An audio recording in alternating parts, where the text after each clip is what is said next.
Sigh. Sigh. Sigh. Just then an angry voice came from the room next door. You little brat, it's the middle of the night and you still want sleep. What are you sighing about over there? Startled, Li Su hurriedly replied, it's nothing, it's just too hot so I can't fall asleep. Dad, you should go to sleep too, it's getting late. If you can't sleep then just close your eyes. If you dare keep sighing you'd better watch your hide.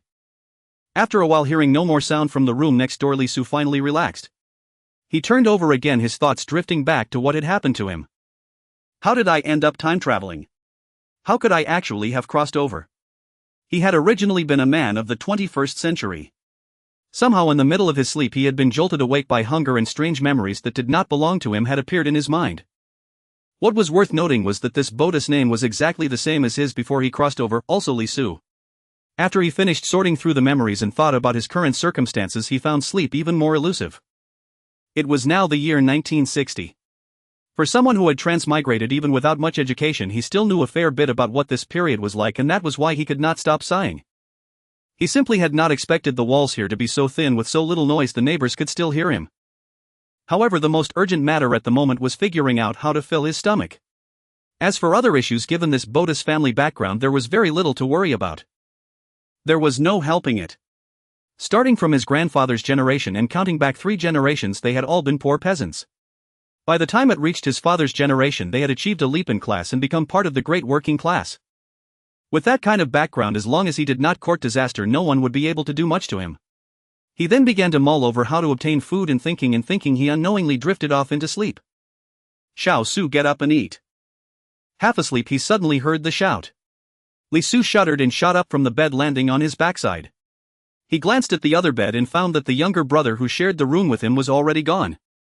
Relying on the memories in his mind, he got up and washed just as he usually did. When he entered the main room, several people were already seated around the table. At the innermost seat sat his father Li Jiakong, 37 this year, and his mother Sun Xiu, 36.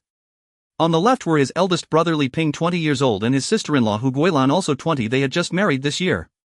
On the right sat his eldest sister Li Mei, 17 and in her final year of high school, and his 6-year-old little sister Li Ju. The small figure with his back to the door was his younger brother Li Chen, 10 years old and in primary school. Li Su greeted everyone, then sat down. Once he was seated, Sun Xiu ladled him a bowl of breakfast. At a glance, Li Su could hardly tell what was in the bowl. Call it porridge, and it was almost clear enough to see his reflection call it water, and there was still a thin layer of rice grains at the bottom. Inwardly he could not help exclaiming that this was something else indeed. In his previous life he had never eaten anything like this. But there was nothing to be done. They were in the midst of a disaster period, and every person's portion at every meal was strictly allotted. The 3 workers in the family needed to eat a bit more, while someone like Li Su, who had finished junior high, failed to get into high school and currently had nothing to do, could only make do with this. To be honest, he still felt extremely fortunate. At least his family held urban household registrations and had fixed grain rations. Even if he ate a little less, it was still bearable. After all, he did not do physical labor. In that sense, they were much better off than those in the countryside. He knew that many peasants in the countryside ate even worse than he did, yet still had to toil in the fields all morning or even all day, only able to eat when night fell. Just imagining such a life made him feel that he would have to die one more time. Starving as he was, Li Su wolfed down the contents of his bowl in just a few mouthfuls. Then he served himself another bowl of the watery gruel and gulped it down, only then feeling something in his stomach. By the time he reached the 3rd bowl, he began to sip slowly, and as he drank he studied his family. He discovered that everyone was thin, their complexions waxy yellow, all looking severely malnourished. As he ate, Li Su pondered how he might get some grain to nourish his family. He had thought about it half the night without finding any solution, because this was a widespread shortage. Even with money, grain was hard to buy, no one was willing to sell. After breakfast, his father Li Jiakong, his mother Sun Xiu and his eldest brother Li Ping all went off to work, taking his younger brother along to the factory-run primary school on the way. His sister-in-law cleared the dishes and went into the kitchen. His elder sister headed to school, and only he was left to take his little sister out into the courtyard. Li Su took a stool and sat in the courtyard. Watching Li Ju play beside him, he could not help feeling puzzled. The child was so small and skinny and usually never ate her fill. Where did she get so much energy to play? As he watched, his mind drifted off. Suddenly he thought of the novels he had read in his previous life. Could it be that, like in those stories, after transmigrating he had gained a system or some kind of farming space? Once Hu Guilan finished the housework and came out to watch the children, he quickly returned to his own room and shut the door behind him. Farming space, he called silently. He called out twice in a row but nothing happened. Li Su wondered whether he might be using the wrong method. He did not give up and began to softly try another name. Hey system, are you there? System, are you there? Ding, system has been activated. What the? The sudden voice in his mind made Li Su's whole body jolt. Then brimming with anger he growled, well, I'll be damned, there really is one. Tell me, was it you that brought me to this era? You'd better come clean. Ding, would you like to perform the daily sign-in? Answer me, respond to my question. Li Su's expression turned unsightly. He did not want to live in a time of scant clothing and food where even speaking required extreme caution. Even though in his previous life he had had few relatives and few friends. Would you like to perform the daily sign-in? The sentence echoed repeatedly in his mind. Other than that, no matter how Li Su questioned it, there was no response at all. Damn, turns out you're just an artificial idiot. Fine, sign in, sign in. Li Su no longer knew what to say. He could only accept what had happened. At least judging from the memories, this family was very harmonious. Ding, congratulations, you have obtained 5 gene of rice. Would you like to withdraw it? Not bad, it can actually give me grain. Li Su's face instantly lit up with a broad smile. Since he could not go back, the most important thing in this era was to ensure a good life for himself and his family, especially food, the very foundation of any hope of happiness. Do not withdraw it yet. Keep it stored with you first, Li Su intoned silently in his heart. He wanted to test whether he could control the system by silent thought. Moreover, he still had no reasonable explanation for the origin of those few gene of rice, so for now the only option was to keep it stored. To his surprise, it worked. The grain was directly stored in a built-in storage space. After studying it for a while, Li Su discovered that the space was not very large, but outside items could also be placed within it. Aside from the space and the sign-in feature, the system appeared to have no other functions. Of course, it was also possible that he simply had not discovered them yet. Adjusting his mood, Li Su walked out of the room beaming, greeted Hu Guilan and said that he was going out for a stroll to ask around and see if any factories were recruiting workers. Now that he had a system, how could food remain a problem? Naturally, he had to consider the next matter, finding a job. His excuse was very practical. If a factory was hiring, unless it required specific educational qualifications or specialized skills, it would rarely recruit externally. Most positions were filled internally. And since 3 members of the Li family worked at the same unit, their access to information was relatively limited. His wanting to go out and ask around for news was perfectly normal. Li Su walked onto the main street and looked at the stream of people passing by. The smile on his face faded unconsciously. He noticed that most people wore patched clothing, their bodies thin and their faces sallow, yet in their eyes he could clearly see an unyielding fighting spirit.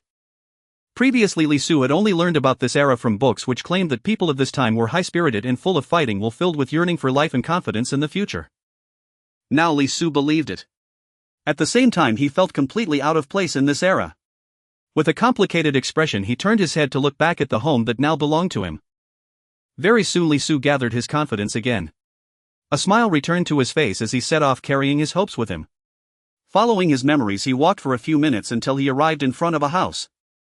The courtyard gate was not closed, and he happened to see this body's closest friend in the yard talking with a middle-aged woman. Knock knock. Li Su rapped twice on the door. The 2 people in the courtyard turned their heads toward him at the same time. Well, now how come you, this busy man, suddenly have time to visit me today? Come in, the boy called out with a faint smile tugging at the corner of his lips. Li Su stepped through the gate, first greeting the middle-aged woman standing to the side with a playful hee hello and fu, then turning to his buddy and saying, when am I ever too busy to come? These days I'm free every single day. Before Fu Qing could speak, Aunt Fu interjected with a smile, Xiaoxu is here, sit down quickly. You 2 brothers have a good chat, I'll go pour you a glass of water. With that she turned and walked into the house. Fu Qing's expression turned curious as he asked, haven't you been holed up at home these past few days, not coming out at all? Tell me, what did you come to me for today? These words choked Li Su, leaving him momentarily at a loss, so he could only feign a couple of coughs to ease the awkwardness. He thought to himself that it was not really his fault. The main issue was that the original owner of this body had sworn confidently before the exam, only to find he had not been admitted to high school afterward. Feeling ashamed, he had stayed indoors for many days. At this moment, Aunt Fu came out of the house carrying a glass of water. She handed it to Li Su, then told the 2 boys to have a proper talk at home while she went out to take care of some matters. With that she went out through the gate. Li Su organized his words in his mind before finally speaking, my bragging has burst like a bubble and now I've no face left to see the folks back home. I guessed as much. So did you come to drag me out to play today? I've been idle at home these days to the point of going moldy, Fu Qing replied carelessly. He was a straightforward, easygoing sort like Li Su. He had also failed to get into high school and was currently unemployed at home. These days I'm barely filling my stomach with water. Where would I find the energy to go out and play? I actually came to you today for something else, Li Su replied helplessly, his face full of resignation. Hearing this, Fu Qing raised an eyebrow and shot back. If anyone else said that I might believe it, but coming from you I really don't. Your family has 3 iron rice bowls. How many people's conditions can compare with yours? You know as well as I do that even with iron rice bowls you still can't get extra grain. And there are 8 people in my family. Every month we still have to send some food to my grandparents and my second uncle in the countryside. Tell me how much can possibly be left for me? Li Su explained. Incredulous Fu Qing asked, no way, even with things as difficult as they are now your family is still sending grain to your second uncle. What's so impossible about that? Even though the grain rations have been cut, we at least have urban household registration, so there is still something to eat. But if we don't help my second uncle's big family in the countryside, they really might starve to death, Li Su said, his helplessness deepening as he thought of the situation. Thinking of the reality, Li Su felt even more at a loss. In this era with oil and side dishes so scarce, everyone had enormous appetites. One could say that relying solely on the allotted grain rations was utterly insufficient. Fortunately, the Li family had 3 workers. In the past, Li Jiakan would often visit the black market to buy grain that did not require ration tickets, and their days could be considered quite decent. But now, even with money, there was simply no food to buy. Moreover, whether in the city or the countryside, everyone was doing their utmost to have children. Li Su's parents had 5 children, while his second uncle in the countryside had 4. His grandparents had always lived with his second uncle. In earlier years, Li Su's parents gave his grandparents 5 yuan in pension money and 10 jin of rice every month. Starting from the end of last year, the family had to send an additional 5 jin of grain every month to his second uncle. One should not underestimate those 5 jin of grain in these times. It was enough in the countryside to trade for a bride. Li Su had never known what it meant to go hungry, yet now he was experiencing it firsthand. The system had given him some food through sinance, but he still had not found a proper excuse to bring that grain out. In truth, Li Su had come today partly to ask about work and partly to wander outside to see if he could find a suitable excuse. Thinking of all this, Li Su felt so miserable he could almost cry. How could things be this difficult? Not knowing what else to say, Fu Qing could only change the subject. Have your family arranged a job for you yet? At these words, Li Su immediately perked up and said, not yet. Jobs are so hard to find now. My dad says he's still asking around for me. Have you found anything yet? I haven't found anything either, same as you, Fu Qing replied helplessly. That can't be right. Your dad has such wide connections, how could he not have arranged something for you? I actually came today to ask you for information, Li Su said, somewhat unconvinced. In the past, Fu Qing's father had worked at a private butcher's shop in the county. After it was brought under public ownership, he suddenly became a regular state employee. In this era, a job in a butcher's shop was extremely desirable. Over the years, Fu Qing's father had accumulated quite a few connections, and even Fu Qing's elder brother had obtained his job through his father's network. My dad says he wants to find a really good job for me and told me to wait a bit longer, Fu Qing answered, a hint of pride in his tone. Sa, you really have it good. You can even turn your nose up at the lesser jobs, Li Su said. Get lost, as if I don't know you. With the connections your parents have in the hemp textile factory, isn't arranging a job for you the easiest thing in the world? Fu Qing retorted. Li Su's parents had also worked at the hemp textile factory in the past. After public-private partnership, they obtained official positions. Because of their long years of service and their conscientious work, they had become team leaders. They had even bought a house in the county town, allowing the whole family to move here. After taking a sip of water, Li Su replied, they're just small team leaders. How much pull do you think they really have? You know, my older brother is the one they managed to arrange into the factory. As for me, there's no way they can squeeze me in now. Then stop overthinking it. When are we going out to have some fun? Fu Qing said. Have fun, my foot. I came here today precisely to ask you for news, and it looks like I came for nothing, Li Su said, frowning. Alright, don't get so worked up. I'll ask around these next few days and see where they're hiring. If I hear anything, I'll let you know. Hee, many thanks, comrade Xiao Fu, Li Su replied. Having achieved his goal, he finally broke into a broad grin. The two of them continued chatting in the courtyard for a while. When Aunt Fu returned, Li Su took the initiative to say his goodbyes. As he left, he arranged with Fu Qing to go out together in a few days, which made Fu Qing beam with delight. Leaving Fu Qing's home, Li Su strolled unhurriedly toward the Supply and Marketing Cooperative. Li Su walked to the entrance of the Supply and Marketing Cooperative and stepped inside. To his surprise, he found the counters inside quite high out of reach for most children. Upon taking a careful sniff, he could detect a mix of sweetness and a hint of mold in the air. He couldn't quite determine where the smell was coming from. It was still morning and there weren't many people inside. A few scattered individuals stood at different counters. Lisu took a few steps and spotted the counter selling pastries, instantly fixating on the egg cakes and peach crisps inside. At that moment, Lisa's stomach let out an untimely growl. The clerk glanced at him and asked, "Are you buying or not? If not, go play somewhere else." Lisu thought, how can I stand this? He was about to shout ill by it, when he felt in his pocket and discovered only 27 cents, causing his expression to change as he left in defeat. Lisu didn't dare to retort, fearing the clerk might come out and hit him.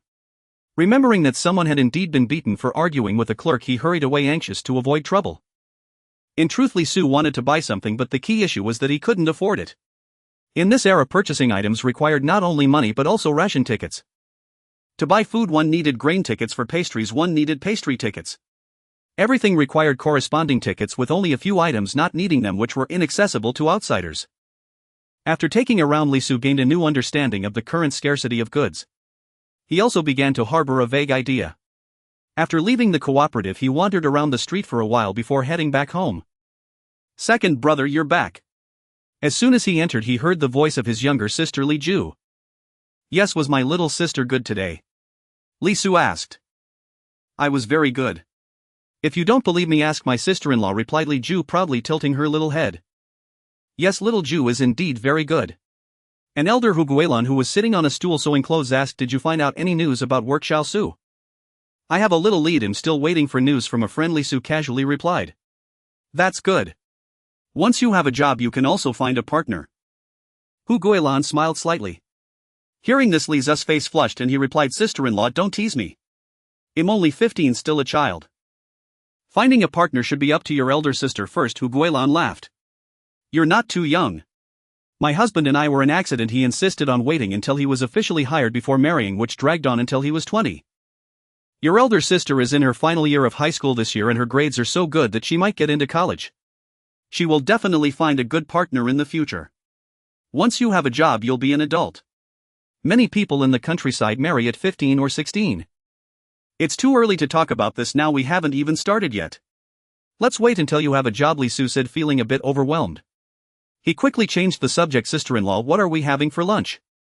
"We're having porridge again. The food at home is running low. Fortunately, we can pick up the grain tickets in 2 days," Xuanhuan said, her smile fading as they discussed food. In 2 days, on the 25th, it would be the day to distribute grain tickets. Urban residents could take their grain books to collect tickets for the next month with clear allocations for coarse and fine grains, and then use those tickets to buy food. The reason rural people were so eager to move to the city was because of this situation. After chatting with Xuanhuan for a while, Lisu took a stool and sat in the shade of the yard to cool off.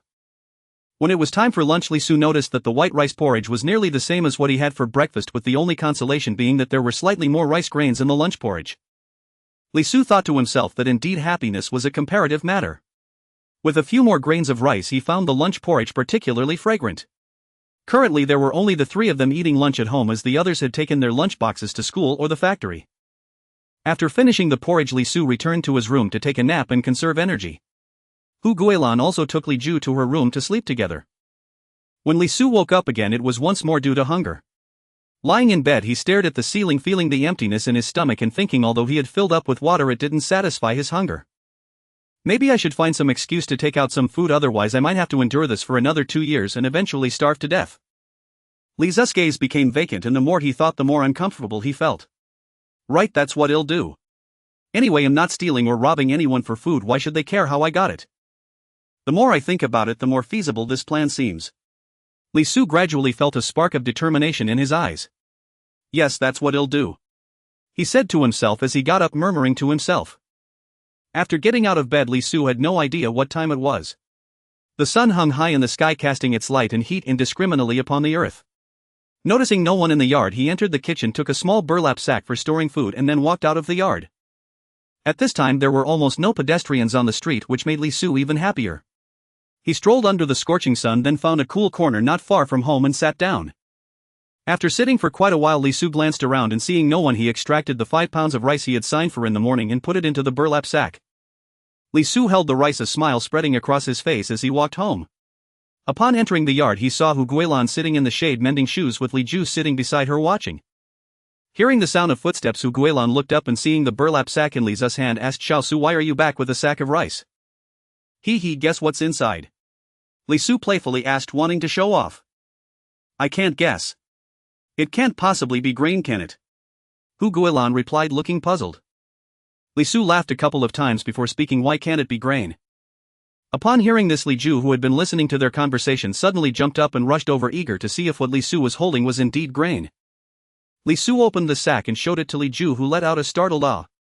Hu Guilan also got up and walked over, her expression reflecting surprise as she saw the rice peeking out from the sack. Li Su knew what Hu Guilan was about to say. He immediately spoke up, sister-in-law, don't worry, the source of the grain is reliable, there was no stealing or robbing involved. Then where did you get this rice? It looks like there are 5 or 6 jin, which is not a small amount. Hu Guilan still seemed somewhat uneasy. Sister-in-law, your eyesight is truly sharp, it is indeed 5 jin of rice. However, I cannot disclose how I got it, Li Su replied with a raised eyebrow. In truth, Li Su understood why others would want to dig deeper in these times. Food was incredibly precious and he was only 15 years old. Given that he had been rather mischievous in the past, how could his family possibly feel at ease? Li Su anticipated this, so he had prepared a way to respond. Sister-in-law, please don't ask. The source of the rice is absolutely fine. When mom and dad return tonight, I will explain everything to you then. Li Su wanted to wait until evening to explain to everyone, so he added, sister-in-law, why not cook some rice for dinner with us? We can all enjoy a good meal together. Hu Guilan hesitated for a moment before responding, alright, I'll cook some tonight, but you need to explain properly then. After saying this, Hu Guilan took the rice and went into the kitchen.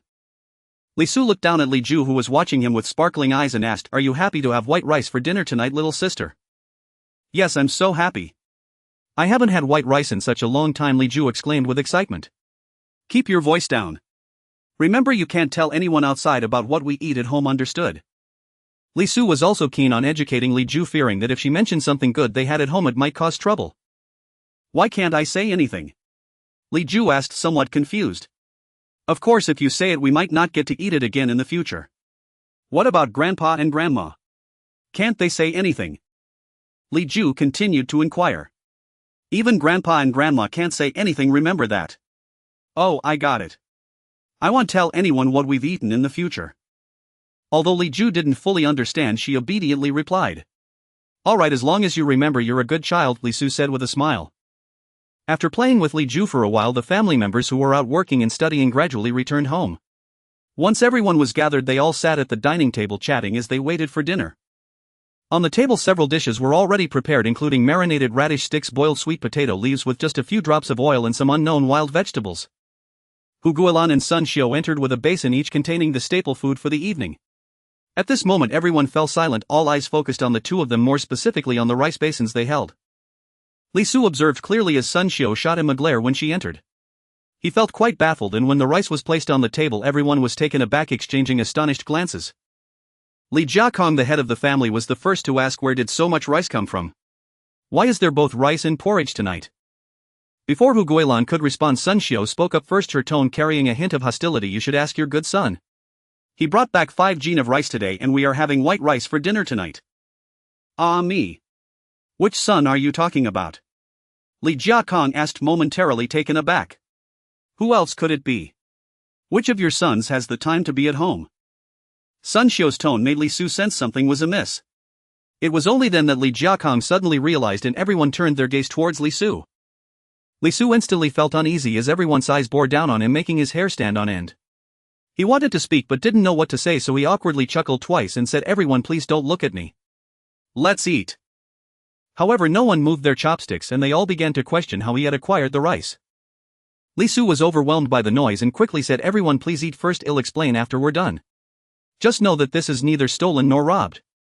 No way, explain it to me now. Li Jiakong slammed the table and shouted, you little rascal, do you expect to eat without clarifying things? Hearing this outburst, everyone immediately fell silent. Li Zu's scalp tingled.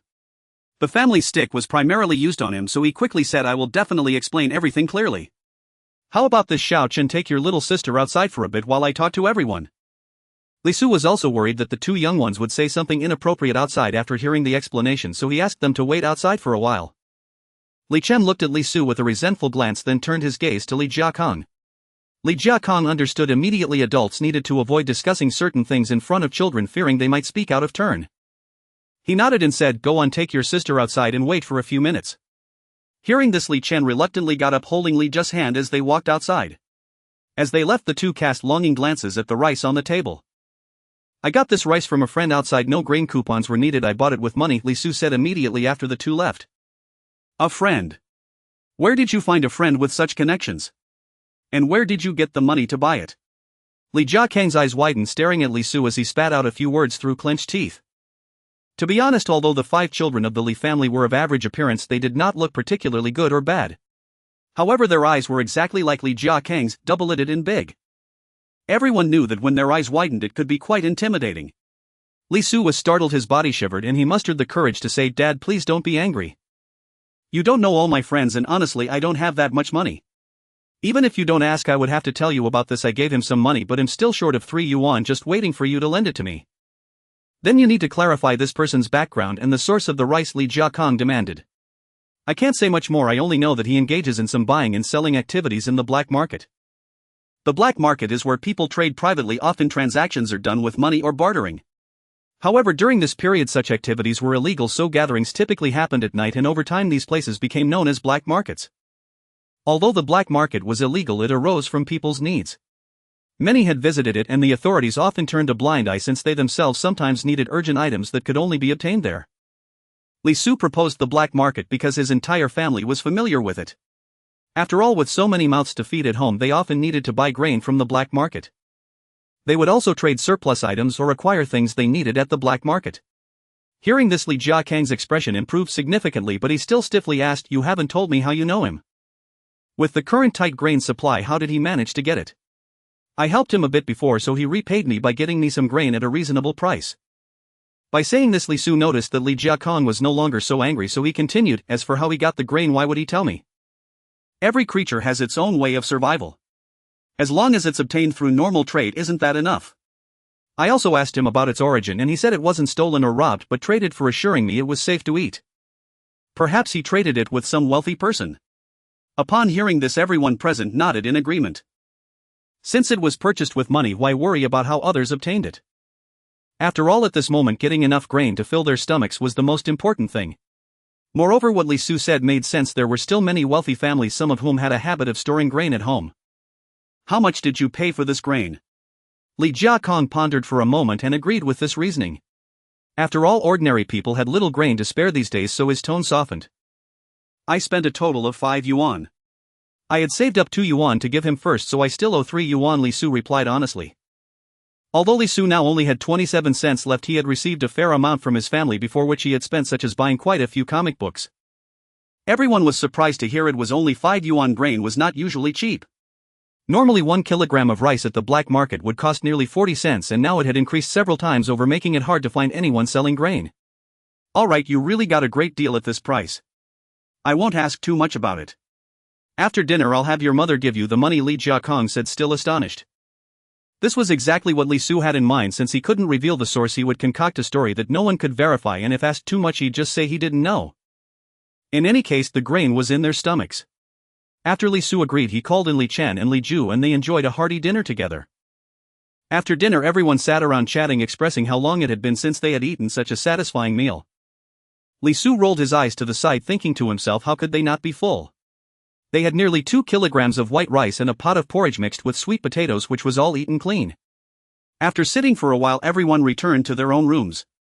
Li Su went to find Sun Xiu to get the 5 yuan, and after listening to her whisper some advice in his ear, he nodded and returned to his room.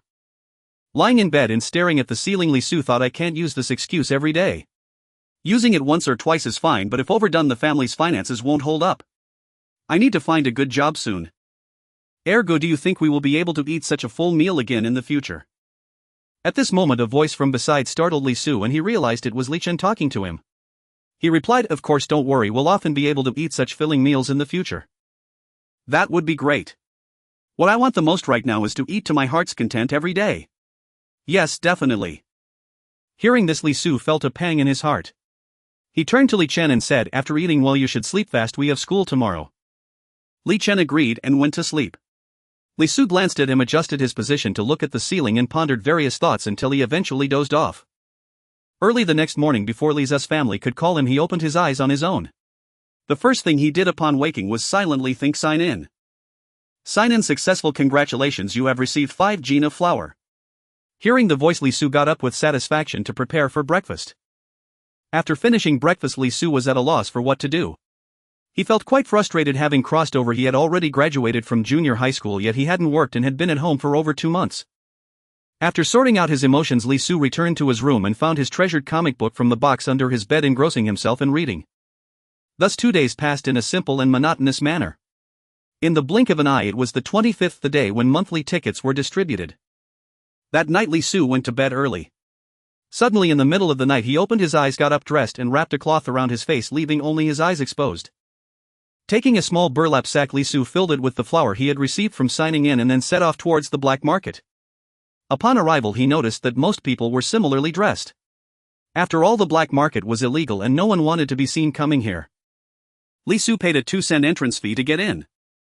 This fee wasn't paid in vain. Some people specifically managed the black market. They not only sold items themselves but also collected goods. Most importantly, they had people watching various departments, and once someone was detected, they would immediately report back. Thus this money bought him peace of mind. After walking inside for a while, Lisu found a stall that exchanged tickets for grain. After all, today was the day tickets were distributed. Many people were reluctant to use their tickets, so they came out to exchange them for coarse or fine grains. Lisu inquired with the stall owner and learned that they only had cigarette tickets, leaving him feeling disappointed as he left. After walking for a while and asking several places that wanted to exchange tickets for grain, he found that they had very few tickets.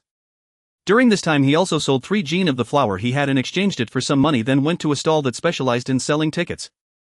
This stall was run by those managing the black market, and they had large amounts of tickets. Whether it was grain, gold, silver, jewelry, or money, they could all be traded with them, but correspondingly their prices were higher. Lisu saw a young man sitting in front of the stall, his head wrapped in cloth, revealing only his small eyes as he scrutinized Lisu standing in front of the stall.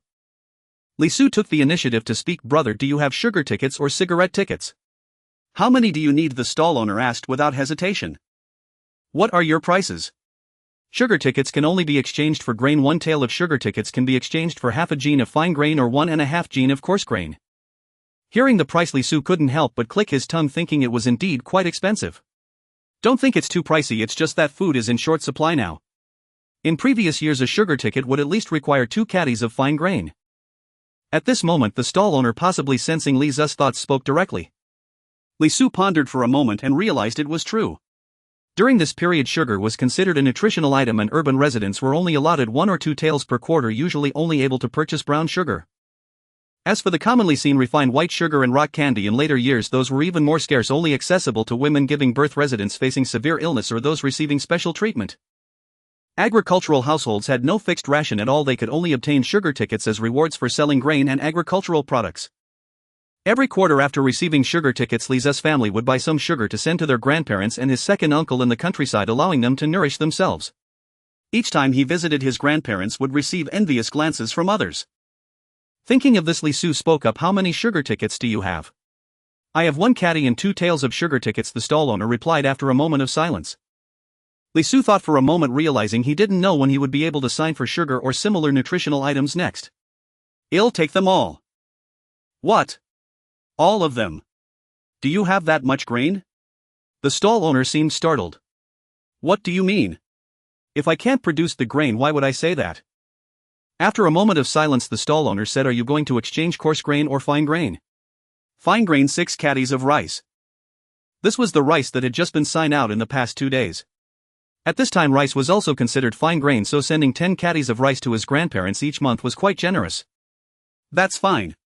But the sugar tickets are with my elder brother, let's trade there. At this moment, it was Lisa's turn to be silent. The stall owner seemed to sense his worry and said, don't worry about us doing shady deals, only good credit will attract more transactions, allowing us to earn more.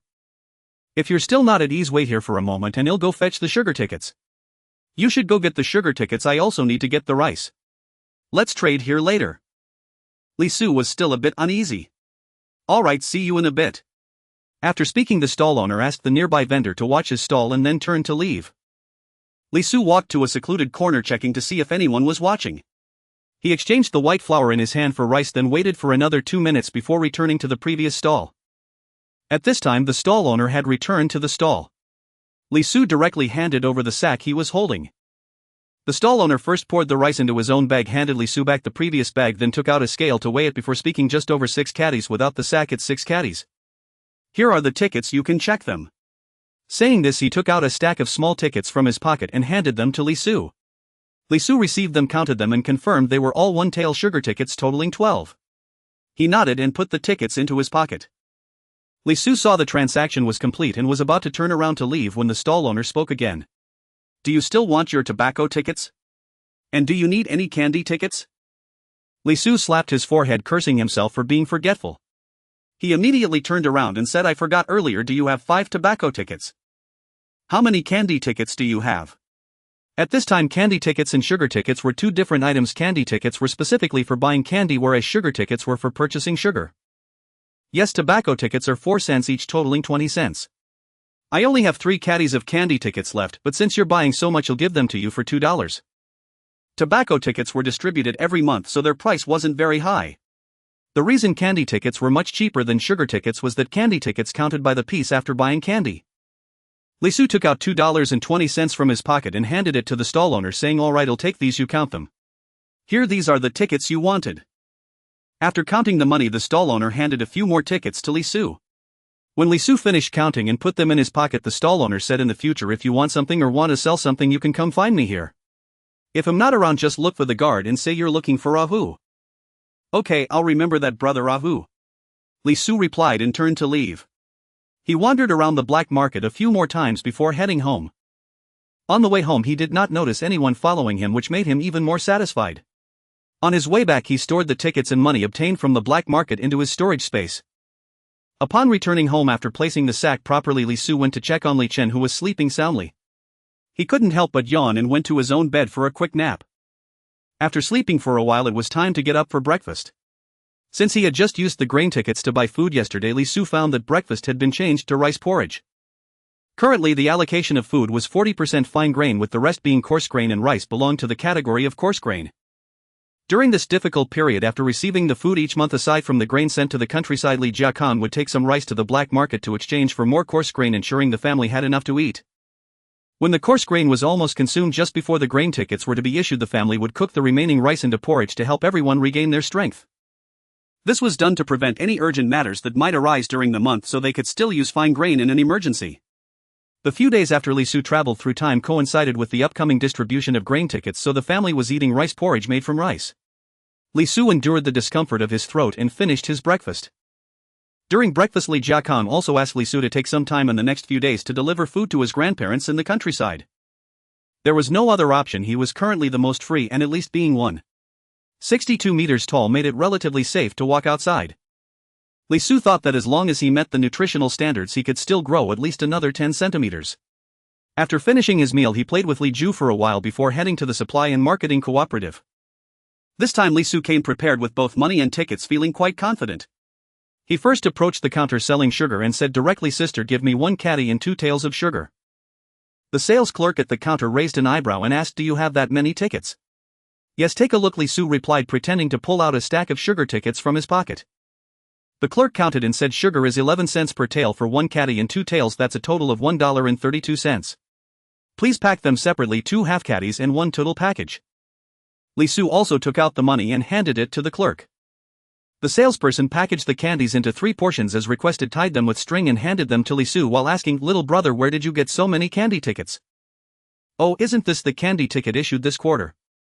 My family has a lot of people, so we got more tickets, but I was only allowed to come and buy now.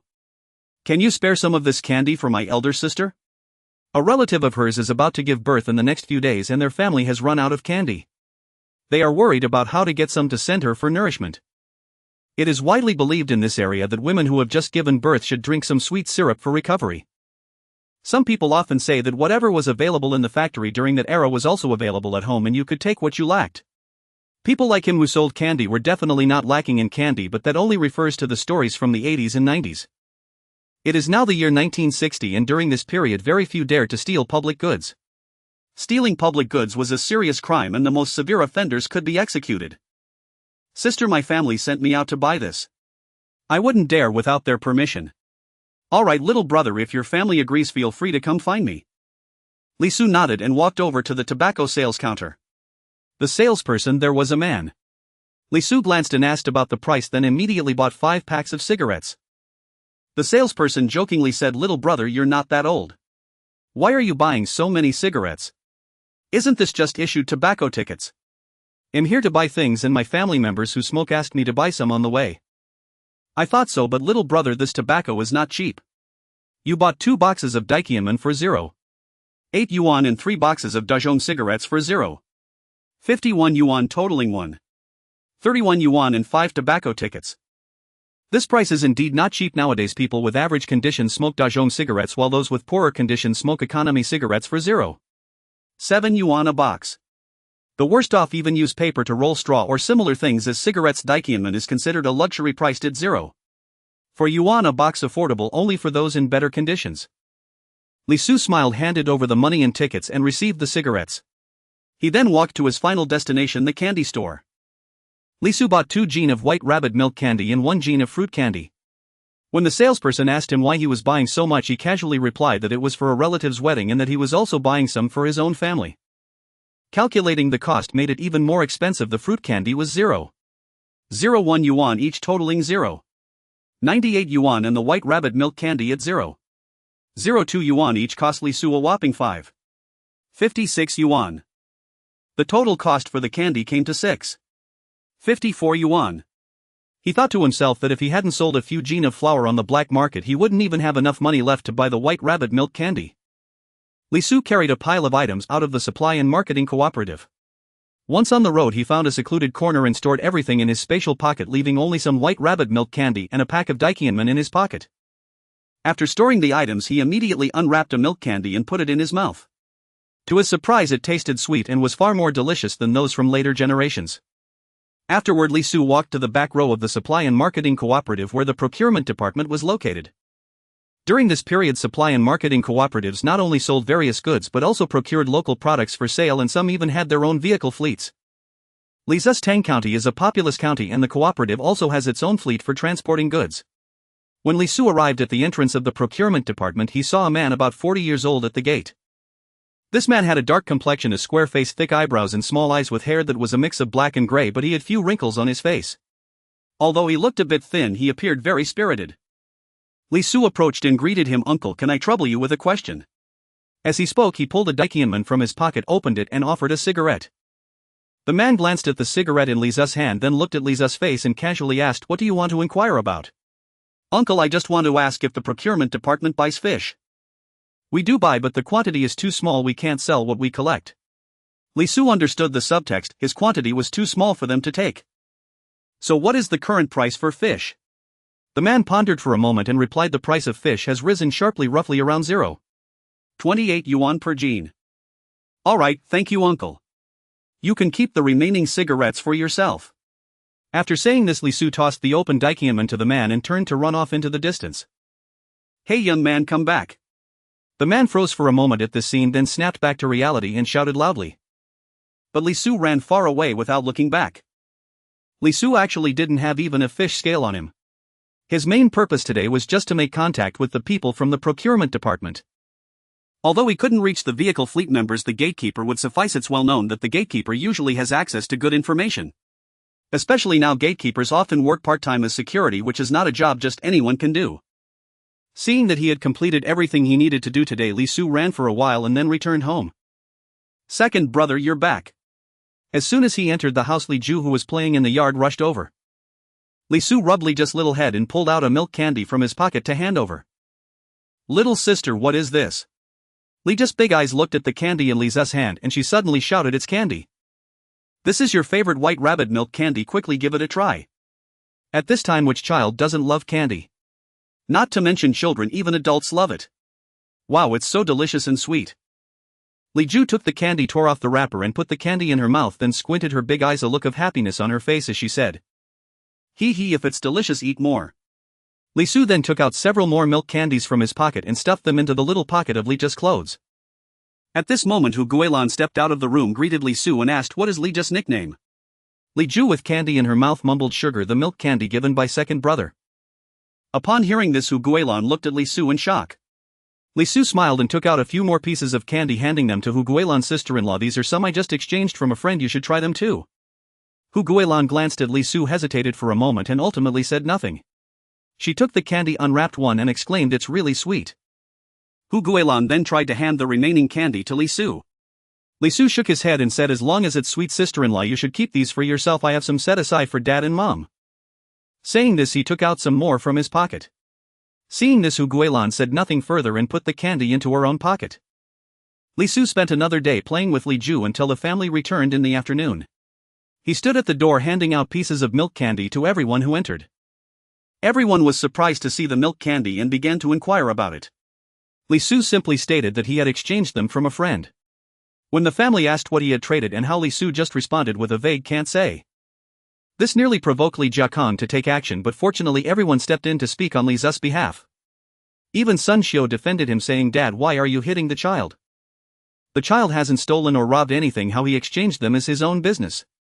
Moreover, these things have already gone into everyone's stomachs." The crowd nodded in agreement. Who wouldn't want to eat good things? Having someone like this in the family allows them to live a more comfortable life. Li Jiakong glanced at everyone, paused for a moment and said to Li Su, "Be careful during transactions in the future. Make sure you don't get caught by inspectors. Nowadays people are very cautious with private transactions, fearing that being caught could lead to losing their jobs and being sent for labor reform." This was exactly the effect Li Su wanted, allowing him to occasionally bring out some good things for his family without them questioning their origin any further. Li Su immediately wore a joyful expression, saying, "Dad, don't worry, I will be careful. Nothing will happen." During dinner, Li Su mentioned that he would go to his grandparents' house in the countryside the next morning, to which Li Jiakong nodded. The next morning, after finishing breakfast, Sun Xiu handed Li Su a sack containing 10 pounds of rice and 5 pounds of coarse grains to be sent to the countryside. Li Su also took a sweet potato and put it in as his lunch. Walking on the road to the countryside holding the sack in his hand, Li Su couldn't help but grumble, "This is really far, nearly 20 miles. It will take at least 2 hours to walk. If only I had a bicycle." Although there was money at home to buy a bicycle, they couldn't obtain a ticket for one. On the way, Li Su secretly put some of the grains from the sack into his space. After all, he needed to have something in hand to maintain appearances, otherwise if others saw the thing suddenly disappear, how would he explain that? Without encountering any ox carts along the way, Li Su could only rely on his feet to walk. Fortunately, people in this era generally had strong legs, or else Li Su truly doubted whether he could walk such a long distance in his later life. Thus, taking breaks along the way, he finally arrived covered in dust at Qingha Brigade. At this time most roads were dirt paths, and on sunny days one would get covered in dirt while walking. When the wind blew, dust would fill the air, and during rain or snow the roads turned into pits, making it nearly impossible to walk. Qingha Brigade, formerly known as Qingha Village, was restructured a few years ago and renamed for convenience. As Li Su entered the brigade, he took out the grains he had previously stored. After following his memory to his second uncle's house, he found it empty. Li Su slapped his forehead, placed the grains in the kitchen and turned to head towards the fields. In this era it was common for people, whether in the city or the countryside, to leave their doors unlocked. Upon reaching the fields, a sea of green mixed with yellow stretched out before him, seemingly boundless, interspersed within were diligent workers toiling away. Tang County is located in the Central Plains but leans toward the south, with numerous rivers making it suitable for rice cultivation, allowing for 2 harvests a year, which is why it has become a populous county. The green and yellow hues in the fields indicated that the rice was approaching maturity. As Li Su walked, he scanned the area for his second uncle's figure while greeting those he encountered. After walking a short distance, he finally spotted his second uncle Li Jiafu working in the fields. Li Su approached and called out, and upon seeing him, Li Jiafu's face instantly lit up with joy. "Ah, it's Xiao Su. Wait for me a moment while I finish this last bit of work and then I'll take you home. Second uncle, I came to find you because I saw no one at your house. Where are my brothers? It's not the busy farming season now and the children have nothing to do, so the kids from the brigade went to Qingha to catch fish." Li Jiafu answered while working, fearful of being penalized by the scorekeeper beside him. The name Qingha Brigade comes from this river Qingha. Qingha is quite wide and is a tributary of some river. Even during this drought period the water level has dropped significantly, but fish and shrimp still survive. In this era of material scarcity, even salt had to be used sparingly to eliminate the fishy smell, and since people preferred grains, they didn't like eating fish. However, now is a time of grain shortages and anything that can fill the stomach is considered good food. Li Su chatted with Li Jiafu for a while, and eventually Li Jiafu told him to go home, saying that his grandmother should have already finished work and returned to cook. Li Su returned to Li Jiafa's home where 4 people were already inside. Grandma Li and Li Jiafa's youngest 3 children, 14-year-old Li Hui, 11-year-old Li Jiangmo and 7-year-old Li Jianjun. Upon seeing Li Su, Grandma Li smiled and said, "When I saw the grains in the kitchen I knew my third grandson had come. I was right." Li Su was momentarily taken aback when called third grandson. Indeed, Li Jiafa's eldest son Li Chang is 17 years old. According to the ranking of Li's generation, he is the third. The previous Li Su had raised this issue before, but Grandma Li had always referred to grandchildren as eldest grandson and second granddaughter and could never change it. Over time it became a habit. Now that Li Su had crossed over, hearing it for the first time was still hard to accept. He decided to correct her, saying, "Grandma, didn't we agree that you would call me Xiao Su in the future?" "Ah yes, it's Grandma's fault. Look at this memory." Hearing old lady Li's words, Li Su immediately felt a surge of joy in his heart. With this happiness he wanted everyone to share in the joy. He pretended to take out some white rabbit milk candies from his pocket to share with his 3 younger siblings and old lady Li. Come everyone, try this milk candy, it's something I traded with a friend after much effort." The 3 youngsters instantly fixated on the candy, tearing open the wrappers and popping them into their mouths, exclaiming, "So sweet and so delicious," among other praises. Noticing that old lady Li hadn't eaten any, Li Su understood that she was reluctant to take it, wanting to save it for her grandchildren. So he took out another piece, unwrapped it and stuffed it into old lady Li's mouth, asking, "How is it tasty?" Old lady Li, her face beaming with sweetness, replied, "Delicious, truly delicious. If it's good, then have more. This is a gift from your grandson, don't hold back on good things." Saying this, he handed her a few more candies. "Okay, I'll eat," old lady Li smiled as she replied. Li Su noted the sincerity in her words and chose to remain silent. Afterward, old lady Li and Li Hui went into the kitchen to start preparing lunch. Li Su was chatting with his younger siblings in the yard when he suddenly recalled something and hurriedly asked, "Isn't it school time today? Why are you at home fishing in the morning?" Li Su, having forgotten the time while staying at home every day, suddenly remembered that today was not a holiday.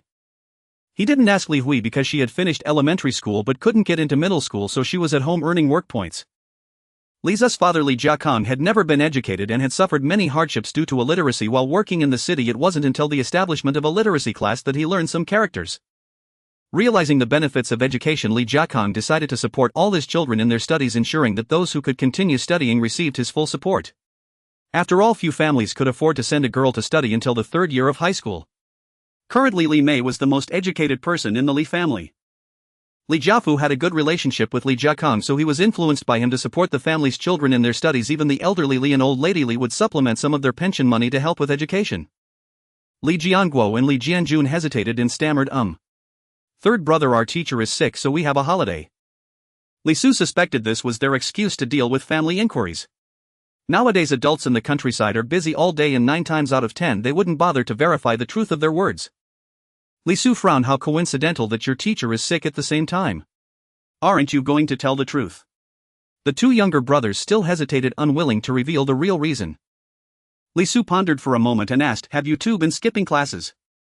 Upon hearing this, their faces instantly changed. They glanced at the kitchen and hurriedly said, Third brother, be quiet. This is something our grandma must not know. You dare do it and still fear others knowing. How many days have you 2 been skipping?" "Not many days." "Why are you skipping classes? Do you know how many people want to go to school but don't have the opportunity?" Li Jianguo rambled on, summarizing that they just wanted to play and didn't want to go to school. Li Jianjun added, saying that when he saw Li Jianguo skipping, he also wanted to skip. Li Su thought to himself, what a guy. Li Jianjun had only been in elementary school for a few days and already knew about skipping classes. He had to intervene. Despite the 2 brothers' pleas for Li Su to help them keep it a secret, he remained silent. It wasn't until lunch was ready that the 2 brothers finally shut their mouths. A few of them took baskets and bowls and walked together to where Li Jiafu was working. Old man Li's second aunt Duan Xiaoyun and Li Chang were all here. After greeting them, Li Su and the others sat down on the ground to prepare for lunch. They took out 2 bowls of small dishes and some bowls and chopsticks, placing the big bowl on the ground for old lady Li to distribute. The main laborers received larger portions while the children received less. Li Su also asked for a smaller portion of food. Looking at his bowl of lunch, it contained cornmeal porridge mixed with a little wild vegetables and sweet potatoes. This sweet potato was brought by Li Su for lunch, and he had asked old lady Li to mix it in. Even this meal was considered very good in the rural area at that time. Many people couldn't even afford to eat. While chatting with Li Jiafu earlier, Li Su had heard about several elderly people in the brigade who had starved to death last month. To save food, many others were swollen from hunger. Li Su didn't know what to say about this situation. The disasters of this era were not only due to natural calamities but also human causes. Li Su was just an ordinary person, he had no ability to save everyone. The best he could do was to ensure the safety of his own family. Li Su endured the scratchy sensation in his throat and finished the bowl of food. Then he took out a piece of candy and stuffed it into his mouth, distributing a few more to everyone. Only a few elders hesitated at the sight of the candy. Old Lady Li spoke up, "Take it, this candy is rare, consider it a gesture of filial piety from your third grandson to you elders." Hearing Old Lady Li's words, the elders all took the candy and offered Li Su some words of praise. Upon hearing Old Lady Li's words, Li Zu's expression darkened. He thought to himself that the rescue had failed, this designation of third grandson was not going to change. Seeing everyone eating the candy, only Li Chang held back and didn't eat. Li Su curiously asked, "Changgu, everyone is eating, why aren't you?" Li Chang turned red upon hearing this, scratching his head and smiling without saying a word. At this moment Duan Xiaoyuan chimed in, "Are you planning to save it for the daughter of the old Qin family?" Li Chang's face turned even redder, nearly dropping his head to the ground. The daughter of the old Qin family? Who? Li Su asked, puzzled. Before Duan Xiaoyun could explain, the younger ones started chattering about what they knew. Li Su couldn't hear clearly over the noise and directly asked Li Hui for clarification. Li Hui stood up, her small face flushed, and said, "Sister Qin is called Xuanhuan. She is also from our village and will be our sister-in-law in the future." Li Su frowned at this, saying, "Don't talk nonsense, this can't be said casually." Li Hui on the other hand got anxious, "What I said is true, you can ask my mom if you don't believe me." Li Su looked at Duan Xiaoyun, who nodded in agreement. Li Su incredulously said, "No way, Changgu is only 17, not even of legal age, how can he be getting married?" Duan Xiaoyun explained, "There are many cases of marriages at 15 or 16 in the countryside. They often marry first and handle the marriage certificate later when they reach the legal age. Some even don't bother with a marriage certificate, everyone knows they are a couple. If it weren't for the grain shortage in these 2 years, there would be even more marriages. The family where your Changgu is marrying is the old Qin family, which has many mouths to feed. They are thinking of marrying her off to exchange for some grain. Our family receives some grain supplements from your father every month. In Qingha Brigade we are considered a relatively well-off family. Recently the old Qin family sent someone to say that your Changgu took a liking to her at first sight." Li Su had no words to refute this, especially since his sister-in-law Hu Guilan had previously mentioned that he could marry once he found a good job. Li Su pondered for a moment and asked, "How much grain does the old Qin family need?" At this point Li Su noticed that everyone's expression had turned grim. Old Lady Li sighed and replied, 7 pounds of fine grain. Li Su was also astonished, why so much? Fine grain was indeed not cheap. Previously Li Su had traded 3 pounds of white flour for $9 and a thermos ticket on the black market, and the person had not hesitated at that price. If it weren't for that thermos ticket, Li Su wouldn't have traded with him. Typically the bride price for marrying off a daughter in the countryside was only about 3 to 5 pounds of fine grain, and if it were coarse grain it would be somewhat more. Old Lady Li sighed again, saying, "The old Qin family is very biased towards boys. This daughter has suffered a lot in their family for over 10 years. Saying it's marrying off a daughter is really selling her, and that's why they are asking such a high price." They had looked at a few families before, but they all thought the amount of grain required was too much and did not agree it was only our family's foolish son who took a liking to her. After some thought we realized that our second grandson should also be starting a family. Since once married there would be no need for frequent visits, we agreed. Li Su had never seen gender bias to this extent, where a daughter was essentially sold off. One could imagine what kind of life his future sister-in-law had endured at home. In Li Zu's family there was no such bias. The one who received the most love from Li Jiakhan was the highly educated Li Mei and the youngest but sweet-talking Li Ju. He had never laid a finger on them, but Li Su and his 2 brothers had been beaten frequently and often scolded. Old Master Li and Old Lady Li only had 2 sons, and they loved both grandsons and granddaughters. Although there was a slight difference, overall it was still fair. As for Li Jiafu, his household had 3 sons and only 1 daughter, yet he was even more partial to Li Hui. Li Su then asked, "When is Changgu getting married?" "I'll let my parents know. On the 3rd of next month. I was planning to tell you when we went to the county to buy things in a few days." Li Su thought to himself that it was indeed quite urgent. They had just finalized the engagement a few days ago and now they were going to marry soon. How is the preparation for the wedding items going? Upon hearing this, Xiaoyan let out a bitter laugh and said, since the old Qin family finalized the engagement they couldn't wait to get rid of that daughter, afraid she would consume more grain, which is why the wedding date was set so hastily. We went to the carpenter in the team to make a double bed which will be ready before the wedding. The fabric at home is enough to make a new outfit for both of them, and they will just have a simple meal with the neighbors. Anything else lacking can be gradually supplemented later. At this point everyone fell silent. Li Su realized that the cost of this wedding was indeed not light. With so much grain, the Li Jiafu family would have to tighten their belts this month after the marriage. Even the food they would eat afterward would probably be less than what they had just consumed. Moreover, old Master Li and the others must have subsidized quite a bit, otherwise they wouldn't have been able to gather enough fabric and fine grain. Li Su suspected that Li Jiafu would likely borrow some grain or tickets from Li Jiakang. Being younger, there were some things they wouldn't tell him. Li Jiafu's entire family was also silent, thinking about the outcome after this marriage. Everyone cleaned up the bowls and chopsticks in silence. Those who needed to work in the fields went to work, and those who needed to tidy up went back to their tasks. The two brothers Li Jiangwo returned home to grab water buckets and then went to the river with Li Su to catch fish. Upon arriving at the river bank, Li Su saw over 10 naked children still fishing in the water, with the river reaching only up to their waists. Scattered along the shore were a few buckets and basins with some fish swimming around inside. Li Jianguo hurriedly urged after undressing, and they quickly entered the river. Li Su felt a bit embarrassed to strip completely, so he only took off his upper garment and went into the water wearing his pants, thinking that it was hot and had dry quickly. After entering, he walked a few steps away from the children and then bent down to feel the fish brushing against his legs. Once he felt it, he quickly reached out to grab. However, he had no experience at the start, and after several attempts he didn't even touch a fish. After experimenting a few more times, Li Su gradually mastered the technique and managed to touch a fish. As long as he felt a fish in his hand, he would immediately put it into his space, making it much simpler. After all, anyone who has caught fish knows that catching fish barehanded in the river is not something just anyone can do. Fish are very strong in the water and extremely slippery, and if one is not careful they will slip away. This continued until around 3 o'clock in the afternoon. After Li Zu's clothes dried, he planned to go over to Li Jiafu's place to say hello before returning. To his surprise, the younger brothers also followed him. Li Jianguo remarked while walking, "Su Go, why have you not caught a single fish yet?" "We caught more than you two. Look, these are the fish we caught," he said as he lifted the bucket and showed it to Li Su. Li Su glanced at the few lively fish in the bucket, then looked at Li Jianguo and chuckled a few times without saying a word. They walked to Li Jiafu's place, greeted him, and mentioned one thing.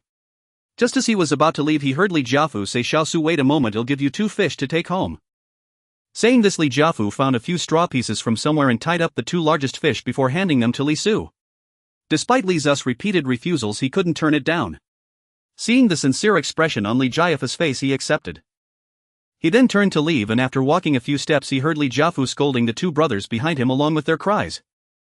Upon hearing the commotion, Li Su couldn't help but smile widely as he strode off without looking back. As Li Su walked along the road, he recalled the amusing expressions of the 2 brothers when he told them about skipping class before leaving. Taking a break by the roadside, Li Su glanced at the small pile of fish occupying half of his space and felt even more delighted. Li Su estimated that there should be over 200 pounds of fish, and they were quite large. Most were over a pound, while only a few were slightly over half a pound, and the smaller ones were not within his reach. After resting for a while, Li Su continued on his way, happily carrying the 2 fish weighing a pound each that Li Jiafu had given him. Seeing this, many might wonder how there could be so many fish in the river while still going hungry.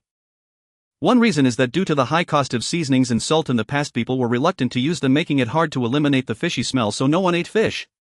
Thus they didn't prepare any special tools for fishing and could only rely on their hands. Another reason is that during the day adults in the countryside worked tirelessly, and there was only a little time to fish after work at night.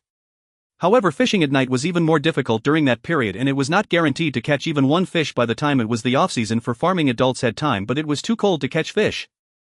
Another reason is that fish are very strong in the water, and during the day only children have time to fish. However, when they are hungry and lack strength, they are afraid to even enter the water, let alone catch fish. After returning home, Li Su was both exhausted and hungry. After handing the fish to Hu Guilan, he rushed into the house and drank 2 cups of water to fill his stomach. After resting for a while, Li Su took a bag and went outside for a stroll. Upon returning, he handed Hu Guilan the 2 pounds of flour that were left over, saying they would have flour buns and fish soup for dinner. Hu Guilan looked at the flour in the bag, her face lighting up with joy. Without asking where it came from, she immediately went into the kitchen to start preparing, while also dealing with the fish during the dough fermentation. Hu Guilan used a knife to scrape off the fish scales, chopped off the fins, removed the gills and internal organs, then rinsed it with water and soaked it in salt water.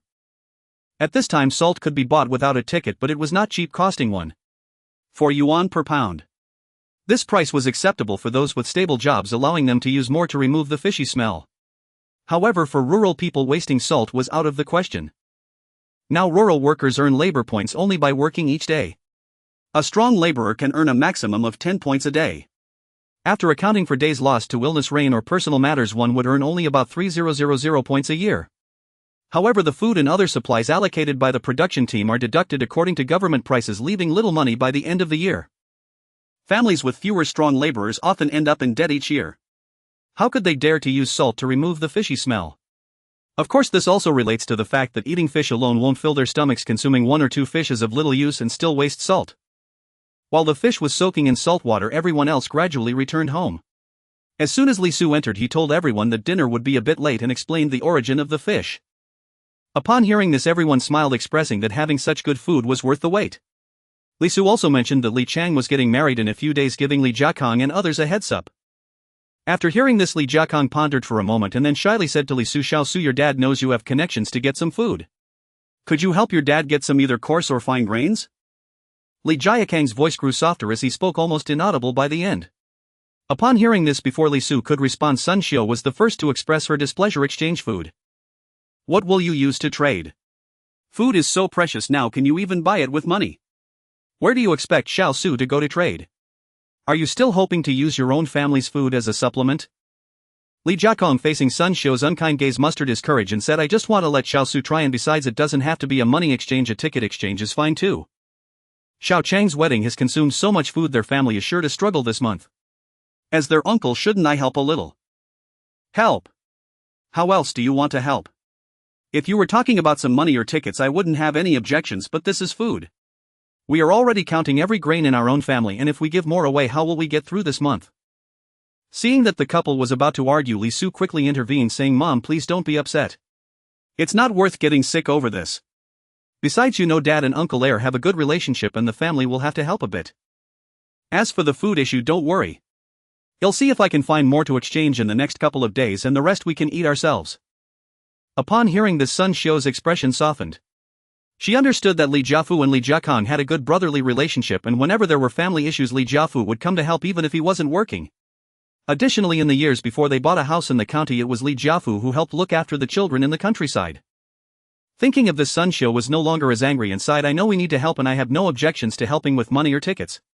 But if you can't get food, your dad wants to use our family's food to supplement it.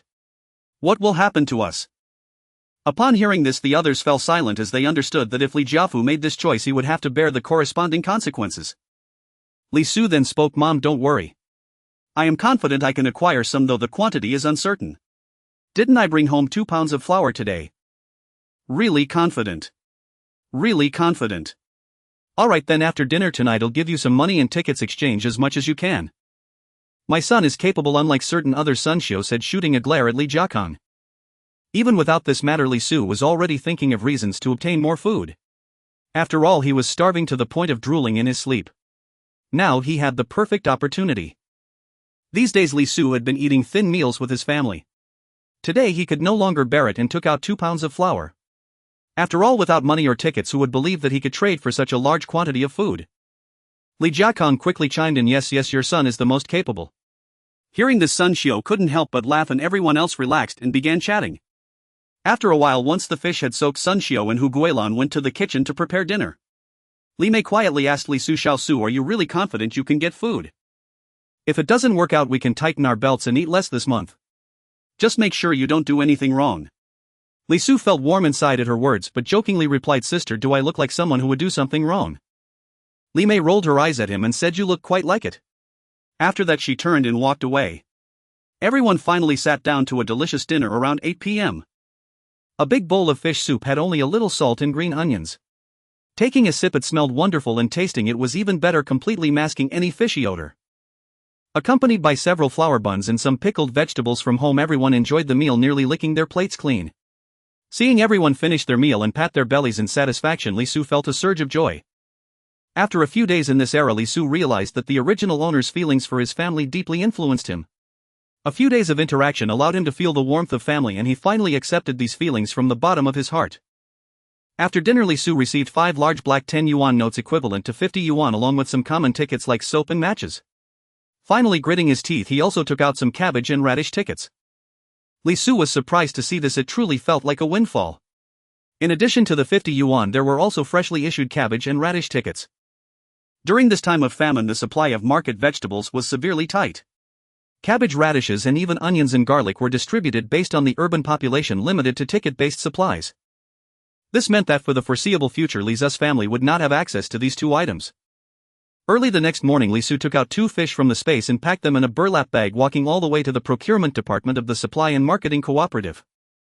Seeing the black-faced man at the gate, Li Su approached him with a smile, handed him a cigarette and called out, "Uncle." The black-faced man was taken aback, then looked at Li Zu's face and realized, "Oh, it's you, kid. Just a couple of days ago you tossed a cigarette at me and ran off without looking back." "Hee, uncle, it was just a few cigarettes. I was trying to quit smoking the other day, and since we seemed to hit it off I thought I'd ask you to help me out a bit." "A few cigarettes? That's a whole pack. Furthermore, weren't you trying to quit smoking? What's going on here?" the black-faced man remarked while glancing at the cigarette Li Su handed him. Li Su replied with a cheeky grin, "Well, I guess I failed at quitting, didn't I? In that case, I've taken a few puffs from your cigarettes and won't give them back to you. It'll cover the cost of the cigarettes and the ticket for you." As he spoke, the black-faced man pulled out some money and a ticket from his pocket.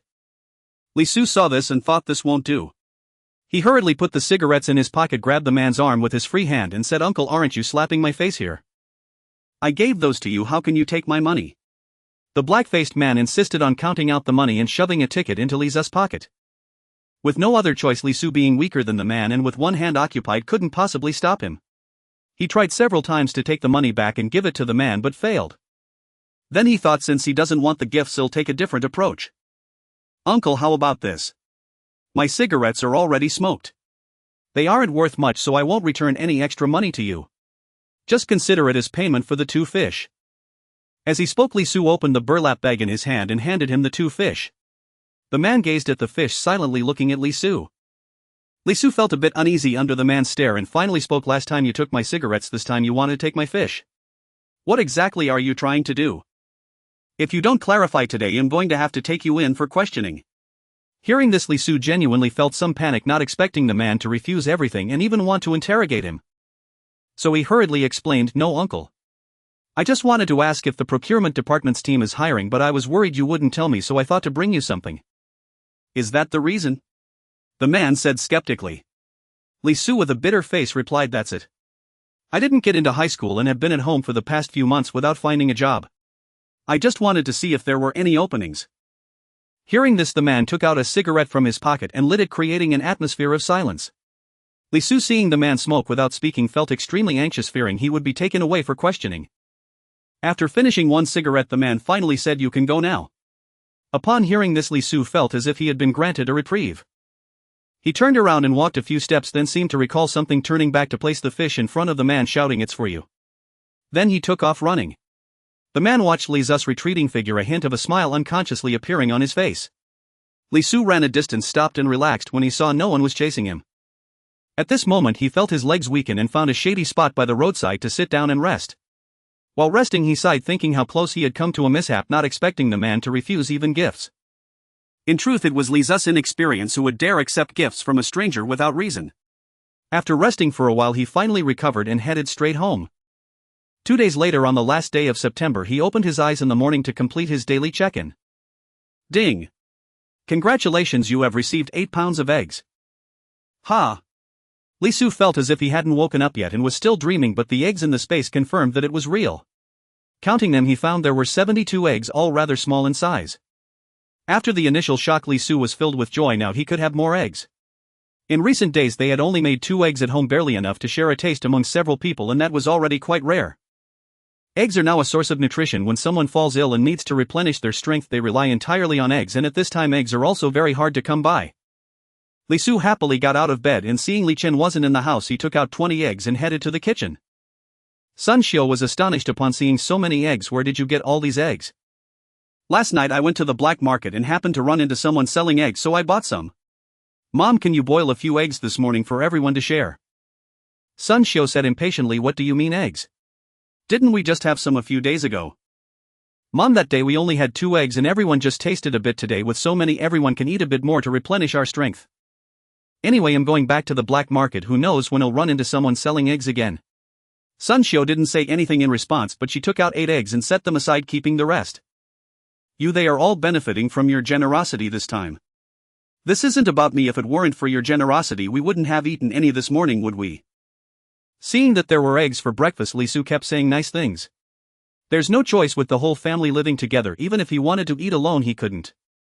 Although today's breakfast was still humble, each person having a boiled egg was a significant enhancement, making even the normally unpalatable cornmeal porridge taste better.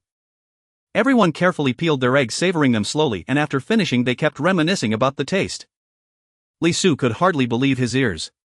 He asked incredulously, "Uncle Su, did I hear that correctly?" Uncle Su chuckled and replied, "If you're not interested then forget it." At that moment Li Su snapped back to reality. "No, Uncle Su, I am very interested. Please tell me the specifics." Li Su was excited, thinking how this was truly a case of unintentional fortune.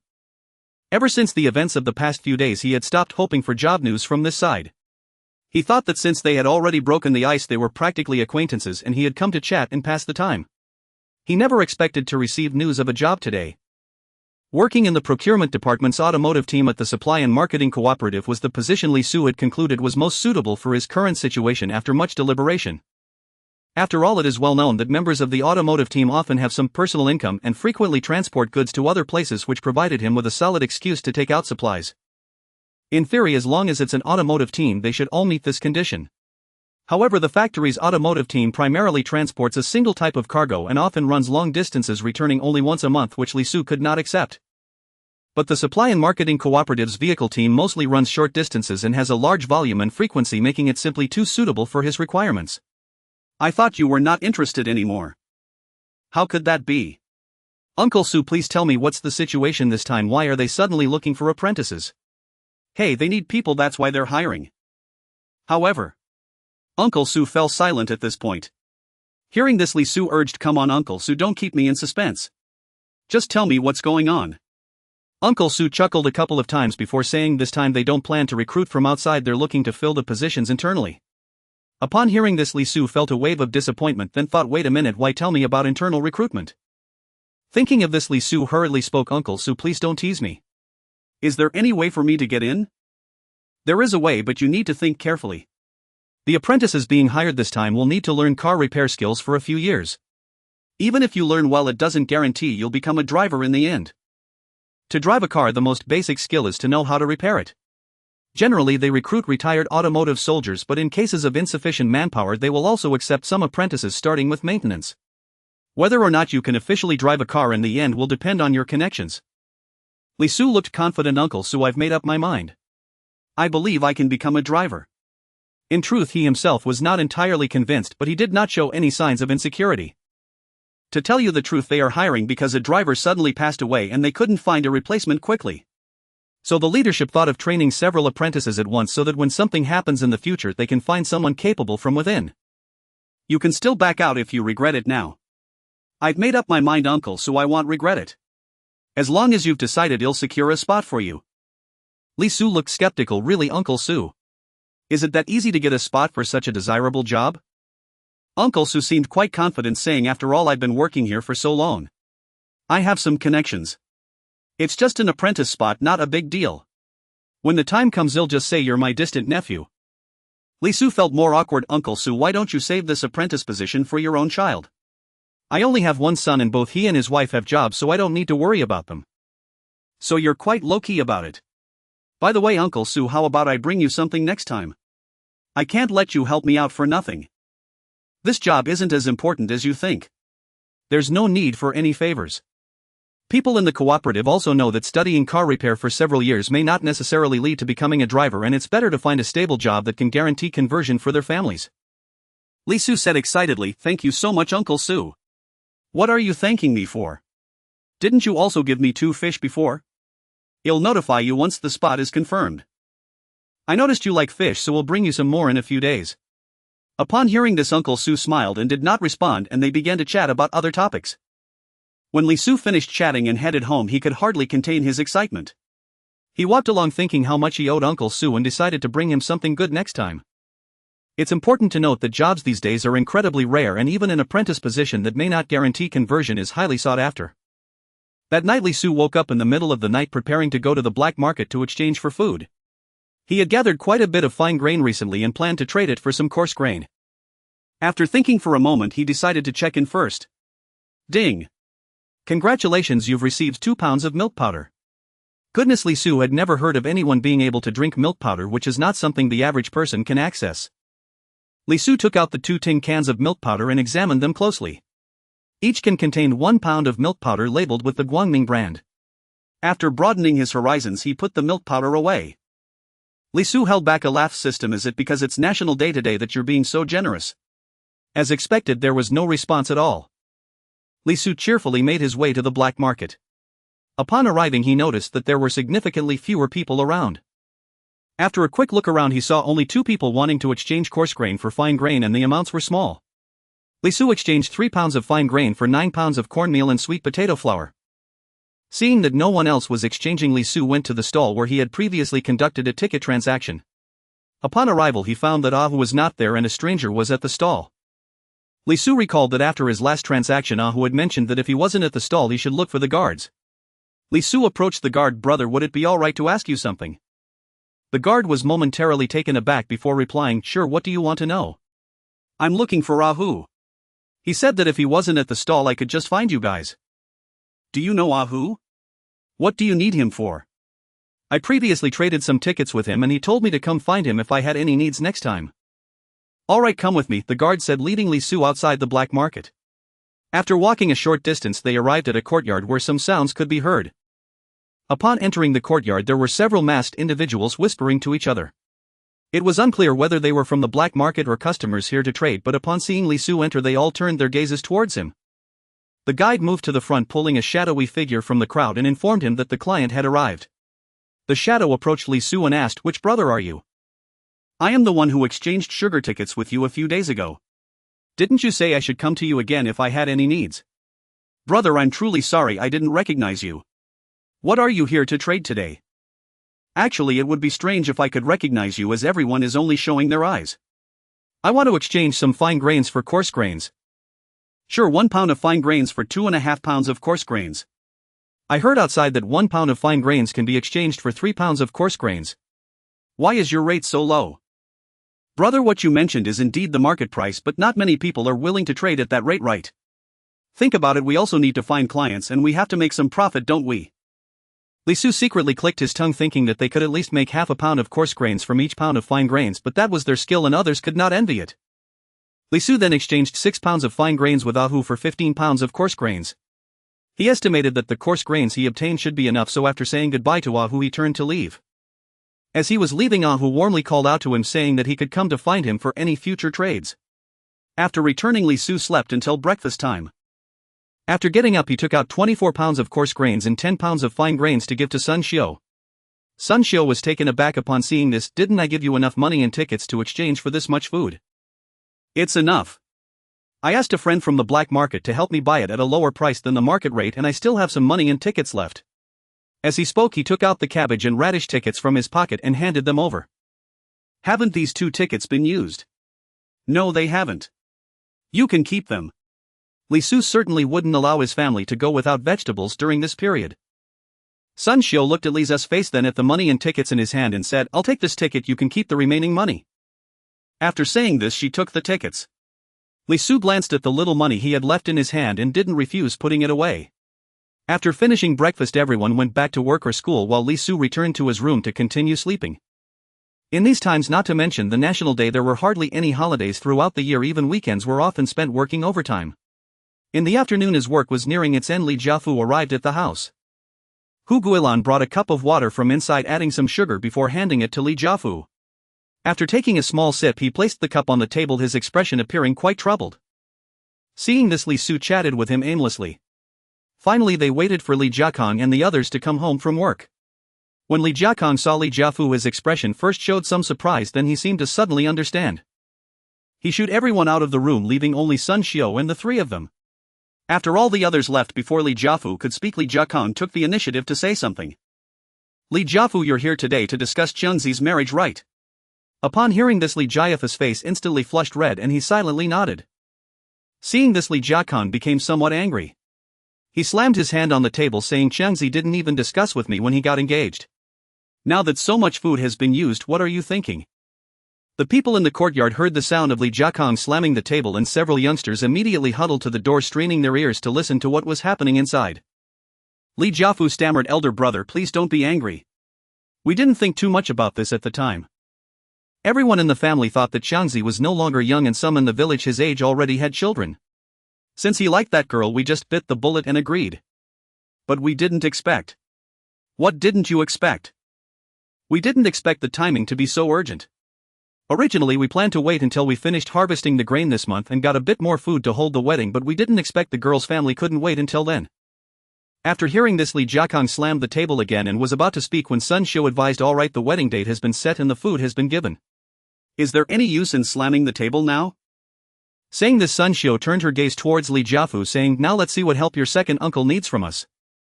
Sister-in-law, this I. Sigh. Li Jiafu saw that he was having trouble getting the words out and Sun Xiu said, alright, it's already like this, what's there to be embarrassed about?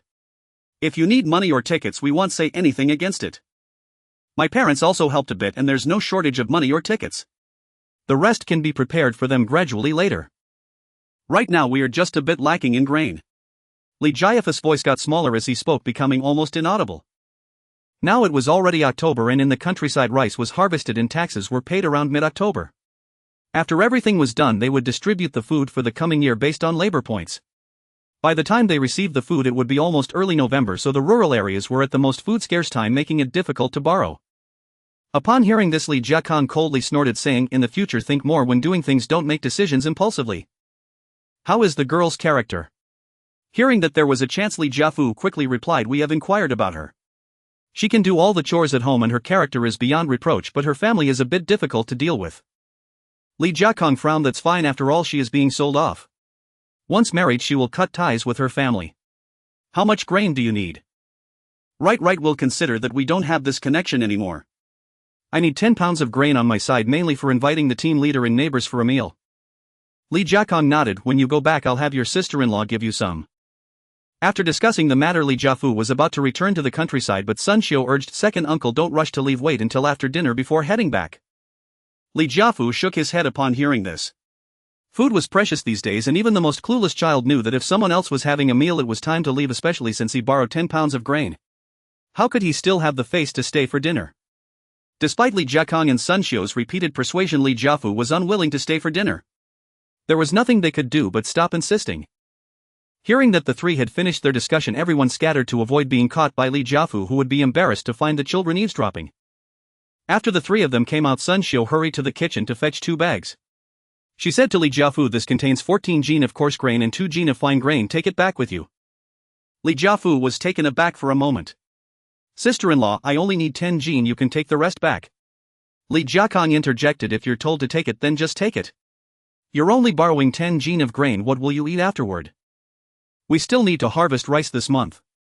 How can we manage without being well fed? After saying this, without waiting for Li Jiafu's response, she directly placed the grain in his hands. Li Jiafu was so excited he didn't know what to say, his hands trembling as he held the grain. Before leaving he said, brother, sister-in-law, don't worry, I will return it to you once the grain is distributed. Li Jiakong impatiently said, alright, hurry back, don't keep your family waiting anxiously. After Li Jiafu walked far away, Li Su leaned closer to Li Jiakong and Sun Xiu. Dad, Mom, didn't you say this grain was basically a gift? Why didn't you say anything when Uncle said he would return it? Sun Xiu shot him a glance, prompting Li Jiakong to explain. Li Jiakong coughed twice and pretended to be serious as he said, kid, you don't understand this. If I directly say we don't want it, your uncle will definitely do something even more foolish in the future. He will surely think that no matter what I will cover for him. Li Su asked curiously, so will we keep this grain when the time comes? Of course not. Then what about this? In fact, Li Su wanted to say it was unnecessary and redundant, but he didn't dare to. When he brings it next month I will definitely take it, letting him see how many mouths are in the family and how it feels to not have enough grain to eat.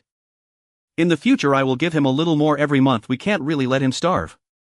Moreover, your uncle said that girl's family is quite difficult to deal with, so I think this girl might not even get all the grain she is supposed to receive this year. Hearing this, Li Su frowned incredulously, saying, no way. They can do something like that. Li Jiakong chuckled lightly, you see, you are still too inexperienced, otherwise why do you think they are marrying the girl off at this time? Once she's married off she will no longer belong to her family, and besides, this is selling off the daughter, their family has no intention of maintaining any ties afterward. Has uncle never thought about this? Li Jiakong shot him a glare, grumbling, how would I know what he thinks? Besides, it's all just speculation. Li Su murmured, I hope it's just speculation. Come on, let's go eat today, you are the hero of our family. Li Su smiled at this and did not speak further, and the two went inside together. Ahem, before we eat let me say a few words. Li Su suddenly felt like a leader holding a meeting. Everyone turned their attention to Li Jiakong, waiting for his next words. Today our family's hero is Xiaosu. He managed to get some grain, or else everyone would have to tighten their belts this month. Everyone give Xiaosu a round of applause. The crowd looked at Li Su and clapped until their hands turned red before stopping. Li Jiakong continued, tomorrow Guilan will take 2 jin of fine grain to your mother's house. Xiaosu, take 2 jin of fine grain to your grandmother's house. Upon hearing this, Hu Guilan's eyes turned red and she expressed her gratitude. I don't know what to say. Thank you Dad, thank you Mom, thank you Xiaosu. After seeing the large amount of grain Li Su brought back today, Hu Guilan surely wanted to help her maternal family, but as a married woman she felt it was inappropriate to speak up. Unexpectedly Li Jiakong brought it up and Hu Guilan was so stirred that she didn't know what to say. Li Jiakong and his wife waved their hands to indicate no need for thanks, and Li Su also said, sister-in-law, we are all family, there's no need for thanks. Hu Guilan still couldn't calm her emotions. Yes, we are family. After the meal, Hu Guilan worked harder than usual. That night everyone returned to their rooms to lie down, but clearly no one was at peace. Li Jiakong said to Sun Xiu, what do you think, where did this kid get so much grain? He didn't even finish spending the money and tickets. He paused here, and Sun Xiu, having shared a bed with him for more than 20 years, knew exactly what he was implying. Don't overthink it. Although Xiaosu has been a bit mischievous since he was little, he would never do anything like stealing. I still have faith in him. So where do you think this grain came from? He couldn't have really bought it with money and tickets, could he? Why do you care so much? Xiaosu said so we just listen.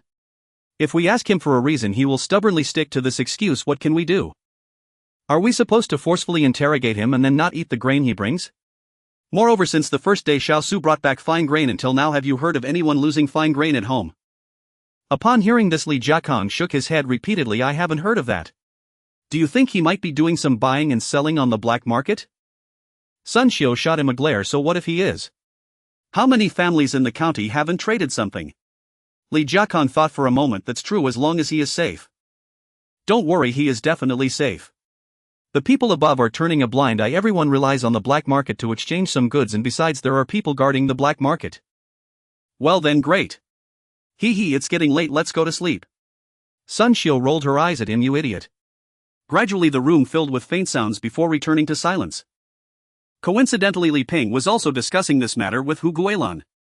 Dear, how do you think Xiaosu is so capable? Li Ping, after hearing this, did not engage in her topic. Aren't you going to your mother's house tomorrow? Shouldn't you rest early today? Hu Guilan continued to chatter.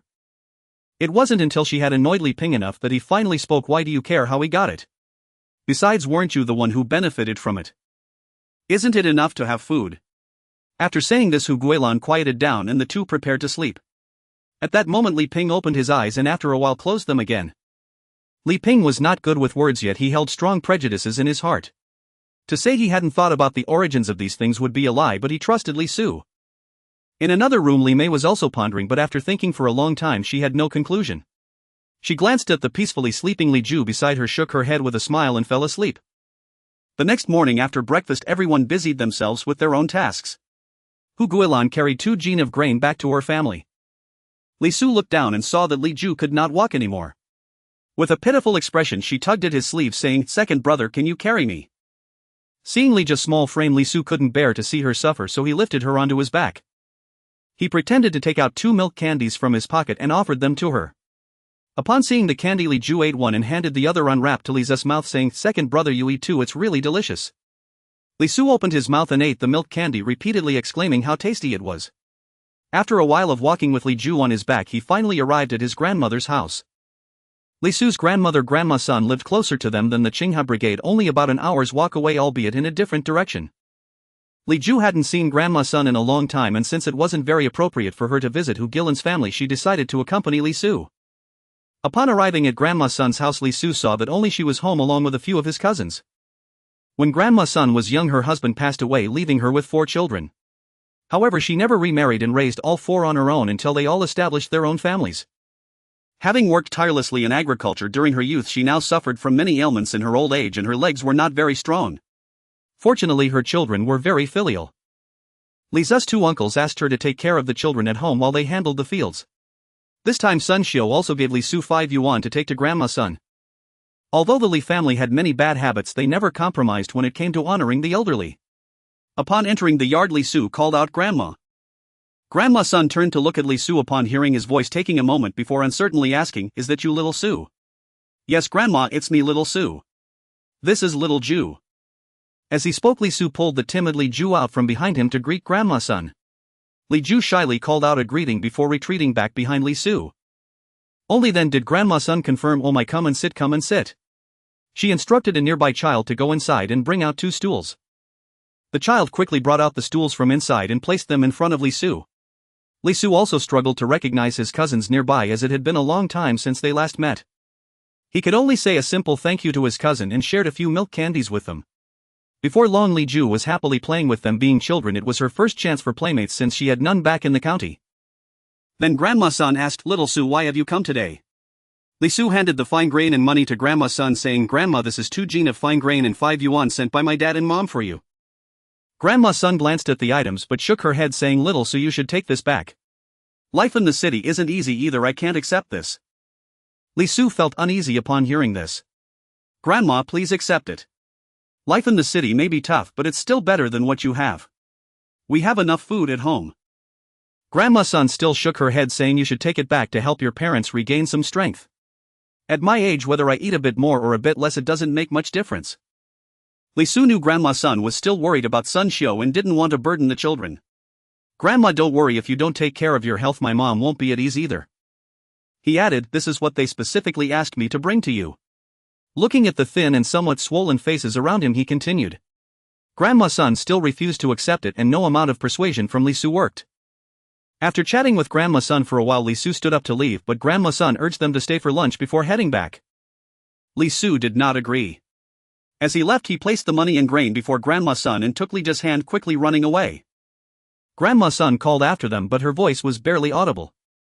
On the way back, Li Su reflected on his visit with Grandma's son and felt an increasing sense of heaviness in his heart. Li Ju noticed Li Zu's troubled expression and did not dare to disturb him. Upon returning home, Li Su saw that Hu Guilan was already preparing lunch. Hu Guilan's face seemed to bloom with a smile. Her family was also in the county, but only her father held a stable job with a steady income. Although they said that a young man would starve his father, Hu Guilan's family also struggled to make ends meet.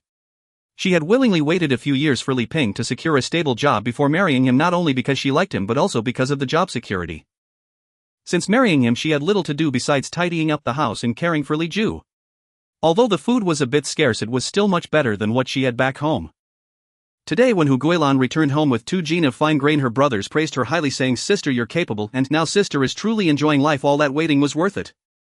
These words struck a chord in her heart.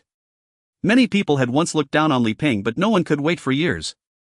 Only she persisted, and now her efforts were paying off. She felt that the ridicule she endured during those years was worth it. After returning home, her smile never faded. However, upon seeing Li Su and Li Ju arrive home in silence, Hu Guilan began to worry that something might have happened. Her smile faded as she anxiously asked, "Little Su, why do you both look so down? Did something happen?" Li Su forced a smile, replying, "It's nothing, I just found it hard to accept the state of Grandma's house." "Then tell me what happened." Hearing this, Hu Guilan became curious. After listening to Li Zu's account of Grandma's son, she fell silent. They had only heard of people starving themselves to save food for their families, but witnessing it firsthand was a heavy blow. The 3 of them silently finished their lunch. Li Su spent the entire afternoon lying on the bed, lost in thought. When Sun Xiu and the others returned home in the evening, Li Su shared the situation about Grandma's son with them. Sun Xiu could not accept it. She collapsed onto the ground and wept, unable to believe that her mother had given up on life. With vacant eyes, she repeatedly muttered, "It's all my fault, all my fault." Li Jiakang also could not accept it, collapsing onto a stool, repeatedly saying, "How could this happen? How could this happen? Isn't Grandma's family not short on food?" Seeing the 2 heads of the family appearing dazed, no amount of calling or shouting seemed to reach them. They were at a loss for what to do. At that moment, Li Su stepped forward and with a sharp sound he slapped his hand. Li Jiakang covered his face, seemingly unable to believe that someone had slapped him. His dazed eyes regained a spark, gradually focusing on Li Zu's face. Just as he was about to get angry, Li Su said, "Dad, hurry, wake Mom up, I can't bear to do it." The onlookers were dumbfounded, thinking, "Can you really lay hands on your own father?" Li Su urged, "Dad, hurry up, look how effective this is. What if Mom cries too much and gets sick?" Li Jiakang came back to his senses and gritted his teeth, saying, "You little brat, just wait. He then approached Sun Xiu and slapped her with his hand. 5 clear handprints appeared on Sun Xiu's face. Li Su clicked his tongue, thinking, this is much harsher than I did. Didn't you see that Li Jiakang's face didn't have any handprints? I have to say this method is still effective. In just a few seconds Sun Xiu stopped crying and her eyes regained some spirit. If only she didn't have those handprints on her face and stopped glaring at Li Jiakang. Seeing this, Li Jiakang said nervously, Xiu, don't cry anymore. What if you harm your health by crying too much? The most important thing now is to resolve Mom's situation. Mentioning old Madam Sun Xiu perked up, disregarding the slap. The crowd helped Sun Xiu up and sat her on a stool. Only then did they start to ask why they said such things. Though Sun Xiu was still grieving, she spoke first. Ever since we bought a house in the county and our lives got better, we would occasionally go to my maternal home to visit and bring some money and food. But now that the holidays are over and with the bad year we've had, we haven't been able to go for a long time. At most we could only ask someone to take some money and food over. At this point Li Jiakang chimed in, not long ago I also had someone take some money and food, but your grandmother said there was still enough food at home, so she didn't take it. We didn't think much of it. After all, both of your uncles are quite filial. Li Jiakang sighed again. We never expected it would come to this. Li Jiakang genuinely cared for old Madam Sun. He recalled how when Sun Xiu married him her family was poor, yet old Madam Sun didn't complain about their circumstances. After the two had several children, they sometimes needed support from old Madam Sun. After the founding of the country, they left their children at home with Li Jiafu to look after while they worked at the county's textile factory. At that time the wages were not low either. They saved diligently for years before finally buying a house in the county and later brought the children over. Later they rode the tide of the times and secured stable jobs with benefits, improving their conditions even further. Thus Li Jiakang felt sincere gratitude towards old Madam Sun, and Sun Xiu was also grateful to the Li family. Hearing this, Sun Xiu's tears began to fall again. Li Su, seeing this, hurriedly said, Mom, don't cry anymore. Let's take a day off tomorrow to visit Grandma and find out what's going on. Sun Xiu's eyes brightened, and while crying she said, Yes, I want to take a day off tomorrow. Li Jiakang also said, Tomorrow I will take a day off and go with you. Xiaoping, when you go to work at the factory tomorrow, help us ask for a day off. Li Ping nodded in agreement. Li Su added, Since we didn't expect this situation when we went today, Mom and Dad, please take more food with you when you go tomorrow. Li Jiakang and his wife nodded. The crowd encouraged them for a while, and only then did the two start to regain their spirits. They continued to eat dinner in an extremely heavy atmosphere. There's no choice, no matter how sad the situation is, one cannot skip meals. The next morning Sun Xiu hurriedly had a few bites of food and grabbed 10 jin of food to drag Li Jiakang out. Li Su also handed them 5 jin of fine grain and 20 eggs, saying they were collected last night to take to Grandma's house. It's not that Li Su didn't want to send more, it's just that there was not much fine grain left after the past few days of collection. He could only wait to collect more before sending it. The couple didn't decline and accepted the food and eggs. No one else had any objections either. At this moment Li Ping suddenly spoke up. Dad, today is Qiang's wedding day. Are you two still going? Li Jiakang, upon hearing this, slapped his forehead, having forgotten about this matter due to the previous events. After pondering for a moment he said, If we have time, your mother and I will go. If we can't make it, then we won't go. Xiao Su can go alone. Go earlier today to see if there's anything you can help with and bring a jin of coarse grain for dinner. Your second uncle's family isn't doing well either. After Li Jiakang finished speaking, Sun Xiu took out 2 yuan and handed it to Li Su, saying this was for the wedding gift. Li Su nodded and accepted the 2 yuan. Nowadays it's rare to give 2 yuan as a gift, most people only give 2 or 3 dimes. After speaking, Li Jiakang and Sun Xiu hurriedly left. Li Su also took a jin of grain and went to the Qinghe brigade. When he arrived at Li Jiafu's house, only his second aunt Duan Xiaoyun was busy tidying up things. Everyone else had gone to work and she had taken a day off. Seeing Li Su arrive, Duan Xiaoyun warmly received him. There was no need to say anything else, just the fact that Li Zu's family brought food was enough for her to treat him this way, not to mention that Li Su also brought a jin of grain for her.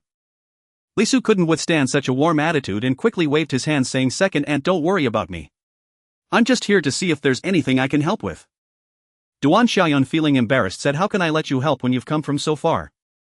What you said is nonsense, we are all family. Why be so polite? I can't help with much for Chang's wedding, but I can still lend a hand. After saying this, Li Su ignored Duan Xiaoyun's objections and began to busily help out. Seeing this, Duan Xiaoyun had no choice but to let Li Su assist with some lighter tasks. Otherwise, if Li Su was busy like this, she would have to spend extra time tidying up. Thus Li Su and Duan Xiaoyun spent the entire morning tidying the house. Although the room that Li Chang would use for his wedding still looked empty, it was much cleaner and tidier. After having lunch with Li Jiafa's family, Li Su got busy again in the afternoon. This time there was more to prepare. Since they couldn't get any meat, old Madame Li thought it couldn't be too shabby, so she bought some salt with money. A few days ago her sons caught fish for 2 days during the school break, planning to make some fresh fish soup for everyone tonight. Then they would make sweet potato flour and cornmeal into small steamed buns to be steamed closer to the wedding time. However, Li Su was not skilled at cooking and could only help out on the side. Thus Li Su and Duan Xiaoyun worked until it was time to finish up. Li Jianguo and Li Jianjun also returned home after school. The two brothers were initially cheerful, but upon seeing Li Su as they walked in, their faces instantly darkened. Li Su realized that they were still upset about his previous report.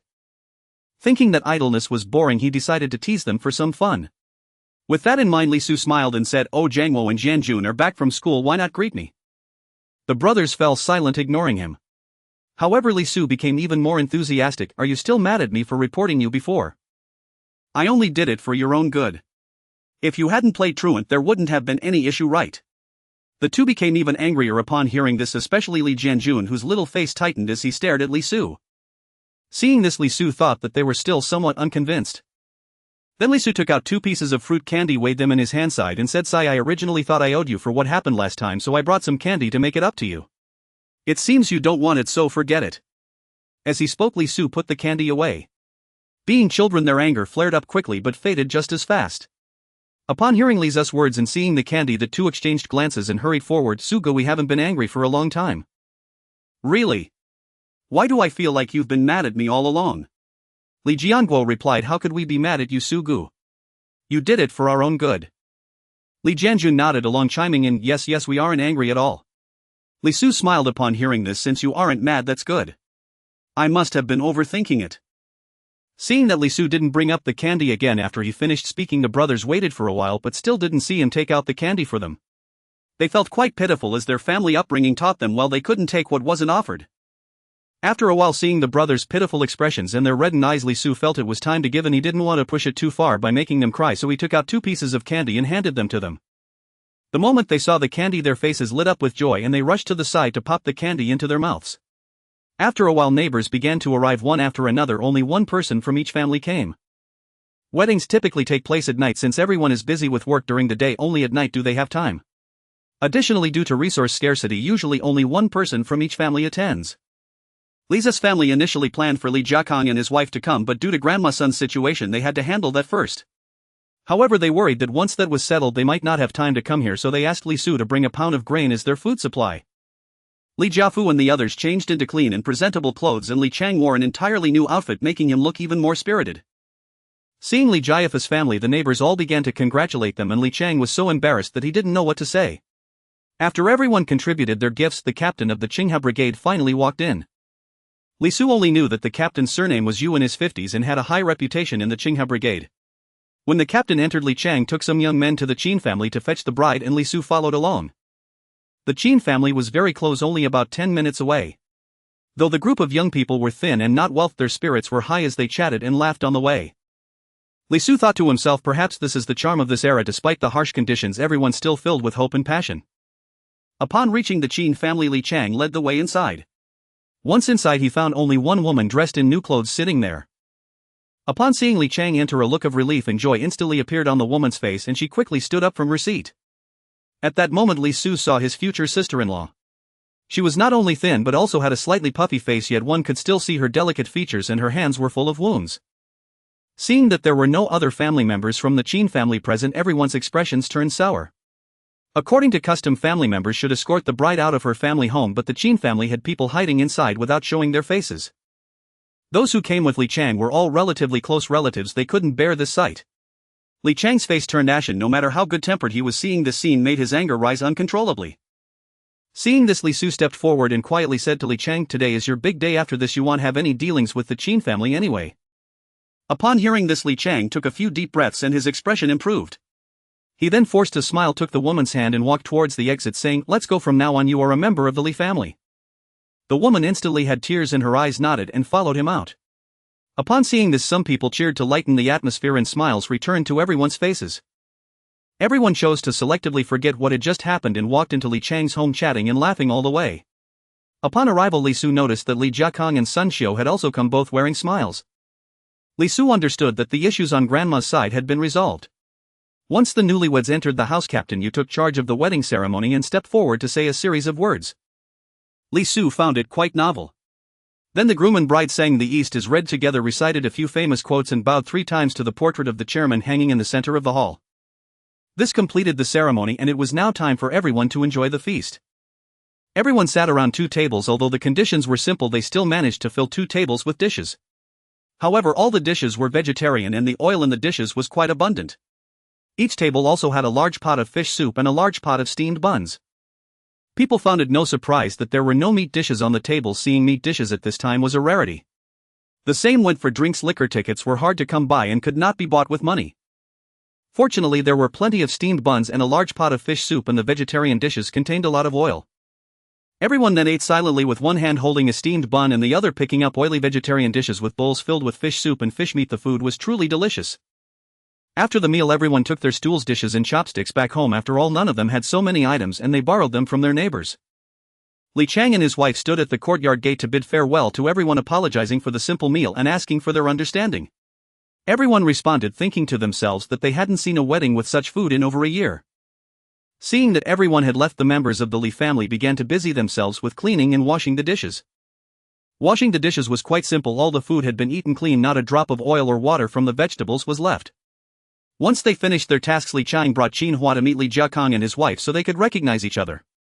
After chatting for a while, Li Jiakong mentioned that it was getting late and they needed to head back. Everyone stopped trying to keep them. The 3 of them set off on their way home. On the road, Li Su asked Dad, "Mom, what did you say about Grandma?" Li Jiakong replied, "Everything has been settled." Li Su inquired further, but the couple remained silent until he pressed them. Finally, Li Jiakong snapped, "You little brat, daring to slap me last night. Just wait until we get back to see how I deal with you." Upon hearing this, Li Su nearly choked. Cough. It was useless to shout last night. It had to be handled this way. "I don't care anyway. You cannot escape this beating." Sun Xiu smiled and said, "What about the slap you gave me last night? Shouldn't I settle the score with you?" Li Jiakong fell silent, pondering for a long time before responding. It was useless to shout last night. It had to be handled this way. Li Su sensed a familiar tone in his words, thinking, wasn't this what he had just explained? Sun Xiu added, "Just now our son said the same thing. Why do you still want to hit him?" Li Jiakong was left speechless, reluctantly saying, "Can't you just let him off this once?" Li Su, hearing this, leaned towards Sun Xiu and grinned. "Mom is still formidable, unlike someone who can't tell right from wrong." Li Jiakong, who had already relented due to Sun Xiu's persuasion, felt his anger rise again. "You little brat, I see your skin is itching." Sun Xiu patted Li's back. "All right, don't irritate your dad. We'll talk more when we get home to avoid repeating ourselves." Li Su nodded in agreement. Thus the 3 of them walked home, arriving around 10 p.m. Upon entering the house, they found everyone sitting in the living room. Li Jia's eyes were barely open, yet she insisted on staying awake. Hearing the commotion, everyone stood up to come out. Even Li Ju, who could hardly keep her eyes open, perked up and rushed out.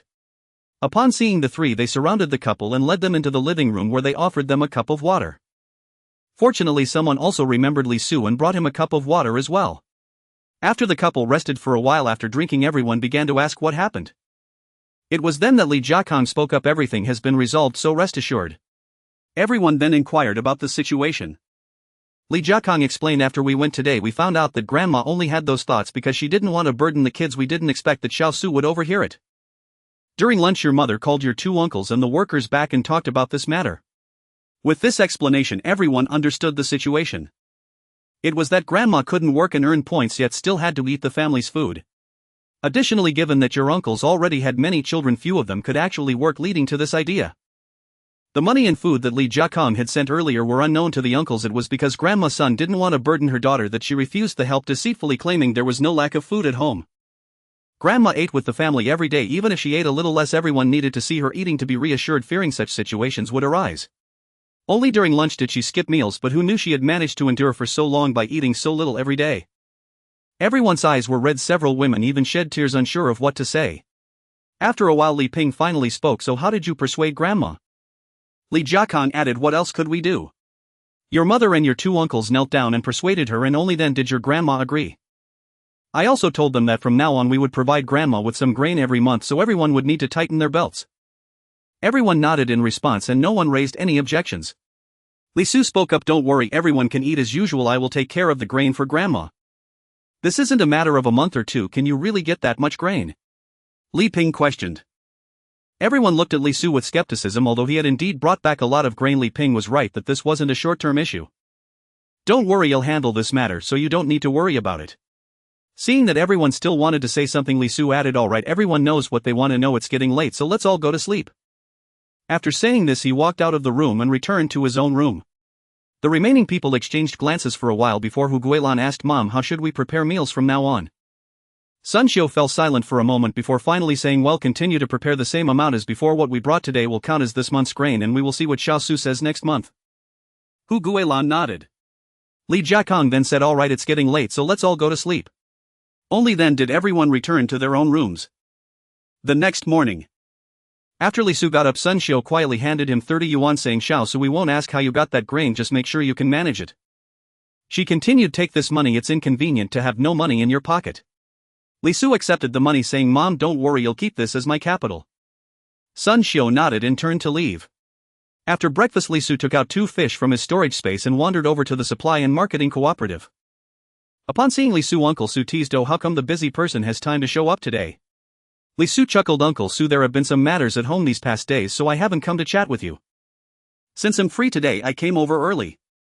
Look, I brought you 2 fish. With that, Li Su handed the fish over. Uncle Su didn't refuse taking the fish and grunting, at least you have a conscience, it's worth the effort I put in. Hearing this, Li Zu's eyes lit up as if he had understood something, and he hurriedly asked Uncle Su, did the matter succeed? Uncle Su nodded, of course, just come to find me the day after tomorrow morning and I will help you with the employment procedures. Uncle Su, you are truly my benefactor. After getting this job, Li Su would find it much smoother to present things in the future, unlike last night when everyone was still dubious about his words. Uncle Su replied, alright you brat, it's not a big deal, no need to mention benefactors or whatnot. Uncle Su, just watch. After Li Su finished speaking, Uncle Su did not respond but smiled and began chatting with him as usual. Li Su wore a cheerful expression throughout the day, and when they were having dinner together at home that evening, he clapped his hands twice to attract everyone's attention and said, ahem, I have an important announcement to make. Everyone looked curious except for Li Jiakong, who said, what important thing could you have? Li Su ignored him and continued, the day after tomorrow and going to start work. At once there was a chorus of exclamations at the table. Sun Xiu was the first to speak. Xiao Su, you wouldn't be joking, would you? In fact, the first reaction of everyone was to think Li Su was joking, as they all knew that Sun Xiu and her husband had been trying to find him a job without success. They understood how difficult it was to find work these days. Mom, do I look like I'm joking? After hearing this, everyone nodded in agreement, leaving Li Su quite speechless. Li Ping, however, felt that Li Su did not seem to be joking and asked, Xiao Su, which factory are you going to work at? Big brother, I'm not going to a factory, I'm going to be an apprentice in the automotive team of the Supply and Marketing Cooperative's procurement department. Ah. This was a unified response from everyone. Li Jiakong said, how can such a good job come to you? Li Su smiled, of course. In the past few days I've met quite a few people and one uncle helped me secure a spot. Sun Xiu interjected, ah. You weren't tricked, were you? Li Su replied, how could that be? He is someone from the Supply and Marketing Cooperative's procurement department, and just today he told me to come find him the day after tomorrow morning to help me with the job onboarding. Sun Xiu began to believe him excitedly, saying, great. My son is capable, he found a job by himself. Then she asked, Xiao Su, should we send something to this person? He's helped us so much, we should show our appreciation. Li Su quickly replied, Mom, you don't need to worry about that. He just thought we clicked well and introduced me to the job, he doesn't want anything in return. Really, we don't need to send anything. Really not. Sun Xiu then said, alright Xiao Su, you have indeed met a benefactor this time, make sure to show your gratitude to him. Don't worry Mom, I will definitely thank him properly. In truth, Li Su was also unsure why Uncle Su would help him find a job. Could it really be because they had a connection? What Li Su did not know was that he had actually guessed correctly about this reason. Later on, Li Su learned that Uncle Su only had one child with the entire family. There were only 6 people and the oldest grandchild was just 2 years old while the youngest was only a few months. Usually only his elderly wife could chat with him a bit, and the people from the Supply and Marketing Cooperative barely spoke with him due to their own busy schedules. Only Li Su, after being straightforward, would still shamelessly go visit him every day to chat, which truly struck a chord in Uncle Zu's heart and made him feel a desire to help. Upon hearing this good news, everyone congratulated Li Su and praised his capability. Li Su responded with smiles, as who doesn't enjoy being praised in life. The gathering ended in a joyful atmosphere. The next day was the Mid-Autumn Festival and the 8 mooncakes received from the system's sign-in provided him with great comfort. Otherwise, trying to get more mooncakes would be incredibly difficult. Nowadays, mooncakes were considered an absolute luxury. Although he had the money to buy mooncakes, he lacked the necessary pastry tickets. Since the famine began, only the elderly and children could receive some pastry tickets to supplement their nutrition. Li Zu's family was only able to get half a kilogram because of Li Ju. Early in the morning, Li Su took his money and tickets to the supply and marketing cooperative to buy mooncakes. Although he arrived quite early, there were still many people with money and tickets gathered at the pastry counter, and behind Li Su he could occasionally hear the angry shouts of the salespeople and the clamors of customers. After waiting for a while, Li Su finally managed to use his money and tickets to buy half a kilogram of mooncakes, which was essentially just 2 large mooncakes, as during those times everyone generally shared mooncakes. After leaving, Li Su found a hidden corner to take out the 8 mooncakes he received from the sign-in. The style of the sign-in items was exactly the same as those sold at the supply and marketing cooperative. Li Su discovered on the first day of sign-in that the items received were the same as those currently being sold. Otherwise, he wouldn't have been able to explain the rice. After all, the rice now was darker in color, while the rice from later generations underwent a polishing process, making it look whiter and shinier. Just that alone made him hesitant to bring it out. Li Su took the 10 mooncakes to find Uncle Su at the procurement department and handed him a package containing 5 mooncakes. Uncle Su opened it in surprise and asked, "So many mooncakes? Where did you get these?" Uncle Su knew from chatting with Li Su that his family couldn't possibly get that many mooncakes. Li Su smiled. "Uncle Su, you don't need to worry about that. They all came through legitimate means. Those few mooncakes are for you, just take them." Uncle Su, hearing this, didn't inquire further about the source but replied, "My family also received a kilogram ticket. With so few people, it's enough to eat. I appreciate your kindness, but you can take the items back." After saying that, he wrapped the mooncakes again and handed them back. Li Su lifted the remaining mooncakes he was holding and said, "Uncle Su, look, I still have these. There's enough for my family." Uncle Su pondered for a moment and then said, "There really are few people in my family and we won't finish this many. How about this? I'll take 2 pieces and you can take the rest home." Seeing that Li Su was about to say something else, he continued, "All right, if you still disagree, then I won't take any, you just take them all." With no other option, Li Su could only agree. After chatting with Uncle Su for a while, he finally took the remaining 8 mooncakes home. Upon returning, he handed the mooncakes to Hu Guilan and explained that the extras were purchased with tickets he exchanged with friends. Hu Guilan didn't say anything in response. She now knew that Li Su had friends who could help him find a job, so exchanging some pastry tickets from friends was a very normal matter. She nodded and took the mooncakes inside, waiting for everyone to come back from work and school that evening to share them together. Before long, evening arrived, and after everyone returned, they specifically set the table in the courtyard. Dinner was enjoyed outside, and after the meal, Hu Guilan took out mooncakes, distributing 1 to each person. While everyone was still puzzled, Hu Guilan spoke up to explain the origin of the mooncakes on behalf of Li Su. No one asked further. Then Sun Xiu went inside to prepare some sweet soup, placing a cup in front of each person. As everyone gazed at the full moon, they chatted and laughed, occasionally taking bites of mooncake and sips of sweet soup. Despite the scarcity of resources, genuine smiles blossomed from everyone, which unconsciously brought a smile to Li Zu's face as well. Such a scene was truly unseen in Li Zu's later life. Despite the abundance of resources in his future, the warmth of human connections and familial affection was considerably lacking. Li Su looked at the moon and then at the people around him, thinking to himself how beautiful the moonlight was tonight. Before long, everyone finished their mooncakes and sweet soup, sitting in the courtyard gazing up at the moon, lost in their thoughts. At this moment, a retching sound was heard. Everyone turned to see that it came from Hu Guilan. Sun Xiu, instantly filled with joy, asked Guilan, "Are you expecting?" Hu Guilan, also with a joyful expression, replied, "Mom, I'm not sure." It took a moment for everyone to realize she was saying Hu Guilan was pregnant. Li Ping was quite excited as well. Peers of his age had already had children, but he had postponed marriage until this year due to his job status, so to say he felt no regret would be a lie. Who wouldn't want a warm family with a wife and children? Thinking of this, Li Ping hurriedly said, "Guilan, you should go to the hospital for a checkup tomorrow morning." Hu Guilan nodded, her face flushed. Everyone laughed even more joyfully upon learning there might be a nephew or niece on the way. Thus they wrapped up the Mid-Autumn Festival of 1960 amidst laughter and joy. The next morning, everyone was busy with their own affairs. Li Su also dressed neatly and arrived at the procurement department of the supply and marketing cooperative. Uncle Su nodded upon seeing Li Su, then led him into a room shortly thereafter. Li Su looked up and saw a middle-aged man sitting inside with a thin face and glasses. Upon seeing Uncle Su and him enter, the man spoke, "Old Su, is this your distant nephew?" Uncle Su nodded, "Yes, his name is Li Su, and I would appreciate it if Director Shin could help him with the onboarding procedures." Director Shin also nodded, sizing up Li Su with a smile. "This is all a small matter. Alright, let him stay here, I will handle the paperwork for him. After hearing this, Uncle Su talked to Li Su for a moment, then exchanged greetings with Director Shin before turning to leave. At this point Director Shin spoke up, you are Li Su. How old are you this year? Li Su, feeling a bit shy, replied Director Shin, I am Li Su, 15 years old, and I just graduated from middle school.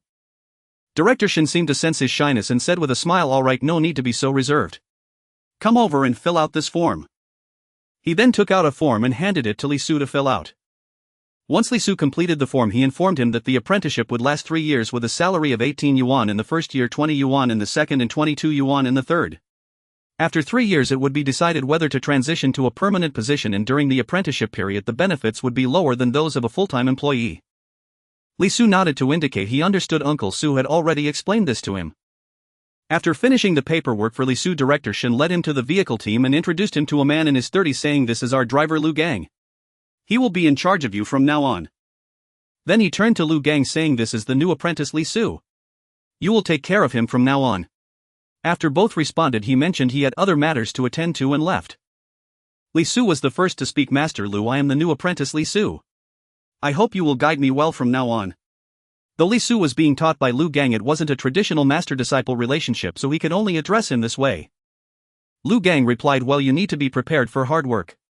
Besides, you don't look particularly strong. Li Su noticed Lu Gang's slightly tanned skin and robust physique. His arms looked quite strong, so he nodded and said, don't worry, Master Lu. I can endure hardship and will also work on my physical fitness. In fact, Lu Gang had his reasons for saying this. Driving modern transport vehicles required a strong physique, as vehicles needed frequent refueling and maintenance, which were physically demanding tasks. Due to poor road conditions, driving was quite bumpy, leaving drivers exhausted by the end of the day. Without strength, one couldn't even turn the steering wheel. Therefore, today's drivers had to be quite strong, and their salaries were sufficient to support their consumption. Not only did drivers receive higher food rations and benefits than other job types, but their salary standards also far exceeded those of other professions. Drivers were divided into 5 levels and 10 grades. As long as they could drive a vehicle, they would quickly become the lowest rank of level 5 within 2 years, earning an impressive salary of over 40 yuan. Additionally, they received extra allowances during transport, at least 0.6 yuan per day, amounting to over 50 yuan in a month. They could also carry some local specialties to earn some extra income. Although it was strictly prohibited, everyone turned a blind eye. Thus, drivers during this period were truly in high demand. Lu Gang nodded and said, follow me. He led Li Su to a truck, took out a handwritten booklet and handed it to Li Su, pointing at the truck while saying, this is my vehicle. The booklet contains some maintenance experiences I've summarized. You can use it to familiarize yourself with the truck. Just don't mess with anything and feel free to ask me if you have any questions. Li Su held the booklet, thinking to himself how thoughtful Lu Gang was. One must understand that nowadays what apprentices learn greatly depends on what their teachers impart. Few would teach handsign, usually they only elaborate when issues arise. It's quite rare to find someone who compiles their experiences into a booklet. Thinking of this, Li Su quickly expressed his gratitude. Thank you, Master Lu. I will definitely study diligently. Lu Gang replied with a then added with a hint of a smile, Li Su, are you Su Debao's nephew? Hearing this, Li Su was momentarily taken aback and then asked in confusion, who are you referring to as Su Debao? Lu Gang, puzzled, replied, isn't Su Debao your uncle? He's the one who got you the apprenticeship position and told me to take good care of you. Only then did Li Su realize, oh, so Uncle Su's full name is Su Debao. No wonder he always asked me to call him Uncle Su without telling me his full name. Trying to suppress his laughter, Li Su nodded and said, so you were referring to my Uncle Su. I'm sorry, I just found out his full name today. Upon hearing this, Lu Gang was even more puzzled. Aren't you his nephew? How come you don't know his name? Li Su hurriedly explained, Uncle Su is my distant uncle and my family just told me to call him uncle without ever mentioning his full name. After meeting Uncle Su, he never mentioned his name either.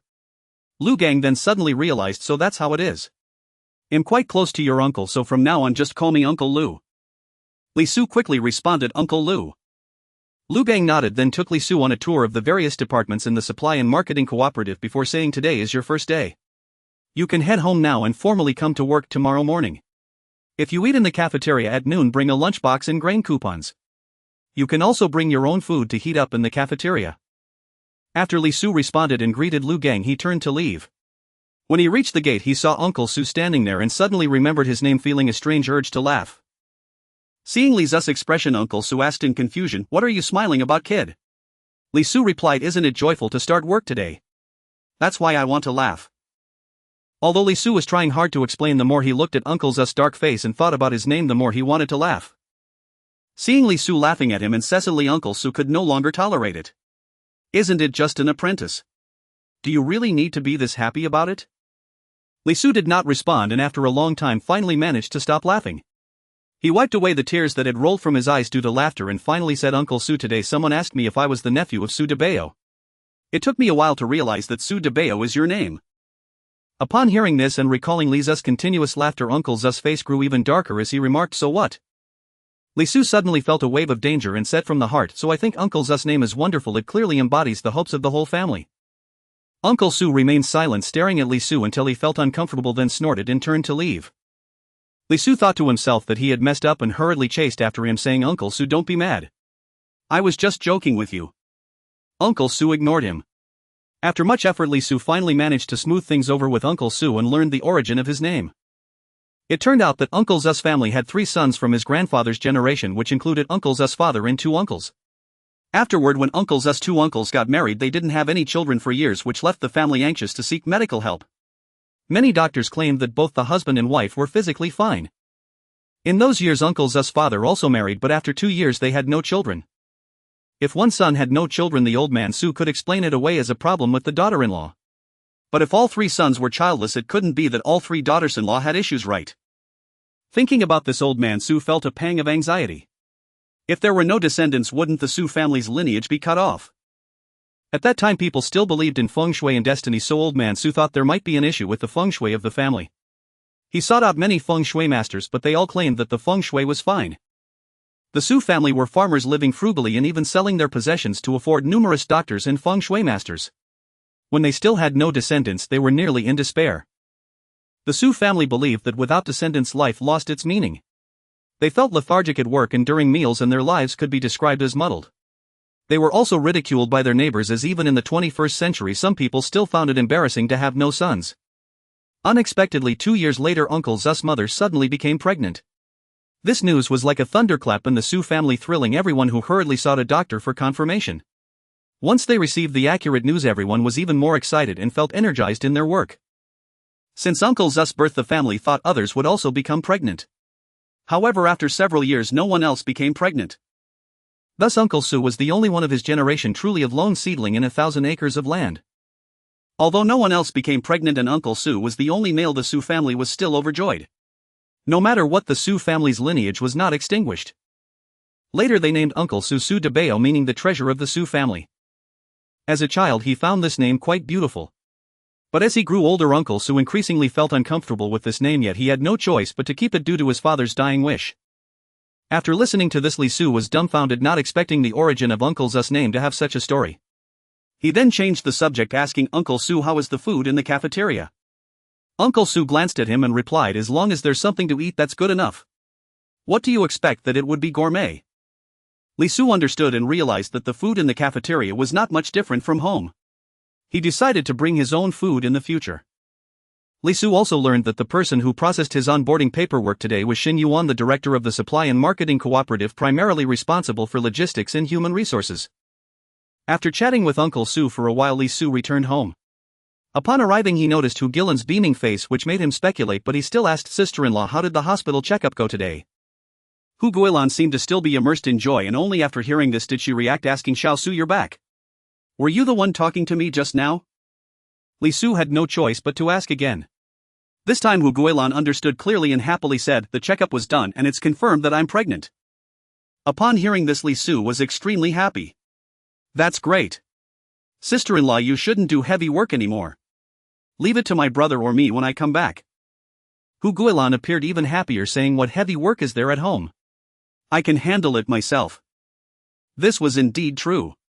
Hu Gilan's daily tasks included cleaning, doing laundry, cooking, and taking care of Li Ju. There really wasn't much heavy work. In fact, this was influenced by Li Zu's mentality from the future, where most families had only one child. Once pregnancy occurred, wouldn't the family members pamper her? In contrast, in the present, rural women working in the fields while pregnant were common. They had no choice, as not farming would lead to hunger. Only workers in the units had it better, with 56 days of maternity leave to rest, and urban residents would receive some extra nutritional supplements for pregnant women. Although these were just some sugary items, they were still quite precious. At this moment Hu Guilan asked Xiao Su, how did your job onboarding go today? It has already been completed and my mentor has also been arranged. I can officially start work tomorrow morning. Hu Guilan became even happier, saying, great, tell everyone tonight, let them share in the joy too. With that she turned and went to the kitchen to get busy. At this time Li Ju tugged at Li Zu's sleeve. Seeing him with his head lowered, she said, second brother, if you start working, do you not have time to play with me anymore? Now everyone barely has enough to eat and many children are lying at home to reduce their energy expenditure, so Li Ju had not played with her friends for a long time. These days it was Li Su who accompanied her to play, and now even he would have no time, which was something Li Ju found hard to accept. Seeing Li Ju's dejected expression, Li Su couldn't help but say, little sister, second brother can play with you after work in the evening. Li Ju's eyes brightened and she raised her head hopefully, asking, really? Li Su patted her little head and said, of course it's true. Second brother still needs to earn money to buy delicious food for my little sister. As he spoke he took out a milk candy, unwrapped it and stuffed it into Li Ju's mouth. At that moment a smile appeared on Li Ju's face. Second brother, you must not lie to me. I want lots and lots of delicious food. Alright, I'm just afraid that the little glutton won't be able to eat it all. With that Li Su began to playfully tease Li Ju. Before long Li Ju was bursting into a series of silver bell-like laughter. In the evening, after everyone returned home, Li Su and Hu Guilan shared both good news and everyone in the house was extremely happy. At this time Li Su said, Mom, I won't be turning in my salary anymore. I will need it for exchanges. In the Li family, finances were managed by Sun Xiu. It goes without saying that once the monthly salary was issued it had to be turned in, but Sun Xiu would give him 2 yuan each month for pocket money. Meanwhile Li Ping had to turn in half of his salary after starting work until now. There was no choice, the entire family had not split yet. At this time young adults who had not split from their families generally had to hand over a portion of their salary to support household expenses. Sun Xiu immediately understood but still symbolically asked if everyone agreed. Everyone knew what Li Su meant by exchanges, as they all enjoyed the benefits, so they all agreed. Li Ping and his wife had no objections either. Li Ping even told Li Su to let him know if he didn't have enough money. Li Ping was also clear about how much Li Su usually took. Based on Li Zu's salary it was not enough, and even if there was money not many people had such ability. After hearing everyone agree, Li Su told Sun Xiu that from now on he would also take a lunch to the supply and marketing cooperative. Sun Xiu smiled and said, earlier the factory rewarded me with a new lunchbox. You can take it to use tomorrow and your sister-in-law will prepare the meals for you. Hu Guilan responded affirmatively. After thanking Hu Guilan, Li Su said nothing more. Once everyone finished discussing they began to enjoy a sumptuous dinner. It was indeed much better than other families, and because of the 2 good events at home today Hu Guilan prepared an even more lavish dinner than usual, with even a dish of water-fried eggs on the table. Early in the morning Li Su was spirited as he carried his lunchbox to work. After arriving he first greeted Uncle Su and chatted for a bit before going in to find Lu Gang's vehicle. Usually Lu Gang would be at his vehicle when he had nothing to do. Seeing that Lu Gang hadn't arrived yet, Li Su took out the martial arts manual Lu Gang gave him to compare with his vehicle. One cannot help but say that the teacher Uncle Su found for him was quite impressive. One could tell from Lu Gang's vehicle being the best and newest in the automobile team. Although it seemed relatively old to Li Su compared to other vehicles that looked almost ready for scrap, it appeared quite new, which speaks volumes about the current shortage of automobiles. Lu Gang's vehicle model was the Jiefeng CA-10, produced in 1956. Although it was only 4 years old, given the current road conditions and loading requirements, maintaining it in this state was commendable. Nowadays vehicles do not care about how much weight they carry, there is only one requirement: they must be loaded to the brim. This is unavoidable as there is a shortage of vehicles, but the amount of cargo needing transport is high. Opening the driver's door, Li Su got in to take a closer look at the structure of the vehicle. What greeted his eyes was a large steering wheel without any power assistance. Li Su tried moving it and found it quite strenuous. He thought to himself that if he didn't start exercising soon he wouldn't even dare to drive the car due to lack of strength to turn. He also looked at the manual that indicated the vehicle required the driver to perform a 2-foot clutch operation when shifting gears, and the accelerator and clutch had to be coordinated properly to achieve a gear shift. The iron workbench was inlaid with instruments all labeled in Chinese, including fuel kilometers, water temperature, and so on. While he was still observing, a voice came from outside the vehicle: how does the car look? Li Su immediately turned around only to find that Lu Gang had arrived at some point, standing in front of the car looking at him. He got out of the car and replied, Uncle Lu, I've looked at the car about enough and I've finished reading the booklet you gave me. However, it's all theoretical knowledge and I don't know how the practical operation works. Lu Gang smiled in response, saying, today is only your first day at work, just remember these theoretical experiences. Don't think too much about the rest, you'll naturally learn it through practice. Everyone has gone through this, and the 2 apprentices who came with you don't have this booklet to learn from either. Li Su flattered, that's why Uncle Su entrusted me to you. You must be the best teacher, Uncle Lu. Although Lu Gang mentioned to Li Su not to say any divisive words and to never say such things in front of others, insisting that he was not the most capable, Li Su could see that Lu Gang's smile was so wide it nearly reached the back of his head.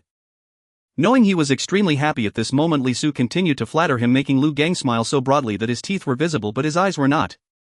After all, everyone loves to be flattered, who doesn't like compliments? Yesterday Li Su inquired about Lu Gang from Uncle Su, who said Lu Gang had a straightforward and generous personality, was serious and responsible in his work, and most importantly he believed Lu Gang was quite suitable to be Li Su's teacher, so he had a chat with him. Lu Gang readily accepted Li Su as his apprentice. Thinking about this, Li Su sighed in his heart that Uncle Su truly did not misjudge him. Lu Gang's personality really matched his own. Lu Gang was delighted for a while before seeming to remember something and said, "Oh right, there's something I need to discuss with you, almost forgot." Li Su was taken aback. "What is it?" "Practicing with guns. Let's go, we can talk while walking." Upon hearing the word gun, Li Su's spirits lifted. What man could resist the allure of firearms? He hurriedly followed up to inquire about the reason. He then learned that the three apprentices, including Li Su, sometimes had to accompany truck shipments, and to prevent them from being untrained in firearms they were first taken to practice. Although there had been a large-scale gun surrender campaign a few years prior, the results were not satisfactory. A significant number of firearms still existed among the populace. Some security personnel at factories didn't just possess guns but also anti-aircraft artillery. Moreover, given the current security situation, certain professions were allowed to carry firearms, including teachers. As for drivers, it goes without saying that no one dared to travel far without a gun. It wasn't until the 1980s that new gun control regulations were established, and in the 1990s the famous Majinjal battle occurred, where over 100 homemade cannons were deployed by two villages covering an area of 2 kilometers with artillery fire, showcasing an exquisite display of tactical prowess. Thus began the vigorous gun prohibition movement. By the time Li Su's generation came along, very few had even touched a gun. He heard that some universities included shooting practice in their military training, but whether it was true or not, Li Su's university military training certainly did not have this. Li Su followed Lu Gang to the logistics department, where he received a Mauser pistol and 2 magazines of ammunition. The Mauser pistol, colloquially known as the broke shell gun or box gun, had its issues, but in Li Su's view it was the most suitable weapon available in the logistics department. As he walked, Li Su fiddled with the gun, a smile continually appearing on his face. At that moment Lu Gang's voice came through. "Why are you so happy seeing this gun?" Li Su, without even looking up, excitedly responded, "It's my first time handling a gun, how can I not be happy?" "Then you'll have plenty of opportunities to be happy in the future." Upon hearing this, Li Su suddenly realized that he would have many chances to handle this gun in the future. Suddenly he felt a wave of disinterest. With the gun in hand, Lu Gang and Li Su walked to a grove outside the county town, where they saw 2 older men practicing with 2 younger individuals. Li Su thought the 2 young men must be the other 2 apprentices who had come in with him. Upon seeing Lu Gang and Li Su, the 4 of them stopped and introduced themselves. Li Su learned that the other 2 apprentices were named xuanhuan and xuanhuan. Xuanhuan had a paler complexion and was the oldest among the 3, being rather taciturn. Xuanhuan was a bit darker and also 15 years old, but a few months younger than Li Su, with a more lively personality and a continuous flow of chatter. There was also xuanhuan's teacher, Master Song, who appeared to be around 40 years old and had a silent demeanor. After exchanging greetings, he fell silent, while Master Chi, Xuanhuan's teacher, was friendly and exchanged a few words. Seeing this scene, Li Su thought to himself, could they have chosen their teachers based on their personalities? Soon, under Lu Gang's guidance, Li Su completed his first shooting action. After just 2 shots, the other 4 had already finished practicing and left. Thus, while correcting his actions, Li Su practiced and soon emptied the 2 magazines he had brought. The 2 of them laughed and chatted as they returned to the Supply and Marketing Cooperative's automobile team. They first returned the gun to the logistics department and then went back to the vehicle, where Lu Gang guided Li Su in recognizing the components and their general functions. Li Su was also learning diligently, and thus the morning passed in this manner. During lunch, Li Su and Lu Gang took their lunchboxes to the cafeteria. At this time there were not many people eating. Lu Gang took Li Su to heat up their meals and then said he needed to speak to someone he knew, leaving Li Su to watch him sit at another table with a few men in their 30s and 40s chatting and laughing. At that moment Li Su's eyes brightened as he saw xuanhuan and xuanhuan come with their teacher. He called out a few times. After all, humans are social creatures. Not only do they want to eat together, but they also want company even when going to the bathroom. The 2, after discussing something with their teacher nearby, came over to Li Su. Seeing them holding lunchboxes, Li Su asked, "Did you bring your own food from home or did you get it from the cafeteria?" Xuanhuan chuckled, "If we had eaten from the cafeteria earlier that would have been fine, but now it's not possible, we both brought food from home." Xuanhuan nodded in agreement. Li Su said, then you two hurry and heat up your food, then come back to eat with us. The two nodded and turned to leave. Before long the two returned with their warm lunchboxes. The three of them chatted while eating. It was then that Li Su learned that both of them were the sons of employees from the supply and marketing cooperative and they had been friends before. Li Su also gained some insight into the affairs within the supply and marketing cooperative from them. In truth it was mostly Xiao Jianpain talking while Li Su and Su Weidong listened. Li Su was astonished at how talkative Xiao Jianpain was when he spoke. He was animated and articulate. By the end of this lunch the three of them could barely be considered friends. The afternoon passed without much happening as Lu Gang continued to teach Li Su. There was no avoiding it, their profession was quite plain and unadorned. When busy they could be on long hauls for 1 or 2 months, but during slow times there was little to say. Li Zu's first day of work came to an end during the learning process. At dinner Sun Xiao and the others were still inquiring about how his first day went. Li Su could only say it was very good and his teacher was also excellent. His family heard this satisfactory response and repeatedly reminded Li Su to work diligently and attentively in the future with an eye for detail. Li Su kept nodding in agreement, assuring them he would heed their advice. The next day Li Su spent his time learning again. According to Lu Gang there was actually little left to learn. What was lacking now was practice. They could only wait for problems to arise with the vehicle to slowly accumulate operational experience. After all, it wasn't feasible to disassemble the vehicle and reassemble it, was it? Currently no one in the automobile team dared to do such a thing. If a few issues arose that could be repaired, that would be somewhat acceptable, but if it were fully taken apart, not only would the automobile team face issues, but Li Su estimated that the entire county might struggle to find someone capable of reassembling it. In the afternoon, as Li Su was about to walk to the gate, he suddenly heard someone behind him calling his name. Li Su was startled, turned around and saw Lu Gang running and calling for him, so he stood still waiting. Looking at Lu Gang rushing towards him, Li Su asked in confusion, "Uncle Lu, is there something urgent that you need to tell me?" "I just received a notice that we need to help transport a batch of goods from the plastic products factory to the city train station tomorrow. You will be responsible for escorting the vehicle." Li Su was even more puzzled. Plastic products factory? Why would we help them transport goods? Lu Gang explained, "There's no choice, our county doesn't have many vehicles.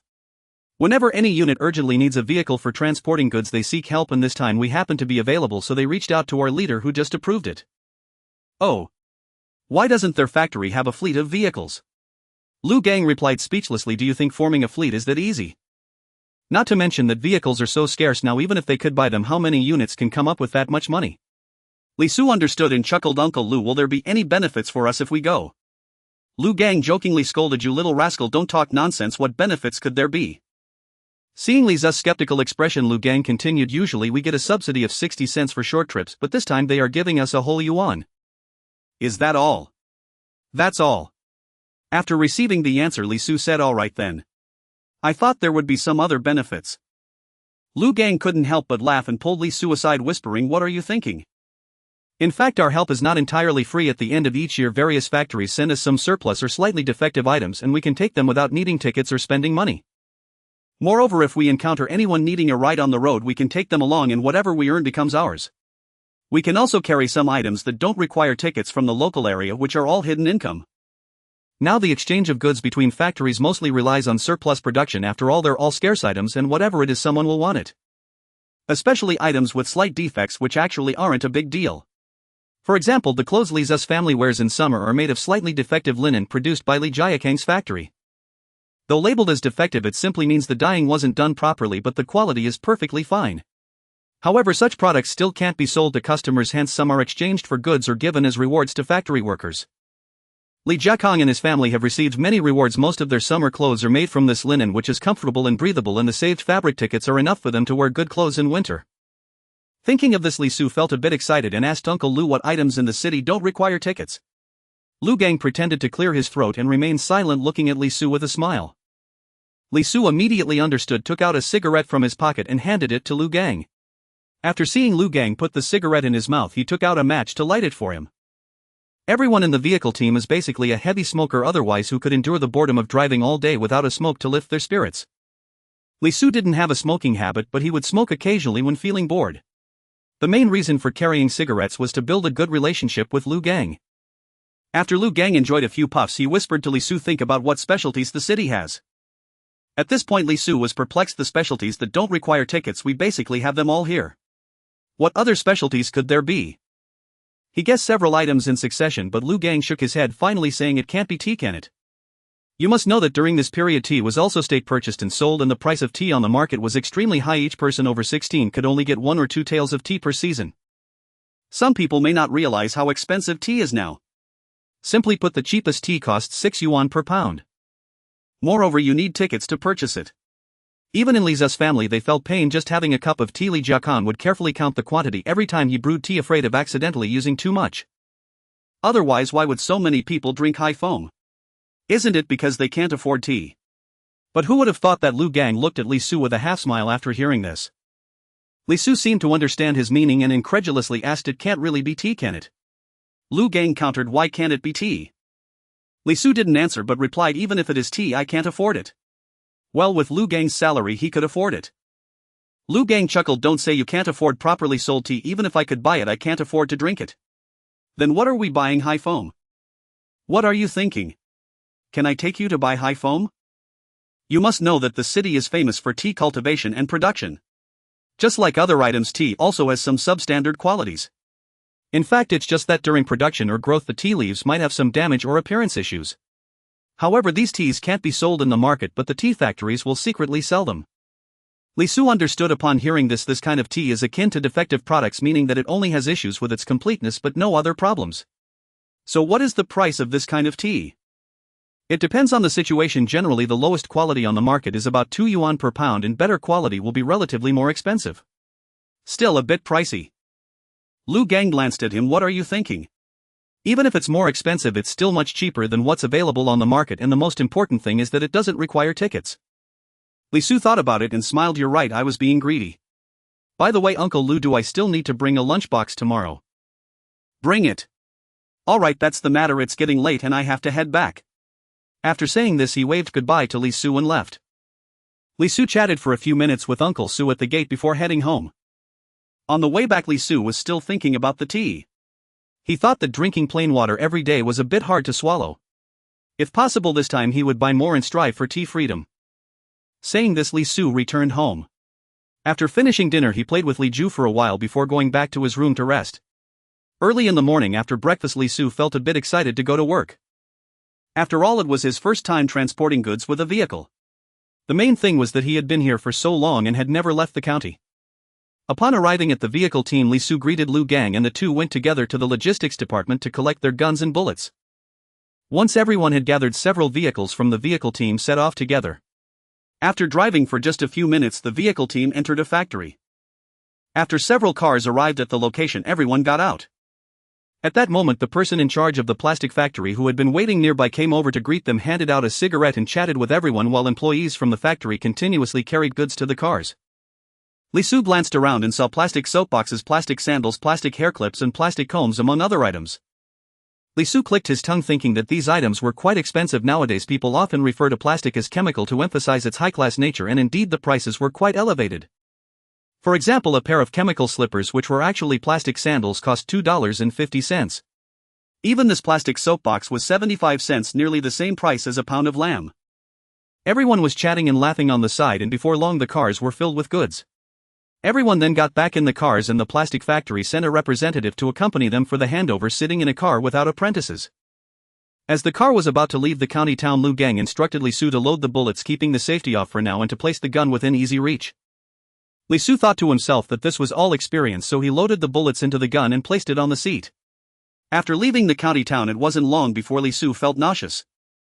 There was no choice. During this period there were hardly any highways, national roads or provincial roads, and the road conditions were simply terrible, filled with potholes, making people worry about whether the car might fall apart at any moment. Moreover, cars back then were mainly practical and lacked good shock absorption, which made the ride incredibly uncomfortable. At this moment Lu Gang seemed to notice that Li Zu's complexion was off. "You're not feeling like you're going to throw up, are you?" Li Su squeezed out an ahu through clenched teeth, not saying anything else, fearing that if he opened his mouth he would throw up. Lu Gang laughed heartily, opened the window to let some air in and have a cigarette to take it easy. After Li Su followed his advice, he indeed felt much better and thanked Lu Gang. However, Lu Gang remarked, "This is just the beginning of the journey. If you can't hold it in later, make sure to stick your head out." This statement made Li Su feel that his earlier gratitude was nothing compared to what one would say to a dog. Suddenly Li Su thought of something and asked, "Uncle Lu, did you throw up the first time you were in a car?" Upon hearing this, Lu Gang became evasive and insisted he had never thrown up. Li Su expressed great skepticism regarding the truthfulness of this claim. So they continued to travel in a bumpy ride for quite a while before stopping to refuel and solve some physiological needs. However, Li Su did not expect that after getting used to the ride and feeling no nausea he couldn't hold it in. After getting out of the car he instantly opened his mouth and with a sound about some vomit appeared on the ground. After throwing up he felt refreshed. Everyone was laughing and Li Su pretended not to see, took out his water bottle to rinse his mouth and drank a couple of sips before stepping aside to address his physiological needs. Once he was done he saw Su Weidong and Xuanhuan who were also escorting the truck standing not far away, and Li Su walked over to them. He asked, "How are you two feeling?" Su Weidong, pale-faced, shook his head without saying a word. Xuanhuan also looked unwell and said, "Don't mention it, we both threw up shortly after the car started moving and only now are we feeling a bit better." "How about you?" Li Su helplessly replied, "I fared a bit better than you, I managed to hold it in until just now when I got out." Xuanhuan burst into laughter. "Isn't that the pot calling the kettle black? Everyone threw up, what's there to brag about?" At this point the three of them exchanged glances and started laughing. After chatting for a while everyone got back in the cars and set off again. Lu Gang looked at Li Su and chuckled, feeling much better after throwing up, right? Li Su rolled his eyes at him without responding. Lu Gang added, "It's fine, don't be embarrassed, very few people don't throw up the first time they ride in this kind of car, you'll get used to it." Finally Li Su began chatting with Lu Gang and occasionally offered him a cigarette. They swayed along and by the time they reached the train station it was already around 2 in the afternoon. Li Su was also surprised that it took nearly 5 hours to cover the 200 kilometers to the city. By the time they got out of the car he felt as if his body was about to fall apart. Before long the person responsible for receiving the goods brought people to load everything onto the train. Everyone also boarded the train to different destinations, agreeing to meet back at the train station in 2 hours. After boarding, Li Su asked curiously, "Uncle Lu, where did they all go? Do you know where we are heading now?" Li Su uncertainly replied, "To the tea factory." Lu Gang replied, "While driving, clever. What about them?" Lu Gang laughed, "Some went to visit relatives and friends, some went to deliver goods, and some like us found a special route." "What special route?" "Who knows?" As they spoke the car drove near the tea factory. The two of them got out carrying their lunchboxes and walked towards the tea factory. Lu Gang mentioned a name to the security personnel at the entrance of the tea factory and that person turned and went inside. Before long the same security personnel came out followed by a middle-aged man. Upon seeing the middle-aged man, Lu Gang stepped forward to greet him and the man smiled in return, then looked at Li Su and hesitated. "Who is this?" Lu Gang introduced the two, saying that Li Su was his nephew and currently his apprentice. He also mentioned that this middle-aged man was surnamed Yu and was a director at the tea factory, asking Li Su to call him Uncle Yu. Li Su felt that this man was older than Li Jiakong, so he obediently called out, "Uncle Yu." Director Yu responded and led the two into the cafeteria of the tea factory. He helped warm up the food for the two and chatted with Lu Gang while they ate. After they finished eating he took them to an office. Once inside, Director Yu asked the usual. Lu Gang replied the usual. Then he asked Li Su how much he wanted. Li Su was confused and only realized afterward that he awkwardly needed to ask about the price of the tea. Lu Gang and Director Yu exchanged glances and laughed. Then Director Yu informed Li Su that the lowest quality was 2 yuan per pound, the next level was 4 yuan, followed by 6 yuan, 8 yuan, and so on. Li Su felt that there was no need to listen further as he couldn't afford it anyway. So he ordered 10 pounds of the 2 yuan tea and 2 pounds of the 4 yuan tea. Director Yu nodded and then turned to leave. After a while he returned with 3 staff members from the tea factory, 2 of whom were carrying bags. Once inside they handed the bags to Lu Gang and Li Su as per Director Yu's instructions.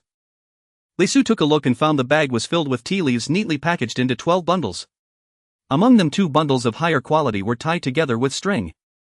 Seeing Lu Gang accept the payment without checking the tea leaves, Li Su pretended to take out 28 yuan from his pocket and handed it to the person who had not taken anything. This money was the 50 yuan that Sun Shou had given Li Su earlier for buying food from the black market, which he had saved and not spent until now. The main reason was that it was hard to spend, having money without tickets was useless. After receiving the money the staff counted it, greeted everyone and then left with 2 others. After chatting with Director Yu for a while, Lu Gang finally suggested it was time to leave. Director Yu saw them off until they got in the car and only turned back once the vehicle drove away.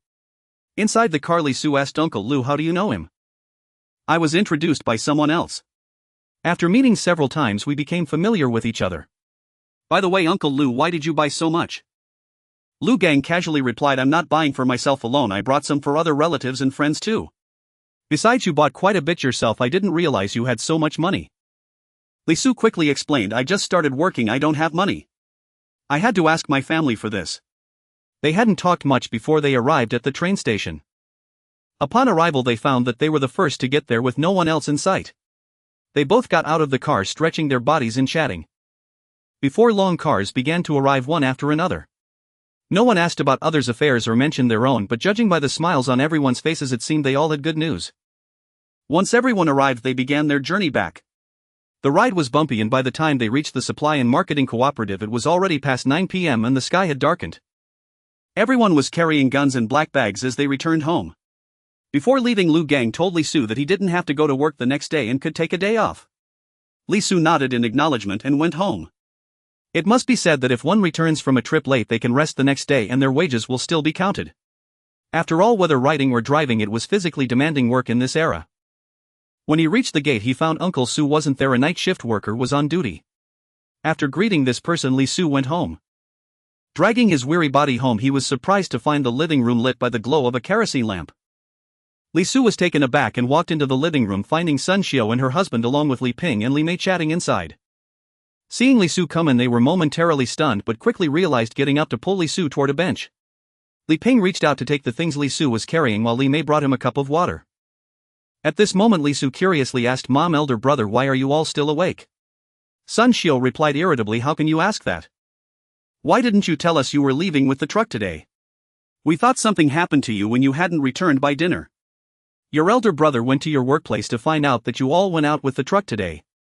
Though Sun Xiao's tone was not polite, Li Su felt warmth in his heart. He awkwardly smiled and said, I'm really sorry for worrying everyone. This is my first time going out and I didn't have any experience. I'll know better next time. Everyone said it was fine. Sun Xiao then asked, did you not have dinner? Li Su softly replied with an mm. He truly hadn't expected so much, especially since it was his first business trip and he had no experience. Sun Xiao shot him a disapproving glance and turned to the kitchen. While everyone was still asking him how his first time with the truck felt, Sun Xiao came over with a small basin of steamed buns and a small plate of pickles, placing them on the table. Eat up, it's all kept warm for you since dinner. These words almost brought tears to Li Su's eyes. When had he ever enjoyed such treatment? After expressing his thanks he picked up a steamed bun and began to eat heartily. There was no way around it, he was indeed extremely hungry. Everyone watched him eat and soon Li Su finished the steamed bun. Sun Xiao took the bowl and pickles back to the kitchen and when she returned she asked Li Su about today's events. Li Su shared his feelings about his first day with the truck. In the end he took the bag that Li Ping had placed on the table. Opening the bag he first pulled out a Mauser. Everyone was taken aback and Li Jiakong asked, why did you bring a gun back? Li Su explained there was no other way, when we returned today the logistics had already closed. I'll return it the day after tomorrow when work resumes. Li Ping asked, why do you only go back to work the day after tomorrow?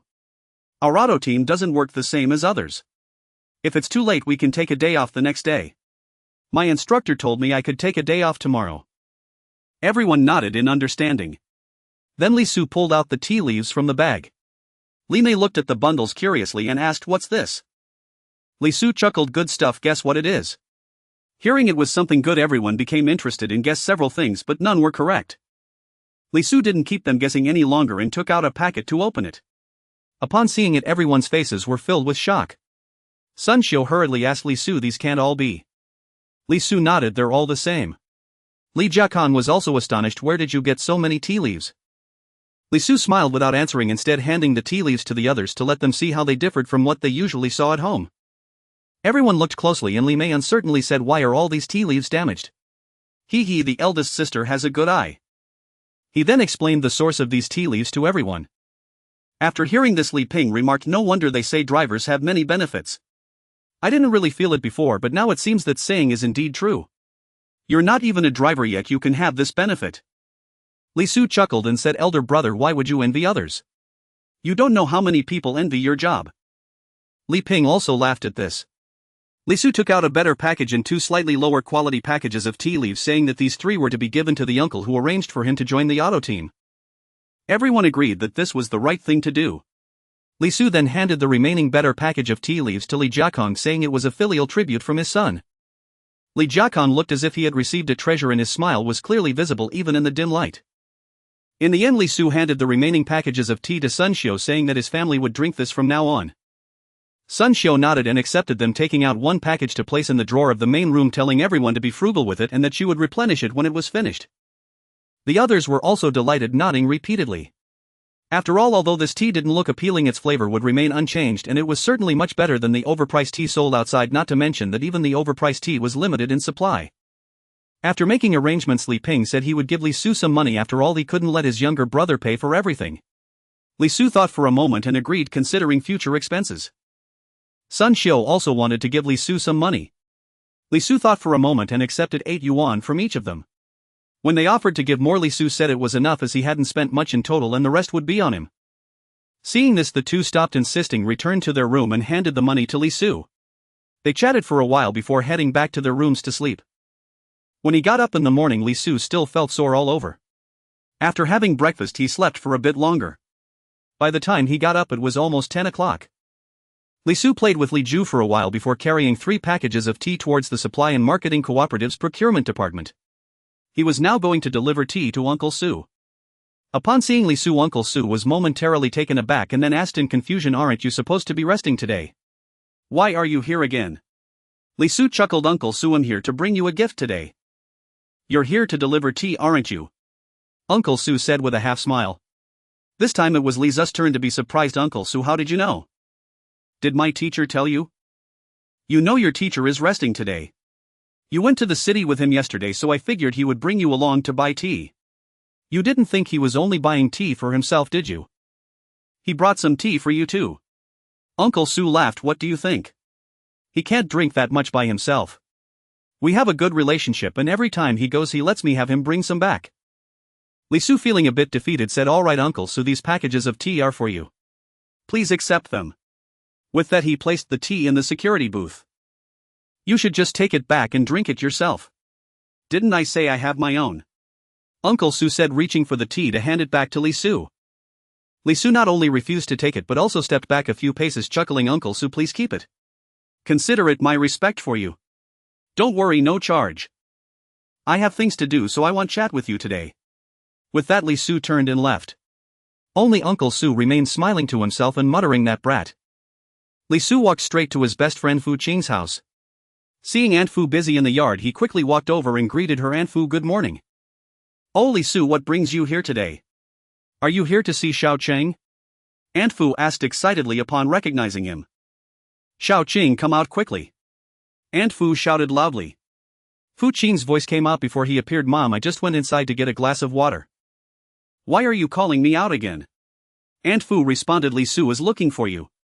Otherwise I wouldn't bother calling you." "Ah." Fu Qing's voice sounded surprised, and then he came out. Seeing Li Su smiling in the yard, Fu Qing said unhappily, "You still have the face to come find me." This left Li Su stunned, asking in confusion, "What do I have to be embarrassed about? What do you think?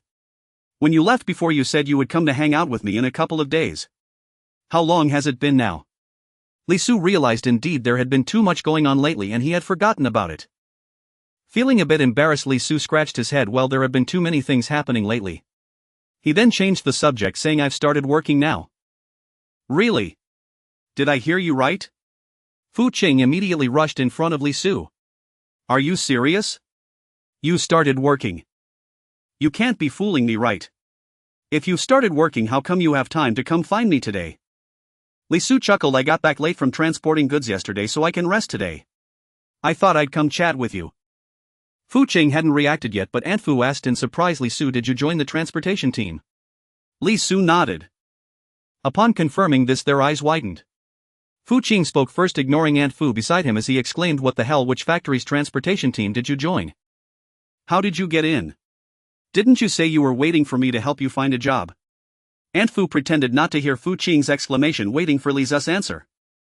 Li Su appeared embarrassed but was actually showing off as he said, "I joined the Supply and Marketing Cooperative's transportation team.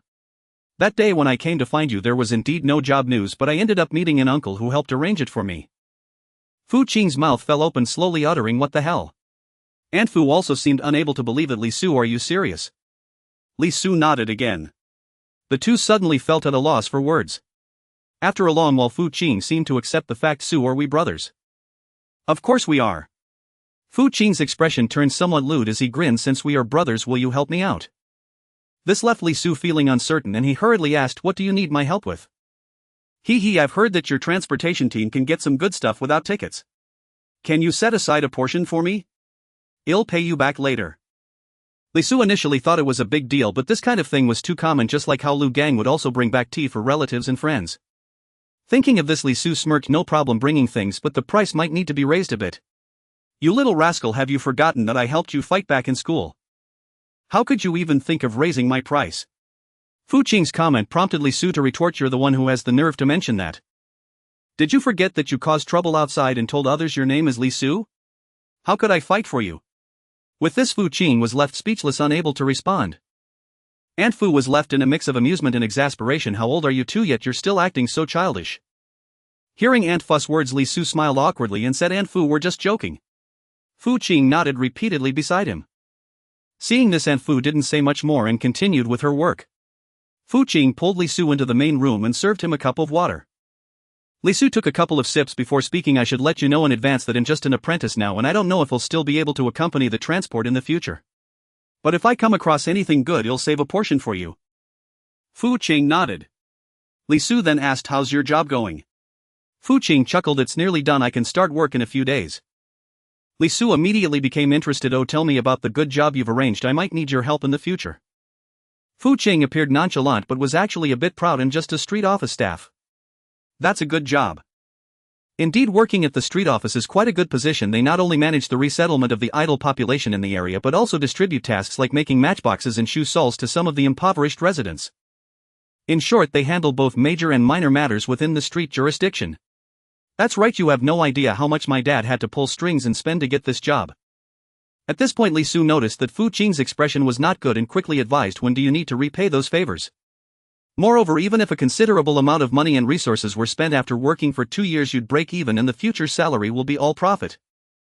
After hearing Li Su's consolation, Fu Qing's expression improved somewhat. "You don't understand, the money spent this time might not even be covered by my salary for the first 2 years. Just thinking about it pains my heart." Li Su was taken aback. "Is it that much? You have to know, even during the internship, the first 2 years' salary exceeds 400, which is quite a sum in this era." Fu Qing sighed. "What do you think? You have no idea how hard it is to get a good job now. If it weren't for my dad pulling so many favors, I probably wouldn't have gotten this opportunity." At this moment, Li Su realized how substantial the favors owed to Uncle Su were. Li Su continued to advise, "Think positively. After all, switching jobs won't put you at a loss. If you really feel guilty, just work hard when you start and you'll get regularized sooner. The current job does not necessarily require 3 years of internship for regularization. If one performs well and has connections, regularization can happen early." Fu Qing nodded but still appeared somewhat listless. In Li Su's eyes, Fu Qing was just overwhelmed by the significant sacrifice made by the family for him and would accept it after some time. The two chatted for a while and Li Su shared some amusing stories, soon bringing a smile to Fu Qing's face. After all, at their young age, emotions come and go quickly. As noon approached, Li Su returned home. In the afternoon, he played with Li Ju in the yard, enjoying a cup of tea. It was truly refreshing when he drank it during thirst. Li Su also made a cup for Li Ju, but she still found it a bit hard to drink, thinking it was bitter and not as good as sweet water. The next day, Li Su handed in his gun to the logistics department. Another day of monotonous and dull work began. The following days passed similarly with little to do but chat, but Li Su had gotten familiar with the team by now. In conversations with Xiao Jianping and the others, Li Su learned that they were now learning exactly what the teacher instructed. Unlike Li Su, who had the manual, although he had never tried the practical aspects of repairs, he could generally identify problems and know how to fix them through descriptions. Lu Gang and the others had made 2 short trips and they didn't take the apprentice along for the transport. This day went on until just before quitting time. Lu Gang called out to Li Su, "Tomorrow we are going out with the truck a bit farther away and you'll be going along." Li Su was already feeling quite bored and exclaimed excitedly, "Uncle Lu, which factory are we helping to transport goods for this time?" "This time we're going to the neighboring city to deliver goods to our supply and marketing cooperative. It should take about 4 days." Li Su gasped. Having been here for a few days, he learned that their truck usually made trips lasting only 1 or 2 days, rarely exceeding that. He still wasn't sure if he could handle this 4-day duration, as it would be a significant challenge for his stamina and energy. However, Li Su didn't ask further. Since it was for the supply and marketing cooperative, there was nothing else to inquire about. Suddenly, Li Su remembered something and hurriedly asked, "Uncle Lu, how do we solve the meals for these few days?" Lu Gang slapped his forehead. "If you hadn't reminded me, I wouldn't have thought of it. Since this is your first time, you can bring enough food for 4 days. We have a pot in the truck to cook, and don't forget to bring toiletries, bedding, and definitely don't forget your utensils. After Li Su understood everything, the two chatted for a while and soon it was time to get off work. After arriving home, Li Su as usual played with Li Ju while waiting for everyone to come back for dinner. After all, the supply and marketing cooperative where Li Su worked was the closest to home, so he was always the first to arrive. After dinner, Li Su clapped his hands to attract everyone's attention and said, "I have something to tell you all. Tomorrow I'm going out with the truck again. This time it's quite far and it will take 4 days." Hearing this, everyone didn't have much of a reaction, as they all knew that the time Li Su spent on transport had already been considered short. Everyone just reminded Li Su to pay attention to safety on the road and to listen to the teacher. Definitely don't act on your own. Li Su responded to each one. Only Li Ju pouted, hugging Li Zu's leg, and said, "Second brother, what if I can't see you for several days? I'll miss you." Li Su picked up Li Ju and pinched her little face. "Second brother will be back soon, then I'll play with you again." Li Ju still looked unhappy. This made Li Su feel gratified. It seems the little girl is quite close to him. Li Su pretended to take out 4 milk candies from his pocket and handed them to Li Ju. "Little sister, starting tomorrow eat 1 each day, and when you finish, second brother will be back." "Really? Second brother, don't lie to me." Li Su smiled. "Don't worry, second brother won't lie to anyone." Su Li's face lit up with joy. Li Su also told Sun Xiu to prepare his meals for the next few days after getting up in the morning, along with toiletries, utensils, and a light blanket. Sun Xiu nodded and repeatedly reminded him to pay attention to safety. Early in the morning, Li Su handed a few kilograms of rice to Sun Xiu, saying that he had just exchanged it at the black market last night. He then took out 2 kilograms of rice and some coarse grains and placed them in a small burlap sack. This was Li Zu's food for the road over the past few days, otherwise he worried that he wouldn't be able to endure only eating coarse grains. On the road, the only vegetables available were the pickled vegetables prepared at home. Sun Xiu also packed Li Zu's quilled toiletries, bowls, and chopsticks into a slightly larger burlap sack. After finishing breakfast, Li Su bid farewell to everyone one by one and walked to the procurement department of the supply and marketing cooperative with a large burlap sack on his back. Uncle Su spotted him from afar carrying the sack, and upon getting closer said, "Hey, are you running away from home?" Li Su, seeing that Uncle Su was joking, responded with a smile, "Yes, Uncle Su, I've been kicked out by my family and now I'm just waiting for you to take me in." Uncle Su laughed heartily. "You should go and quickly, your teacher and the others have already arrived." Hearing this, Li Su hurriedly said a word to Uncle Su and headed towards the motorcade. Upon arrival, Li Su first placed his belongings on the vehicle, then went with Lu Gang to collect firearms and ammunition. Before long, once everyone gathered, they began to set off. Li Su followed Lu Gang's instructions from the last time and prepared the ammunition in advance, keeping it close at hand. After leaving the city this time, his experience was much better than last time. He was almost accustomed to the bumps of the road. Lu Gang was teasing Li Su, "So how is it? You don't feel like throwing up today, right?" Li Su rolled his eyes in response, indicating that he didn't want to talk. After driving for a while, everyone got out to refuel and add water. Unexpectedly, Su Weidong got out and started throwing up again. His teacher Master Chi stood nearby, remaining silent in the face of others' teasing. His already dark complexion seemed even darker. Li Su found it hard to help, as it was not like in the later generations where there were motion sickness pills. At this moment, he could only rely on his physical condition. Once back in the vehicle, Li Su asked Uncle Lu, "What should we do if someone like Su Weidong keeps throwing up?" Lu Gang glanced at Li Su with the corner of his eye. "If he can overcome it this time, it's fine. If he can't overcome it later, he won't last long in the motorcade." Li Su was surprised. "Uncle Lu, it can't be that bad, right? What are you thinking? We rely on this for a living. If someone throws up as soon as they get in the car, how can they continue in the motorcade? So there's no other way. Given the current situation, there really isn't any other method." Li Su was at a loss for words. Thus they traveled intermittently, and soon it was time for lunch. Everyone parked the vehicle by the roadside and got out with their food. Li Su looked around and there was no one else in sight. The masters of the motorcade began taking out plastic water buckets and iron pots from the vehicles. This iron pot was specially provided by the supply and marketing cooperative for the motorcade to use while cooking in the wild. Li Su then realized he had overthought the situation. He initially thought that each person in the vehicle would eat separately, but it turned out they were all eating together. However, thinking about it, iron pots were precious. It was already good that they had one. Seeing that the fine grains everyone brought were all rice, only the coarse grains were a bit different, they decided to mix them together to cook one pot. So everyone took out the grains in proportion. This was the fairest approach, as people nowadays could eat quite a lot and no one was under the impression that younger ones had a smaller appetite. Some of the masters prepared to rinse the rice while others were digging a pit in the ground with shovels. Watching their skilled movements indicated that this was not their first time eating like this. Li Su and 2 others were assigned to gather some branches from the roadside forest. Li Su and Xiao Jianping pulled the still pale-faced Su Weidong into the forest. As Li Su picked up branches, he inquired with concern, "Weidong, how are you feeling now?" Su Weidong forced a smile. "Much better." Xiao Jianping added, "Last time everyone threw up on the first ride. Why are you throwing up again this time?" Su Weidong helplessly replied, "I don't know. I just couldn't handle it after sitting down for a short while." Li Su asked, "How come you didn't throw up on the way back last time?" "That's because I didn't eat lunch that day, so there was nothing to throw up." Li Su. Xiao Jianping. Even Xiao Jianping, who had such a good relationship with him, only then knew that Su Weidong had skipped a meal to avoid throwing up last time. Xiao Jianping expressed concern. "What are you going to do? You can't just not eat, right?" Su Weidong replied, "Let's just take it step by step. If it gets unbearable, I'll skip lunch and just drink some water." Li Su interjected, "But that's a 4-day journey. Today is just the first day. This isn't a viable solution. We need to come up with a fundamental solution to this problem." Xiao Jianping exclaimed, "Do you have any good ideas? Hurry up and share." Su Weidong looked at Li Su with hopeful eyes. Li Su scratched his head. "I asked the teacher and he said there wasn't a good way either. But I think if it gets really bad, just eat normally, and if you feel like throwing up, just let it happen. Maybe after a few days you'll get used to it." After saying this, Li Su felt as if the light in Su Weidong's eyes had vanished.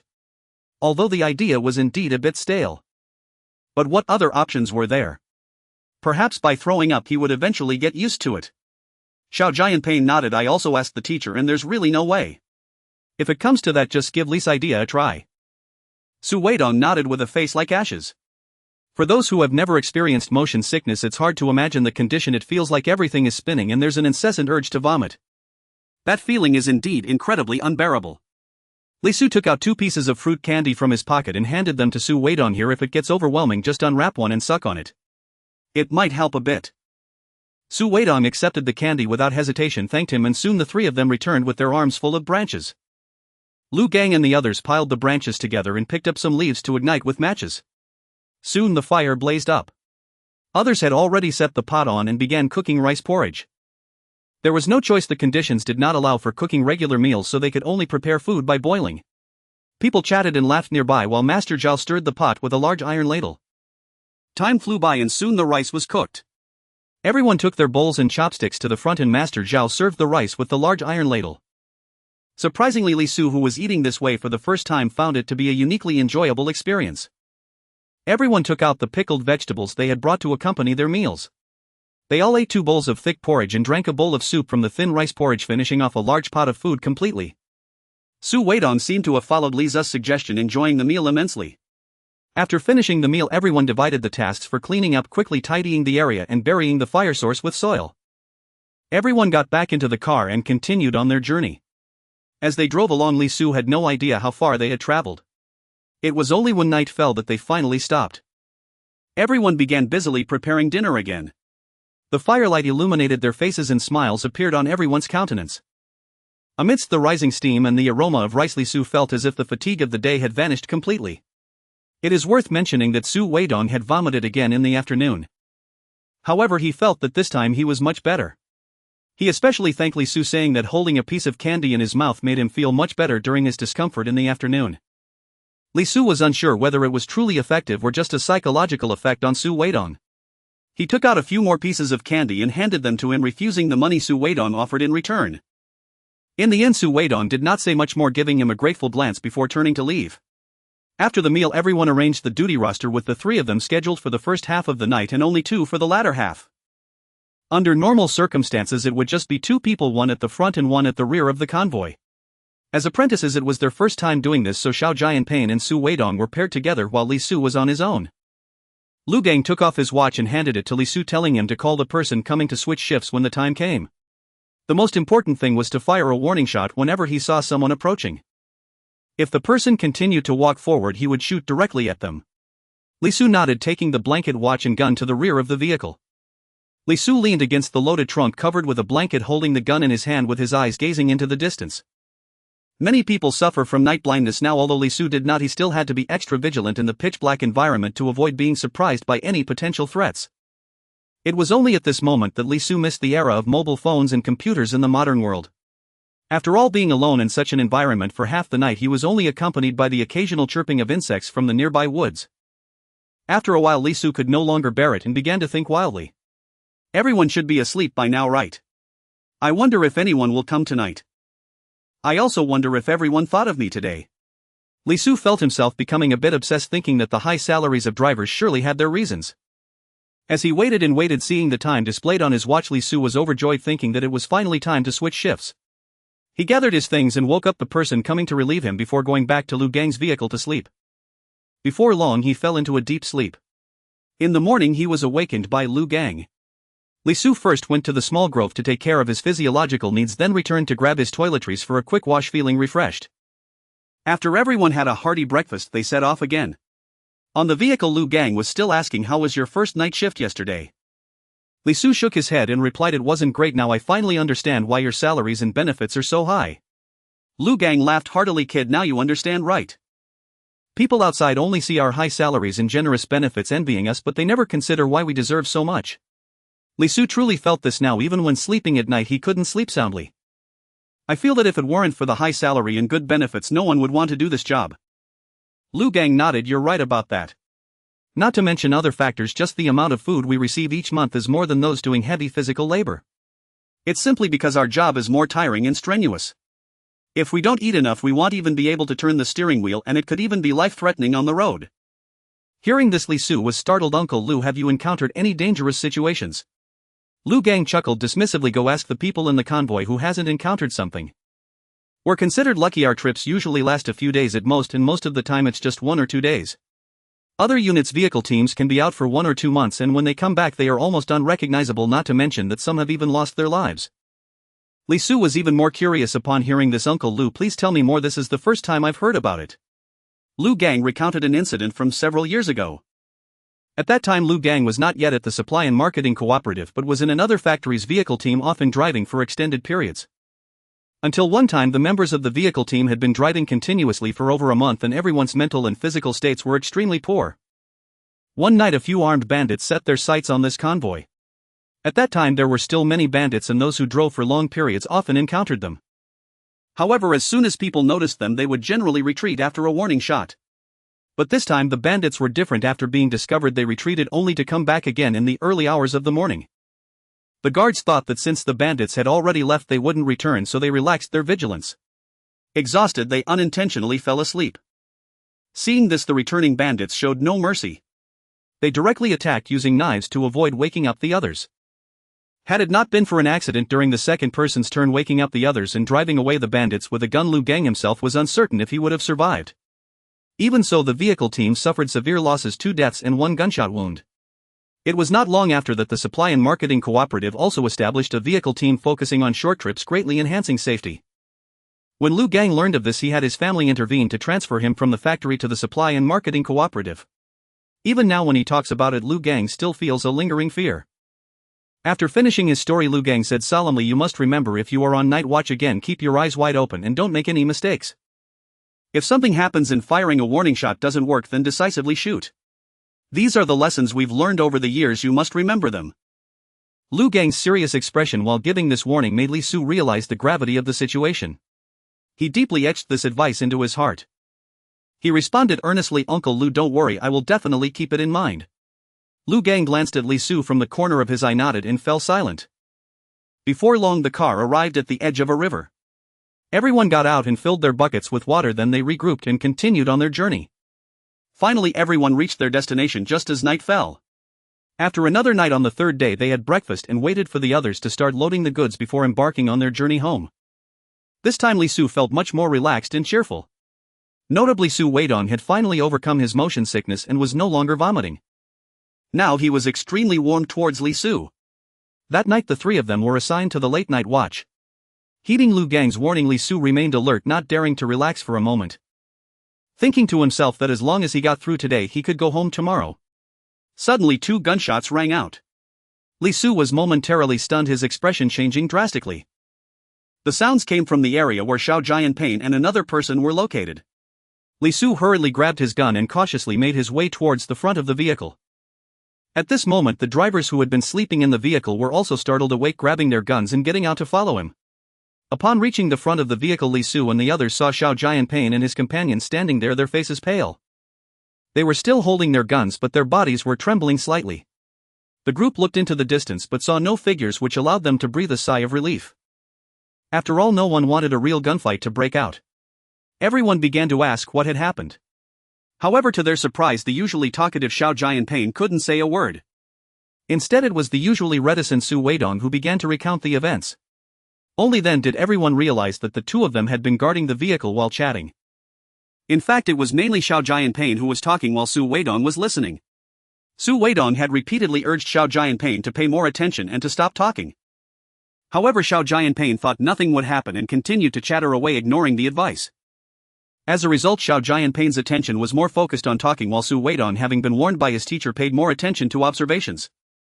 While Xiao Jianping was talking, he suddenly saw Su Weidong unlock the safety of his handgun. Before he could react to what was happening, he thought Su Weidong had accidentally unlocked it and was about to make a joke. Then he heard a voice beside him say, "Unlock the safety, someone is coming from afar." Xiao Jianping jolted, realizing someone was indeed approaching, and hurriedly unlocked the safety of his gun, looking into the distance. When the two saw several shadows sneaking towards them from afar, Su Weidong immediately fired a shot into the sky and Xiao Jianping followed suit. They watched as the distant figures froze for a moment before quickly fleeing. Then everyone arrived to see the situation. After all, it was the first time encountering such a situation, and trembling from fright was entirely understandable. Even Li Su couldn't guarantee that he would remain calm if it were his first time facing such a situation. After hearing Su Weidong's account, the expressions of everyone improved significantly. Even Su Weidong's teacher, Master Song, had a smile on his face, praising him for his good performance. This made Su Weidong a bit excited, especially since he had been the subject of teasing because of his prior motion sickness. Now hearing the praise made him feel he hadn't embarrassed his teacher. However, Xiao Jianping's teacher, Master Qi, was not as kind as usual. In front of everyone, he scolded him harshly. Tears streamed down Xiao Jianping's face, but not a single person present spoke up for him. Even Li Su felt that the scolding was justified, hoping this would serve as a lesson for him. After all, before the night watch, everyone had repeatedly emphasized the importance of being vigilant, as it concerned not only one's own safety but also that of the entire convoy. After a thorough scolding, everyone again reminded the three to remain vigilant. The three nodded repeatedly. Then everyone returned to sleep and Li Su went back to his watch point. After the earlier incident, Li Su was even more focused, not daring to even yawn. Fortunately, the following hours passed peacefully. In the morning, after Li Su woke everyone up, they had breakfast and set off. Thinking they would be home today, the smile on Li Zu's face was hard to contain. Lu Gang glanced at him. "What are you so happy about? You've been smiling since you got on the bus." "Uncle Lu, I'm just happy that we'll be home tonight." "Do you have any thoughts about what happened last night?" Li Su was taken aback. "What happened?" Lu Gang replied irritably, "How could you forget so quickly? It hasn't been long and you don't remember. It's about the gunshots." Li Su then realized, "Oh, I just think you're right, Uncle Lu. We must not slack off during the night watch." If those two hadn't been paying attention because they were talking, the consequences would be unimaginable. That's why Master Qi scolded Xiao Jianping for his own good, hoping he could learn a lesson. Li Su agreed and then asked Uncle Lu, "How many days can we rest when we get back?" 2 days. Upon hearing the answer, Li Su was quite pleased. Although it wasn't as long as he had hoped, it was still very good. After all, in such a nearly year-round work environment, a day or two of vacation could excite people for a long time. At lunchtime, Li Su and the others were still sent out to collect branches. However, Li Su suddenly noticed that Su Weidong was speaking to Xiao Jianping, who was not responding. Even while picking up branches, Xiao Jianping walked ahead alone. Li Su tugged at Su Weidong's sleeve and quietly asked, "What's going on with you two?" Su Weidong's expression was not good. "What's there to say? He thinks I shouldn't have mentioned his talking during the night, which got him scolded. Can you blame me for that?" Li Su nodded. "It's indeed not your fault. This matter was his mistake." After hearing Li Zu's response, Su Weidong's expression improved somewhat. At this moment, Li Su stepped forward, caught up with Xiao Jianping and directly said, "What's up? I heard you're mad at Weidong now." Xiao Jianping didn't answer, turning to glance at Su Weidong. Li Su continued, "What are you looking at him for? I'm not blind, can't I see it myself?" Xiao Jianping remained silent, turning back to continue picking up branches. Li Su added, "You don't think Weidong shouldn't have reported you, do you?" At this, Xiao Jianping finally stopped his actions and looked directly at Li Su. At that moment, Li Su smiled. "Do you think that since you two are friends, Weidong shouldn't report you?" If it weren't for his keen hearing, Li Su felt he wouldn't have caught that voice. Wei Dong probably advised you last night and he did so several times, but did you listen? Fortunately, the issue was discovered in time this time. Otherwise, if something had gone wrong, who would be held accountable? Li Su then noticed a hint of regret in Xiao Jianping's eyes. So he seized the opportunity and said, if Wei Dong had concealed the truth for you last night and you thought nothing had gone wrong, do you think you would learn a lesson in the future? From what I know about you, I don't think you would. You would still act the same way. Yesterday was just good luck Wei Dong was there with you. What if in the future you are guarding alone and such a situation arises again? Have you considered this consequence? Li Su asked. Do you think everyone's strict requirements for guarding the night are just a joke? I think Wei Dong is right this time. I hope it teaches you a lesson.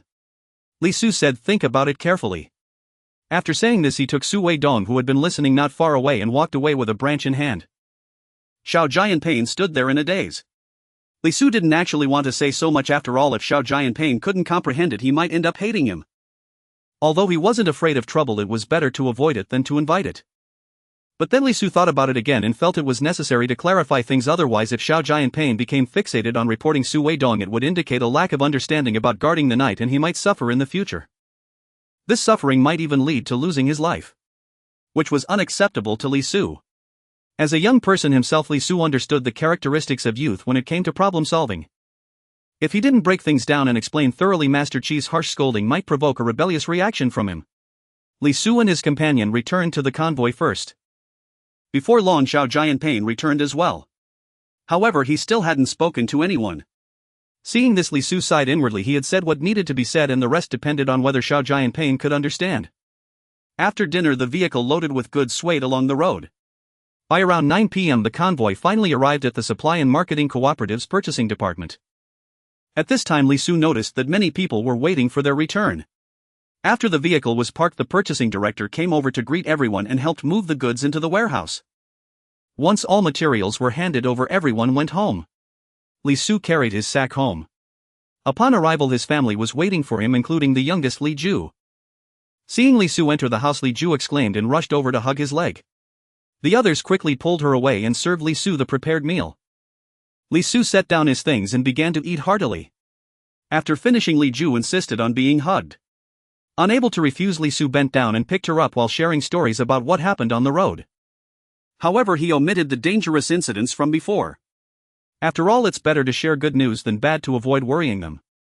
Just as Li Su became animated while speaking, Li Ju suddenly chimed in, "Second brother, you smell so bad." Li Zu's face turned red upon hearing this. What could he do? After spending days in the driver's cabin smoking at times without changing clothes or washing up, how could he not smell? In fact, most people nowadays were in a similar situation, many days without a shower, their hair greasy and full of dandruff, and perhaps even some lice crawling around. However, Li Zu's family was relatively diligent about washing.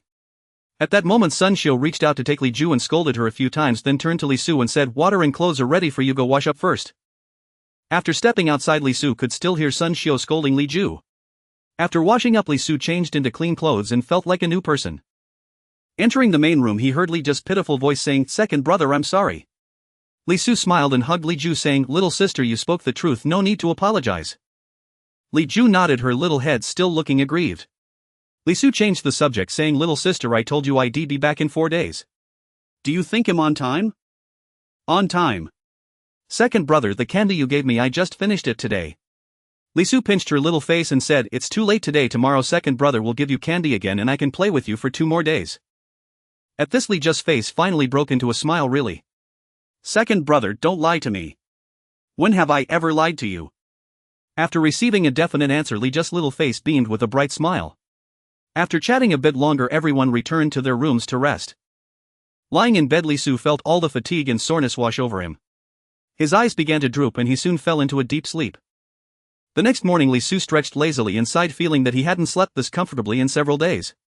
While in the vehicle, he couldn't dare to sleep, deeply worried about sudden incidents.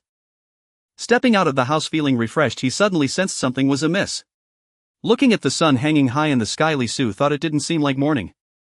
At that moment, Li Ju, who was playing in the yard, saw Li Su and quickly rushed over. Li Su asked, "Little sister, what time is it now?" Li Ju shook her little head. "Second brother, I don't know, but big sister-in-law is making lunch right now." Goodness, he had slept until noon. Li Su then inquired, "Why didn't you wake me up in the morning?" Li Ju then displayed a look of grievance. Second brother, I wanted to wake you but mom and them said not to disturb your sleep, saying you've been too tired these past few days and should rest well. Now Li Su understood the reason. After playing with Li Ju for a while, lunch was ready. After eating, Li Su took the clothes he had changed out to the yard to wash. In the past the family's clothes were washed by Huguelan, but after Li Su had traveled here he found that it was too inconvenient. More importantly, Li Su felt embarrassed to have Huguelan wash his clothes. After repeated requests she finally agreed to let him wash his own clothes since there weren't many. Before long Li Su had finished washing the clothes and hung them out to dry in the yard.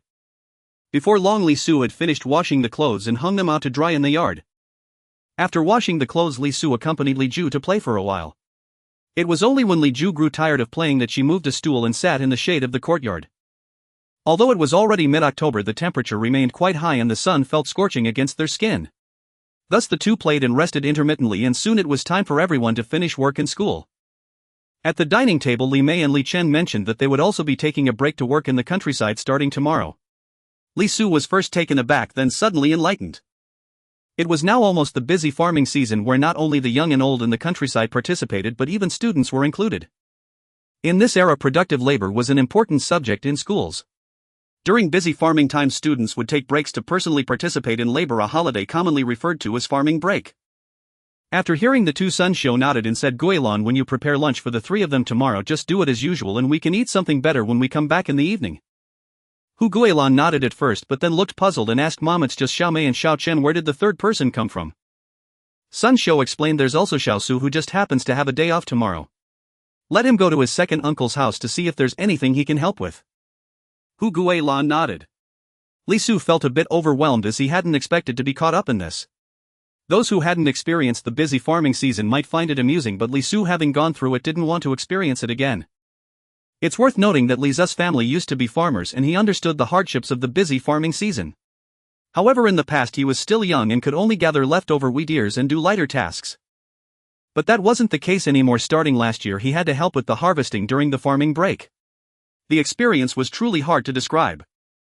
Li Su tried to salvage the situation, saying, Mom, He couldn't finish his sentence as Sun Xiu was giving him a stern look. With no choice he nodded in agreement. He understood that Sun Xiu wanted him to help earn some work points at his second uncle's home. Although the farmland was collectively owned, if he went to help, the work points he earned could be counted towards his second uncle's family. This situation was quite common, especially after 1958, when many people moved to the city. They often sent idle family members back to the countryside to work. Moreover, during this time one could also buy work points. Thinking of this, he could only comfort himself in his heart, relieved that there was just one day left of the holiday. The next morning Li Su took his lunchbox and headed towards Qinghao Brigade. Li Mei and Li Chen were both going to school to go to the countryside with their teachers, and their destinations had also been assigned. Generally they were sent to brigades with many fields and few people. Since Li Chen was younger, it was easier for him. They would just be doing light tasks like gathering rice ears. Li Mei was different. She had to do heavy physical labor.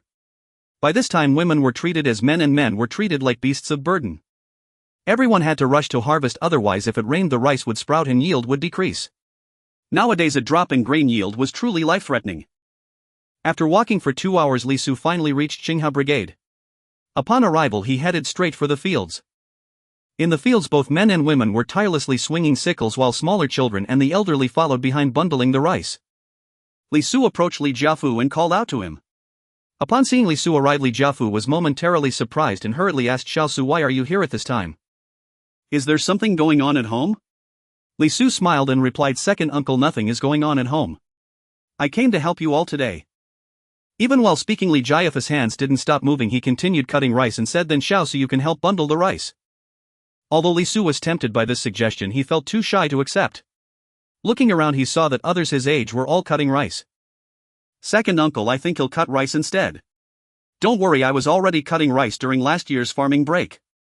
Li Jiafu hesitated for a moment, thought it over and said, Go find the scorekeeper and get a sickle from him.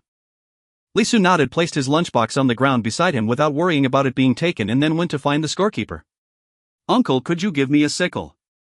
I want to help you all harvest the rice. The scorekeeper didn't say much at this time. The more laborers the better, and directly handed a sickle to Li Su. Li Su took the sickle and went beside Li Jiafu to cut rice together. Li Jiafu glanced at him a couple of times, saw no problem, and then focused on his own work. Thus he swung the sickle tirelessly, only stretching his body when he could no longer bear it, then bending down to continue working. Even though Li Su had experience in harvesting, he still ended up with 2 cuts from the sickle. This was unavoidable. No matter how experienced one was, they could still get hurt. After an unknown amount of time, it was finally noontime for lunch. Li Su greeted everyone and also noticed that Li Chang's wife Xuanhuan looked much better than when they got married. Seeing the smile on her face, it was clear that life had been treating her well lately. After all, no matter how things were, it was certainly better than how she had lived before, not to mention that Li Jiafa's family conditions weren't too bad. Li Su picked up his lunchbox, which contained steamed corn buns, and after soaking them in hot water he started to eat. He also noticed that everyone else's meals were much better than usual. If they didn't eat enough at this time, they would really lack the strength to work. After finishing his meal, Li Su took out a box of cigarettes from his pocket, giving everyone a stick except for a few small ones. In the countryside, age mattered more than gender. As long as one was of age, they loved to smoke. However, conditions were often not great and most people smoked loose tobacco. Smoking a stick during their tired moments felt like it could relieve a lot of fatigue. After receiving the cigarettes, everyone eagerly started to smoke. At this moment, Li Jianjun asked Li Su, "Su Gu, are you coming tomorrow?" Li Su shook his head. "I have to work tomorrow, so I won't come." "What? What work? What did you say?" The crowd felt they hadn't heard clearly and began to inquire. Li Su then realized they were unaware of his employment, so he explained, "I found a job and have been working for several days now." This time everyone heard clearly and expressions of surprise appeared on their faces. Old Li asked Xiao Su, "What job are you doing now?" Li Su replied, "Grandpa, I am currently an apprentice in the transportation team of the supply and marketing cooperative." Upon hearing this, everyone was even more surprised and several younger ones showed envy on their faces. Li Jiafu and his wife exchanged glances, their expressions inscrutable, but they did not speak. Old Master Li also wore a joyful smile on his face. After all, no matter how one looked at it, his grandson's success brought him pride. However, after the initial excitement, old Madame Li fell silent and tentatively asked, "Xiao Su, did your father find you this job?" Upon hearing this, the smile on old Master Li's face instantly vanished and he shot a glare at old Madame Li. The gazes of others also shifted to Li Su. Li Su chuckled, saying, "Grandma, if my dad had that kind of ability, I wouldn't have been at home for so long before starting work. I got this job through an uncle I know outside. We often chat and he saw that I was unemployed and just hanging around at home, so he arranged this job for me." Upon hearing this, old Madame Li hesitated and said, "Xiao Su, do you think your brother could also find work?" Hearing this, Li Su understood her intention. Li's older brother Li Ping has a job and the question was about Li Chang. After all, old Madame Li only had 2 sons and the elder son's family had several stable jobs, living increasingly well. Now even Li Su had found work. But what about the younger son? Right now his entire family was struggling for food in the fields and even their daily living sometimes relied on the elder son for support. How could this not trouble old Madame Li? They say the younger son and the eldest grandson are the lifeblood of old Madame Li. Although she knew this sentiment might not be appropriate to voice, she still decided to speak up about her younger son's family. Li Su paused for a moment before saying, "Grandma, you know that jobs are quite scarce now. I was able to work only because this opportunity came up. That uncle looked out for me and helped me get in." Upon hearing this, old Madame Li understood the implication and responded with visible disappointment. Li Jiafu and his wife, as well as Li Chang and his wife, also wore expressions of disappointment. Old Master Li sighed as well. For him, any grandson working would bring him joy, but deep down he certainly wished for a stable job for his younger son's family too. So after hearing old Madame Li's words, he merely glared at her and did not intervene. Li Su understood everyone's thoughts. Life in the countryside was indeed exceedingly tough and finding a job was quite challenging. Li Su thought for a moment and said, "I will ask my friends to keep an eye out for job openings. If I hear of anything, you'll let Chang know." After hearing this, everyone's expressions brightened considerably and Li Chang expressed his gratitude to Li Su. In fact, Li Su had just thought that there should be opportunities next year. By the time next year arrives, during the hardest times, there would be plenty of supplies signed in. After accounting for what the family usually eats, the remainder could be exchanged for several job opportunities. After all, once next year passes, the value of food would continuously decline. After resting, everyone resumed their busy tasks. It was only after more than 4 in the afternoon that Li Su bid farewell to Li Jiafu.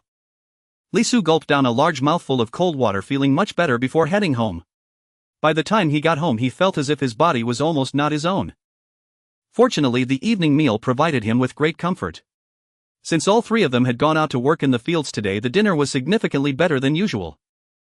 Li Su told his family to prepare better meals for the next few nights to help Li Mei recover, and he would bring back some food tomorrow. This made Li Mei extremely touched and she repeatedly said, "Little brother, I really haven't neglected you." Li Su rolled his eyes wanting to retort but finding no words to say. After all, he had indeed received a lot of care from Li Mei in the past, so he can only say just eat more to replenish your health. I'll get you some good things later and you should aim to get into college next year. Li Mei continuously promised that she would get into college next year. Li Chen also shouted, "Second brother, what about me? Is there anything good for me? Give me some too." Li Su glanced at him and said, "What are you dreaming about? You don't deserve any." Li Chen was never considered in Li Zu's plans. Hearing this, Li Chen looked confused and asked, "If the elder sister can have some, why can't I? What education does the elder sister have? What about you? Let's talk about this once you can graduate high school." Li Chen looked at Li Su with resentment, unable to say a word. There was no way his academic performance was notoriously poor. Li Su even thought that Li Chen might only graduate from elementary school. Everyone laughed heartily at Li Chen's expression. After a night's sleep, he felt even more sore and achy. He thought to himself last year was much better. Even though they were harvesting rice, he was with classmates and teachers and they could rest whenever they were tired. Unlike this time, there had been no breaks. Li Su felt that the exhaustion from running the truck for 4 consecutive days was nothing compared to this. Thinking about how the people in the countryside would have to keep working for several more days, he felt a tingling sensation on his scalp. He couldn't help but be thankful that he had to start working soon. Seeing no one in the house, he took out some rice and flour and went to the kitchen to hand them to Sun Xiu. After eating, he walked heavily towards work. Uncle Su saw Li Zu's condition and couldn't help but laugh. "What's wrong? Did you get your egg squashed?" Li Su twitched his mouth and replied, "Uncle Su, don't say that. I went out to help my uncle's team harvest rice yesterday and I woke up like this today." Uncle Su laughed even harder. "Well, your body isn't holding up. When I was your age, I harvested rice for several days straight and didn't end up like you. Can my body compare to yours? Alright, I need to get to work now, so I won't chat with you." After saying this, disregarding Uncle Zu's teasing, Li Su walked towards the convoy as if nothing had happened. Along the way, many people in the convoy teased Li Su about his walking posture. At first Li Su explained, but later he simply stopped explaining.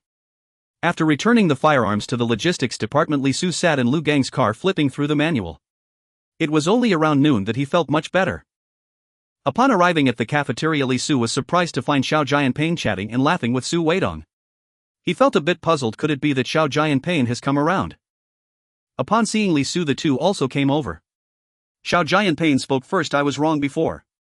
I shouldn't have gotten angry and I apologize to you." Li Su thought to himself, "Just as I expected," and smiled as he replied, "It's good that you've come to terms with it. There's no need to apologize. Let's eat and chat." The two nodded. The three of them sat at a table eating and chatting. Li Su asked Xiao Jianping first, "How did you come to this realization?" Xiao Jianping blushed, stammering and not saying anything. Su Weidong laughed and said he got beaten by his family before he figured it out. Upon hearing this, Li Su was taken aback. "What's the story here?" he immediately asked, and Su Weidong explained to Li Su while laughing. Only then did Li Su understand what Su Weidong meant. It turned out that on that day Xiao Jianping found Li Zu's words quite reasonable, yet he still got a bit stuck in his own thoughts. The next day, while resting, he continued to ponder over the matter, becoming somewhat absent-minded. Upon discovering this, his family inquired about the reason. Xiao Jianping recounted the entire situation to them. After listening, his family fell silent, suggesting they would wait until the evening for his parents to explain it to him. To his surprise, when Xiao Jianping's grandparents discussed the matter with his father and mother after work, he was suddenly met with a combined reprimand from both parents. After the scolding, they meticulously explained the situation to him. It was only then that Xiao Jianping finally understood and recognized that it was indeed his own fault. However, he couldn't understand why his parents had punished him and asked for the reason behind the beating. This led to another round of harsh discipline, only followed by an explanation afterward. It turned out that Xiao Jianping's parents had previously heard of issues arising from night watch duties leading to accidents with transport teams, and they had shared this concern with his grandparents at that time. So upon learning the cause of the incident today, Xiao Jianping's grandparents chose to remain silent, hoping that their son and daughter-in-law would give him a thorough lesson. Xiao Jianping was instantly at a loss, thinking no one had ever talked to him about this matter. Yet he dared not speak out for fear of another round of scolding. By the next day, which was yesterday, Xiao Jianping hurried to Su Weidong's home to apologize. He had been waiting until now because he didn't know Li Zu's address. Li Su, upon hearing this, ignored Xiao Jianping's resentful gaze, laughing so much that he could barely swallow his food. After a while, Xiao Jianping suddenly grinned and said, still laughing, I heard you got hurt today and are having trouble walking. Li Zu's laughter abruptly ceased as if his throat had been suddenly squeezed. He quickly explained, don't listen to them, I was just tired from harvesting rice in the countryside yesterday. But why did I hear that you just went along with it when others asked you? Li Su retorted irritably, nonsense. They asked me too many questions and I simply didn't feel like explaining anymore. Instantly both Xiao Jianping and Su Weidong burst into laughter. Then Li Su joined in as well. The three of them enjoyed the meal and Xiao Jianping's heart was finally set free, bringing them closer together. Before long it was time to finish work. Second brother. As soon as he entered the house, Li Ju leaped into his arms. Li Su smiled and ruffled her hair, saying, let go first, second brother will play with you after a bit. Is it after dinner then? Exactly, only after I finish eating will I have the energy to play with you. Oh, Li Ju responded, loosening her grip. Soon Li Mei returned as well. Upon entering the yard she greeted Li Su and the others before directly sitting down on a stool. Seeing the tired expression on Li Mei's face and the wounds on her hands, Li Su felt a pang of sympathy. Although they were tired and could rest for a while, girls generally do not have the same stamina as boys. The round trip and a day's labor could not possibly leave them unexhausted. Li Su went inside to get some brown sugar and prepared a cup for Li Mei. Then he made another cup for Li Ju, asking her to give Li Mei a massage. Seeing the tasty drink, Li Ju dashed over to Li Mei and began to massage her. Though Li Ju's strength was not much, Li Mei still smiled, beaming at Li Su as she said, your little sister is so young and yet you make her do things for you. Li Su laughed and replied, little sister is full of energy every day, running around everywhere. Just a while ago she was pulling me to play with her. It's better for her to help you with a massage, allowing me a moment of peace. Hearing this, Li Ju pouted, second brother, do you not want to play with me anymore? Li Su quickly explained, no little sister, I just thought you could help your elder sister with a massage since she is so tired. Don't worry, after dinner second brother will play with you. After saying this, Li Su brought over the sugar water he had made for Li Ju, found another cup, and after swirling the sugar water around a few times to check the temperature, handed it to Li Ju. After taking a small sip, Li Ju showed a look of enjoyment on her face, then placed the cup on the ground and continued her massage. Seeing her like this, Li Su knew that the previous matter was now forgotten. Although children tend to forget quickly, they are also very sensitive. Adults often think children know nothing, but what they don't realize is that children can understand some things. Li Mei, watching Li Su, couldn't help but chuckle. After all, since arriving in this era, it had mostly been Li Ju accompanying Li Su. However, seeing Li Mei's expression, Li Su felt a bit embarrassed and scratched his head, shifting the topic. Elder sister, you still have a few days of labor ahead. Can your body handle it? I can handle it, don't worry. It's just a bit tiring, you'll rest more just like I've done in previous years. Upon hearing Li Mei say this, Li Su had nothing more to add. Before long everyone started dinner, and during the meal Li Su suddenly remembered something. He had forgotten to mention it yesterday due to exhaustion, but he still felt it necessary to inform his family about what old lady Li had said, as it could also help them keep an eye out for job opportunities. After finishing the meal he recounted what had happened yesterday. Aside from the two younger ones who felt little, the others fell silent. Li Jiakong, upon hearing this, kept drinking water from his cup, wanting to speak several times but hesitating. Eventually it was Sun Xiu who expressed her stance. Xiao, so you really should share such matters with us. Otherwise, if your grandmother asks about job opportunities in the future, how can we not know anything?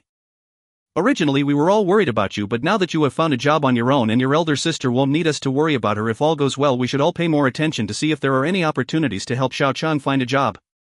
Sun Xiu's words made sense. Given Li Mei's grade, she would have no problem getting into college or a technical school, regardless of which she would eventually be assigned a job. As for Hu Guilin, it went without saying she was pregnant and soon the child would be born, meaning someone would need to take care of the baby, so she practically didn't have to consider work. Thus, upon hearing Sun Xiu's words, everyone nodded in agreement, especially Li Jiakong, whose gaze towards Sun Xiu was filled with gratitude. Li Jiakong understood how harsh life could be in the countryside. A few years ago there was an opportunity given to Li Ping. After all, it was his son who mattered most. Now, however, the older children in the family had paths ahead of them, and it was only natural to want to help Li Jiafu. But if Sun Xiu hadn't said this, he would have found it difficult to bring it up himself, especially since Sun Xiu's family also had quite a few adult nephews.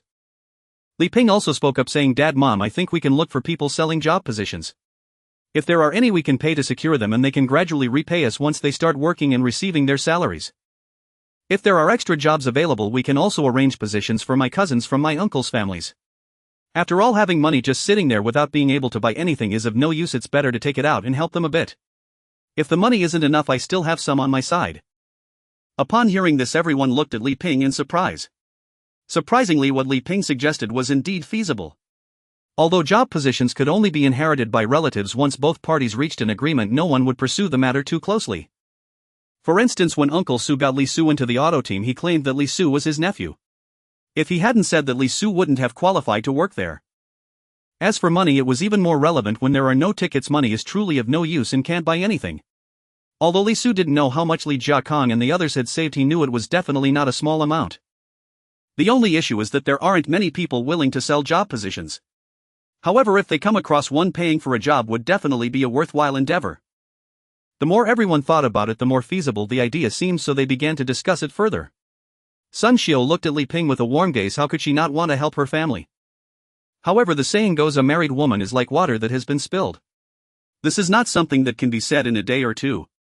As a daughter-in-law of the Li family, she naturally had to consider more for the Li family.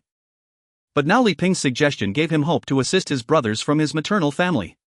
After all, it is said that one person's calculation is short, but two people can think longer. Li Su hadn't thought of this method himself. After pondering for a moment, he gritted his teeth and said, Dad, Mom, if you can truly find a way, we can exchange grain for it. Li Su felt that if they really found someone willing to sell jobs, just using money might not suffice, but using grain should be fine. Moreover, it shouldn't cost too much. Grain currently, based on the daily sign-in situation, Li Su could accumulate over 100 pounds of fine grain in a month. So far, aside from what was taken home, there are still dozens of pounds of fine grain in the space. Li Jiakong hadn't reacted yet and directly asked, where did our family get grain to exchange? Sun Xiao reacted quickly and asked, Good son, can you get a large amount of grain? Now Li Su had also been promoted to Good son. Mom, it's not that I can get a lot, but it shouldn't be a problem to gather a few dozen pounds if I grit my teeth. After that, Li Su added, I am referring to fine grain. Li Su didn't dare to report a larger amount. After all, this isn't for his own family. If he exchanged too much grain with others, it would be too conspicuous. Upon hearing this, everyone was taken aback. Although Li Su usually brought home quite a bit of grain, it was only a few pounds at a time. Hearing that he could get dozens of pounds surprised everyone. Li Mei worriedly asked, what is the source of this grain? Li Mei didn't finish her sentence, but Li Su already understood what she wanted to ask. Everyone had this concern, and he quickly explained, you can rest assured about the source of the grain. However, we will need to buy it with money, and even if we trade, we must say it's what our family has saved up after frugally living for a long time. Upon hearing that it was to be bought with money, everyone felt somewhat relieved. At least they had a comforting reason. As for saying it was their family's accumulation, that was even less of a problem. Even if Li Su didn't mention it, everyone would say so. After all, one cannot directly say the grain was bought by their family, right? Li Jiakong finally understood and thought for a moment before speaking. If it's fine grain, around 40 pounds should be enough to exchange for a job. Ah. Is 40 pounds enough? Li Su was taken aback. He hadn't thought it would be so little. He originally thought it would require over 100 pounds. Li Jiakong chuckled, do you really think 40 pounds is too little? I'm quoting a higher estimate, it might not even require that much. To Li's surprise, everyone nodded in agreement, clearly very supportive of this statement. Li Su hurriedly inquired further to clarify the situation. It turned out that since last year, the amount of grain everyone received each month had been decreasing, and even the proportion of fine grain had been gradually declining. Currently, Li's family receives less than 20 pounds of fine grain per month, the rest is coarse grain. After deducting what was given to the two elders, there were less than 10 pounds of fine grain left at home. It should be noted that there are 8 people in Li's family. This isn't even the most outrageous part. The most outrageous part is the meat ticket standard. Before the disaster, the meat ticket standard per person per month was 6 to 8 taels. It has now dropped to 2 taels per person per month. With this standard, the butcher doesn't even have meat. In other words, the meat tickets that everyone receives each month are essentially useless. Some might say they can save the meat tickets for later when there's meat available to purchase. I'm sorry, but not only meat tickets, most of the tickets issued now have time limits. If the purchase time has passed, the ticket is no better than a piece of waste paper. It's easy to imagine, given the current standards, how much fine grain can families with fewer members receive each month. Moreover, many families upon receiving fine grain immediately exchange it for coarse grain so that their family can eat a bit more. However, the elderly and children cannot do this. Consuming coarse grain alone is hard on their bodies, especially for children who need milk. They rely solely on government-subsidized brown sugar and rice to make porridge, surviving on the rice soup on top. There's no way around it. With insufficient nutrition and little milk supply, they can only manage this way. One can say if it weren't for Li Su bringing back quite a bit of grain, the family wouldn't dare to eat like this. Once Li Su understood the value of 40 pounds of fine grain, he realized that the grain left in his space was nearly enough to exchange for a job. Li Su thought for a moment and said, then let's do it this way. You all look for connections and they'll take care of the grain issue. As for the rest, you handle the discussions. Of course, the lower the price the better. Everyone expressed that even if he didn't say it, they would definitely negotiate for a lower price. Next, everyone added some details to the plan. Soon the first full meeting of the Li family officially came to a successful conclusion. In the meeting, they decided to exchange some jobs for relatives using the grain brought by Li Su as the primary resource, supplemented by the family's cash. They also determined that the order of exchange would start from the second uncle's family, followed by the families of the eldest and second uncles, while other matters would be decided later. This also demonstrated the unity, friendship, and mutual assistance among the members of the Li family. Especially Li Jiakong and his wife expressed their immense happiness and joy. After the meeting concluded, everyone returned to their rooms to rest, filled with excitement. Li Jiakong remained silent about it. There was nothing he could say, as what she mentioned was indeed the truth. His 3 sons were closer to Sun Xiu, while his 2 daughters were closer to him. After some thought, Li Jiakong still felt that his daughters were more considerate. Meanwhile, in Li Ping's room, Hu Guilan pondered for a long time before hesitantly saying, "Head of the family, what do you think about this job situation?" Before she could finish her sentence, Li Ping interrupted, "What do you want to work to?" Hu Guilan quickly waved her hand. No, how could I want to work? I'm still waiting to take care of the child after it's born. I just wonder if there's any way to get my brother a job.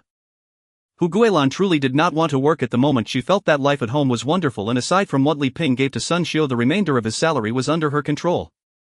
Although she did not finish her thoughts, Li Ping understood her meaning. Frowning, he replied, "I know your family is struggling and we help when we can, but we really can't do anything about the job situation." Hu Guilan felt a bit dissatisfied. Why not? They can find ways to help my second uncle and my elder and second maternal uncles get jobs, so why can't they help my brother? At first, Hu Guilan hadn't thought this much, but as she listened, she felt that since they were trying to create so many jobs, why couldn't they help her family as well? However, she did not dare to speak about it during the meeting, thinking it was better to discuss it privately with Li Ping first before deciding whether to bring it up. One must admit, Hu Guilan had a clear understanding of herself. She would not casually speak when uncertain about something. She would always consult Li Ping before making a decision, as she knew some matters were beyond her understanding. It was precisely for this reason that the Li family members liked Hu Guilan, believing that she was very measured in her speech and actions. But the family knew their own situation and what their capabilities were. Hu Guilan had a sense of this in her heart. Thus she needed Li Ping to explain it to her. After listening, Li Ping smiled and asked, "Why do you think everyone would want to get your brother a job?" Hu Guilan said uncertainly, "Aren't they all relatives? If they can help my second uncle, shouldn't they also be able to help my brother?" "What are you thinking? Didn't you see that helping your second uncle was a decision made collectively by the family? Do you think everyone will just help out financially because they encounter a relative?" Hu Guilan was puzzled. "Then why do they help them so much?" "Let's talk about your second uncle first. He has a very good relationship with our family, and when my parents were working in the county, it was your second uncle and second aunt who looked after us in the countryside, never making us feel wronged. Whether big matters or small, your second uncle would rather forego his work points to come and help us. Everyone may not speak of it, but they all remember it in their hearts. As for your elder and second maternal uncles, our family owes them a lot. When my parents were not working, we could barely eat in the countryside. It was your uncles who squeezed out grain for us. Moreover, the incident with grandma left everyone on edge, and they feel it's necessary to ensure they can live better. Now do you understand?" One must admit Li Ping had a clear insight into these matters, accurately guessing the thoughts of everyone involved. Hu Guilan fell silent for a moment, beginning to understand that her family had never done anything for anyone. Why would they help her?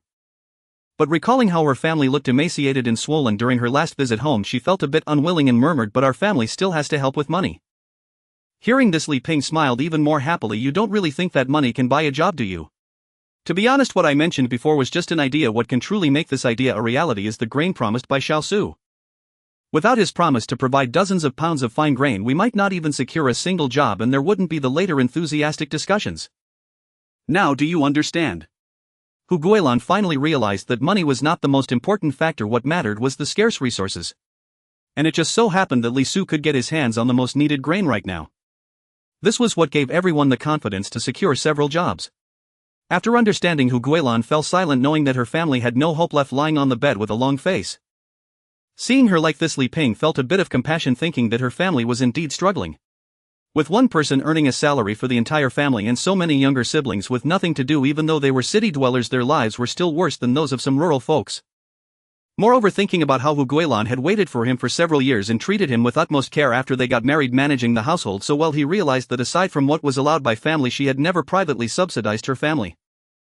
Contemplating Hu Gilan's various merits, Li Ping felt it was necessary to remind her, although he was unsure if it would work, there might be some possibility. So he patted Hu Gilan's shoulder, and when she turned to look, Li Ping softly said, "I have an idea for you, but I can't guarantee how great the chance is." Hu Gilan's eyes brightened and she eagerly urged, "Head of the family, hurry up and tell me. No matter how big the chance is, it's better than the current situation." Li Ping leaned in closer and whispered, "The grain is being brought in by Xiao Su. Judging from the grain he has been bringing back these days, he might be able to procure even more grain, so your opportunity lies with Xiao Su." Hu Guilan was delighted. "You're so resourceful, head of the family. I just need to please Xiao Su, right?" Li Ping, upon hearing this, covered his eyes, looking as if he couldn't bear to look. "Are you silly? What if you just please him but others don't agree?" Fearing that Hu Guilan might still not understand, Li Ping directly stated the answer: "You just need to be a bit more enthusiastic towards the family, no need to do too much. Also, if there's anything at home, you can call your brother to help. But one thing must be made clear: this matter must not be disclosed to your family, and the fact that Xiao Su can get grain should not be mentioned to anyone." Hu Guilan finally understood his meaning. This matter mainly depended on her attitude towards her family. With this thought, she felt assured. In this regard, she was quite confident. Li Ping also said that they could not tell her family about this matter. Calling her brother for help was just to see if he could earn the family's recognition.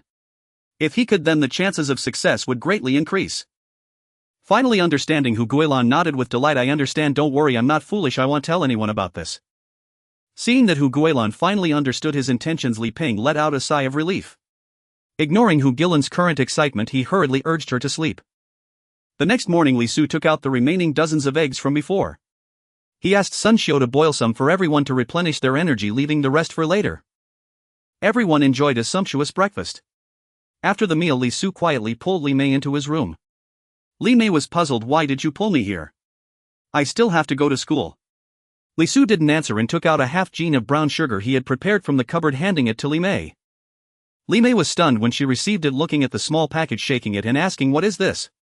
Li Su smiled. "Good stuff, open it and see for yourself." Upon opening it and seeing the contents, Li Mei exclaimed, "Ah, so much brown sugar is this for me?" I must say, although it was only half a gene, it was still more than the sugar tickets distributed in Li's family, over a quarter.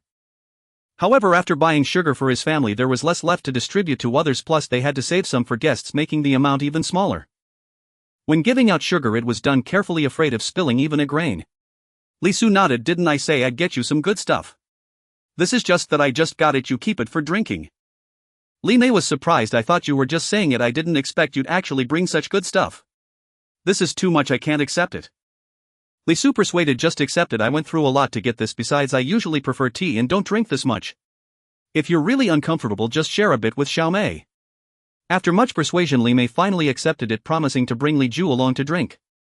After putting the sugar away in her room, she happily went to school. In the following days, Li Su signed out some more eggs. The rest were mostly grains. These days, Li Mei and the others' farming vacation ended and school started normal classes. However, the countryside was still busy. They were busy drying rice, and after that they could take it to pay the public grain, then receive the grain for the coming year according to their work points. On a day in late October, Li Su went to work as usual. Upon reaching the gate, he greeted Uncle Su as customary. However, today Li Su noticed that Uncle Zu's expression wasn't good. This surprised Li Su. He wondered if someone from the procurement department dared to give him a hard time. After so many days, while Li Su may not understand other things, he had gained a new understanding of Uncle Zu's influence here. He also realized that Uncle Zu's earlier claims of having extensive connections were not mere boasting. Li Su quickly teased, "Hey Uncle Su, who made you upset? Your face looks terrible." After saying that, he seemed to talk to himself again. "That shouldn't be the case, I haven't heard of anyone daring to bother you. Is it my aunt causing you trouble?" After speaking, Li Su raised his eyebrows and made a face at him. I must say it was the first time after so long that he found an opportunity to tease him. Usually it was Uncle Su who teased him. Upon hearing this, Uncle Zu's originally dark expression grew even darker and he impatiently said, "Go away, kid, you don't understand anything. I'm feeling troubled right now." Now Li Su realized that Uncle Su was genuinely facing a problem. He stopped teasing and said seriously, "Uncle Su, if you tell me I know right. If there's something, tell me, perhaps I can help you solve it." No matter how Li Su inquired, Uncle Su was unwilling to speak. Li Su had no choice but to enter work. In the blink of an eye, it was time to get off work in the afternoon. Li Su walked to the gate and saw Uncle Su absent-minded, his eyes wandering, not knowing what he was thinking. Deciding to ask again, he stepped forward and patted Uncle Su. "Uncle Su, what are you thinking? So lost in thought that you didn't hear me greet you. Unexpectedly Uncle Su seemed startled, instantly jolting awake. Upon seeing Li Su he said irritably, "Why aren't you going home after work? Didn't you see I'm troubled?" Li Su didn't mind, as this was how most people behaved when they were agitated and didn't want to communicate. So he asked with a smile, "I greet you and you don't hear me. I don't know what you're thinking, so I just gave you a nudge. Since I'm free, why not share your troubles with me? Maybe it'll lighten your mood." Uncle Su was somewhat skeptical, really. Li Su figured Uncle Su must be quite frustrated after a whole day, so he relaxed. So he nodded repeatedly. "Really, tell me, perhaps I can help." "Enough you, if I can't do it, how can you?" After saying that, he hesitated for a moment before saying, "I'm not angry with anyone else, it's just that my little grandson is only a few months old and now his mother has no milk, he's starving. We've tried many things to help his mother regain her health, but she still can't produce milk. We thought of making rice soup for the little grandson, but as soon as the child eats he throws up. After going to the hospital for a checkup, they said the child has a weak stomach and can't handle this. Our family is indeed anxious and feels hopeless." At this point Li Su understood. Uncle Su's family had only one grandson passed down through 3 generations, and the entire family spoiled him to no end. But now he was starving every day. Could Uncle Su not be anxious? To say that Li Su could help with something Uncle Su's family couldn't manage was quite a tall order. However, this problem was precisely something Li Su could solve. He still had 2 gene of milk powder stored from previous sign-ins in his space, which he hadn't even dared to use himself. But if it were to give to Uncle Su, Li Su would definitely be willing. Thinking of this, Li Su revealed a meaningful smile, pretended to cough lightly a couple of times and said nothing, just looking at Uncle Su. This expression caught Uncle Su off guard and he queried, "What does that expression mean?" Li Su grinned, "I really can help with this." Uncle Su said irritably, "What time is it and you're still joking with me?" Li Su didn't respond, just kept smiling. This left Uncle Su quite perplexed. After a moment of silence, Uncle Su incredulously asked, "You kid, you really have a way to solve this, don't you?" Li Su nodded. "I've said I have a way, it's you who didn't believe it." Receiving a definite answer, Uncle Su was incredibly excited, quickly grabbing Li Su's arm. "Earlier it was Uncle Su's fault, hurry up and tell me what the solution is." Li Su leaned in and whispered, "Do you know about milk powder?" Hearing this, Uncle Su looked uncertain, releasing his grip and sizing up Li Su up and down for a long while before sighing, "I thought you were going to suggest some method, but everyone knows about milk powder. Your brother Su has asked many people in the unit but still hasn't gotten any milk powder tickets. This is something we ordinary folks can't even think about." Li Su knew that brother Su was the son of Su Shu. He only knew that he seemed quite capable but was unclear about where he worked or his position. Li Su did not ask more. Besides, this was not the time for such questions. Without further ado, he directly said, "I can get milk powder." Hearing this, Su Shu's eyes nearly popped out as he shouted, "What did you say?" Li Su quickly grabbed Su Shu's arm. "Please lower your voice, you heard me right, I said I can get milk powder." Su Shu's face was filled with excitement. "Can you really get it? You're not lying to me, are you?" He still found it hard to believe. After all, he knew very well how precious milk powder was. In this small county there were hardly any people who were qualified to enjoy such a thing. "Su Shu, what time is it now? How could I possibly lie to you? Just tell me your address and I'll go home to eat first, I'll bring it to you tonight." Upon hearing the affirmative reply, Su Shu was so excited that he walked back and forth muttering, "Good lad, you're truly capable. Why go back? Come to my house for dinner later."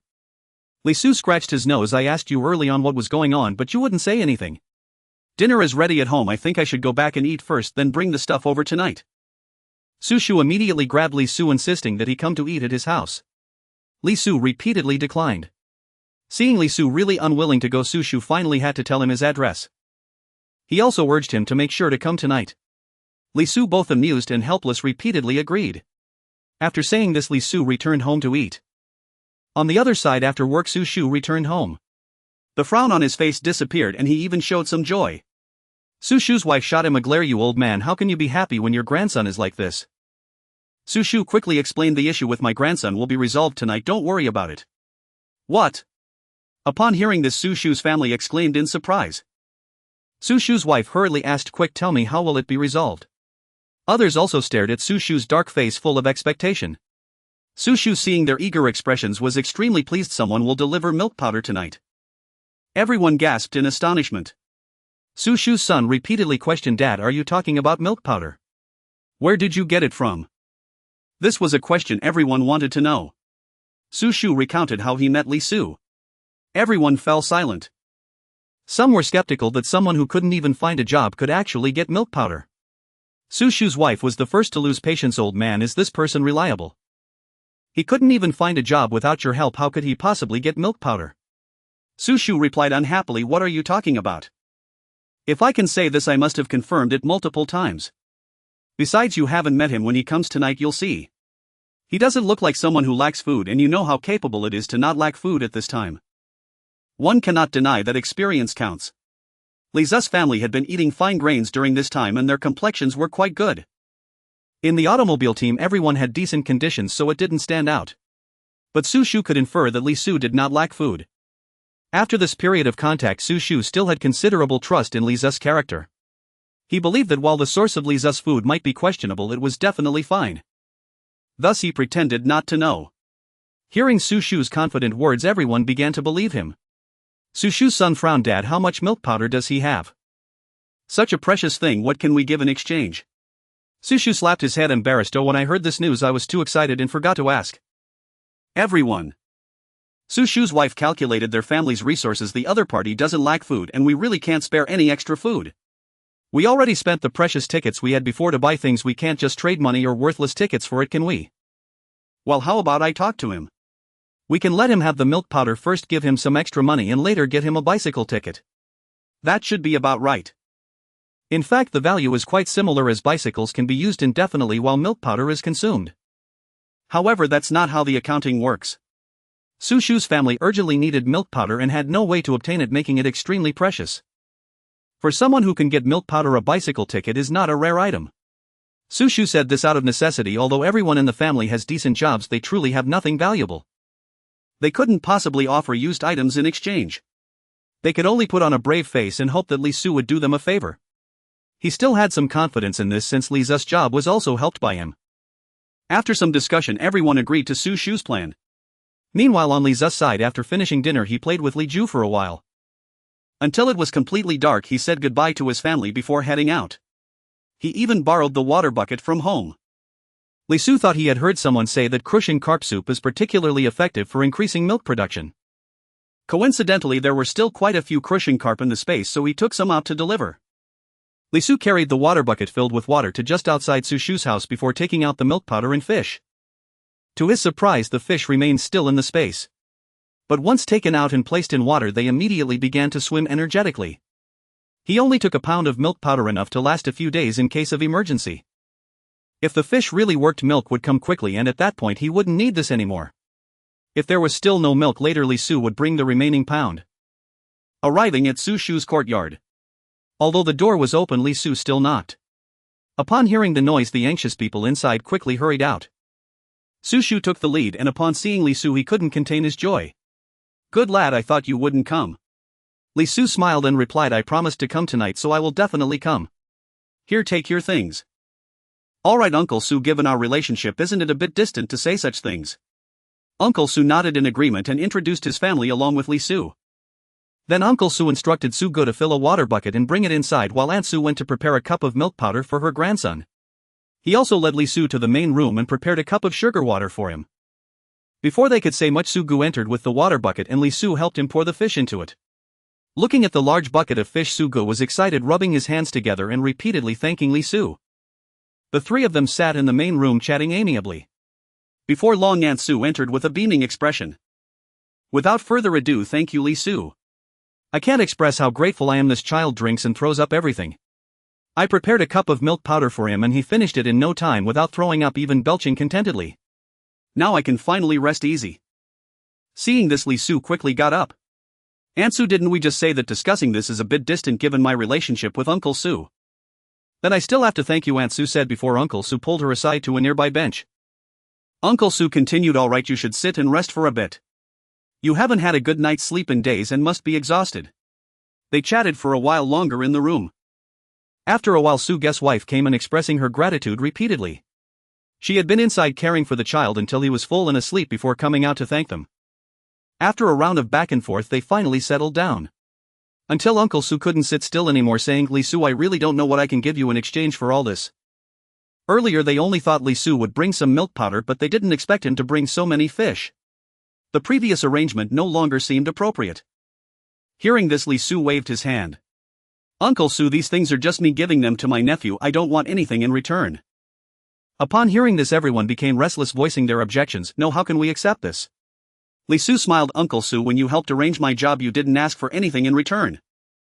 Uncle Su shook his head repeatedly. That's different. To me it's all the same. Regardless of how they persuaded him, Li Su insisted on giving without expecting anything back. Finally, in a moment of urgency, Sugu exclaimed, alright, I have a job quota at the hardware factory in the county that I don't need, so let's consider that our exchange for these things. If you still refuse, just take the goods back. Everyone agreed that this suggestion was good. Therefore they continued to urge Li Su, but he still wouldn't agree. Seeing Sugu about to pour the fish back into Li Zu's bucket and even sending someone to fetch milk powder, Li Su reluctantly agreed. Upon hearing Li Zu's agreement, everyone smiled with satisfaction. Next, they engaged in pleasant conversation, exchanging greetings. Before long, Li Su mentioned he needed to take his leave. Everyone escorted him to the door, watching him depart. After Li Su walked away, the Su family entered the main room. Uncle Su then inquired, where did your job quota come from?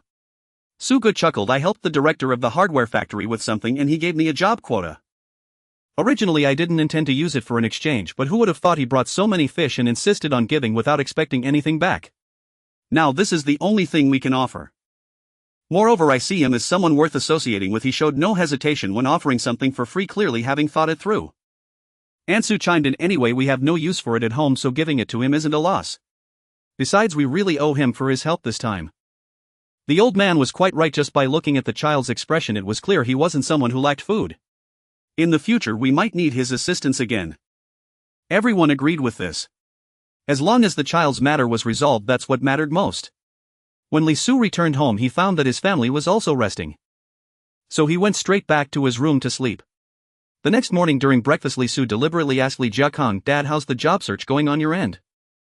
Li Jiakong shook his head, it's only been a few days, it's not that easy to find one. Unexpectedly, Li Ping's eyes lit up. Li Su, do you have news about a job?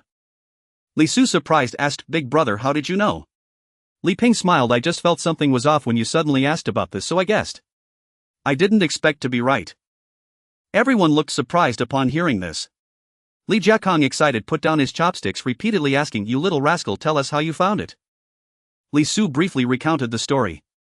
The others gasped in amazement. Li Ping joked, can you really get milk powder? You're quite impressive now.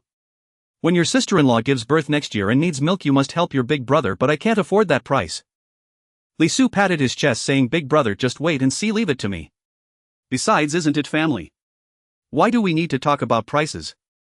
Li Su estimated that by next year, when Li Ping's child is born, he would certainly have accumulated quite a bit of milk powder. Li Ping was even more surprised. He had merely been joking, but Li Su actually guaranteed it on the spot, indicating that his acquisition of milk powder was not a coincidence. However, Li Ping didn't ask about the source and merely responded with a few laughs. Sun Xiu was also a bit excited, as the first job was promised to Li Chang. Now it was time for her nephew to have his turn. It seems my second son is quite promising. When do you plan to talk to your second uncle about this? Li Su thought for a moment. The day after tomorrow. Tomorrow is the day for distributing grain coupons, and the day after tomorrow I can take the grain to them and discuss this then. Everyone nodded in agreement. The subsequent conversation was filled with continuous praise for Li Su, making him feel almost unrecognizable to himself. As Li Su approached the gate, Uncle Su greeted him from afar, his old face beaming like a blooming chrysanthemum, giving Li Su goosebumps. He didn't dare to say much and went to work. Another dull day passed. The 25th. Today was the day for distributing grain coupons. Early in the morning, Li Su took a small bag from home and packed up the remaining pound of milk powder. He carried the items to the gate. He pulled Uncle Su aside and quietly said, Uncle Su, this is for you, please keep it safe. If it gets lost, I won't be able to get more for a while. Saying this, he handed over the small bag.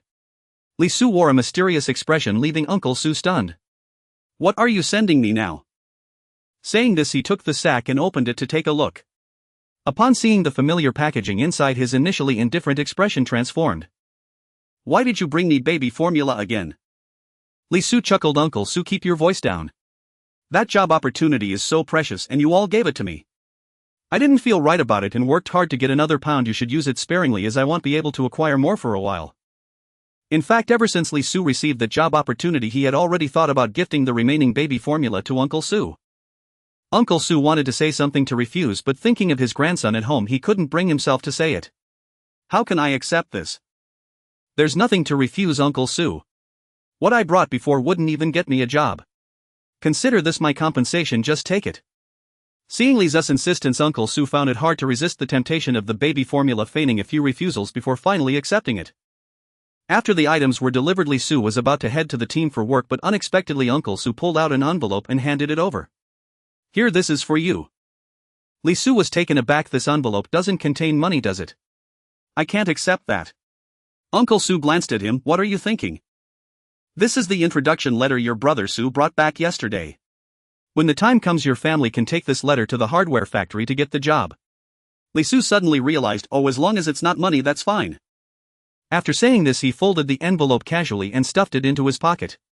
Uncle Su scolded, you better watch this thing carefully. If you lose it, others will take it to get the job, and there will be no way to change that. If it really gets lost and someone else uses it to secure a job, it wouldn't be a matter of changing it, it would be a matter of losing face. After all, if you can lose an introduction letter, what else could you possibly accomplish? Li Su took a sharp breath. Wow, is this thing really that important? I need to keep it safe. By the way, Uncle Su, I need that sack back later. I can't let you keep it. After saying this, Li Su turned and left. Then secretly he tucked the letter away into his space. Uncle Su stood there and muttered with a smile, this brat. When he arrived at the team, Li Su noticed that everyone was cheerful and smiling. Thinking there was some good news, he approached to inquire. However, it turned out to be about the distribution of food tickets today. I must say, everyone is always very happy at this time of the month. But Li Su didn't feel any joy. This was also related to the ample supplies he had in his space. Hey, have you heard? As soon as he reached the team area, Xuanhuan rushed over excitedly, asking Li Su. Li Su looked confused. Heard what? Xuanhuan was even more excited. Just before you arrived, someone from our procurement department got into a shouting match with the director. Is that really worth getting excited about? Li Su responded calmly, it's been less than 20 days since we started working and I've already witnessed this type of thing 2 or 3 times. Why are you so happy about it? At this time it's a secure job. Unless they commit a fundamental mistake, they can't be fired. Shouting is pointless once tempers flare, punches might get thrown. Moreover, there are very few simple people working at the supply and marketing cooperative. Getting into a shouting match with the director is a common occurrence. I've heard that the director used to often fight with others, but in the last couple of years they have calmed down significantly and rarely resort to violence. Xuanhuan was still quite thrilled. You don't understand, we have nothing to do all day, so we look forward to these bits of amusement. Li Su found this reasoning quite simplistic. What were they arguing about? Xuanhuan looked innocent. I don't know, but women can start an argument over the smallest trivial matters. Indeed, the director of the supply and marketing cooperative is a middle-aged woman. I've seen her a few times. She's burly and has a face full of flesh. If you said she looked like a butcher, I would believe you. Although he didn't know the specific reason, it still didn't dampen Xuanhuan's excitement. Before long, Su Weidong joined them. Lu Gang and the others went out to pick up goods again today, leaving only Li Su and the other 2 apprentices here. The 3 spent the day chatting and laughing. When he got home in the evening, Li Su took out the introduction letter and first played with Li Ju for a while. Once everyone was home, Li Su handed the letter to Sun Xiu. Mom, this is the introduction letter. Later Chang Gu can take this to get the job. Please keep it safe tomorrow evening, Dad, and I will go to take care of this. I'm afraid it might get lost. When Chang Gu comes, you can give it to him. Sun Xiu nodded, took the introduction letter and went into the room to put it away. When she came out, she asked everyone, how much do you think we should ask from your second uncle's family for the job that Xiao Su arranged? This question is indeed difficult to answer. If we were to buy a job in the current market, it would cost at least over 500 yuan, and even that no one is willing to sell. There's no way around it. Even if others have money, they can't spend it. So most choose to exchange for rare items like vouchers or grain. But we can't let the Li Jiafu family take out 500 yuan. Even if Li Chang gets regular rice 2 years early, he would need to save up 2 years' worth of wages without eating or drinking to make that amount. However, Li Jiafu's family would be short 1 strong laborer during these 2 years, making life even harder. Yet we can't just give it away lest they think Li's family is easy to take advantage of. Even for relatives, we can't just help unconditionally without expecting anything in return. If they come to expect it, it often turns into enmity. Everyone thought for a moment and decided that since it was Li Su who got the job, he should answer. Li Su pondered for a moment. How about we ask for 6 yuan a month for 3 years? If we ask for more, they truly can't afford it, especially since they have a whole family to support. I think after we help my uncle's family find jobs in the future, we can use this standard, and after accounting for their own expenses and what they send back home, the remainder will be enough for us. After everyone heard this, they all thought it was a good suggestion and decided to follow this method in the future. In total, it would be only 216 yuan, which is already quite low. Li Su added, let's not tell them this job was found by me. Just say that mom found it through a friend. After all, my uncle has more people to arrange for. Everyone nodded in agreement. They understood Li Zu's intentions. This was also to prevent Li Jiafa's family from feeling that Sun Xiu's family was being favored, which could lead to resentment. Though they trusted the character of Li Jiafa's family, it was still unwise to test human nature in this matter. We can't create animosity through our kindness, can we? So they attributed the favor to Sun Xiu, ensuring that in the future they would have no grounds to complain and instead would be grateful to her. At this moment, Sun Xiu felt that Li Su was quite sensible. She thought to herself that he had grown up, considering his family, unlike when he was younger, always getting into trouble and being punished. Lost in thought, Sun Xiu approached and gently touched Li Zu's head, saying, my son is really understanding now. This made Li Zu's face turn bright red. Seeing this, everyone couldn't help but laugh. The next day after work, Li Su and Li Jiakong had a meal at home first. Then they took the supplies they needed to bring and headed to Li Jiafa's house. By the time they arrived at Li Jiafa's house, the sky had already darkened. The two called out a few times at the door before lights gradually appeared inside. Before long, Li Jiafu came out to open the door and led them into the main room, lighting the kerosene lamp. Then Li's elderly couple and Li Jiafa's family members also entered, one after another, greeting the two. Li Jiafu looked at the supplies on the table and said, elder brother, I was thinking that Xiao Su has been working recently. I was going to send Xiao Chang over after finishing the work in the countryside, but I didn't expect you to bring it here. Li Jiakong waved his hand in response. When he was in school, I brought the supplies too. It's nothing. Today, besides delivering the supplies, there's something else I need to discuss with you. Hearing this, Li Jiafu immediately inquired, elder brother, is there something at home that you need my help with? At this moment, Xuanhuan served 2 cups of water to Li Jiakong and the others. Li Jiakong tried the temperature and found it just right. He drank most of the cup in one go and then said, there's nothing wrong at home. It's just that your sister-in-law found a job opportunity from a friend. Since Xiao Su found a job himself, there's no need for it anymore, so your sister-in-law thought of giving this opportunity to Xiao Chang. Upon hearing this, Li Jiafu excitedly slammed the table and stood up, tremblingly asking, elder brother, is what you said true? The sound of the table slamming startled Li Su. He looked up and saw that the dim light could not hide the excitement on everyone's faces. Li Chang was even more anxious, squirming and unable to sit still. Of course it's true. Just sit tight and we'll talk slowly. Only then did Li Jiafu sit back down on the stool. Elder brother, I truly thank you as your younger brother. I really don't know how to express my gratitude. At this time, Li Jiakong smiled. Why thank me? If anyone should be thanked, it should be your sister-in-law. This was her idea. Yes, we should thank your sister-in-law. In a couple of days I will have Xiao Chang go to the county and bow to his aunt. Xiao Chang, come over and bow to your uncle first. Thank you, uncle. Li Chang obediently stood up from the stool, so excited that he stumbled as he walked and approached Li Jiakong, ready to kneel. Li Jiakong quickly grabbed Li Chang's arm, preventing him from kneeling. All right, are you taking your father's joke seriously? Li Jiafu retorted, I wasn't joking. Besides, it's a common thing for a nephew to bow to his uncle. Xiao Chang, hurry up and bow. It is indeed common for a nephew to bow to an uncle, but doing so at an ordinary time like this isn't quite appropriate. However, everyone was too excited to care. It seemed that this was the only way to express their gratitude. The elderly Li even remarked, this is a joyous occasion, Chang should bow to his uncle and aunt. Li Chang exerted himself to kneel, and Li Jiakong saw that he was about to fall over. Li Su hurriedly stepped forward to support Li Chang, shifting the topic, Dad, aren't there conditions? You should tell us. Upon hearing this, Li Jiakong immediately said, right, there are conditions. Xiao Chang, sit tight and listen before you speak. Li Chang remained silent and motionless, desperately trying to lower his body in front of Li Jiakong. Li Su couldn't match the strength of someone who worked on the farm all day. In a moment of carelessness, Li Chang knelt down and with a crisp sound he knocked his head on the ground with such force that it made a sound on the muddy ground, then loudly shouted, thank you, uncle. Seeing that all the bows had been completed, Li Su was left with no choice but to hurriedly help Li Chang back onto the stool. In truth, this was also because Li Su had not truly realized the importance of a job, especially for rural people at present. It could be said that rural people now are basically doomed to work their entire lives facing the loamy soil with no opportunities to change their fate. One could even say that the only opportunity for rural people to change their destiny is through work. Yet for rural people with no connections, such jobs feel like a distant dream. The lives of farmers today are truly tough.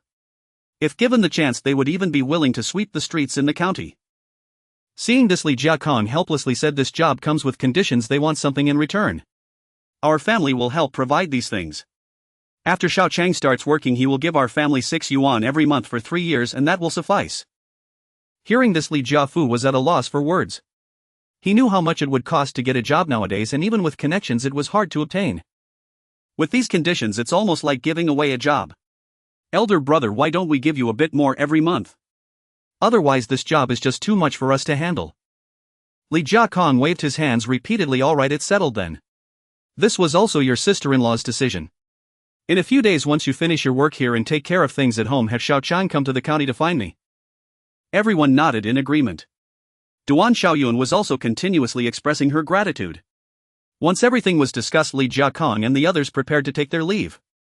Everyone saw them off at the door. After sending the two off, they returned to the main room. Back inside, Li Jiafu was excitedly patting his thighs. Duan Xiaoyun shed tears of joy. Just now when Li Jiakong and the others were there, they could only suppress their emotions. Now they finally released their joyful feelings. Li Chang's younger siblings were also constantly congratulating him. Li Chang kept smiling foolishly. Even the elderly Li and Li's wife were repeatedly saying, good, Xiao Chang's tough days are finally coming to an end. Everyone was excited for quite a while before their emotions settled down. After clearing his throat a couple of times, Li Jiafu noticed everyone's gaze was on him. Once the family affairs are arranged in the next couple of days, Xiao Chang will go find your uncle. It's better to start working early and have peace of mind. Li Chang nodded. Dad, I will tidy up my clothes at home in the next couple of days. Mainly it's about where to stay in. Saying this, Li Chang glanced at Xuanhuan beside him. Xuanhuan's expression was a mix of joy and uncertainty. They had just gotten married and now Li Chang was going to work in the county. She neither had a job nor a city household registration, so she could only stay in the countryside. She felt that she was even less deserving of Li Chang now, fearing that he might abandon her to find someone else in the city. Everyone could clearly see the expression on Li Chang's face. Seeing this, Li Jiafu slammed the table and angrily said, let me tell you, Xiaohua is the legitimate wife of our Li family. If you think that now that you have a job you can abandon her, then you might as well not go to work. This job is for your sister. Although Xuanhuan had just joined them for a short time, she got along very well with Li Jiafu and the others. The Li family treated Xuanhuan, who had suffered a hard life growing up, with great care. These words warmed Xuanhua's heart and tears instantly flowed down her cheeks. Li Chang looked at the suddenly enraged Li Jiafu and the tearful Xuanhuan and quickly explained, Dad, what are you talking about? I didn't mean what you think. I only meant that I can only live in the city from now on, but how to arrange for Xiaohua? Li Jiafu then realized he had misunderstood, but still stubbornly said, and just giving you a reminder, don't think of anything else. If you dare to do anything wrong to Xiaohua, I won't acknowledge you as my son. Li Chang took Xuanhua's hand beside him and said, Dad, don't worry, I've only set my heart on this one person for my whole life. Xuanhuan didn't expect Li Chang to suddenly make this gesture, and upon hearing his words her heart felt sweet like honey.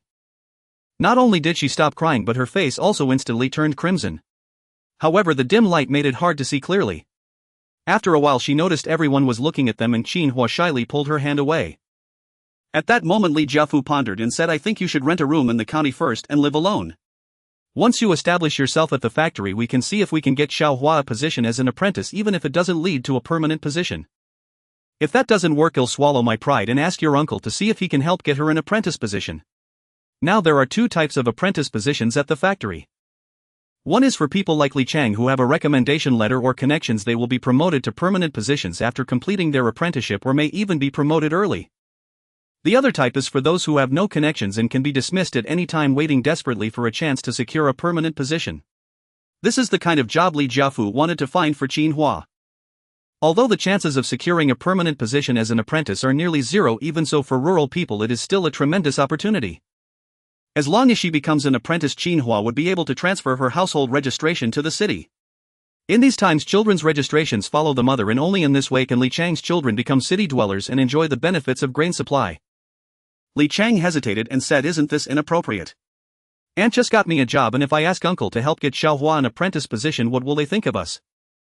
At this time the old man Li spoke up, why don't you try to see if you can handle it yourself? I'll give you a year. If you can't accomplish this, I'll swallow my pride and ask your uncle for help. If it can be done, whatever it costs, Grandpa will cover it. Old Madam Li also nodded in agreement.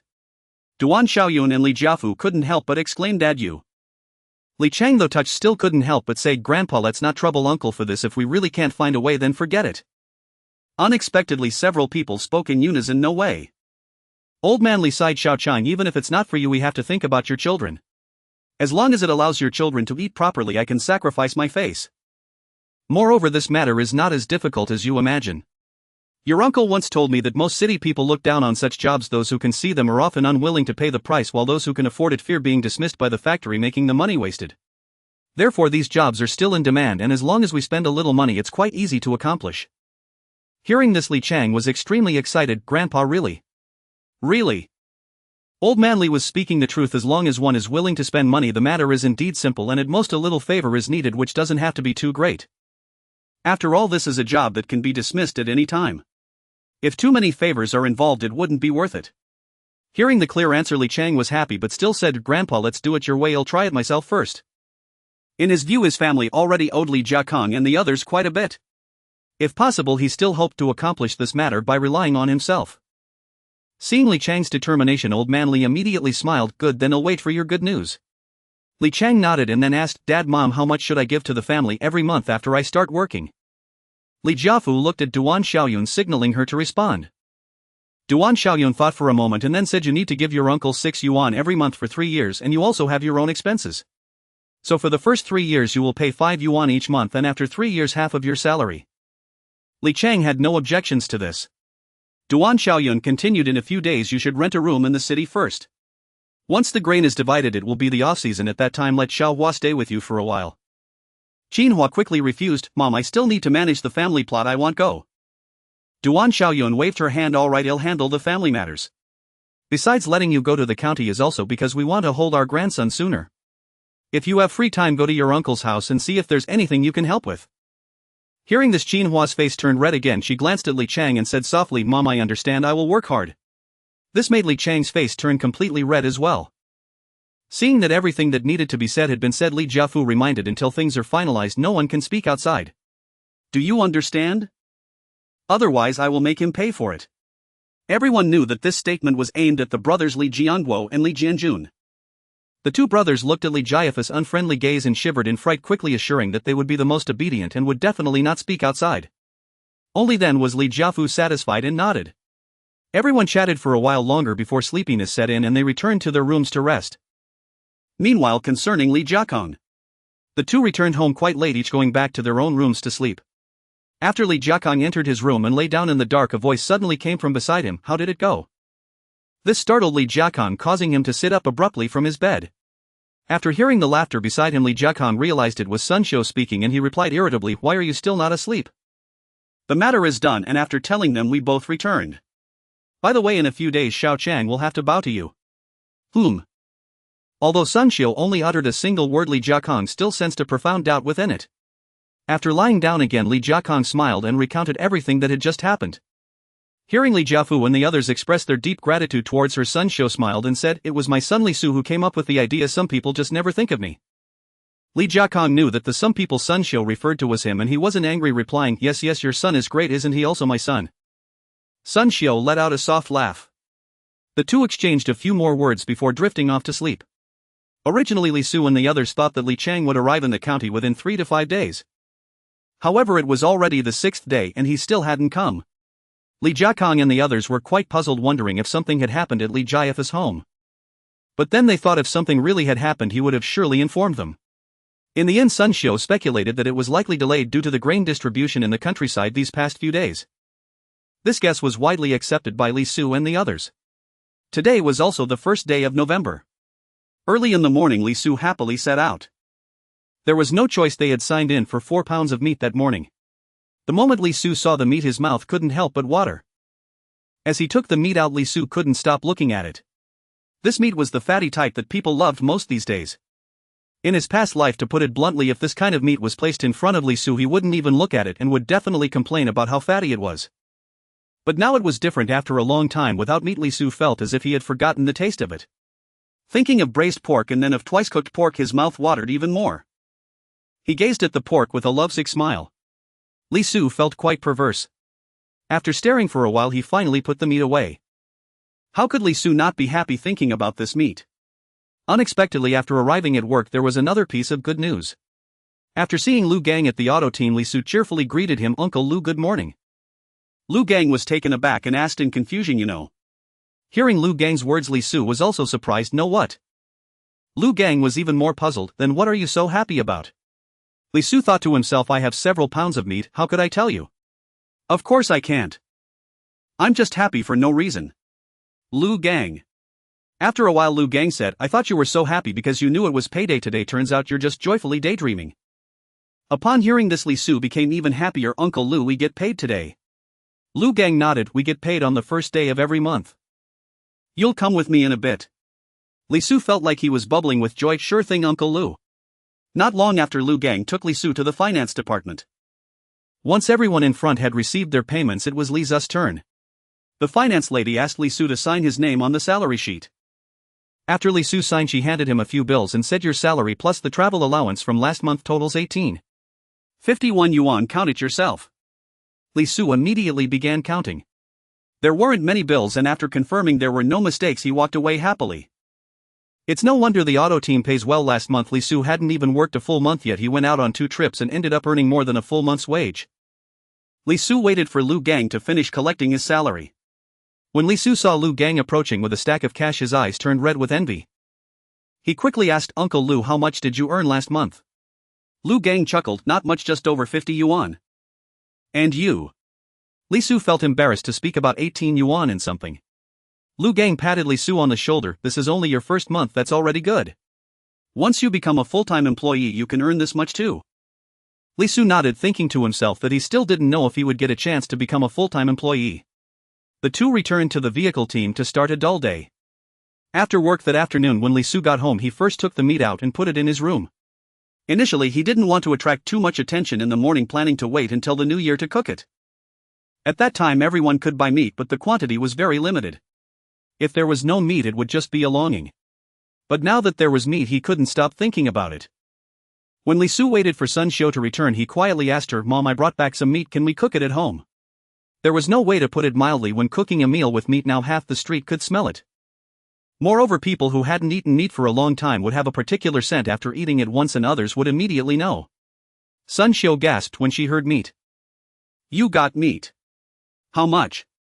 Upon hearing Sun Xiu's words, the family members gathered around, their eyes shining as they looked at Li Su. Li Ju even clung to his leg, pleading, Second brother, I want to eat meat. Li Su patted her head and said, Not much, just all fatty meat. But I don't know if we can cook it at home, what if the neighbors find out?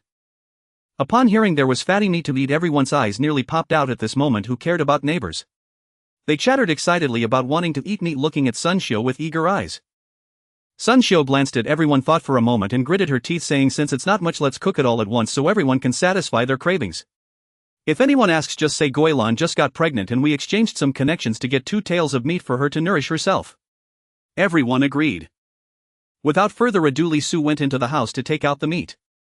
Everyone's eyes instantly focused on it. When Sun Xiu and the others saw such a large piece of meat, they were astonished and asked, Is this what you meant by not much?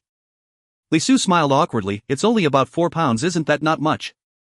Sun Xiu rolled her eyes at him and thought for a moment, saying, Just now I thought it was only a few tails of meat. Now that there's so much, we can use some to render fat and make some cracklings. We can add a bit when cooking later, and the rest will cook for everyone to enjoy a good meal. After everyone nodded, Sun Xiu and Hu Guilan took the meat into the kitchen to start busying themselves. Li Chen and Li Ju also leaned against the kitchen door, peering inside. Li Su had initially thought of a lot of explanations, but unexpectedly no one asked anything. Everyone was chatting in the courtyard while waiting. Yet everyone's eyes would involuntarily glance towards the kitchen. Before long the aroma of meat wafted from the kitchen. Upon smelling it, everyone couldn't help but swallow hard, their eyes glued to the kitchen. Everyone lost their desire to chat. Everyone lost their desire to chat. As the fragrant aroma spread, the neighbors began to come over, inquiring incessantly. Li Su and the others blocked the entrance, explaining and preventing them from entering lest the truth be revealed. The neighbors chatted with Li Su and the others while constantly peering into the house. Occasionally they would catch a whiff of the fragrance and swallow hard. It must be said that the few iron rice bowls in Li Su's family greatly increased their credibility. At least on the surface everyone chose to believe them. Li Su felt as if everyone on the street had appeared. He had exhausted all his explanations. After a long time the crowd gradually dispersed. Li Su and the others closed the door, letting out a long sigh. Finally, Sun Xiu and the others emerged carrying meat dishes and oil residue. Upon seeing the meat dishes, everyone drooled. Unable to resist, they quickly grabbed some oil residue and stuffed it into their mouths to satisfy their cravings. The two little ones also stuffed their mouths full, chewing continuously. Sun Xiu placed the remaining oil residue on a small stool in the room to cool. Soon everything was ready and everyone sat neatly at the table gazing at the bowl of fatty meat stir-fried with cabbage. Sun Xiu spoke first. "Alright everyone, let's dig in." After saying that, she picked up a piece of fatty meat and placed it in Li Zu's bowl. Li Su, not being polite, directly put it into his mouth. As he chewed on the fatty meat, Li Su wondered why it had never tasted this delicious before.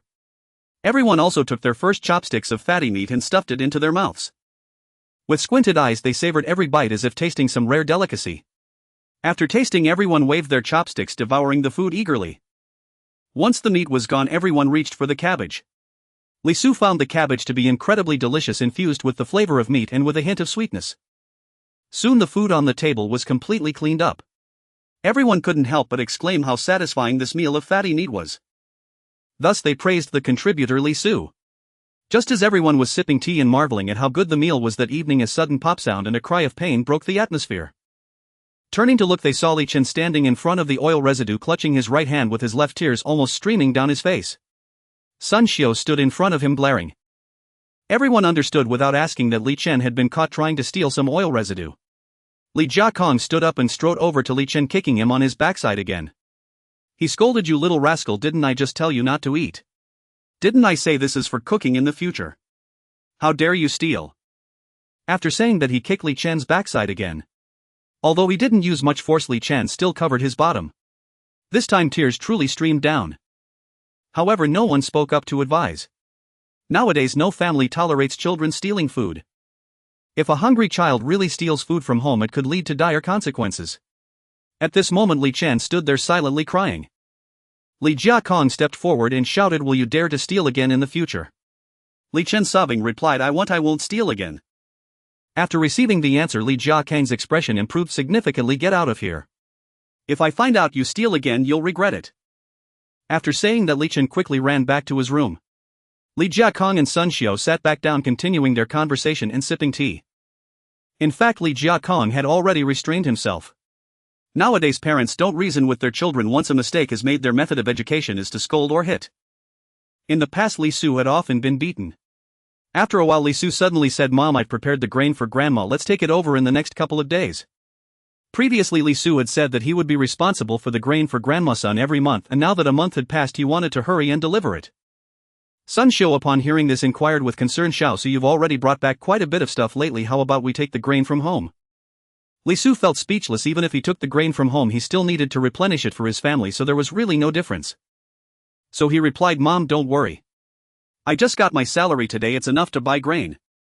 Upon hearing this, Sun Xiu became interested and quickly asked, "How much did you earn?" "Last month, including car allowances and the like, it was over 18 yuan. "So much? Didn't you work full-time last month?" asked several people nearby. Li Su nodded. "Not full-time, mainly because there were quite a few allowances during the days I drove." Sun Xiu nodded. "That's quite a lot. Are you sure you don't need to take grain from home?" "No need. Besides, I've already prepared the grain." "Alright, after work tomorrow, let's go together." Li Su naturally agreed. Unexpectedly, Li Jiakong chimed in, "Tomorrow I'll go with you guys." Sun Xiu and the others knew that Li Jiakong wanted to check on his mother-in-law's situation, so they didn't say much. That night, Li Su went to the black market and exchanged 15 jin of coarse grain for fine grain. If it were only fine grain, Li Su could afford it. However, giving too much would be too conspicuous. So he decided to give both coarse and fine grains, allowing for a larger quantity so that the elderly could enjoy a few more bites. Early in the morning, Li Su handed 15 jin of coarse grain and 10 jin of fine grain to Sun Xiu. "Mom, this is the grain for Grandma, please store it." Sun Xiu took it, feeling the weight, and asked how many jin it was. Li Su told her the truth. Upon hearing this, Sun Xiu hurriedly asked, "Why did you bring so much?" To Sun Xiu, while she said she would give her mother some grain every month, the most she could manage was about 10 jin, and it couldn't all be fine grain. She couldn't give her mother-in-law more than what she gave to Li Jiakong's parents. Li Su smiled and replied, "This isn't too much, just accept it as my gesture as a younger generation." Actually, Li Su also wanted to help out his two uncles a bit.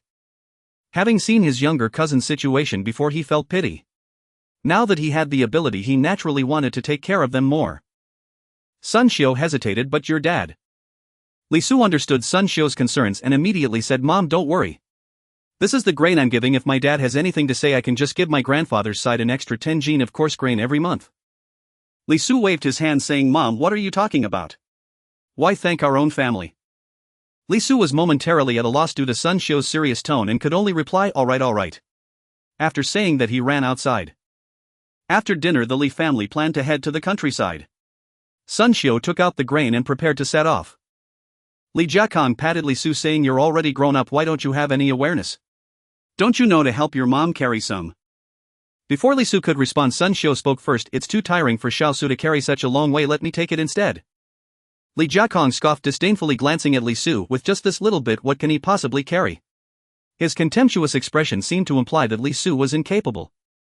Li Su noticed that Li Jiakong seemed to have some grievances against him these past 2 days, always speaking with a sting in his words. He scratched his head, unsure of what had offended him. Little did Li Su know Li Jiakong recently felt that his position as the head of the family was being seriously challenged, with family members constantly praising Li Su for his abilities. Especially after Li Su brought back a few pounds of meat yesterday, even during dinner Sun Xiu couldn't stop praising him. Naturally, this made Li Su seem less agreeable to Li Jiakong. Hearing Li Jiakong speak of her precious son like that, Sun Xiu became a bit angry, directly shoving the items into Li Jiakong's hands. If you don't mind the weight, you carry it. Li Jiakong was taken aback, unsure how he had upset Sun Xiu again, and instinctively accepted the burlap sack. What he didn't know was that Sun Xiu had been observing Li Zu's changes closely, especially how he considered her feelings and everything, which warmed her heart. Additionally, today Li Su bringing so much grain to support her family made him ascend to the status of a precious son in Sun Xiu's heart. Naturally, she would not allow Li Jiakong to speak of him like that. Li Jiakong, unprepared, grabbed over 20 pounds of grain and stumbled unexpectedly. Fortunately, he quickly regained his balance and exclaimed in surprise, how much grain is this? Sun Xiu smirked, not much, since you can carry it, then you carry it. After saying that, she pulled Li Su and walked out the door. The onlookers couldn't help but want to laugh as they looked at Li Jiakong, their faces flushed. Seeing Sun Xiu and Li Su leave first, Li Jiakong had no choice but to glare at the others and then hurried to catch up. No matter how much Li Jiakong inquired, Sun Xiu ignored him and told Li Su not to speak either. Li Jiakong, undeterred, kept asking. Halfway there, Sun Xiu's mood improved and she finally told Li Jiakong. Although he had mentally prepared himself for over 20 pounds, hearing the number 25 still made Li Jiakong's eyes widen. He looked at Li Su in disbelief. Li Su scratched his head and chuckled, Dad, don't think it's too much, I'll also be sending 10 pounds of coarse grains to Grandpa and Grandma every month. Originally Li Su hadn't intended to say it directly, but today Li Jiakong looked particularly displeased with him. Although he didn't know why. But Li Su thought that if he sent some grain to Grandpa and Grandma every month, surely he wouldn't dare to find trouble with him again, right? It must be said that Li Zu's tactic was quite effective. Upon hearing this, Li Jiakong was quite excited. Is what you said true? Li Su nodded, confirming with assurance. Only then did Li Jiakong refrain from saying anything else. Meanwhile, Li Jiakong's discontent over the possibility of Li Su taking his place as the head of the family was also cast aside. The more Li Jiakong thought about it, the more he felt it was reasonable. No matter how capable Li Su was, he was still Li Zu's father. Why should he bear a grudge against his own son? Moreover, he really didn't have the ability to gather things like Li Su. After hearing this good news, Li Jiakong felt quite pleased. Sun Xiu suddenly said, oh, is someone unhappy about their son showing filial piety to his grandmother? Upon hearing this, Li Jiakong shivered and quickly smiled. How could that be? I have no objections to how my son shows filial piety to his grandmother. You mustn't say anything to ruin the relationship between me and my son. Hearing Li Jiakong say this, Li Su seemed to mishear and in disbelief dug at his ears, thinking, could it be that giving grain to Grandpa and Grandma actually worked? Sun Xiu also burst into laughter. Not long after, the three of them arrived at Grandma Sun's house. When they arrived, Grandma Sun's family had not yet rested. Seeing the three arrive, everyone was quite happy and hurriedly welcomed them inside. After everyone exchanged greetings, Sun Xiu and Li Jiakong kept chatting with Grandma Sun. Li Su took a look at Grandma Sun and noticed that her smile had not faded and her complexion looked much better, with most of the swelling on her face having disappeared. It seemed that after the last visit, everyone had been more attentive to Grandma Sun. A few cousins also came over to talk to Li Su and he continuously responded. Simultaneously, he observed everyone and found that there was still some swelling on their faces, but their spirits seemed quite good. His cousins all had a dark complexion and looked honest. They were a bit older than Li Su, but not as old as Li Ping, and were all unmarried. There was no way to afford feeding another mouth. Everyone was continually sharing updates. Until Sun Xiu put the burlap sack on the table. Mom, this is the grain we're giving you this month. Before Grandma Sun could respond, Li Zu's uncle quickly spoke up. Sister, your family is not easy either. Since we took the grain last time and now the village has just issued grain, you should take it back. Li Zi's other uncle and grandma's son also chimed in while the others remained silent. Li Jiakong then spoke up, this is our filial piety to mom. Besides, the grain issued is not enough for this whole family to eat, just keep it. It must be said that at this moment the son-in-law's stance was the most important. The expressions of the crowd softened. There was no choice, what Li Jiakong said was indeed true, the grain issued this year was even less than last year. Grandma's son pushed back a few more times but ultimately couldn't refuse. Seeing the sincerity on Li Jiakong and the others' faces, grandma's son finally agreed to accept it. Then she asked her eldest daughter-in-law to put away the grain. Li Zi's aunt stepped forward and picked up the grain, feeling its weight, and was instantly taken aback. This grain? Grandma's son quickly asked, what's wrong with the grain? Li Zi's aunt shyly replied, it's nothing, just that it's not light. Not light. Li Zi's uncle stepped forward to take a look and incredulously said, sister, this must be 25 or 26 pounds. Are you planning to stop living? Everyone was astonished by his words. For those of them who worked in agriculture, they could roughly estimate the quantity of grain just by handling it. In the past, Li Jiakong could also do this, but after a long time without contact he couldn't estimate it accurately, he could only determine it was over 20 jin. Li Jiakong looked at the shocked expressions of the crowd and smiled, life can still go on, let's gather it up. Son Daejiu hesitated for a moment and glanced at elder son. Elder son asked him to open the bag to take a look. When they opened the bag, everyone saw that besides the coarse grains there was also a small bag inside. When they opened the small bag, it was filled with rice. At this moment elder son said, you should take the rice home, I'll keep the remaining coarse grains. Sun Xiu anxiously replied, mom, this rice is for you to eat to help you regain your strength. Elder son unhesitatingly refused, at my age eating this would be too wasteful, take it back. No matter how Li Jiakong and the others persuaded her, elder son remained unmoved. Seeing the situation at a standstill, Li Su stood up and said, grandma, please accept it, we have more rice at home. Upon hearing Li Zi's statement, elder son still refused, child, take this rice back to eat, grandma won't eat this. Li Su gritted his teeth and told the younger children in the room to go out and play for a while, saying he would call them back later. The kids, not understanding, complied. Then Li Su said, grandma, I brought back this grain, don't worry, there will be more in the future. At that moment everyone was taken aback and turned to look at Li Jiakong and the others. Li Jiakong and Sun Xiu nodded in response to the inquiring gazes of the crowd, confirming that what Li Su said was true. Elder son then anxiously said, child, you must not go down the wrong path. Li Su, feeling helpless, replied, grandma, where are you thinking? I am currently working at the Supply and Marketing Cooperative's transport team, that's how I got the grain, rest assured it's all legitimate. Li Jiakong and the others had not anticipated this situation and were worried that speaking carelessly would bring trouble, which is why they had not mentioned being able to acquire grain. Li Su had no other choice but to mention the excuse he had prepared long ago. Initially he wanted to work at the Supply and Marketing Cooperative's transport team just to deal with situations like this. Even if he presented some items, people would associate them with the convenience of working at the transport team. He didn't want the children to know, fearing they would blabber outside. Li Ju and Li Chen had already been reminded multiple times by their family, so they wouldn't speak about it outside even if they knew. Sun Daejiu and the others exchanged glances, incredulously asking, is what you said true? Of course it's true, my parents are here, you can ask them if you don't believe me. Everyone then looked at Sun Xiu and the others, who nodded in affirmation. Although they did not know the exact origins of the grain, with such a good excuse from Li Su they were not foolish either, especially since his workplace was indeed real. Only then did everyone believe it, and elder son laughed heartily, saying, great, little Su is making something of himself now. Seeing this, Li Su quickly said, so grandma, please accept it, this is also our family's way of honoring you. Elder son happily said, since you put it that way, grandma will shamelessly accept it. Knowing that Li Su and the others could still get grain, elder son also relaxed. At this everyone felt a sense of joy. Then everyone began to praise Li Su fervently. Especially the several cousins, who looked at Li Su with envy that was almost overflowing. Sun Xiu called the two younger brothers outside to say a few words, allowing the children outside to come back in. Soon Sun Xiu came back with the two uncles. The two uncles appeared flushed and seemed unsteady on their feet. Li Su and Li Jiakong exchanged glances, both having their suspicions. After sitting for a while, the three finally decided to take their leave. Everyone went out to see them off. As the three were leaving, they remembered to take the burlap sack, which was still held by Li Jiakong. While walking down the road, Li Jiakong suddenly spoke, if anyone asks about the origin of the items in the future, just say it like this. Li Su knew Li Jiakong was addressing him, so he nodded. This reason would suffice to deceive those outside the Li family, as everyone in the Li family knew that Li Su had started taking grain from home even before he began working. However, this was enough. After walking a bit further, Li Su curiously asked, "Mom, did you mention finding a job for my cousin to the uncles?" Sun Xiu replied, "Yes, I've arranged a job for Xiao Chang and now it's time for your cousin. I wanted to tell them in advance to make them happy." Li Su teased, "Aren't you afraid of not finding a job and letting the uncles be disappointed?"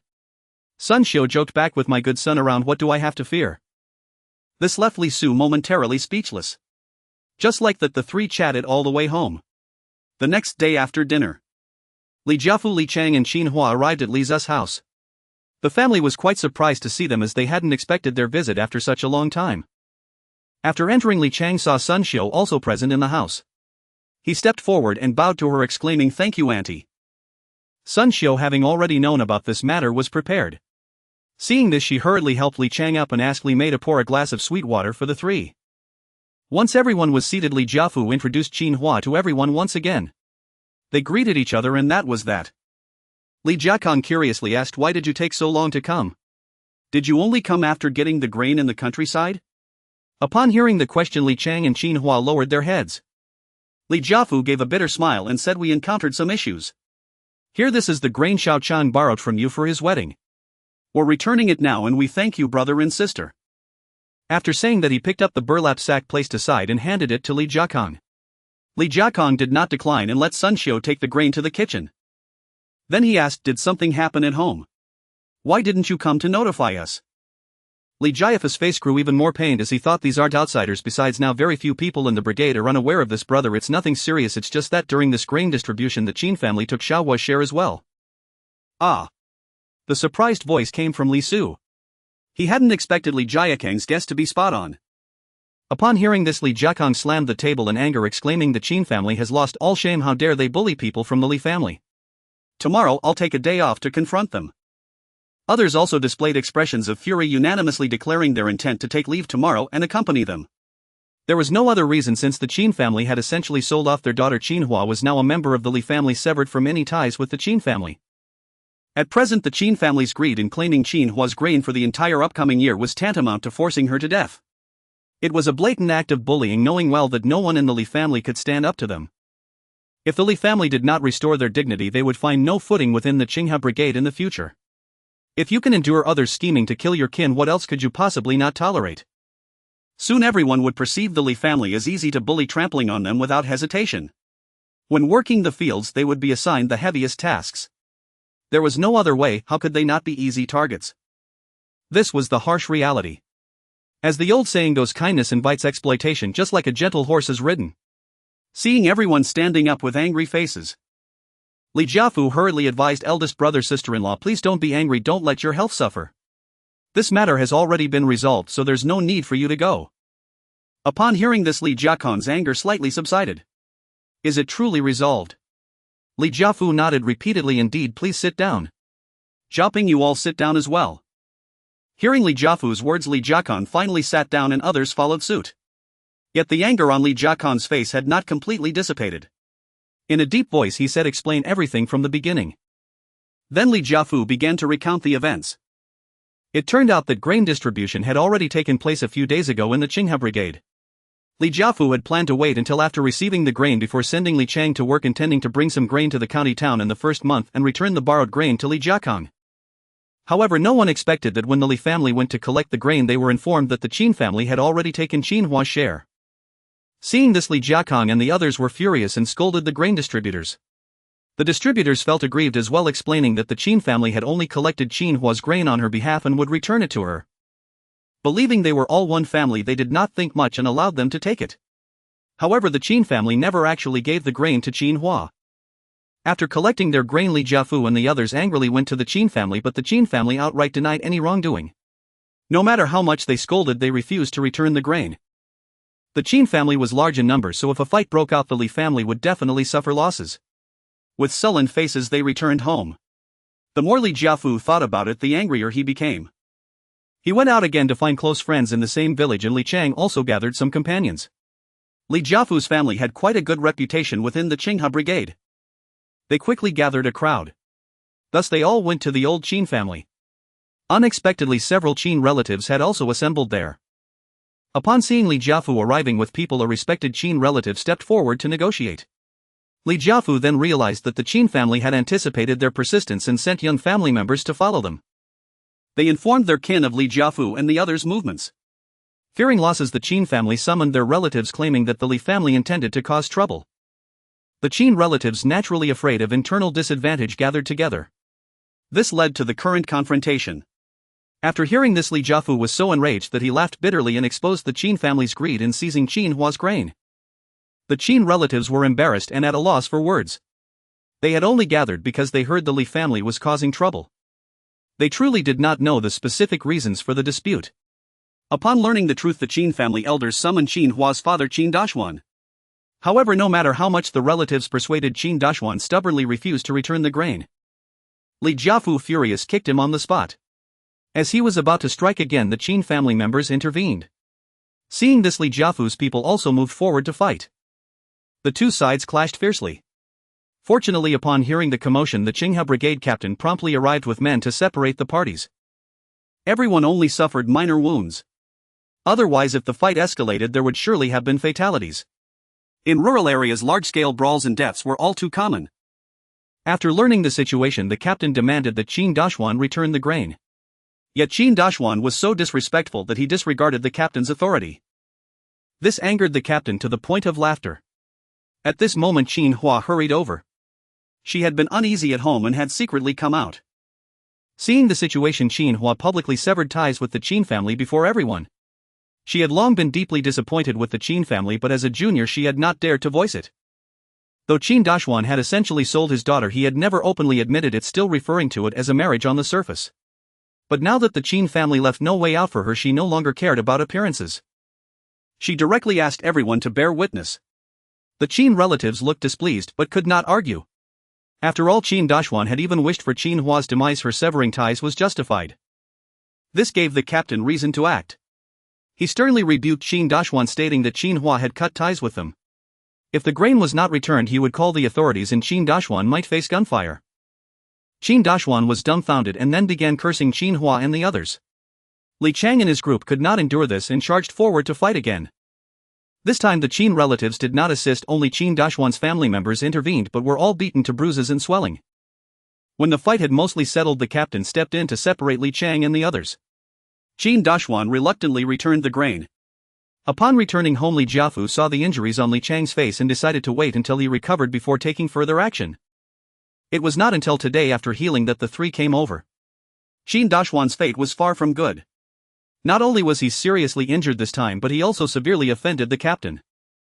The day after the incident, the captain assigned Qin Dashuan to clean the ditches in the Qinghe brigade.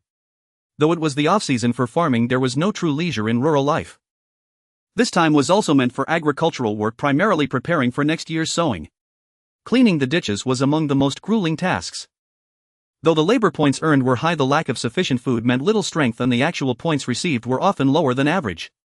Qin Dashuan could not simply refuse this task. Dragging his injured body, he worked for several days, earning the minimum labor points each day. It was clear that until the captain's anger was quelled, Qin Dashuan's days would be difficult. After hearing the full story, everyone breathed a sigh of relief. Sun Xiu and others praised Xuanhuan's actions, causing her to blush deeply. She now regarded herself solely as a member of the Li family. Especially after publicly severing ties, Li Jiafu and the others not only refrained from blaming her but grew even more caring towards her. Aside from the initial shyness, Xuanhuan quickly bonded with Hu Guilan. From the earlier events, Hu Guilan developed quite a fondness for her sister-in-law. When Hu Guilan learned that Xuanhuan would be accompanying Li Chang in the county for some time, she was delighted and promptly invited her to come over during the day to chat. Xuanhuan naturally agreed. Hu Guilan was even more thrilled. After all, it was just her and Li Ju at home most of the time, and it was hard to find someone to talk to. How could she not be happy to finally have someone from the Li family to converse with? Sun Xiu caught on to the situation and quickly asked, "Xiao Chang, have you found a place to live?" Li Chang nodded. "I rented a room near the hardware factory, it's convenient for work." Sun Xiu replied somewhat angrily, "Why don't you come live at home? There are empty rooms here after all." Li Chang scratched his head awkwardly. Li Jiafu quickly interjected, "Sister-in-law, you've already been troubled enough with work, we can't add to your burdens. Besides, the room is already rented." Sun Xiu was even more upset. She really liked this honest boy Li Chang. So she expressed a few more words of concern, and Li Jiafu kept apologizing. In the end, Sun Xiu didn't bring it up again. She simply asked Li Chang and his wife to visit often. Naturally, Li Chang and his spouse agreed repeatedly.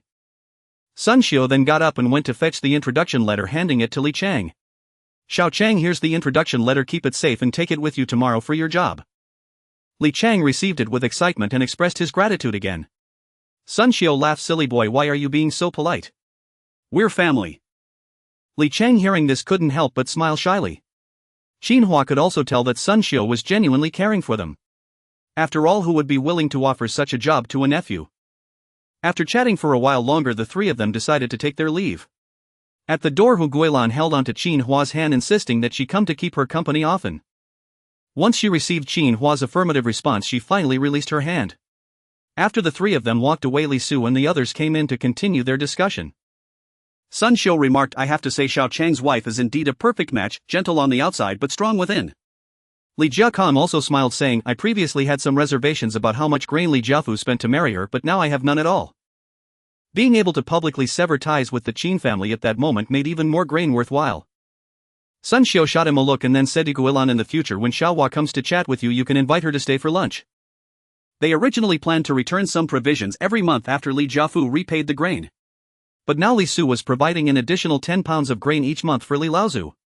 With this grain, although they lacked Li Chang's labor, it was still sufficient for Li Jiafu and others.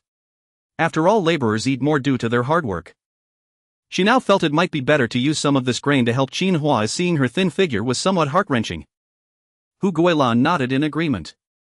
Sun Xiu was still able to make decisions on such matters at home. Since Li Su occasionally provided grain, Hu Guilan noticed that their household seemed to be well-stocked, so she naturally didn't say much. After chatting about Xuanhuan and the others for a while, they returned to their rooms to rest. Meanwhile, Li Chang and the others went home. Li Chang kept looking at the introduction letter, feeling overjoyed as he talked about how wonderful the Li Jiakang family was and how well they treated him. Hearing this, Li Jiafu was also quite pleased. Xiaohua, when you have free time, go visit your aunt more often, you can help with cleaning and such. Although he had already mentioned this many times before, Li Jiafu still repeated it without annoyance. Given their current situation, the best way to express their gratitude was to help Li Jiakang's family with whatever they could. Xiaohua agreed once more. After chatting for a while, the three of them went to sleep. Although they already knew the news, they were still so excited when they finally held the introduction letter that they stayed awake until midnight. The next day, the three of them got up, still rubbing their sleepy eyes. After washing up with cold water, they finally perked up, although their eyes were still red. After finishing breakfast, the three of them, still with red eyes, headed to the hardware factory. Once there, only Li Chang took the introduction letter inside while Li Jiafu and the others waited outside. Once inside, he had to ask around before he could find the personnel manager. At first, the manager seemed a bit impatient. However, after reading the introduction letter Li Chang handed over, the manager's tone became much more polite, and he even took Li Chang to handle the onboarding process and assigned him a mentor for training. He then issued a certificate for Li Chang, instructing him to take it back to facilitate the transfer of his registration, and he could officially start work tomorrow. Naturally, Li Chang kept thanking the manager. Although he didn't know the specifics, Li Chang speculated that the introduction letter played a significant role in changing the manager's attitude towards him. Seeing that everything was settled, Li Chang walked out joyfully. Upon seeing him, Li Jiafu and the others rushed forward to ask, how did it go? Was everything handled? Li Chang couldn't stop smiling. Of course it went well. The manager even found me a mentor and issued a certificate for me to go back and handle my registration transfer. I'll officially start work tomorrow. Hearing this, the smiles on their faces widened. Li Jiafu continued, let's go back to the brigade first and take care of your registration transfer. From now on you'll be a city dweller. As he said this, Li Jiafu's grin grew even wider. Xuanhuan chimed in, yes, let's hurry back to take care of it. And so the three of them made their way back to Qinghe Brigade. On the way, they occasionally burst into laughter. Li Chang had never thought the journey to the countryside could be so pleasant. Upon arriving at Qinghe Brigade, the three of them rushed to share this good news with their families. In the fields, Li Laozu and the others were busy turning the grass, preparing for the coming year. Li Jiafu had also taken 2 days off, and he even arranged for Xuanhuan to take a few months off. Was it that Li Jiafu's family didn't care about work points? Certainly not. The main reason for Li Jiafu taking 2 days off was to help with Li Chang's job situation. Who would have thought that the Li Chang family had just received their grain supply for the year ahead? Although this year's allocation was slightly less than last year's, it still included the grain for both Li Chang and Xuanhuan. Now that Li Chang has a job, once the transfer of relationships is finalized, he will become a city dweller who can purchase commercial grain. Aside from the first month when his family needs to provide him with grain, he won't need any further assistance. This means that Li Chang's grain supply will be almost sufficient. Additionally, Li Zhu's family will provide them with monthly subsidies. It can be said that for the coming year the Li Jiafu family will have an ample supply of grain. Thus, while they felt reluctant to let Xuanhuan take a few months off, they accepted it for the sake of Li Chang and Xuanhuan. Another important reason is that once the news of Li Chang's job spreads, everyone in the village will know that his family essentially has an extra mouth to feed. What if they come to borrow grain? They all knew that Li Jiakan would provide some grain, though the amount was unclear. However, it was assumed that it wasn't much and the villagers could accept that. But if they found out that there was significantly more grain available, that would be both a blessing and a curse. If they were to lend it out, Li Jiafu wouldn't be able to afford that. Refusing to lend would offend people. When people are starving, they can do anything. Initially, they planned to let Xuanhuan take 2 months off, but after some discussion, Li Jiafu and the others felt it would be better to extend the leave. This way, when everyone comes to borrow grain, they could use the excuse that they had given their grain subsidy to Xuanhuan. After all, it was a fact that Xuanhuan hadn't worked for a few months and everyone could see that.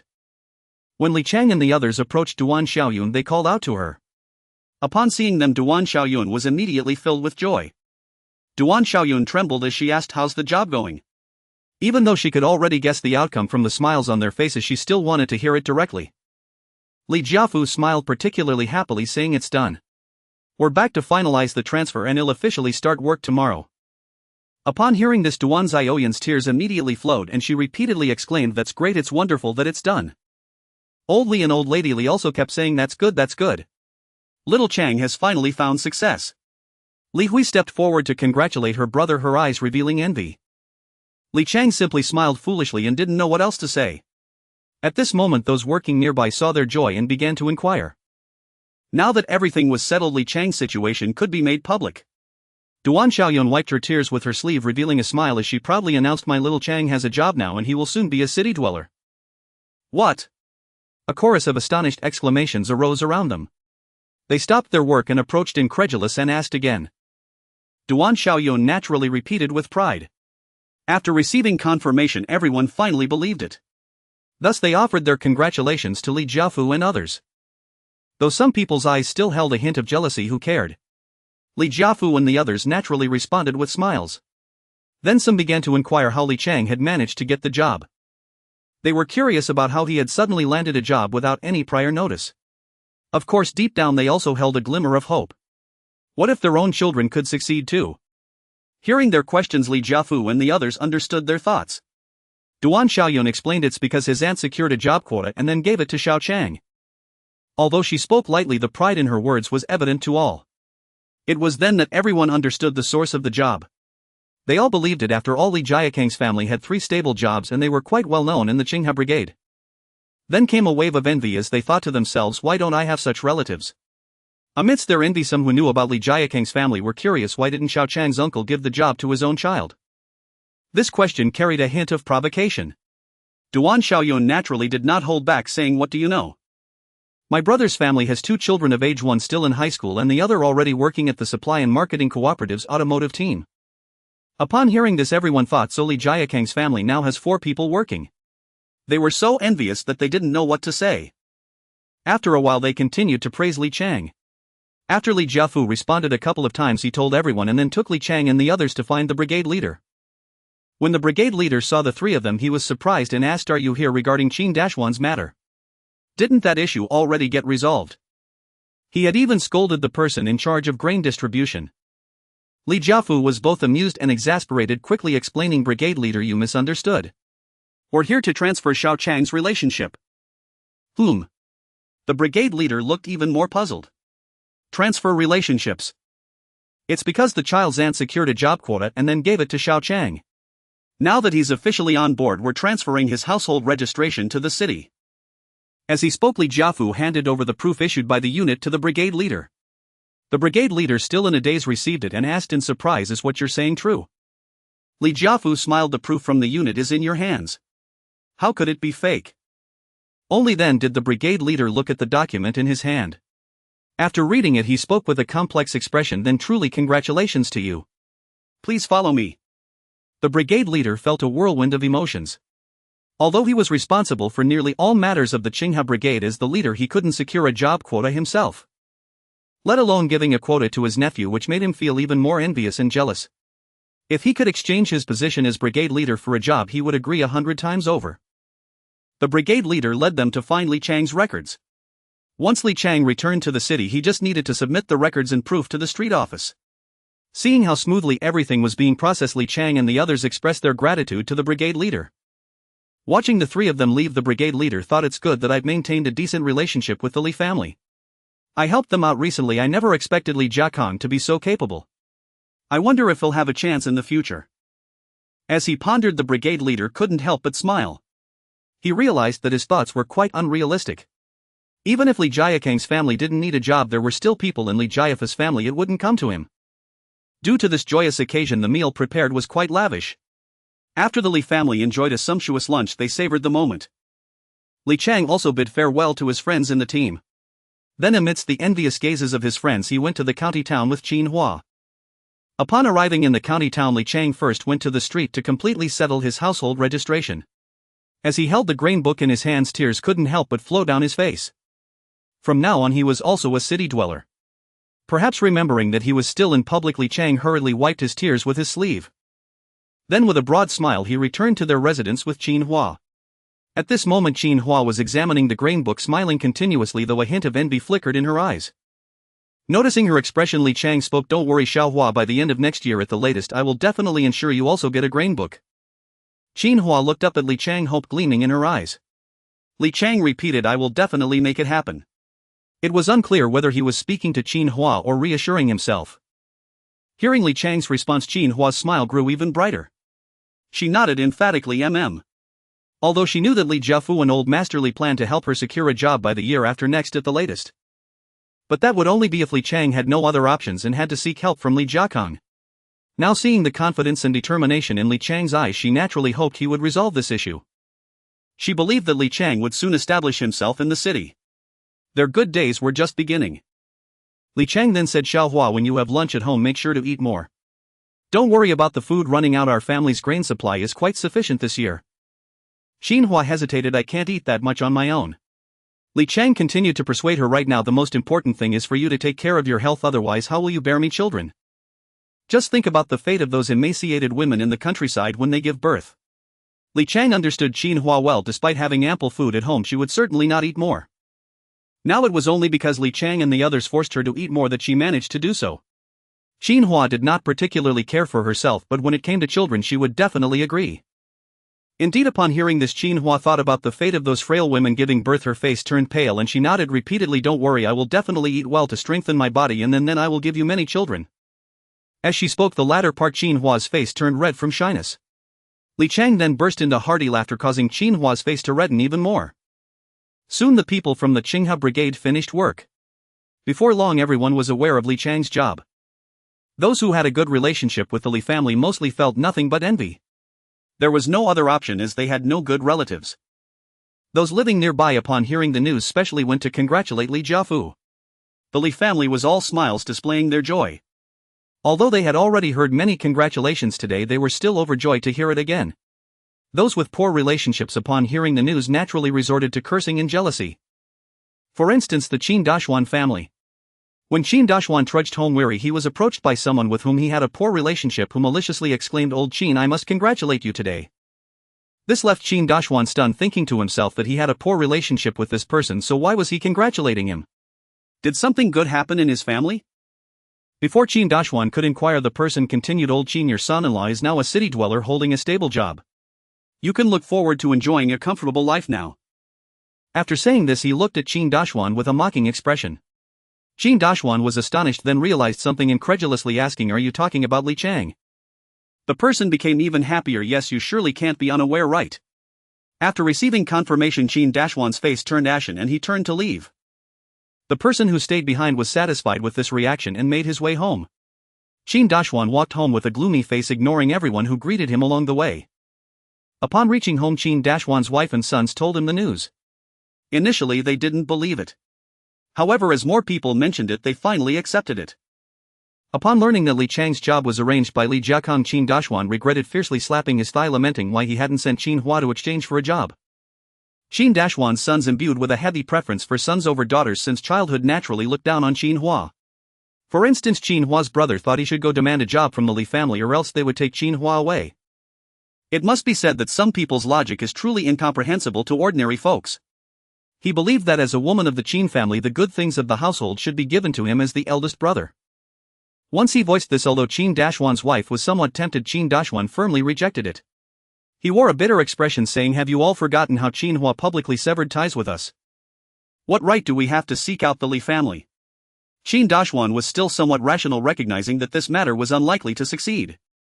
If anything, Xuanhuan now regretted that if Xuanhua hadn't severed ties with them they would have surely gone to make a scene, and what if they really managed to secure a job? It is said that one reaps what one sows. The thoughts of this father and son were nearly identical. He only felt regret over the severed ties with Xuanhua. Regarding taking the grain from Xuanhua, he still felt no remorse. Hearing this, the others seemed to have cold water splashed on them, extinguishing the flames of their inner turmoil. Yes, Xuanhua had already severed ties with them. The group exchanged glances, then began cursing Xuanhua and the Li family. The jealousy in their eyes nearly overflowed, their faces twisted. Meanwhile, the girls in the brigade regretted not having sent their families to propose to Li Chang back then. Otherwise they could have been the ones living well now. Especially upon hearing that the Li family had arranged a few months of leave for Xuanhua to accompany them to the city, their feelings of regret intensified. Naturally, Li Su was unaware of the happenings in the Qinghe brigade. He was currently troubled about a matter. After work, Sun Xiu informed him that she had found a blind date for him, suggesting they meet tomorrow night. Li Su was taken aback, taking quite a while to recover. He had previously thought his family was only joking, but now they were indeed arranging a blind date for him. "Mom, what are you talking about? I am only 15 years old, how can I get married so early?" Sun Xiu displayed an air of indifference, saying, "In a while you'll be 16, which is not too young. Besides, this is just a chance to take a look at that child. I think he's quite decent." Li Su was taken aback. "Mom, have you met that girl?" "Of course, not only have I met her, but your dad and your elder brother have met her too." Li Su paused for a moment and then reacted, "She also works at your factory." Sun Xiu replied without hesitation, "Yes, her name is Du Hong. She has a slightly darker complexion, but she's quite good looking. Most importantly, her temperament and character are great. Her mother also works at our factory and their family is quite well off. To be honest, if you weren't already working I wouldn't even bring this up. You have no idea how many people in the factory want her as a daughter-in-law. If our family weren't in a good position and if I didn't have a good relationship with her mom, we probably wouldn't even have this opportunity." Li Su doubted her words, thinking, is this girl really that great? After a moment of contemplation he said, "Mom, you see, my elder sister isn't married yet. Shouldn't she be the one to go on a blind date first?" Li Mei didn't expect to be caught in this situation. Just as she was about to speak, Sun Xiu shot Li Su a glare. "Are you comparing yourself to your sister? She's going to take the college entrance exam next year. Why don't you compare your studies with her? If you had grades as good as your sister's, I wouldn't want you to settle down so early." Li Mei heard this and fell silent, grinning as she looked at Li Su. Seeing Sun Xiu's insistence, Li Su turned to Li Jiakong and Li Ping, hoping they could point out some flaws in the girl so he could refuse. Li Jiakong and the others were still enjoying the show. It had been a long time since they had seen Li Su in such an awkward position. It was a rare opportunity. Noticing Li Zu's pleading gaze, Li Jiakong was momentarily caught off guard. Li Ping, however, seemed to understand, but he didn't say what Li Su wanted to hear. "Xiaosu, Mom is right. Du Hong is indeed quite popular and she works hard. Just meet her. What if you truly hit it off?" Upon hearing this, Li Su felt even more desperate. Was there really no way to escape this? Li Zu's mind raced and he suddenly thought of an excuse. He said seriously, "Mom, I'm just an apprentice. I might get laid off at any time from the team. How could I be worthy of her then?" Sun Xiu scoffed, "You just thought of that after all that spinning of your eyes. Du Hong is also an apprentice and hasn't even been confirmed yet." Li Su was utterly speechless, but he still put on a bold face and said, "But that's exactly the point. If she gets confirmed and I get fired, how am I supposed to face her and her mom?" Sun Xiu suddenly burst out laughing, "I have faith in my son. Besides, we don't even know if she'll be interested in you. Why are you in such a hurry? Don't let it be that you end up liking her but she isn't interested in you. Regardless, since we've already said this, when she comes to our house tomorrow evening you must meet her." Li Su had no idea where Sun Xiu's confidence in him came from. However, he knew that he couldn't escape this blind date tomorrow. Li Mei and the others looked at Li Zu's glum expression and couldn't help but laugh. Hearing their laughter, Li Su turned and shot them a resentful glance. They were considerate, and upon seeing Li Su look over, everyone immediately stopped laughing. Well, except for Li Jiakong, who continued to chuckle to himself. However, when Li Su turned his head again, everyone burst into laughter once more. Li Su could only helplessly agree. Seeing him consent, Sun Xiu was overjoyed and quickly reminded him to behave well tomorrow. Li Su nodded in resignation. Early the next morning he couldn't muster any energy for work. The thought of going on a blind date and getting married at just 15 was troubling him, and he hadn't even slept well. Even the fact that he had signed out 2 pounds of milk powder that morning didn't bring a smile to his face. After arriving at the automobile team, Lu Gang looked at him and smiled. "What's wrong? Why do you look like a frostbitten eggplant today?" Li Su replied weakly, "Uncle Lu, it's nothing, just didn't sleep well last night." Lu Gang glanced at Li Zu's face. "You don't look like someone who just didn't sleep well, you seem troubled about something." Hearing this, Li Su sighed deeply. Lu Gang suddenly became interested. "Come on, tell me what's bothering you. Uncle Lu can help you figure it out." Li Su looked at him for a long while before finally squeezing out, "Uncle Lu, my mom found me a blind date and I'm supposed to go on it tonight." Lu Gang was surprised to hear this and realized there was no further explanation. "And then? That's it?" Lu Gang looked incredulous. "You're worried about just this?" Li Su retorted, "I'm only 15 and already going on blind dates. How can I not be worried?" Lu Gang laughed. "What's there to worry about? I went on blind dates when I was your age too. If you go to the county, you'll see that many people your age are getting married." Li Su sighed, "But I don't want to get married right now." "Well, isn't that simple? All you have to do is find an excuse to say you didn't like her and that should suffice." "Sigh, if it were that simple that would be great. If I say I didn't like her, they'll definitely keep introducing me to others." Now Sun Xiu and the others felt that he had reached the age to get married, so they would undoubtedly keep introducing him until he settled down. Lu Gang smiled, "Then just find another excuse to drag it out." Ha! This was indeed a moment of enlightenment. Upon hearing this, Li Su suddenly thought of a brilliant excuse. "Right, I could say just like my elder brother did back then that I'll get married after being confirmed, which at least won't be until 3 years later." Li Su regretted not thinking of this yesterday, it was such a good idea. With that thought, he angrily slapped his thigh. Seeing Li Zu's action, Lu Gang asked, "Figured it out?" Li Zu's face broke into a smile as he nodded repeatedly, "I figured it out, I figured it out." After coming to this understanding, the following day was easy and enjoyable. In the afternoon after work, Li Su and his family had dinner together. After dinner, Li Su cleared his throat a couple of times. When everyone looked over, he said, "Mom, I think I should learn from my elder brother and consider marriage only after I get confirmed." As soon as these words were spoken, Li Ping couldn't sit still. Sun Xiu shot Li Ping a glare and said irritably, "What are you learning from him? Why don't you learn something good? If your elder brother had gotten married earlier, your dad and I would already be holding our grandson by now." Hearing this, Li Jiakong shot Li Ping a glare. Li Ping lowered his head, not daring to say a word, fearing that everyone would turn their firepower on him. Everyone still values having many children as a blessing. Because of a remark he made back then, Li Ping had no idea how many glares he received from Li Jiakong and the others. They would often scold him for it. It was only after getting married this year that Li Jiakong and the others stopped bringing it up. However, unexpectedly, Li Su brought this matter up again. In truth, Li Ping also had his own difficulties to articulate. During the blind date, he simply was not attracted to that woman and casually came up with an excuse. But who would have thought that later the woman's family would spread Li Ping's words everywhere? As a result, Li Ping was cornered by his own statement. Consequently, no one introduced him to anyone else. Fortunately, after Hu Guilan attended her blind date, she insisted on waiting until he was officially employed. Therefore, the first thing Li Ping did after becoming a permanent employee this year was to marry Hu Guilan. Now the couple's life is harmonious and happy. Otherwise, who knows, Li Ping might still be attending blind dates now. Since then, Li Ping has learned to consider his words carefully to avoid getting himself into trouble again. Hearing Sun Xiu's words, Li Su laughed. "A good meal is never too late. Look how happy big brother and sister-in-law are now. In a few months, won't sister-in-law be able to give you a grandson?" Upon hearing this, Sun Xiu finally smiled.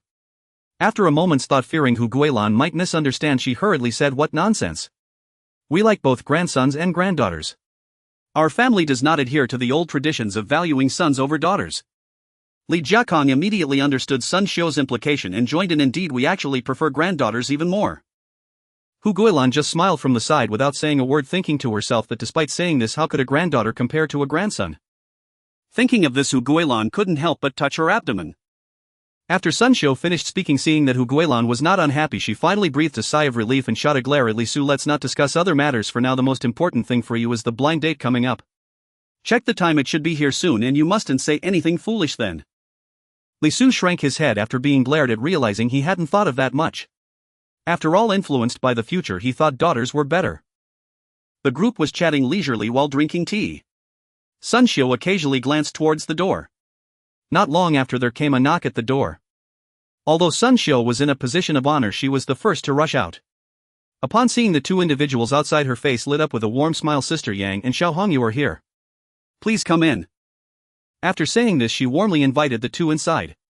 Li Jiakong and Li Ping also greeted them. After the two settled in, Sun Xiu asked Li Mei to bring in 2 cups of sweet soup. She then introduced the two parties to each other, focusing on Li Su. Earlier, Sun Xiu had informed that Du Hong's mother is named Yang Li. Thus, after calling out Aunt Yang, he began to scrutinize the two. To his surprise, Li Su noticed that the mother and daughter bore a striking resemblance. Aunt Yang was slightly paler while Du Hong had a somewhat darker complexion. Upon closer inspection, although Du Hong's skin was a bit darker, her entire face was exceptionally beautiful. With almond-shaped eyes, a high nose, a petite mouth and short hair standing at about 1.6 meters tall, Li Su couldn't help but think that this girl matched his aesthetic more and more. Except for being a bit thin. But that was no problem, Li Su currently lacked nothing but food. He couldn't help but smile broadly. At the same time, the mother and daughter were also observing Li Su. As for Li Zu's appearance, it was somewhat hard to describe, just an ordinary face. There was nothing particularly striking about it, yet it wasn't unattractive either. In any case, he would definitely stand out in a crowd. Unfortunately, the healthy glow on Li Zu's face was just too prominent. He felt out of place among the others. Du Hong and her mother felt the same way. They exchanged surprised glances as they had noticed that Li Jiakong and the others had been looking healthier lately. At first, they thought it was because the three of them were the main labor force in the family and had eaten more, which led to this change. Now, upon seeing the Li family, they found that everyone looked well fed. This left them quite astonished. However, they didn't ask too many questions to avoid being bothersome.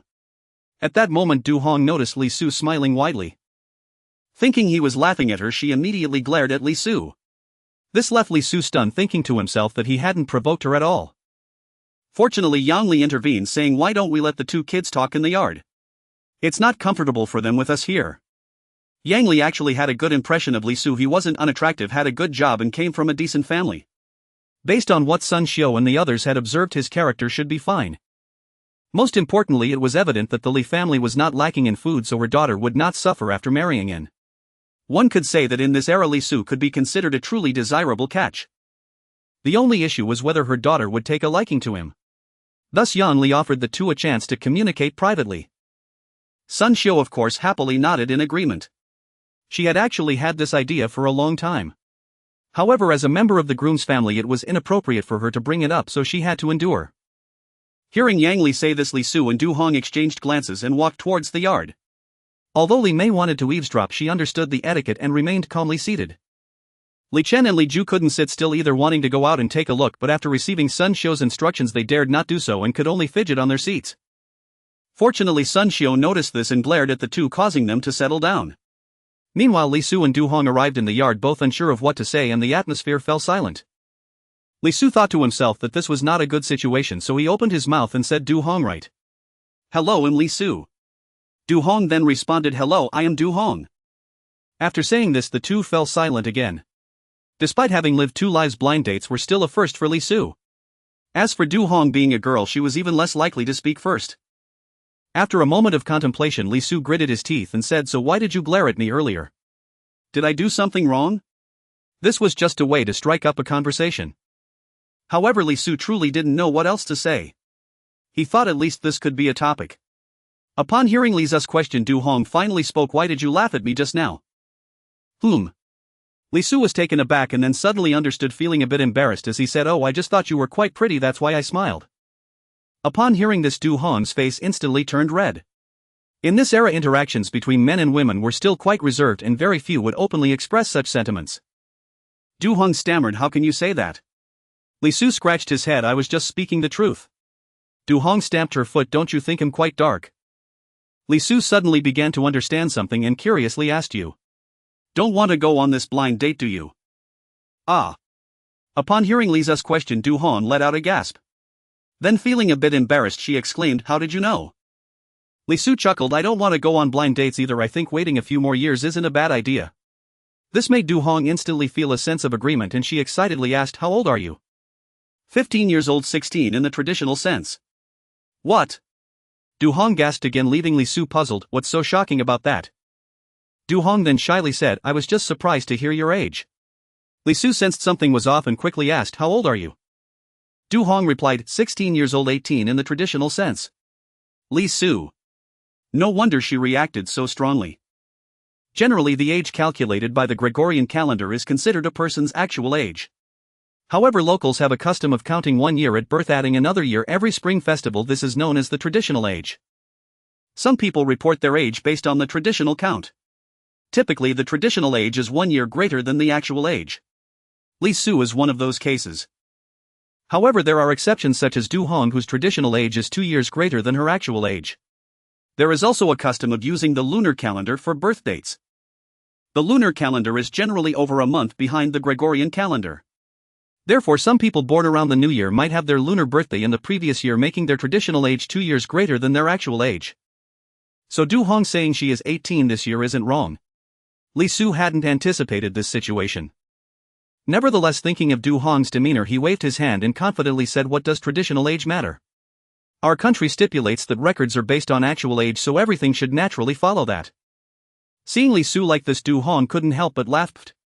With her in a good mood, Li Su felt bolder and leaned in quietly, asking, what do you think of me? Du Hong's laughter halted abruptly as she stared at Li Su without saying a word. Seeing this, Li Su became a bit anxious. Really, I think I'm quite okay. If possible, we could date and perhaps get married in a few years, sparing Aunt Yang from introducing you to someone else. Renowned psychologist Mr. Wang Jingzi once stated that no living being can defy the law of truthful fragrance.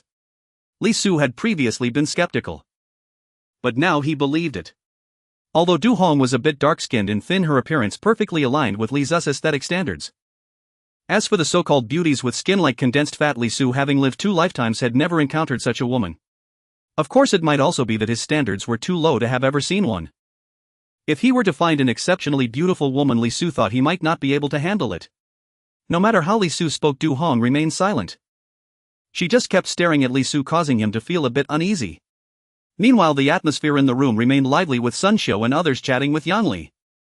Seeing that it was getting late, Yang Li stood up and said, it's getting late, we should head back now. Sun Xiu and the others repeatedly urged her to stay. However, Yang Li still refused. After stepping out, she called out to Du Hong. Only then did Du Hong walk over to Yang Li's side. After hearing they were going back, Du Hong greeted everyone, except for Li Su. Li Su also stepped forward, mustering his courage to greet the two. Then Sun Xiu suggested that since it was getting dark, Li Su should escort them home. Yang Li refused again, saying the public safety in the county is quite good. But Sun Xiu insisted, it's better to be safe than sorry. This resonated with Yang Li and she finally agreed. Then everyone accompanied the two out, and of course Li Su followed along. On the way, Du Hong didn't say a word. Only Yang Li kept asking Li Su questions. Li Su felt overwhelmed by the inquiries but answered each one, not daring to show a hint of impatience. In just about 10 minutes, Li Su successfully escorted the two back home. Yang Li grew increasingly satisfied with Li Su and even invited him in for a while. Li Su hurriedly declined. Yang Li didn't press further, but before Li Su left, she told him he was welcome to come by any time if he wanted. After agreeing, Li Su took his leave. Walking on the road, Li Su contemplated the attitudes of Yang Li and her daughter. He felt that Yang Li's impression of him should be quite good. Now he just didn't know what Du Hong was thinking. He thought he might have been a bit too hasty, considering it was their first meeting. He probably scared her. Upon realizing this, Li Su regretfully slapped his forehead. In his past life as a single dog, although he had girlfriends, they ultimately broke up because he couldn't grasp women's thoughts. And now if he truly established a relationship, it would mean marriage in the future. After reaffirming his own thoughts, Li Su felt he should indeed visit Yang Li's house more often. There's an old saying, good women fear persistent suitors. Li Su felt there was some truth to that. After seeing Li Su, everyone began to bombard him with questions about his thoughts.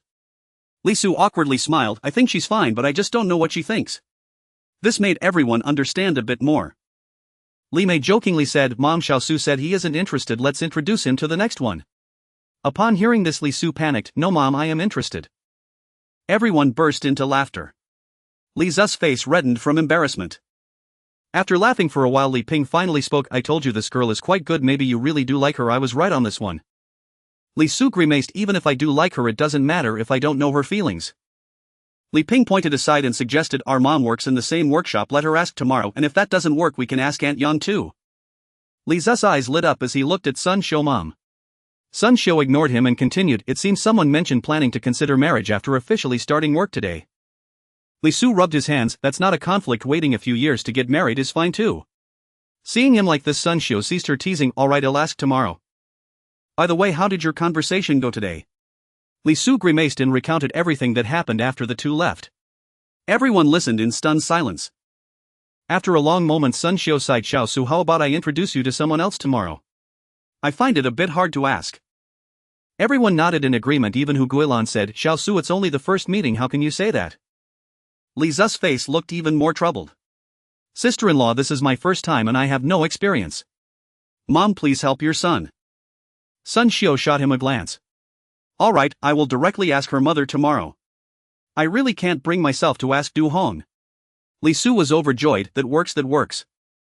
Suddenly Li Su thought of a question. Mom, do you know how old Du Hong is? Sun Xiu was taken aback and hesitated, saying her mother said she is 16 years old. Is there a problem? Li Su shook his head and asked, then how old do you say I am? Sun Xiu replied irritably, 16 years old. Is there a problem? Li Su shook his head again quickly, saying, no problem, I just think the age is quite appropriate. Sun Xiu smiled proudly. Of course, if the age wasn't appropriate I wouldn't even mention it. It suddenly dawned on Li Su what the problem was. Yang Li mentioned Du Hong's age in actual years while Sun Xiu reported Li Zu's age in traditional years. After chatting for a bit, everyone returned to their rooms to rest. Meanwhile, after Du Hong and her mother entered their home, Du Hong's father, brother and younger brother began to inquire. Yang Li expressed her satisfaction with Li Su. Du Hong didn't say whether she liked him or not. Regardless of how her family inquired, she just wouldn't answer. In the end, she simply went back to her room. This left Yang Li and the others puzzled, unsure of what was going on. The next day after Li Su went to work, Lu Gang asked, did you come up with an excuse for the blind date yesterday? Li Su didn't realize asking what excuse. Lu Gang replied irritably, what kind of memory do you have? You were worried about this yesterday, and didn't you say you thought of an idea? Li Su remembered and immediately became serious, saying, Uncle Lu, please don't say such things, I never said that. Lu Gang was taken aback, then suddenly thought of something. Did you fall for that girl? Li Su grinned. Seeing this, Lu Gang's curiosity was piqued and he quickly asked, tell me what happened yesterday. Li Su recounted the general situation but felt embarrassed to mention some details. However, Lu Gang listened intently and then asked, what about the girl's family situation? Li Su laughed, how would I know? But the girl is quite good looking. What about her temperament and character? How would I know? But my mom said she's not bad. Lu Gang was somewhat speechless. Do you know what her father's name is? Maybe I know him. How would I know? I only know her father's surname is Du. Lu Gang retorted, isn't that obvious? What do you know? Li Su thought for a moment. I know her mother's name is Yang Li and she works at the textile factory. Lu Gang responded with an O. Li Su was suddenly excited. Uncle Lu, do you know her? How would I know? I don't usually deal with women. Li Zu's smile instantly froze. Li Su looked at Lu Gang and Lu Gang looked back at him. The two stared at each other in silence. After a while they both burst into laughter. Meanwhile, Sun Xiu arrived at the workshop in the morning. She hadn't found an opportunity to ask Yang Li until lunchtime when she finally found a chance. She pulled Yang Li aside and whispered, Sister Yang, my little Su was quite satisfied with the blind date yesterday. How did your little Hong feel? Did she not say anything? Yang Li replied helplessly. Ha! Sun Xiu didn't understand. What do you mean she didn't say? Both her father and I asked her, but no matter how we asked, Xiao Hong just wouldn't answer and went straight into her room.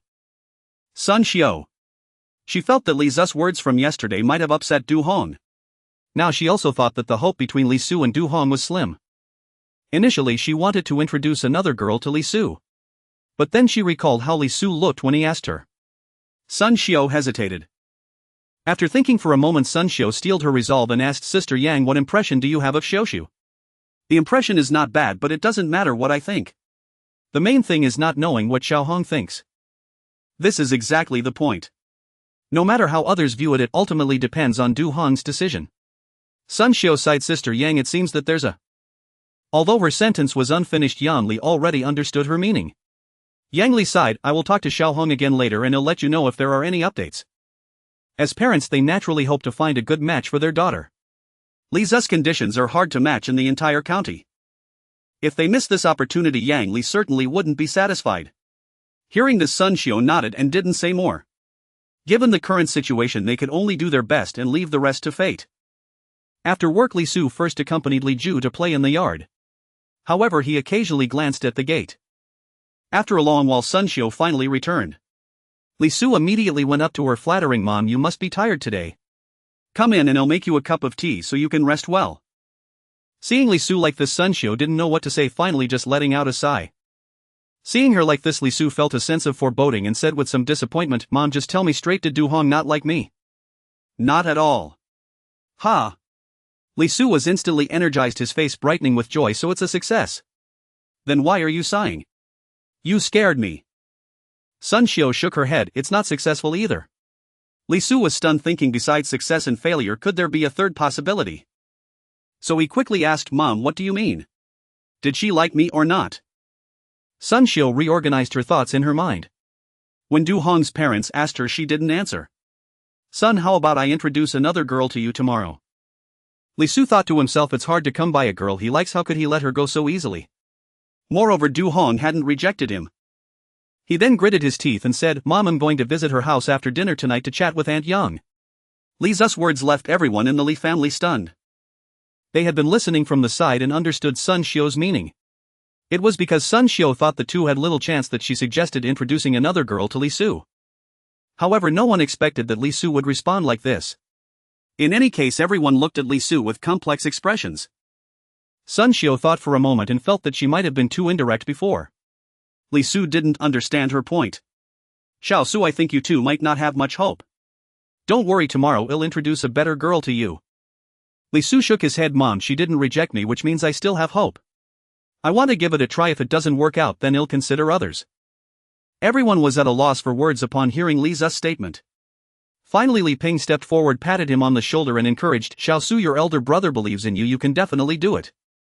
To be honest, Li Ping mainly felt that with Li Zu's attitude and relentless spirit it was really hard for him not to succeed.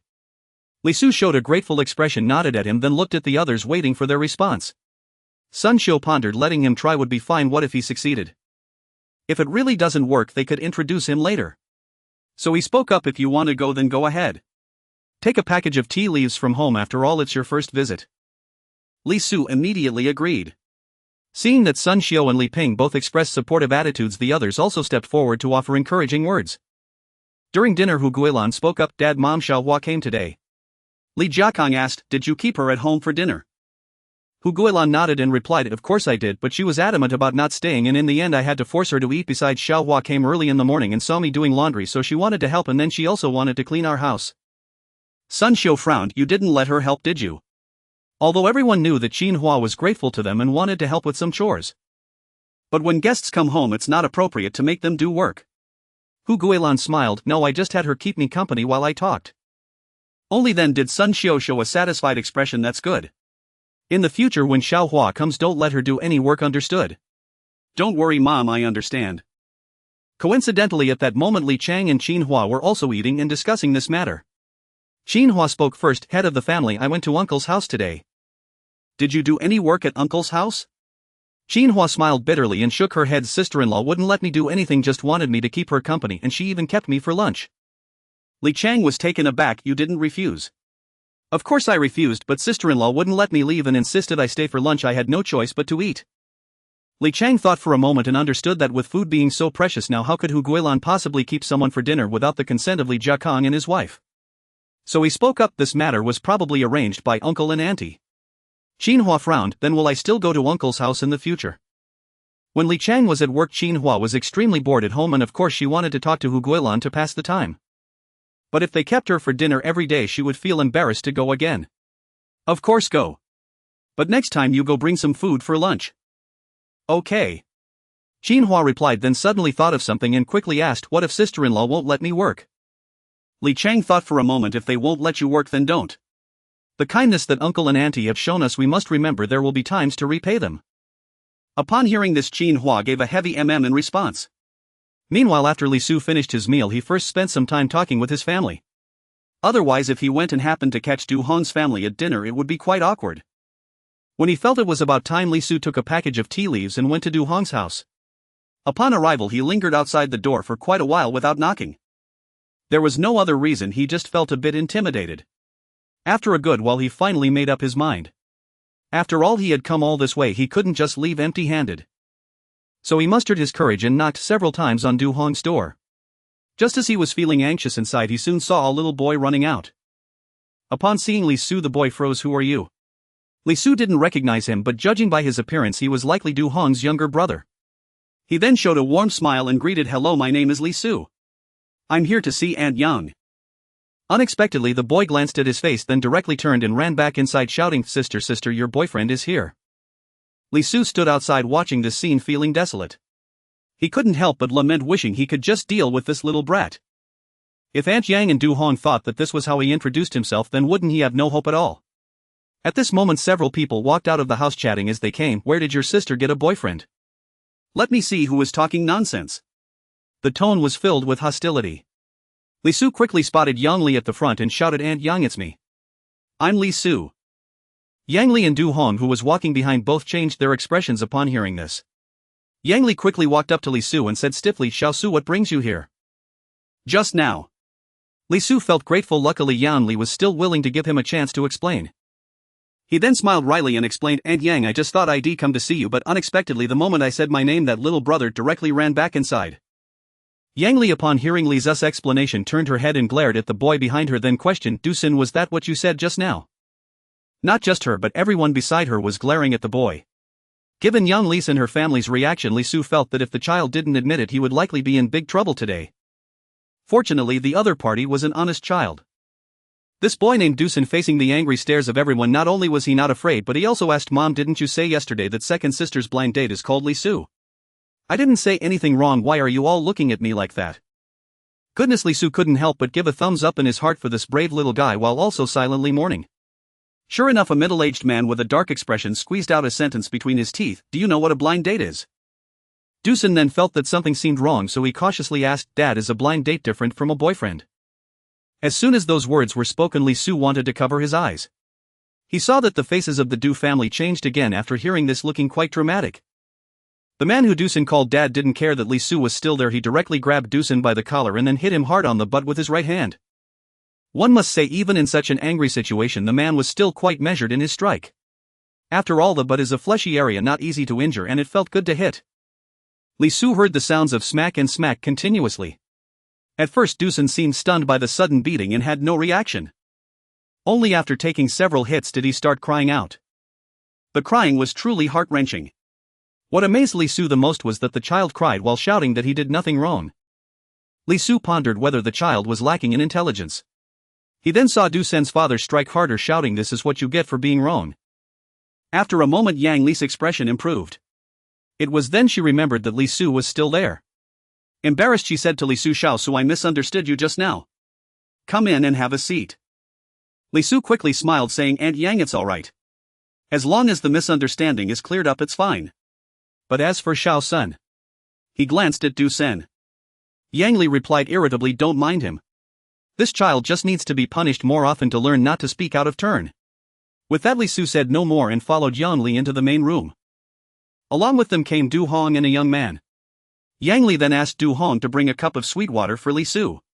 Du Hong nodded and went out without saying a word. Yang Li then introduced Li Su to the family members. He learned that the young man was Du Hong's second brother, Du Feng. Li Su greeted Du Feng. At that moment, Du Hong returned with the sweet water. She placed it in front of Li Su and silently sat down on the stool beside Yang Li. Li Su paid no heed and glanced at Du Hong several times. Well, as an old saying goes, her appearance could be described as dark and handsome. Since Yang Li and Du Feng were nearby, Li Su couldn't just stare at Du Hong. He would occasionally sneak a glance while chatting. As he watched, Li Su sensed something was off. Why was Du Hong looking at him every time he glanced her way? After a while, Du Ming, Dusun's father, walked in carrying Dusun. Upon seeing Li Su, Du Ming scratched his head in embarrassment, saying, "So you're Li Su, huh? I'm really sorry for the trouble on your first visit." After speaking, he kicked Du Sen's backside with his foot and shouted, "Why haven't you gone to apologize yet?" An apology was indeed necessary. If the misunderstanding couldn't be cleared, Li Su would be in a difficult position. Du Sen, tears streaming from his eyes, walked up to Li Su and shouted, "I'm sorry, it was my fault." Li Su could clearly hear the defiance in Du Sen's tone. However, Li Su paid it no mind and cheerfully replied, "Xiaosun, it's alright." Although Li Su said it was fine, Du Ming's face darkened. Clearly he also felt Du Sen's attitude was inappropriate. He approached Du Feng and said, "Take your brother outside and educate him properly. He'll entertain our guest." Du Feng stood up, grabbed Du Sen by the back of his collar and led him outside. It was evident this was not the first time. Du Sen stumbled and nearly fell. Fortunately, Du Feng held on firmly, stabilizing him. As Du Sen was taken outside, he continued to shout, second brother, I've already apologized. Why are you still hitting me?" Du Feng offered no explanation and simply took him away. Before long, Du Sen's cries could be heard again from outside. Li Su thought to himself, this child truly has a thick skin. At this moment, Du Ming cheerfully asked Li Su, "Did you come over tonight just to see your Aunt Yang?" Li Su glanced at Du Hong before smiling and saying, "Uncle Du, it's not just to see Aunt Yang, I also wanted to meet your family." Du Ming and Yang Li exchanged glances after noticing the look Li Su had given earlier. After a moment, Du Ming said, "Your Aunt Yang has introduced everyone to you, right? How do you feel about it?" Li Su thought to himself, is there a second answer to this question? He immediately answered, "Yes, I think the atmosphere in Uncle Du's family is quite nice. I must say, to disregard the guest and directly beat the child like that, the atmosphere is truly something else." Du Ming seemed unsure if he truly believed Li Zu's words or just didn't care, still smiling, "That's good. You can come by any time in the future." While saying this, Du Ming pretended not to notice and glanced at Du Hong. Li Su felt a surge of joy and nodded repeatedly, "Uncle Du, rest assured. By the way, this is tea I brought for you and Aunt Yang." He then stood up and handed the tea over. Li Su had intended to give it earlier, but considering Du Ming was still occupied outside, it didn't feel right to just give it to Yang Li. So he waited until now. Upon seeing the tea, Du Ming's face lit up with joy, but he waved his hands repeatedly, "This is quite valuable, we appreciate your kindness, but please take it back." Li Su could tell that Du Ming's words didn't match his feelings. After all, his eyes had been glued to the tea. Li Su placed the tea directly in front of Du Ming and returned to his seat. "Uncle Du, please accept it. This is a gesture from me as a junior. Besides, if you don't accept it, how can I feel comfortable coming over in the future?" After hearing this, Du Ming looked at Li Su and then at the tea, gritting his teeth. "This tea is too precious, I really feel bad accepting it." Li Su was taken aback, not expecting Du Ming to be so particular about it. If it were someone else, they would have happily accepted it by now. Li Su thought for a moment and still persuaded him, "Uncle Du, this tea isn't the kind sold in stores, it's not that valuable. Just accept it." Du Ming asked suspiciously, "Are you serious?" Li Su couldn't help but laugh. "The tea is right next to you, just open it and see for yourself." Du Ming showed no hesitation and immediately opened the packaging. A sound of surprise escaped his lips. Yang Li and Du Hong leaned in to see. Upon seeing the tea, they were all astonished. They had thought Li Su meant the tea was of poor quality, but it surpassed their expectations by far. Yang Li hurriedly said, "Xiao Su, we really feel bad accepting such fine tea. You should take it back." Du Ming echoed her sentiments alongside. Li Su thought to himself, "I've already brought the tea, how could I possibly take it back?" He smiled and said, "Uncle Du, Aunt Yang, I bought this tea when I traveled to the city with a convoy. I didn't get a receipt and it was quite inexpensive." At this point, Li Su also wanted to flex a little. He wanted them to know that the benefits of this job were indeed substantial. This way they would be even more satisfied with him. Sure enough, they exchanged glances. Yang Li hesitated a bit. "Xiao Su, are you really telling the truth?" Li Su nodded. "Of course it's true. If you don't believe me, you can ask my mom, she knows about this." Upon hearing Li Zu's words, the two began to believe him somewhat. Yang Li hesitated and said, "Xiao Su, since that's the case, why don't I just give you the money for the tea leaves?" "Aunt Yang, aren't you slapping my face? Besides, as a junior visiting your home for the first time, it's only right for me to bring something." Yang Li tried to persuade him several times, but Li Su still refused to accept the money. After all, he came today to build rapport. Would accepting money still help with that? Finally, Yang Li said helplessly, "Xiao Su, then Aunt Yang will shamelessly accept it, but next time you come over, make sure not to bring anything, otherwise Aunt Yang won't let you in." Li Su thought to himself, could it be that next time he brings something she really won't let him in? He pondered this but replied, "Aunt Yang, don't worry, next time I definitely won't bring anything." Hearing this, Yang Li smiled. "That's more like it. At Auntie's house you don't need to bring anything." Li Su nodded in agreement. Du Ming however became very interested in Li Zu's job and began asking him about his work. Li Su could only share a few things he was able to discuss. The others listened with great interest. Fortunately Du Feng had had enough and pulled Du Xin into the house. Only then did Li Su stop the topic. Li Su sighed in relief. After all, he had only been working for a short while, so there wasn't much to talk about. Eventually he had no choice but to bring up stories he had heard from others. After all, they were all colleagues and there wasn't much difference. Fortunately this time the outcome was quite successful, as could be seen from the beaming faces of Du Ming and the others. When Du Feng and the others entered the house, Du Ming did not continue asking Li Su about his work. Instead he said something that delighted Li Su greatly. "Xuanhuan, why didn't you talk to Xiao Su after he came in? Is it because we are here and you feel shy? Why don't you go to the yard and have a chat with Xiao Su?" This sudden remark from Du Ming surprised Li Su and filled him with joy. He never expected that Du Ming would actually allow him to chat alone with Du Hong. Not just Li Su, even Yang Li and Du Hong looked at Du Ming in surprise. Du Ming ignored their expressions and after speaking looked at Du Hong. Du Hong hesitated for a moment but ultimately did not speak. She nodded and walked outside. Du Feng opened his mouth, but as soon as he spoke a word, Du Ming shot a fierce glare at him. He immediately fell silent. Seeing this, Li Su exchanged a few more words before stepping outside at Du Ming's urging. As Li Su walked into the yard of Du Hong's house, he saw Du Hong standing there staring at him intently. Li Su chuckled awkwardly and said, "Du Hong, why didn't you talk to me when I came to your house? Are you not welcoming me?" Du Hong finally spoke. "What do you want me to say to you?" "Anything is fine," Li Su replied, but then Du Hong fell silent again. This made Li Su anxious. After thinking for a moment he asked, "I heard your family asked you about your impression of me but you didn't answer." Seeing that she still wouldn't speak, Li Su continued, "Anyway, I am quite satisfied with you." As soon as he said this, Du Hong's face instantly turned red. However, in the dark environment Li Su couldn't see it. He kept talking without knowing what he was saying. In retrospect, Li Su felt as if he had said nothing at all, yet also as if he had said everything. Listening to Li Su ramble on, Du Hong couldn't help but ask, "What exactly are you here for tonight?" Seeing that she finally spoke, Li Su chuckled, "I mainly came to see you today and secondly to get to know your family a bit." This was somewhat of a stretch. Li Su had not planned to talk to Du Hong at all today. He primarily wanted to build a good relationship with Yang Li and the others. But he never expected that plans could change so quickly. Who would have thought Du Ming would open his mouth and allow the two to speak alone? However, since Du Hong asked like this, Li Su, even if he had never seen a pig run, had at least seen one, so he naturally knew he couldn't speak the truth. After hearing this, Du Hong's attitude softened significantly. But she still said helplessly, "There's quite an age difference between us." Before Du Hong could finish her sentence, Li Su interrupted, "We're not that far apart in age. You're 16 and I'm also 16. We're quite compatible." Du Hong frowned. "You know what I mean?" Li Su nodded. "Of course I know. Besides, didn't Aunt Yang also mention outside that you're 16? Isn't that right?" This left Du Hong speechless. She certainly couldn't say that what her mother said was wrong, so she could only ask back, "You don't mind?"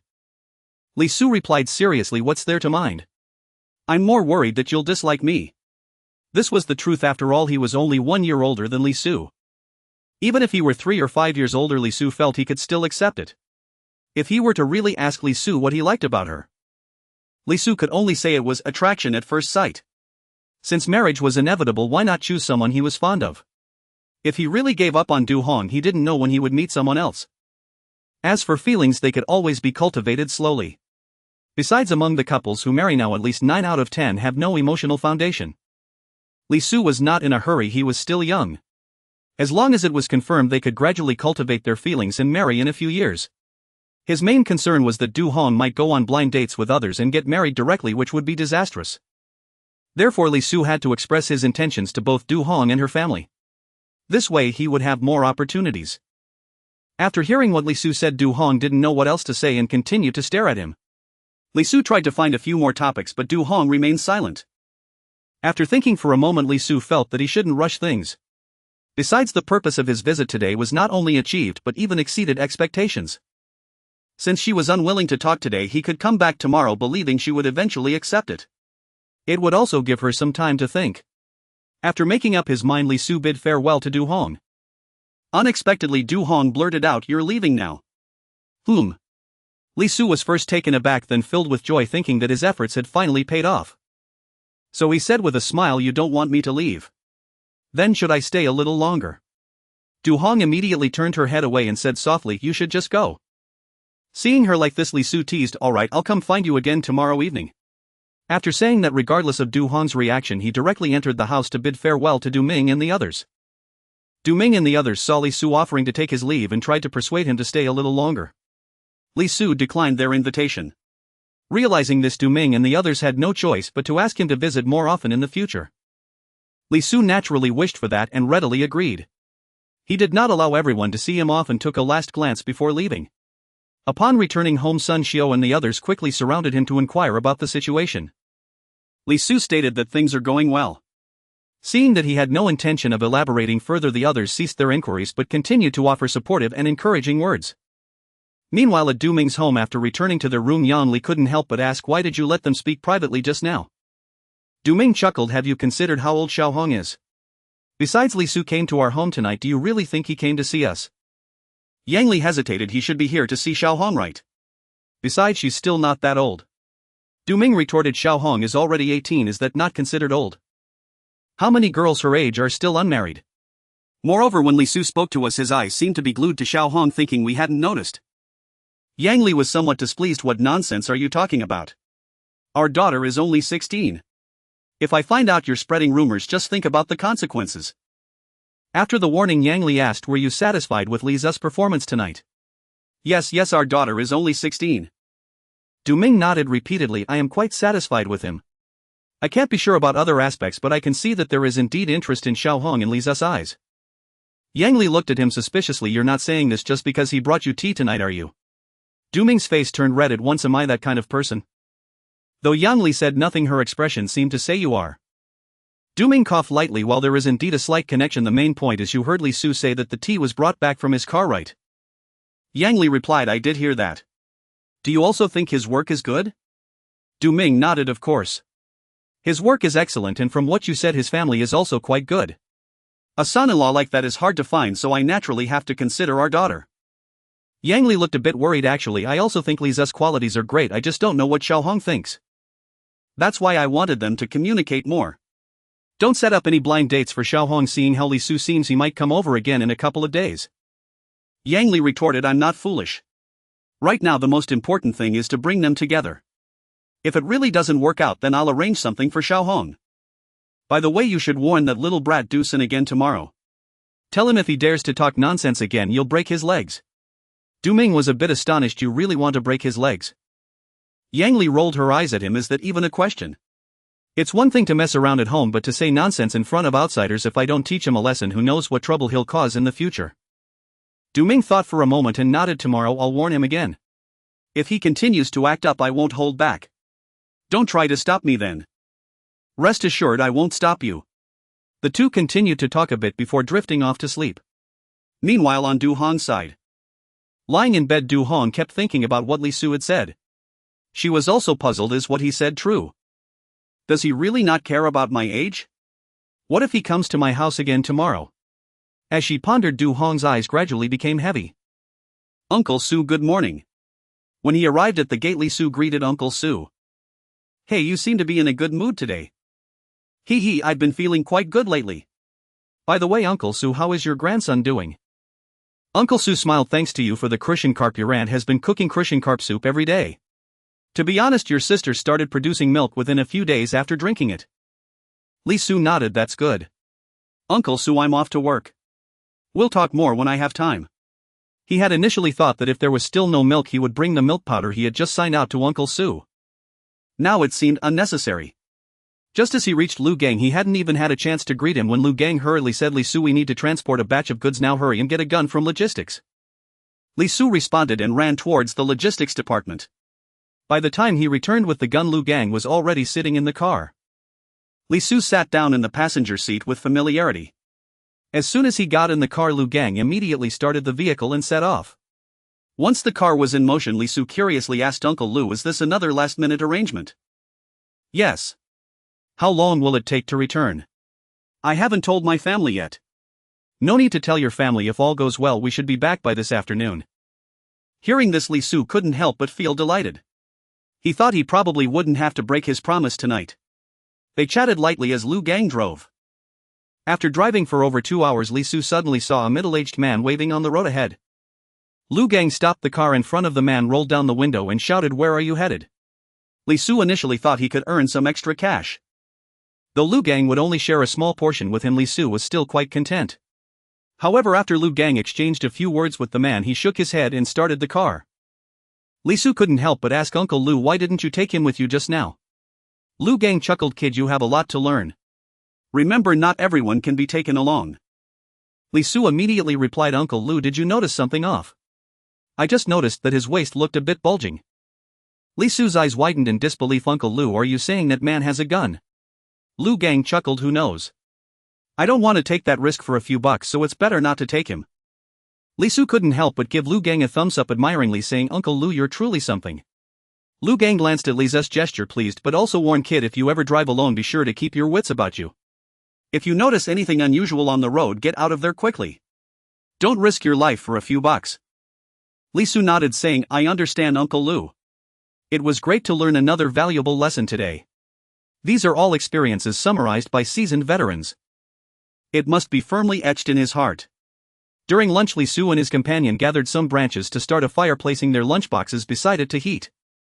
Just as they were enjoying their meal, Li Su suddenly recalled something. He seemed to have heard someone mention that heating aluminum lunchboxes could be harmful to the body. He wasn't sure if it was true or false. Looking up, he saw Lu Gang enjoying his meal from an aluminum lunchbox as well. He quickly buried his head back into his food.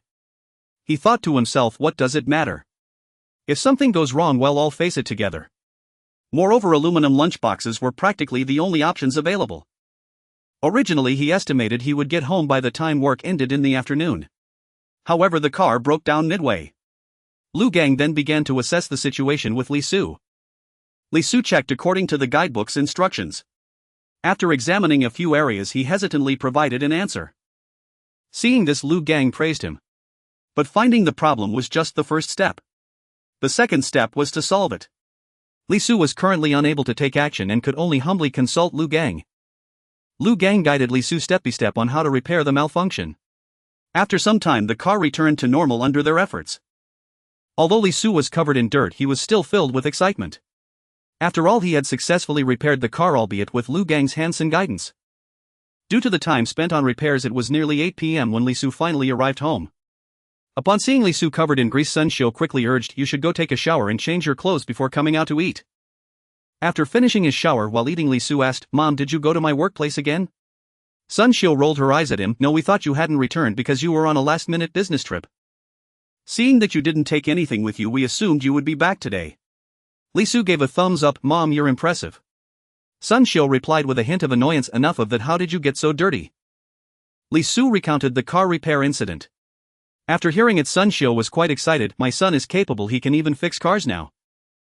Li Su sheepishly scratched his head. "Mom, that was all thanks to my teacher." "Well, my son is indeed capable.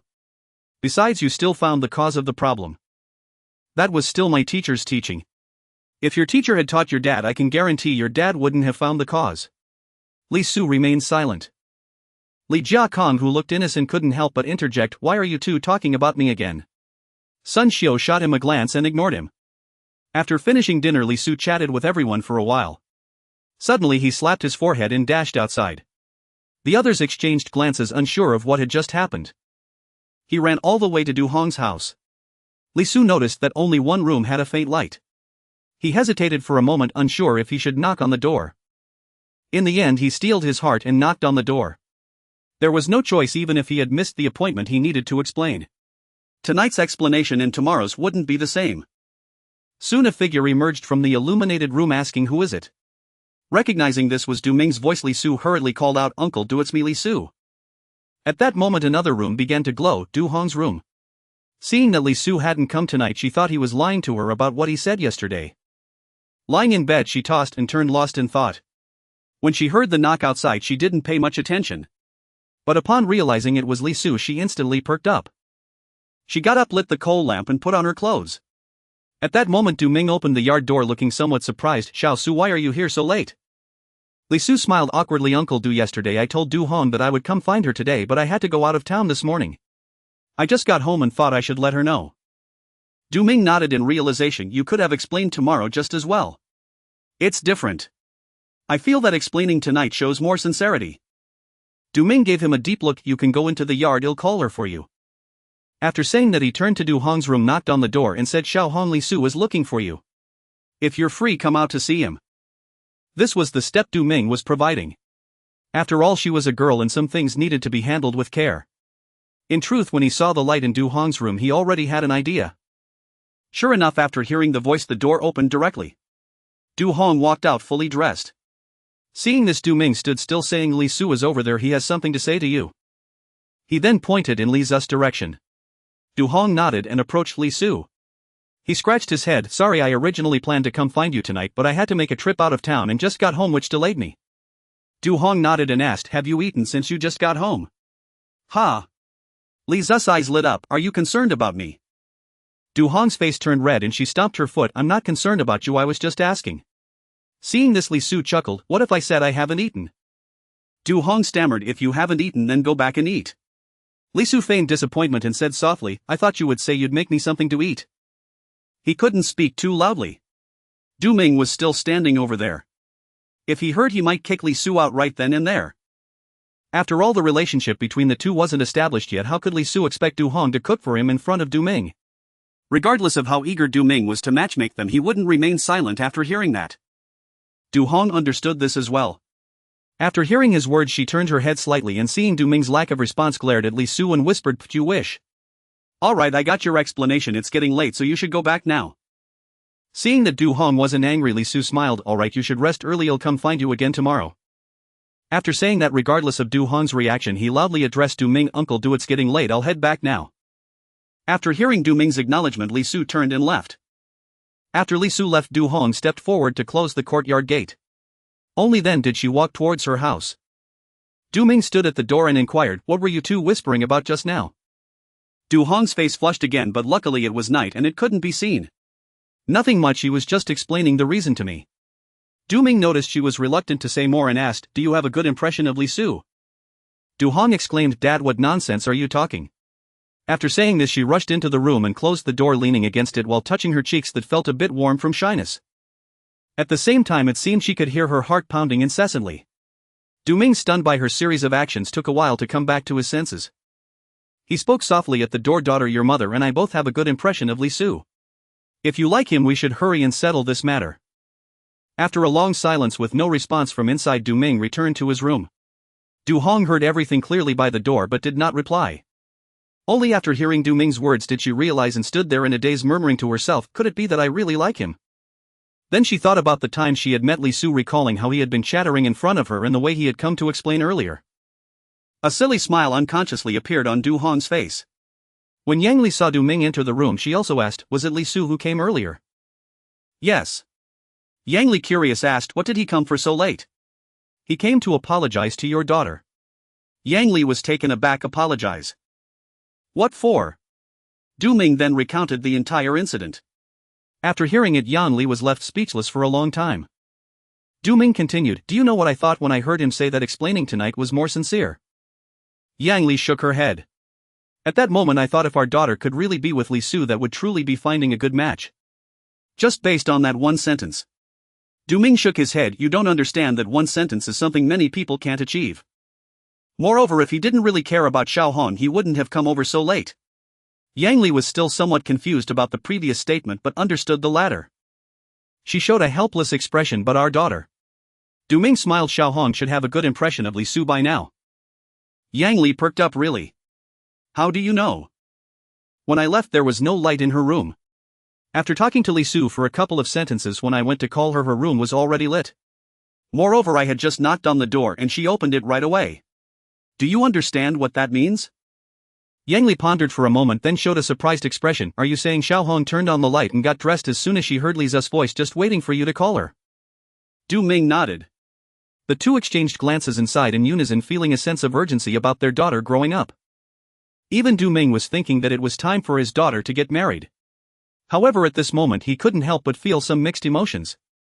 After a moment, Yang Li asked again, so when do you think we should settle this matter with Li Su's family? Let's wait until our daughter is sure about her feelings for Li Su. I just asked her about it, but she didn't respond. However, I estimate it's highly likely it's just that girls are shy and find it hard to speak up. You should ask her more when you have time. Alright, it's getting late, let's sleep. Meanwhile, when Li Su returned, he didn't feel as anxious anymore. After seeing Du Hong's attitude tonight, Li Su was so happy he could almost sing. However, he was afraid of causing trouble, so he didn't dare sing out loud. He walked back cheerfully. When Li Su found his family sitting in the living room, they all stared at him. Only Li Ju rushed over. Second brother, you haven't played with me today. Li Su bent down and picked her up. Second brother is too tired today, can I play with you tomorrow instead?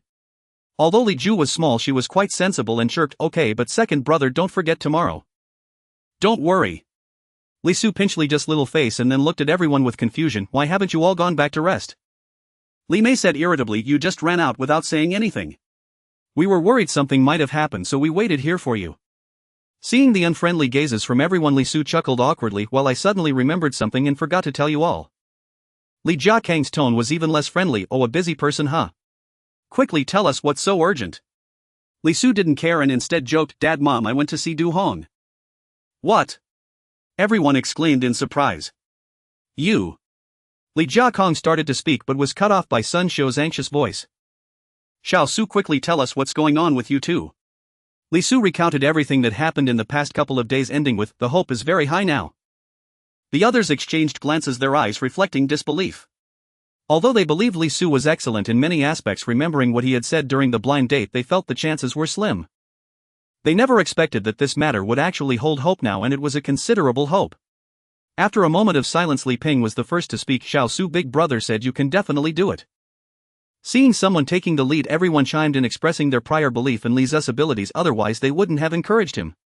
Li Su thought to himself, did you all not see the astonished expressions on your faces? Although he thought this in his heart, he said aloud, thank you all for your support and trust. I will not disappoint everyone and work hard. When the day of success arrives, it will be a celebration, and at that time. As Li Su was about to continue, Sun Xiu interrupted, that's enough. Where did you learn all these phrases? You sound so formal. I can tell you need to pay more attention to this matter. Mom has set her sights on this daughter-in-law. Li Su chuckled, don't worry Mom, I care about this matter more than my own affairs now. Little Li Ju seemed to have many question marks floating above her small head. However, upon hearing Li Zu's words, she turned her head to take a glance at the courtyard. Then, a bit confused, she said, ergo there's nothing unusual in the courtyard, isn't it the same as usual? Li Su listened and looked again at the courtyard, scratching his head, could it be that I'm mistaken? Then he saw Li Ju's confident gaze. Li Su thought that what the child said must be the truth. He then began to play with Li Ju. Until Hu Guilan came out of the kitchen wearing a warm smile. Xiao Su, I've washed the clothes you changed out of yesterday. Li Su was taken aback at first, then suddenly enlightened. He had always felt something was off and only now realized that his clothes were among those hanging out to dry. But he hadn't done laundry yesterday, he had planned to do it today. Li Su could only say thank you to Saw. From now on I'll wash my own clothes. Li Su just felt it was inappropriate for Hu Guilan as his sister-in-law to wash his clothes. Naturally he wouldn't say anything disrespectful. Don't worry, I saw that your clothes were covered in grease. I was afraid you wouldn't clean them properly, so I helped you out. Li Su of course expressed his gratitude again. After Hu Guilan waved her hand, she went back to her own tasks. Watching her leave, Li Su fell into deep thought. It seemed that Hu Guilan had been much more warm-hearted towards him these past few days. Ergo, why aren't you moving again? Xiaomei, don't you think Desa has been more affectionate towards me than before? Li Ju tilted her head and thought, I don't know, but Desa has been really nice to me, even better than before. Hearing this, Li Su didn't ask further. He then gently pinched Li Ju's little face. I was asking you if there was something unusual in the courtyard and you said there wasn't. How could I have trusted you so much, ergo? Ergo, you're pinching me too hard. Li Su released his hand and seeing a red mark on Li Ju's face felt remorseful. He quickly loosened his grip. Xiaomei, I'm sorry. It's my fault, I deserve to be punished. As he spoke, Li Su struck his right hand hard with his left hand. He hadn't controlled his strength well just now, accidentally using a bit too much force. For adults it was nothing, but for 6-year-old Li Ju it was definitely painful. Seeing this, Li Ju pulled on Li Zu's hand. Ergo, don't hit anymore. It doesn't hurt that much. Seeing her obedient expression, Li Su picked her up and gave her a big kiss on her little face. From now on, ergo, we'll never pinch your face again. At this moment, Li Ju also smiled. It's fine, ergo, just don't pinch too hard. Li Su nodded, but in his heart he firmly decided never to make that gesture again. At that moment Li Ju said, "Ergo the clothes are often hung there." Li Su understood. He then recalled that children don't have such strong discernment. In their eyes, as long as it's not their own clothes, others' clothes are all similar. Right. It's RGE's fault, not Xiaomei's issue.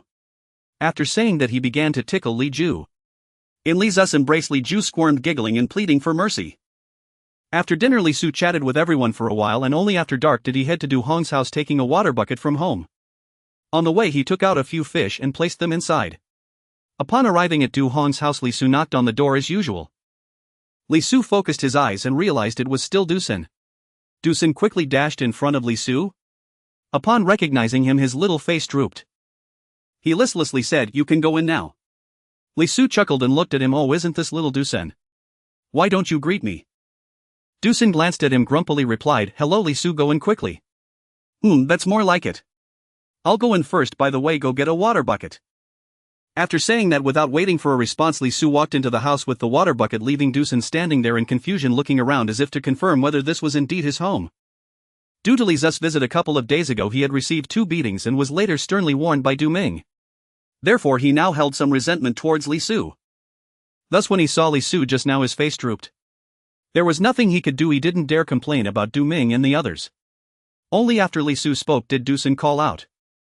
He was also afraid that Li Su would report him for being impolite, leading to another beating. After standing there blankly for a while, Dusun finally decided to go get the water bucket. Seeing Li Su enter, Du Ming and the others who were chatting greeted him one after another. Especially Yang Li, whose face was practically blooming with a smile. As for Du Hong, she kept her gaze fixed on Li Su as he entered. However, the corners of her mouth also curled into a faint smile. After Li Su greeted everyone, he placed the water bucket aside. "Uncle Du and Yang, I didn't bring anything good today, just a few fish for you to taste." "Xiao Su, didn't we tell you not to bring anything when you come here? Why don't you listen?" Although Yang Li tried to put on an angry expression, the smile on her face was almost breaking through. "What Aunt Yang said is correct. Xiao Su, you should take these fish back to your family to eat." Du Ming also chimed in. Li Su smiled. "These aren't anything special. Besides, I have plenty at home. These are for you."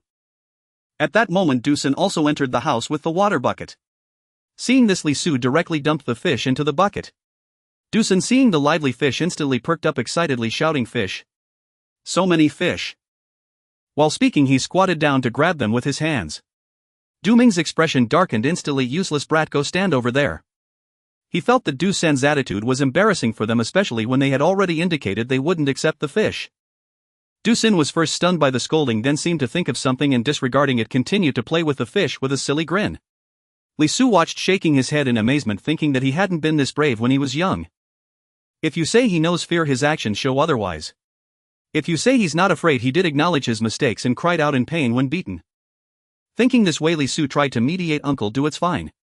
Just let little Sen have some fun. He probably hasn't seen fish in a long time, which is why he's so excited." There was no way if Li Su didn't say a few words for Dusun, he felt that Du Ming's anger would soon become uncontrollable. There is a saying that one cannot hide the gaze of a person who desires to harm. Li Su felt that at this moment Du Ming's eyes looking at Dusun carried such meaning. Although Li Su thought that a tiger does not eat its own cubs, a beating was likely inevitable. However, he reconsidered. Having come 3 times in total, if Dusun were to be beaten today, it would be hard for him to show his face again in the future. There was nothing to be done, as several beatings were indeed related to him. After listening to Li Zu's persuasion, Du Ming took a few deep breaths to suppress his anger and squeezed out a few words through gritted teeth. "Xiao Su, it's better if you take the fish back. We cannot accept it." Seeing that he was insistent, Li Su turned to Yang Li. "Aunt Yang, please accept it. You can also make a soup for everyone to nourish their bodies." It must be said that these words touched Yang Li. After pondering for a moment, she hesitated and looked toward Du Ming. Seeing an opportunity, Li Su quickly said to Dusun, "Xiaosun, hurry and take the fish to the kitchen." Yang Li's attitude was clearly softening, so he could only take advantage of Dusun. To boost his own likability, sacrificing Dusun was not out of the question. Although it seemed that Dusun might become his brother-in-law in the future. But isn't a brother-in-law supposed to take the fall for his brother-in-law? Dusun responded and ran off with the bucket. Du Ming did not expect Li Su to have Dusun take it away. Even more surprising was that Dusun did not even ask them and just ran off. After realizing this, Du Ming's face turned dark, making the scene quite amusing. In any case, Li Su had never seen such a vividly expressive face before.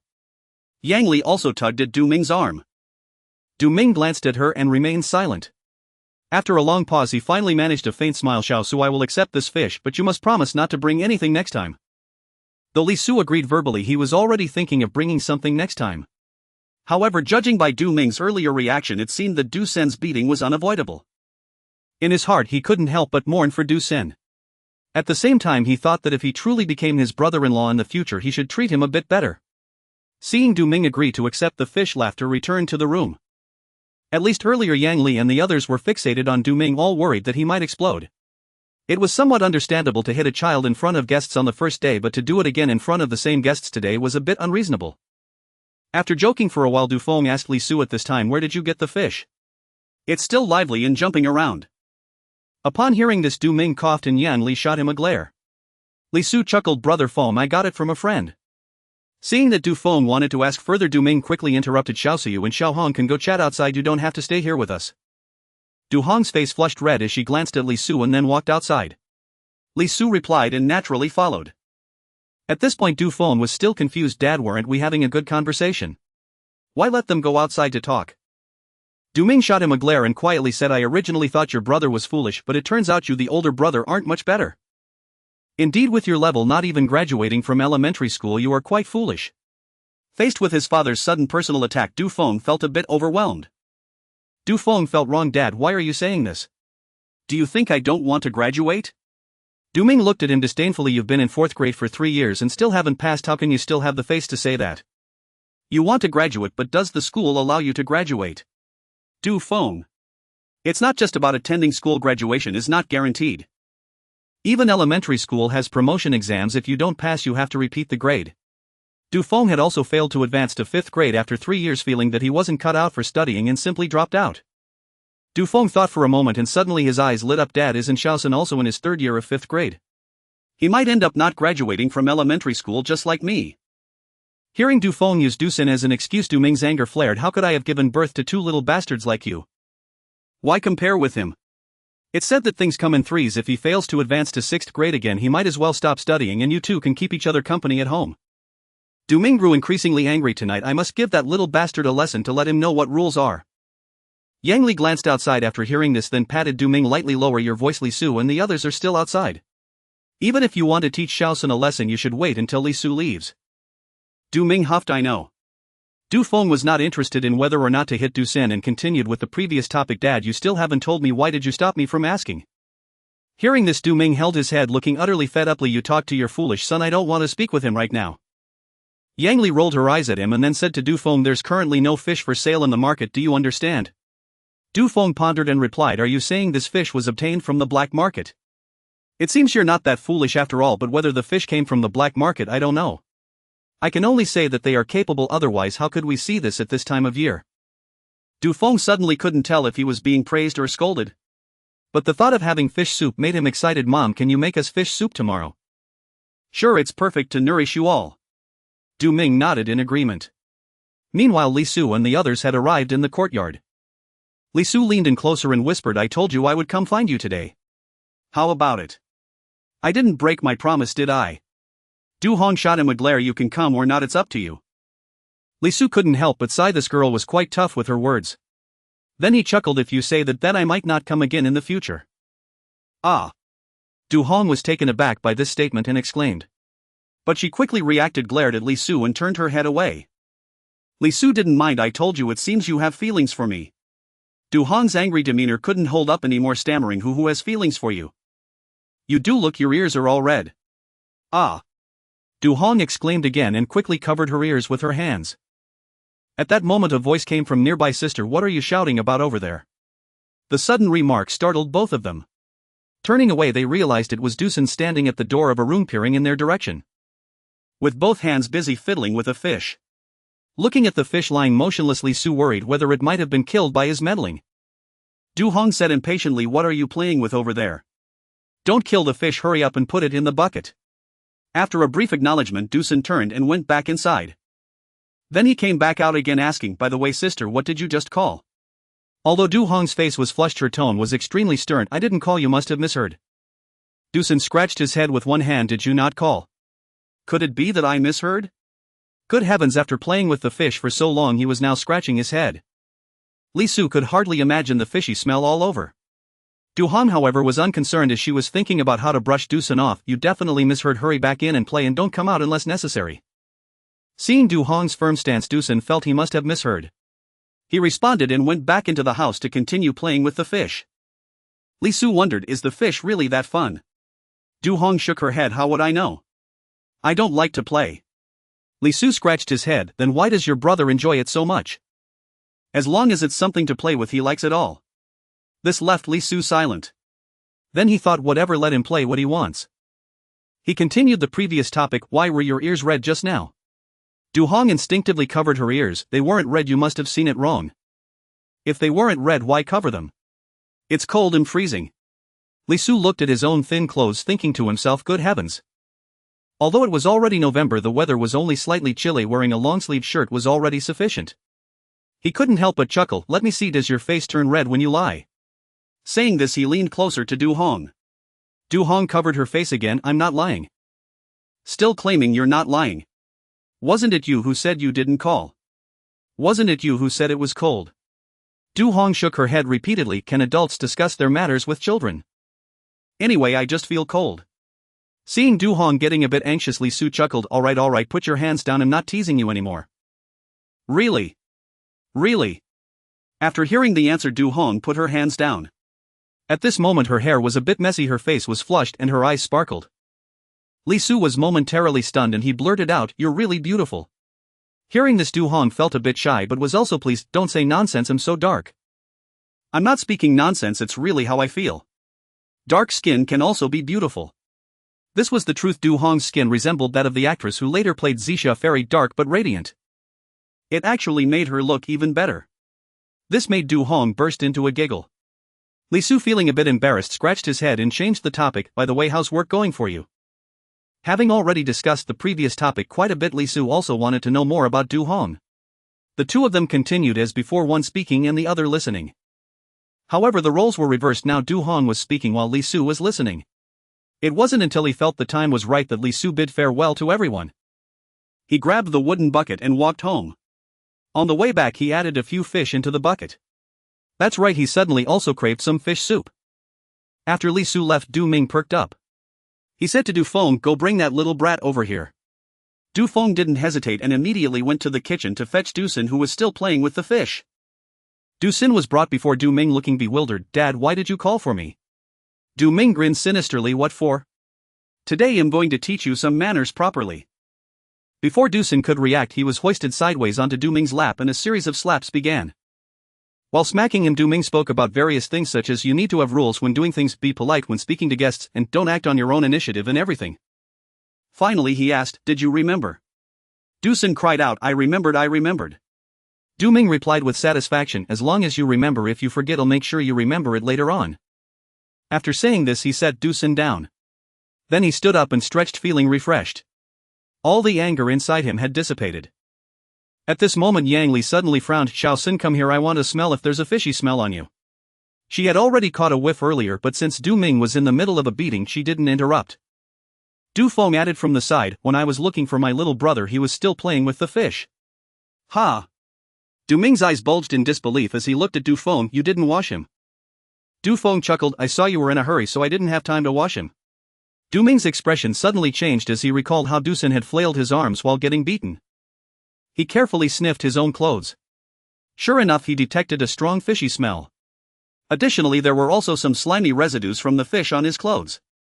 Du Ming was immediately furious, this is the outfit I just changed into today. He glared fiercely at Du Feng, if I wasn't considering your age you would definitely be in for it. Du Feng laughed awkwardly, Dad, you take off your clothes and tomorrow I'll wash them for you, I promise to get them clean. Du Hong also persuaded, yeah Dad, don't be angry, let Er go wash them for you. Seeing Du Feng's good attitude and Du Hong's persuasion, Du Ming calmed down a bit. However, his gaze toward Du Feng still held a hint of displeasure. At this moment Yang Li checked the still crying Du Sin and her expression darkened. Why are you crying? Tell me, why does your hair smell so fishy? Du Sin quickly wiped his tears with his sleeve. I don't know. Du Hong suddenly recalled how Du Sin had scratched his head with his fishy hands. So she explained this to Yang Li. After hearing it, Yang Li glared at Du Sin and gritted her teeth. You go wash up and change your clothes now. Du Sin nodded and hurriedly ran out.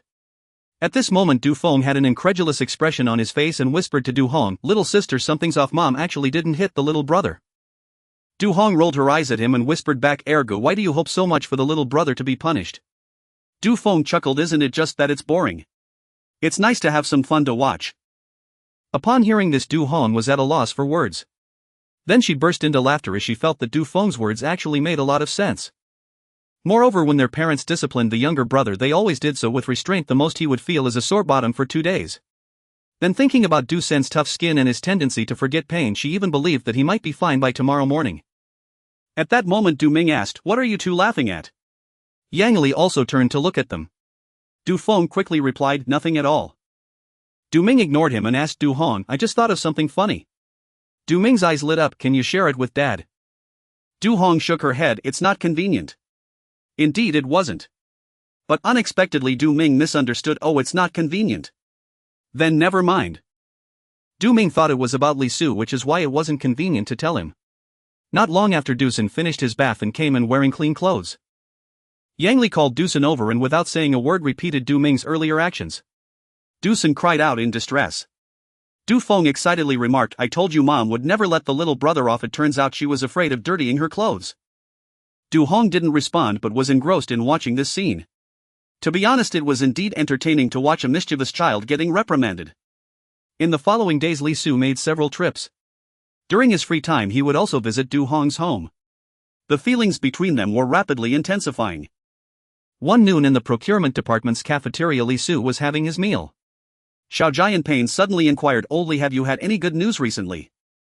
Hearing this title, Li Su felt somewhat powerless to retort. Ever since the three of them became more familiar with each other, their way of addressing each other had become more casual. However, whenever someone called him Oldly, the image of that person who said, "Bring over my Italian cannon," would always flash in Li's mind. They had even suggested changing the way they addressed each other. But both of them felt, could they really call him Old Su? That would sound even worse. Addressing him as Li Su felt too distant. Calling him Little Li or Little Su was even more inappropriate. They were of the same generation and couldn't refer to each other that way. In the end, Li Su had no choice but to accept this title. He looked at him in confusion and asked, "Why do you say that? Look at you smiling every day during this period. Both Old Su and I think you must have some good news." At this moment, Su Weidong also chimed in. Li Su chuckled, "There are indeed some good things happening." Su Weidong and Xiao Jianpain's eyes lit up and they quickly urged him, "Come on, tell us, we want to hear it too." Since there was nothing to hide, Li Su briefly explained the situation. Unexpectedly, after listening, Xiao Jianpain looked bewildered. "You're this happy just for that?" Li Su was taken aback. "Isn't this worth being happy about?" Xiao Jianpain looked at him disdainfully and replied, "I won't say anything more. Old Su is getting married after the new year and I haven't seen him this happy." Ha! Li Su was surprised. He knew Su Weidong was a bit older than them but didn't expect him to be getting married soon. He quickly asked, "Old Su, is this true?" Su Weidong nodded. Now Li Su believed it, but he still didn't understand. "You're getting married and you're not happy about it?" Su Weidong was puzzled. What's there to be happy about? This question left Li Su speechless. After a moment of thought, he replied, "Isn't it worth being happy to marry someone you like?" Su Weidong suddenly fell silent. "But I haven't found someone I like yet." Ha! Li Su was somewhat confused. "Tell me about your situation with her." Su Weidong hesitated for a moment and then started to explain. It turned out that his family had introduced him to several blind date candidates. In the end, Su Weidong chose a girl he found somewhat pleasing. Coincidentally, that girl liked him as well. Their families agreed upon the engagement. Moreover, since the engagement, they hadn't met many times. After hearing this, Li Su finally understood. In fact, Su Weidong's situation was quite typical of today's marriage norms. Generally speaking, after a blind date, if both parties feel agreeable, their families will arrange the engagement. Only after marriage do they gradually develop feelings for each other. After all, one can't just go out on the street to cultivate feelings as they might in a later time. Not to mention, there really isn't much to do on the streets right now. The important thing is that even food is scarce. Who has the leisure for that? Rather than developing love, it seems to turn into familial affection.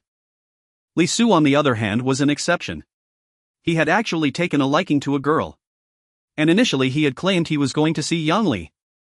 Later he frequently visited Du Hong. It's not something the average person would do. Moreover, even if he went, her parents wouldn't necessarily allow the girl to chat alone with a guy. Du Hong's parents, however, were touched by Li Zu's sincerity and were afraid their daughter wouldn't be interested in him. That's why they allowed them to talk privately every time he visited. Feelings, after all, arise from mutual communication and interaction. Now Li Su also understood the underlying issue. Looking around, he whispered, "Old Su, why don't you go and find that girl more often?" Su Weidong was taken aback. "Why find her?" Right, Xiao Jianping echoed. "Yeah, you're already engaged, why bother?" Li Su shot him a glare. "You should keep quiet for a moment." Then he turned to Su Weidong. "Old Su, just tell me whether you trust me or not." Su Weidong thought for a moment and nodded earnestly. "I do." I must say Su Weidong had a very good impression of Li Su and considered him a reliable person. Li Su continued, "Since you trust me, then do as I say. Every night from now on you should go to that girl's house. The first time you go, bring some gifts and say you are visiting her parents. After visiting a few times, her family will probably give you an opportunity to be alone together, and then you can talk more with her." Su Weidong scratched his head. "So you want me to go every day just to talk to that girl? What's the use of just talking?" Li Su chuckled. "What I'm telling you are secrets you'll understand after a while." Suddenly Su Weidong felt that he seemed a bit unreliable. After hesitating for a moment, he decided to trust him one more time. "Alright, is there anything else to note?" "You must remember not to propose being alone with the girl. The most important thing is to be a bit thick-skinned. When you're together, make sure to talk a lot, anything will do. Once you're familiar, you can ask her about her recent situation." Li Su knew that Su Weidong was a taciturn person, so he spoke a bit more. Moreover, Li Su felt that this method should be quite effective. After all, the future son-in-law comes home every day under the pretense of visiting his uncle and aunt. Only a fool would believe that. If he really encounters such a person, Li Su would have nothing to say. Su Weidong nodded, indicating that he understood. Xiao Jianping still looked confused, asking, "What use is all this talk?" Li Su smiled and said, "Just eat your meal. If all goes well, you will know in a while." He then said no more and focused on his meal. Meanwhile, Su Weidong seemed lost in thought, unaware of what he was contemplating. Soon it was time to get off work. Li Zu's family also encountered some troubles. While the family was having dinner, a loud voice suddenly came from outside shouting, "Where's Li Chen? All of Li Chen's family come out." Everyone was taken aback by the voice, wondering who was looking for Li Chen. They looked at Li Chen, then silently thought it wasn't good. There was no choice. Li Chen's face was ashen and his lips trembled. Everyone guessed he must have gotten into trouble again outside. Sun Xiu knew there was no point in asking now, so she got up and went outside. Seeing this, everyone had no choice but to follow. Li Jiakong shot a fierce glare at Li Chen. Outside they saw a middle-aged woman with slanted eyes, dark yellow skin and a large mouth that was still shouting. Many onlookers had gathered around. Sun Xiu hurried forward and said, "Excuse me, miss, please stop shouting. I am Li Chen's mother. What business do you have with him?" The middle-aged woman glanced sideways at Sun Xiu with a harsh tone, saying, "So you are Li Chen's mother? Look at the good son you raised, he beat up my child." Saying this, she pulled out a skinny child from behind her. The child had a bruise on his face and a large tear in his clothes. However, he seemed somewhat timid and dared not look anyone in the eye. Sun Xiu was taken aback upon seeing the child's condition, and upon hearing he was beaten by Li Chen, she suppressed her anger and said, "Miss, let's talk this out. You can rest assured we will not shirk our responsibility for compensation." Then she turned to Li Su and the others, saying, "Go call Li Chen out." Soon Li Ping came in and dragged Li Chen out. The woman's attitude had improved significantly. "Originally, fights between children are trivial matters and I wouldn't have come, but your son can't go around ruining clothes like this. My son had a good outfit, so how about this, you buy him a new piece of clothing and we can forget this matter." The onlookers took a look and indeed found that aside from the large tear, the clothes were otherwise unblemished. They all felt that the woman's reasoning was quite rational. These days, not to mention children fighting, even adults often resort to violence over a disagreement. Having a bruised face is a minor issue, no one would say much about it. However, ruining a perfectly good set of clothes becomes a significant problem. Even Sun Xiu and the others felt that compensation was indeed necessary. However, unexpectedly, when Li Chen heard this, he shouted, "I didn't tear his clothes." The crowd suddenly became excited, realizing there was a twist. Sun Xiu heard this and tugged at Li Chen, saying, "You better explain what happened." Li Chen then recounted the incident. Everyone understood what happened. The child had a conflict with Li Chen over a trivial matter. So after school he blocked Li Chen on the road. Yes, this was about Li Chen blocking him. They then directly got into a fight. Although the two were of similar build, Li Chen had been eating much better than this child recently. Thus the child suffered a beaten face while Li Chen was bitten hard. Apart from that, his clothes were a bit dirty. Li Chen was worried about being discovered by his family, so on the way back he tidied himself up. When he said this, he even rolled up his sleeve to reveal a bite mark. Li Su thought to himself that luckily it wasn't a deep wound, otherwise he wouldn't know if he needed a rabies vaccine by now. As for how the clothes got torn, it sounded a bit amusing. It turned out that the child, not having been able to beat Li Chen, ran to a tree by the road as Li Chen was about to leave. Then he glanced around and started climbing up the tree. At this point, climbing trees was practically a basic skill very few children would admit not knowing how to climb. At first Li Chen was puzzled, not knowing what he was up to. But as he broke off a branch from the tree, Li Chen understood. Even if he could fight, he couldn't contend with someone wielding a weapon. Seeing this, Li Chen turned to leave. Just after a few steps he heard a scream behind him. Turning around he saw the child sitting on the ground. Fearing that he might have hurt himself, Li Chen hurried over. Fortunately the tree wasn't very high and he fell only when he was about to touch the ground, so he wasn't hurt. However, when he fell his clothes got caught somewhere, resulting in the state they were in now. Seeing the large tear in the clothes, he had no time to think about revenge. He just sat on the ground at a loss. Li Chen was also a bit flustered, feeling that this issue with the clothes was somewhat related to him. The two looked at each other for a long time, then without saying much returned home. Then came the situation of the mother and son coming to their door. Li Chen had previously been trembling in fear, thinking that the other party had come to demand compensation. He originally thought that paying a little money would suffice since he hadn't damaged the clothes. But unexpectedly the other party opened their mouth asking for a new outfit. You must know that nowadays no family lacks fabric. Li Chen thought to himself, this isn't feasible. Even if I have some responsibility, I can't afford that much. So he shouted it out loud. After hearing this, the crowd suddenly burst into laughter. Many people began to laugh. Only a few did not laugh. The middle-aged woman was one of them. She glared at her son with a dark face and gritted her teeth, saying, "Is what Li Chen said true?" The child did not dare to look at her and quietly replied yes. The woman, furious, shouted, "Then why didn't you tell me the truth when I asked you?" The child suddenly began to tremble as he spoke. I was too scared to say. The woman was so angry that she immediately clutched her chest. Li Su worried that she might have a heart attack from anger. Sun Xiao, seeing this, also said, "Miss, though this child's clothes were not damaged by my son, he does have some responsibility. How about this? We will compensate you with 1 yuan. Sun Xiao wanted to quickly settle the matter, as it indeed had something to do with Li Chen. Although 1 yuan seemed like a lot compared to a new outfit, it was negligible. This was a sum Sun Xiao was willing to part with. The woman was taken aback by the words, forcing a smile. "Sister, it was my fault for coming without understanding the situation. I cannot accept this money." Sun Xiao quickly advised, "Big sister, please accept it. It's a form of compensation after all." After hearing this, the woman's expression improved somewhat. "I truly feel sorry for your family regarding today's incident. I apologize, but I really cannot accept this money. It was merely a child's quarrel and this has nothing to do with Li Chen."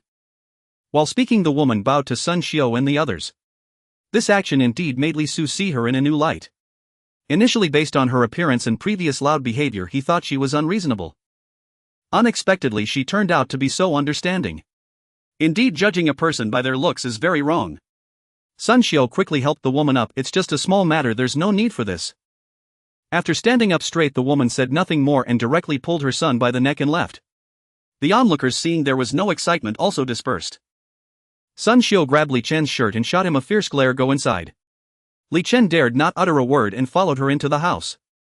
Once inside, everyone sat on the stools while Li Chen stood, not daring to raise his head. At that moment, Sun Xiao slammed the table. "Well, Li Chen, you've really learned a lot now, haven't you? You've made someone come to our home."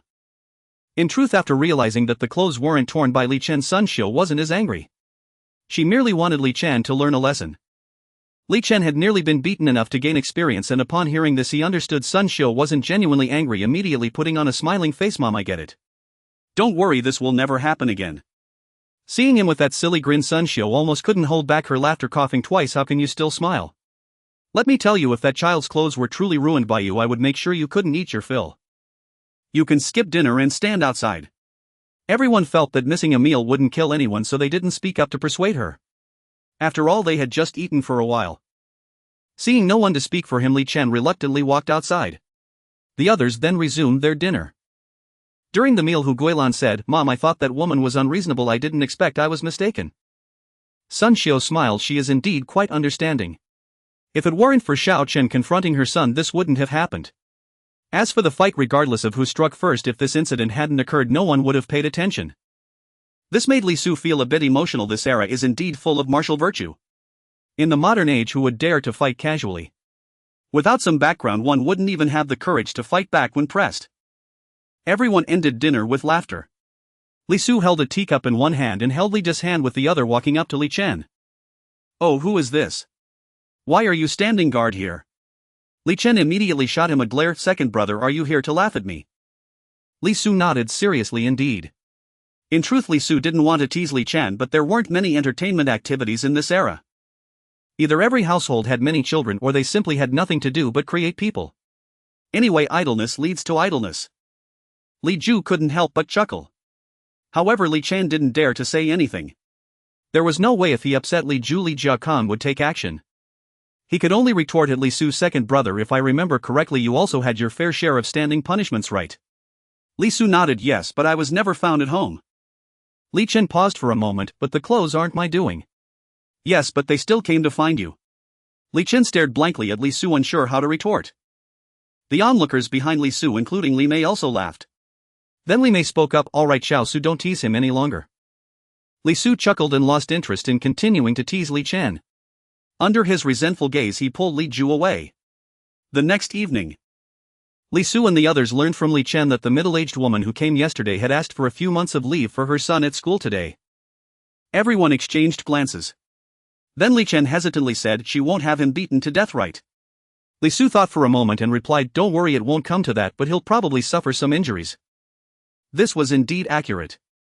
After the woman took the child home yesterday, she directly beat him with a stick, shouting that it would be better to just beat him to death. The others in the house couldn't stop her. Only after the woman got tired of beating did she explain the situation to her family. The child's father turned red after hearing this and picked up a stick to give him another beating. In the end, the extent of the injuries was unknown.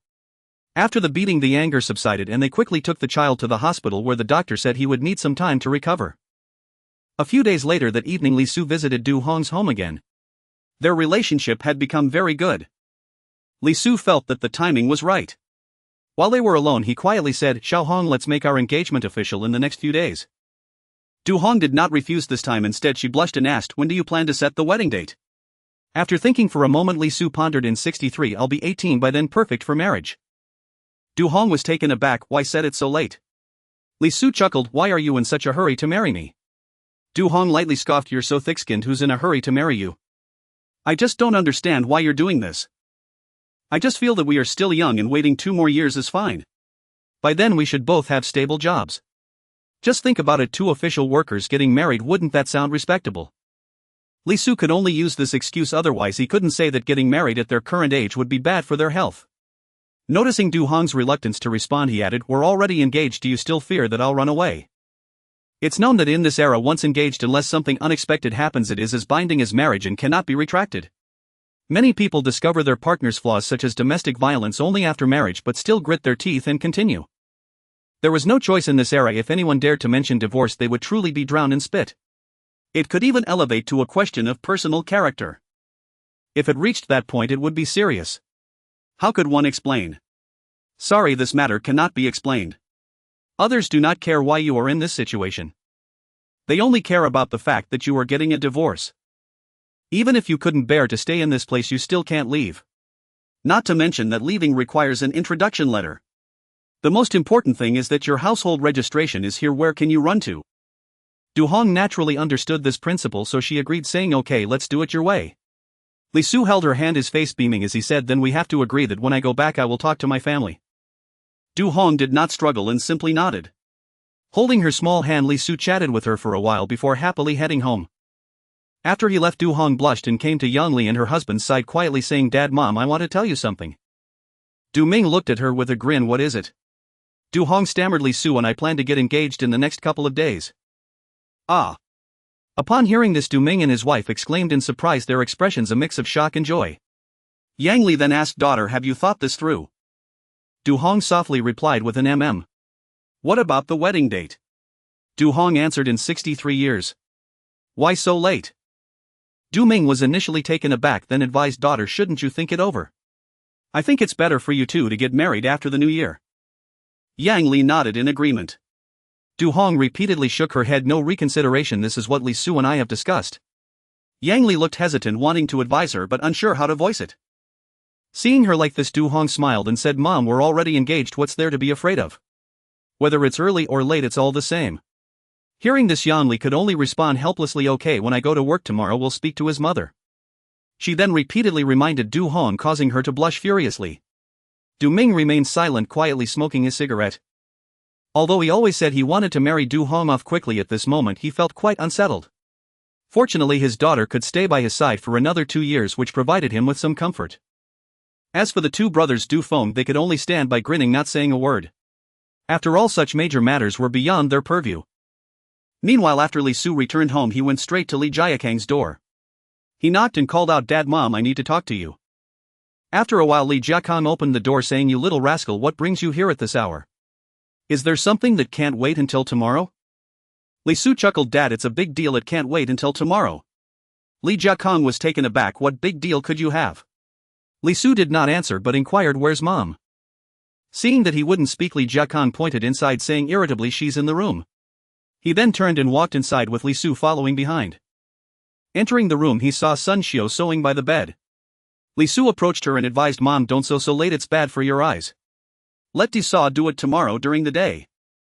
Sun Xiao glanced at him and then lowered her head to continue sewing. I can still see, so just spit it out. What is it? Mom, when you go to work tomorrow, talk to Aunt Yang about when we can set the date for my engagement with Du Hong. Upon hearing this, Sun Xiao could no longer focus on sewing. She tossed the clothes onto the bed and excitedly asked, Did Xiaohong agree? Li Su nodded and briefly explained the situation, emphasizing that they planned to get married in 63 years. Unexpectedly, Sun Xiao's eyes widened in shock and her voice rose significantly. Is that something you learned from your older brother? Didn't I tell you to learn the good from him and not these messy things? Why don't you listen, child? Li Su found it both funny and frustrating and quickly recounted what he had just told Du Hong. After explaining for a while, Sun Xiao finally accepted it. After all, both Li Su and Du Hong agreed. Could she still oppose it? She could only comfort herself with the thought that good things take time. At this moment, Li Jiakang, with wide eyes and an astonished expression, said, Good boy, I didn't expect you and Du Hong to really get together. After saying this, he patted Li Zu's shoulder vigorously. Li Su grimaced in pain, saying, Why are you using so much strength? Are you happy or not? Seeing this, Sun Xiao pulled Li Jiakang aside and scolded, Why are you using so much strength? Look at how much pain you've caused the child. Li Jiakang showed a sheepish expression. Well, I was just happy I didn't control my strength well. Sun Xiao glared at him and then smiled. That's right, it's definitely worth being happy about. I didn't expect such a good girl as Du Hong to become my daughter-in-law. Once everything was said and done, Li Su greeted them and returned to his room. Thinking about his engagement with Du Hong, he was so happy that he didn't fall asleep until midnight. The next morning, after Li Ping and the others learned about this matter, they were all overjoyed and kept congratulating him, making Li Su grin from ear to ear. During lunch, Xiao Jianping glanced at Su Weidong and then at Li Su repeatedly. Finally, he couldn't help but say, Are you two going to let me eat or not? What are you laughing about? Li Su hee. Su Weidong hee. Xiao Jianping. Xiao Jianping immediately lost his appetite and put his chopsticks down. Then he looked at the two who will speak first. Li Su and Su Weidong exchanged glances. You speak first. No, you speak first. Seeing that neither of them was willing to speak first, Xiao Jianping spoke up. Listen to me, old Li speaks first, then old Su. Li Su stopped hesitating and simply said, I'm going to get engaged. Xiao Jianping was taken aback. That's it. That's it. Then what's there to be happy about? Li Su looked at him disdainfully. You're still young and don't understand. You'll know when you grow up. Xiao Jianping was so stumped by this that he almost couldn't breathe. After a few coughs, he finally shouted, You're only a few months older than me, is that considered old? Li Su shot him a glance and shook his head. Speak a little quieter, you don't understand. It's useless to explain, and even if I'm only 1 day older than you, that's still older. Xiao Jianping was infuriated by Li Zu's condescending expression. Why don't you just say it? How can I understand if you don't explain? No matter how much Xiao Jianping questioned him, Li Su repeatedly insisted, You don't understand and you'll know when you grow up, which made Xiao Jianping so annoyed that he stopped asking. He turned to Su Weidong and asked, Old Su, what about you? Su Weidong recounted everything that had happened over the past few days. That night, after Li Su spoke to him, he asked his parents for some gifts, saying he wanted to visit his future in-laws. Su Weidong's parents naturally didn't think much of it and immediately helped him gather some gifts. Su Weidong lingered at the door for quite some time. Finally he gritted his teeth and knocked on the door. His fiancée Lu Yun was quite surprised to see him, and her parents hurriedly inquired about his purpose. Xuanhuan said he came to visit them and handed over a gift. This delighted the elderly couple, who praised him for being thoughtful, affirming that they had made the right choice in their future son-in-law. After chatting with them for a while, Xuanhuan took his leave. The next day he visited again. The elderly couple did not think much of it and were still quite happy to chat with him. However, for several consecutive days Xuanhuan visited every evening, claiming it was to see the elderly couple. It seemed they understood.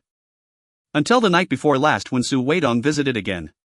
After chatting with him for a while, the elderly couple suggested that Lu Yun and he talk privately. After exchanging a few words, they found themselves at a loss for what to say next. Xuanhuan recalled Li Zu's words and began discussing work and amusing stories from his first day of driving. As the conversation progressed, Lu Yun began sharing some of her own experiences. By last night their relationship had improved significantly and they were having a delightful time chatting. Xuanhuan found himself reluctant to leave. Even today he was still in high spirits. After hearing this, Li Su understood. So how's it going, old Su? I wasn't wrong in teaching you, was I? Xuanhuan nodded. No doubt about it, I really have to thank you. He had figured out Li Zu's intentions after returning home last night. Then the two exchanged a knowing glance and burst into laughter. Xiao Jianping, sitting nearby, scratched his head anxiously. Wait, old, so you aren't happy just because you're chatting with your fiancé, are you? Yes, that's right. Xiao Jianping was taken aback. So your mood is similar to old Li's that day. What's there to be happy about? Xuanhuan laughed even more cheerfully. You're still young, you don't understand. You'll get it when you grow up. Xiao Jianping. Hearing this again, he felt no anger. If one person said it, it could be overlooked, but when both said it, he fell silent for a moment before asking with a worried expression, do you think it's really because I'm too young to understand? Li Su glanced at Xiao Jianping and they both couldn't help but laugh. They continuously reassured him, yes, you'll understand when you grow up. This meal made Li Su and his companion even happier. However, Xiao Jianping felt gloomy. He believed the three of them should be about the same. Yet now the other two were happy about the same thing, while he had no idea what the source of their joy was. Especially since they kept saying he was too young and didn't understand. This suddenly gave him a sense of a crisis regarding his age. After thinking for an afternoon, Xiao Jianping still couldn't figure it out. So he decided to stop worrying about it. He came up with a good idea. When they laughed, he would laugh along. That way it wouldn't show that he didn't understand the situation. The more Xiao Jianping thought about it, the more he felt it made sense. In the end, it left Li Su and his companion completely bewildered, not understanding why Xiao Jianping not only laughed but did so even louder than them. When they inquired about the situation, Xiao Jianping mysteriously replied, I've grown up, I understand now. At the cafeteria of the hemp textile factory, Sun Xiu looked around and quietly said to Yang Li, sister Yang, when do you and brother Do have time? I and old Li would like to come to your place to discuss the children's matters. It would also be good for brother Do and them to meet. Yang Li pondered for a moment. How about tonight? The children's matters have been settled early so we can feel at ease. Sun Xiu nodded in agreement. All right, well, come over at 8 p.m. Sure. Although this matter was mostly arranged by the two of them. However, such an important matter as an engagement naturally required Li Jiakong and Du Ming to be present. After discussing and settling on a meeting time, both Sun Xiu and Yang Li were very satisfied. In the evening, just before 8 p.m., Sun Xiu and her husband along with Li Su arrived at Yang Li's home carrying gifts. After Yang Li returned, she informed Du Ming about this matter. Seeing that the time was approaching, the two urged the brothers Du Feng back into the house, leaving only Du Hong waiting by the side. Upon arriving at Yang Li's doorstep, Li Su stepped forward and knocked on the door. Inside, Yang Li and the others quickly came out to welcome them upon hearing the sound. Once everyone had entered the living room and settled down, Yang Li and Sun Xiu began to introduce Li Jiakong and Du Ming to each other. Although it was their first meeting, they exchanged warm greetings. Du Hong even served them a cup of sweet water. At that point, Li Su and Du Hong could only quietly listen to their parents talk. At that moment they felt they had no right to interrupt. They heard Li Jiakong say, Brother Du, my wife and I are very satisfied with Xiaohong. You can rest assured that once she joins our family we will make sure she won't suffer any grievances. Du Ming nodded, glanced at Du Hong and then said, Brother, I'm also very satisfied with Xiaoxiu. I believe he won't let Xiaohong suffer any grievances either. Li Jiakong continued, You can rest assured. If that brat dares to make Xiaohong suffer, his mother and I will be the first to not let him off. Sun Xiu chimed in from the side. Being able to get to the engagement stage actually indicated that both parents were very satisfied with the two. At this point it was natural to say some comforting words to the girl's parents. After all, once the girl marries she would become part of the boy's family. At this time Sun Xiu handed the gift she brought to Yang Li's sister Yang. This is our first visit and we didn't bring anything good. You can't refuse this. Yang Li immediately declined. Do we need to bring something when we visit? Take it back, we cannot accept this. Du Ming naturally followed suit in refusing. Thus both sides became stuck in a stalemate. Finally realizing that this was not going to work, Du Ming spoke up to accept the gift. Afterward both Du Ming and Yang Li smiled even more warmly. After all, as the old saying goes, a gift of a goose feather from 1,000 miles away carries deep affection. No matter the value of the gift, it was clear that Li Jiakong and his wife had this heart for them. After chatting for a while they finally moved on to the main topic. Li Jiakong took the lead and said, Brother Du, when do you think is appropriate for the children's engagement? Du Ming and Yang Li exchanged glances before replying, how about the day after tomorrow, the 25th? It also happens to be the day when food stamps are distributed, so it can be a double celebration. Yang Li nodded. It was evident that this was a date specially arranged by Du Ming and his wife. In response, Li Jiakong had no objections. All right, on the evening of the 25th after work, brother Du, your family can come to my house. We'll have a meal together and let the younger generation get to know each other. Sun Xiu quickly added, yes, you don't need to bring food. This meal will be our family's gesture. This was also agreed upon by Li Jiakong and the other two. Of course it was primarily proposed by Li Su and he would naturally be responsible for the food. Upon hearing this, Du Ming and Yang Li waved their hands repeatedly, saying that want to, which family isn't short on food these days? If you had said this before we wouldn't have objected, but now it definitely won't work. In the past, when food was not so scarce, some men would invite the women to dinner when proposing marriage along with some elders as witnesses. However, ever since the disaster began, this practice has been cancelled. Now it is merely a matter of the two families sitting together to set a wedding date, and that is considered sufficient. There's no way around it. Everyone has barely enough food to eat, let alone have extra to treat others. After hearing this, Li Jiakong quickly responded, don't worry, we can still afford this little bit of food. Sun Xiu, who was beside him, chimed in, that's right, just listen to us. Du Ming still refused, saying having both families eat a meal together is fine, but we must bring our own food. No matter how Li Jiakong and the others tried to persuade him, Du Ming was unwilling to agree. In the end, with no other option, Li Jiakong had to concede to Du Ming's demand. He planned to simply not accept the food at that time. Seeing that everything had been discussed, both families were quite happy, laughing and chatting together. Of course, Li Su and the others were not included in this. When leaving, Du Ming and his companions saw Li Jiakong and the others off at the door. After returning to their room, Yang Li looked at Du Ming and asked, do you think Li's family really has that much food to spare? Du Ming glanced at her and said, it should be so. Their expressions do seem quite sincere, and the fact that they can afford that little bit of food doesn't seem fake. Yang Li suddenly became excited, saying, where do you think they got so much food? We knew that their family might not be as short on food, but we didn't expect them to have this much surplus. Du Ming frowned, saying, don't go around saying this outside, we only need to know about it ourselves. Besides, have you forgotten the fish that Li Su sent last time? Yang Li shot him a look displeased and said, I'm not stupid. So are you saying that their food also came from the black market? Who knows? They might have their own connections. Anyway, as long as our daughter can marry over and not live a hard life, that's all that matters. Yang Li said proudly, how about the match I picked for our daughter? Du Ming responded with exasperation, your taste is good, fine. It's getting late, you should go to sleep early. With that, Du Ming turned over and fell asleep.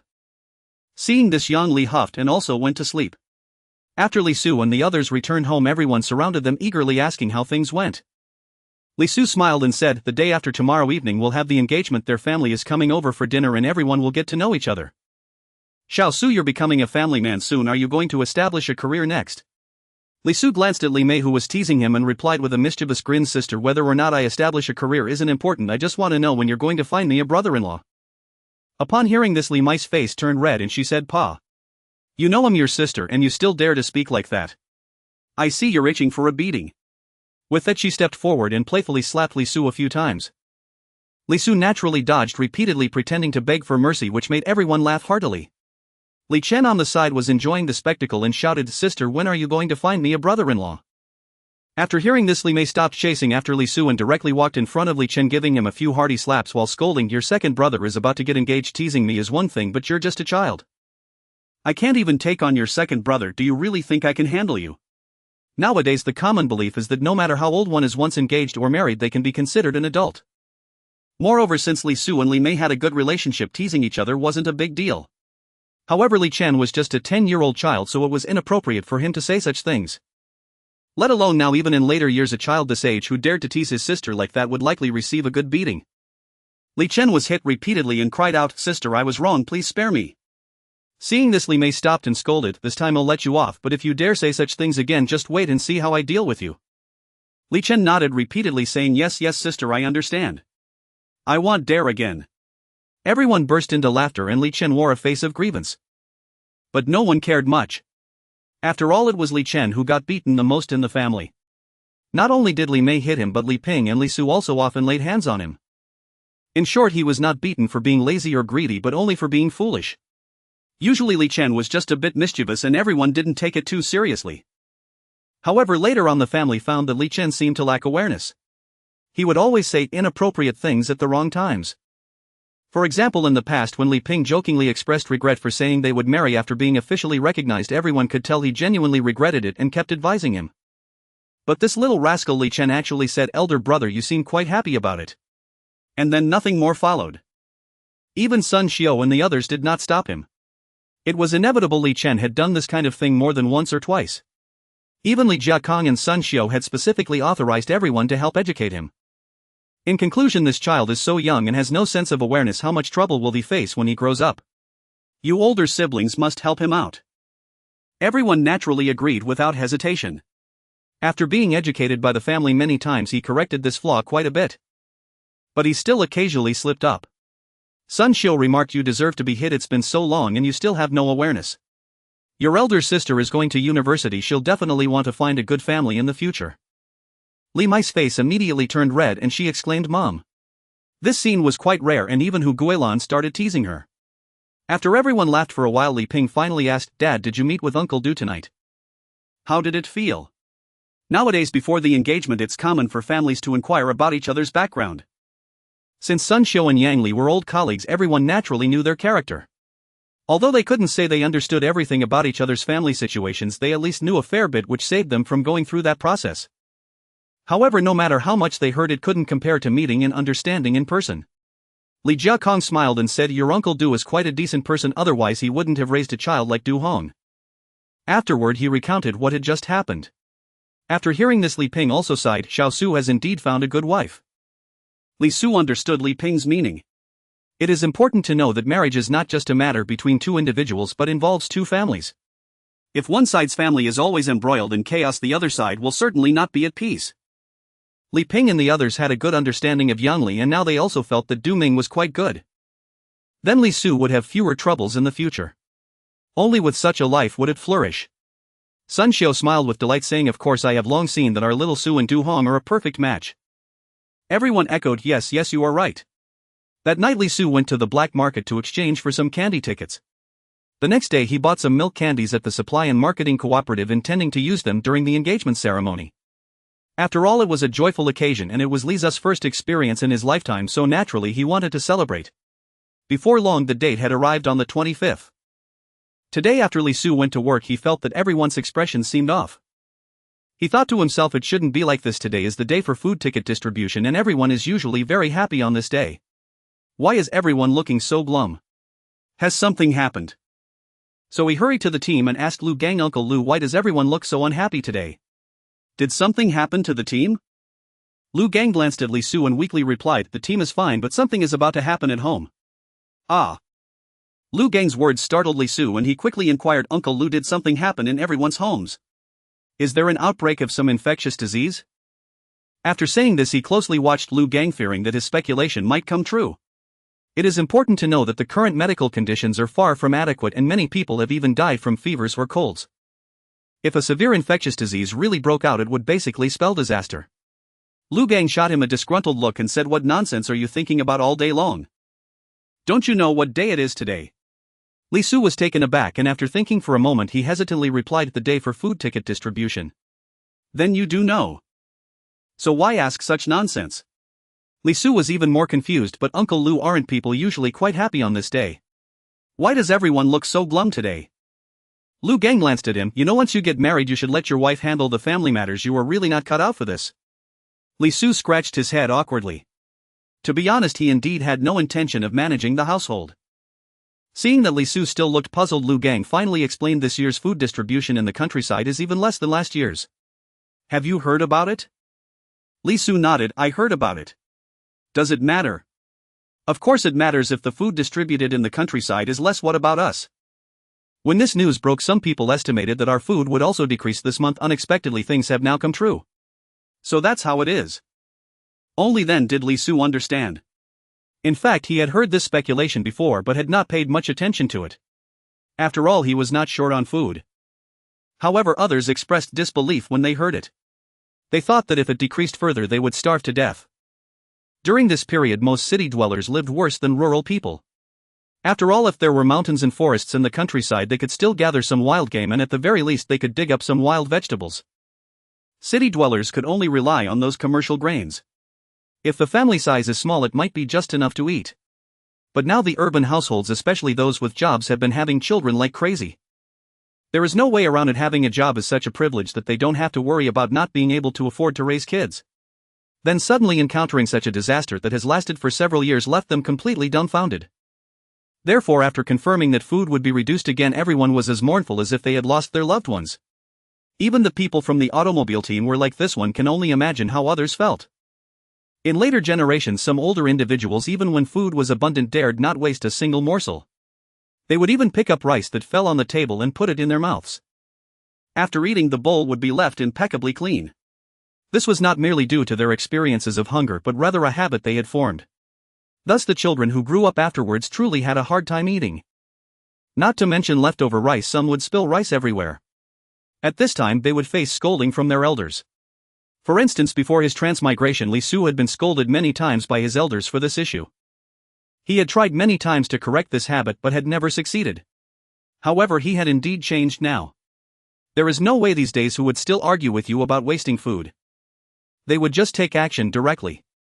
Seeing Li Su's calm demeanor, Lu Gang was also taken aback and then curiously asked, "What's wrong with you, kid? Why are you not worried at all?" Li Su immediately asserted, "I am not. I didn't say that. Please don't misunderstand. I am actually very worried inside. I doubt I will even be able to eat dinner tonight." Lu Gang looked at him suspiciously. "You don't have a trace of worry on your face." Then his eyes brightened and he quietly asked, "Nephew, are you able to get some food?" Goodness, upon hearing the term nephew, Li Su was at a loss for words. It is important to know that Lu Gang had always referred to him as Little Su or Little Rascal. This was the first time he had ever called him nephew. Li Su was both amused and exasperated, saying, "Uncle Lu, does your family lack food?" Hearing that Li Su did not deny it, Lu Gang's eyes brightened even more. "Yes, now there are hardly any who dare say they have enough food at home. Moreover, our family has to help relatives who truly cannot afford to eat. To be honest, my family is also worried now. We can't really help out, but we can't just watch them starve to death, can we?" Li Su knew that Lu Gang was speaking the truth. In this era, the saying, "each sweeps the snow before his own door and doesn't concern himself with the frost on others' roofs," was not in vogue. As long as they were relatives, they would definitely lend a helping hand whenever possible, especially for such life and death matters. Now the bond between relatives truly carried a sense of humanity. Li Su thought for a moment. "Uncle Lu, how much do you need?" Since Li Su joined the workforce, Lu Gang had taken care of him a lot and they got along quite well, often joking and laughing together. Moreover, using some food to gain Lu Gang's favor would be a deal that would not incur any loss. After all, at present taking care of some close ones was more than enough. More than that, he would be powerless to do anything. Lu Gang glanced around awkwardly before managing a smile, whispering, "I got a bit too excited just now, I couldn't help myself. By the way, how much can you get?" In fact, Lu Gang initially felt something was off about Li Su's expression. After all, if someone could remain so composed upon hearing news of reduced grain rations, they must either be foolish or have some confidence, which is why he tentatively asked. To his surprise, he guessed correctly. Li Su smiled. "Uncle Lu, it depends on how much you need. I'll see what I can do on my end." Upon hearing Li Su's reply, Lu Gang hesitated. "Well, Xiao Su, what are you planning to exchange for this grain?" Li Su thought for a moment. Tickets like bicycle tickets or watch tickets would work. If you have work quotas, those are also acceptable. For Lu Gang's family background, Li Su believed these options shouldn't be a problem. Lu Gang's eyes nearly bulged out. "You have that much grain? Work quotas are not cheap these days." Li Su chuckled. "Uncle Lu, since I can mention it, I can certainly deliver." Lu Gang scrutinized him from head to toe as if he were an exotic creature. Li Su felt a bit uneasy and finally couldn't help but say, "Uncle Lu, what do you think?" Only then did Lu Gang nod. "All right, let me discuss it with my family when I get home and see what we have." I'll give you an answer tomorrow. Good. The following day Li Su felt that Lu Gang's gaze towards him was somewhat peculiar, giving him a sense of tightness in his lower body. Fortunately the workday finally ended and Li Su no longer had to endure that gaze. When he reached the gate he quietly asked Uncle Su, does your family need any grain? After all, Li Su had promised to get some grain for Lu Gang, not to mention his better relationship with Uncle Su. Uncle Su glanced around ensuring no one was watching and then replied quietly, can you get some? Li Su nodded, I can get some but not a lot. Uncle Su smiled broadly, alright then, it's good that you have the intention. We have enough grain at home for now. I'll reach out to you when we really need it. Okay. Li Su didn't say much more. The two chatted for a while before Li Su headed home, as tonight was a momentous occasion for him. When Li Su arrived home, dinner was nearly ready.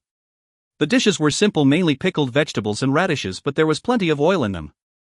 The previous oil residue was gone as it didn't keep well and had been consumed long ago.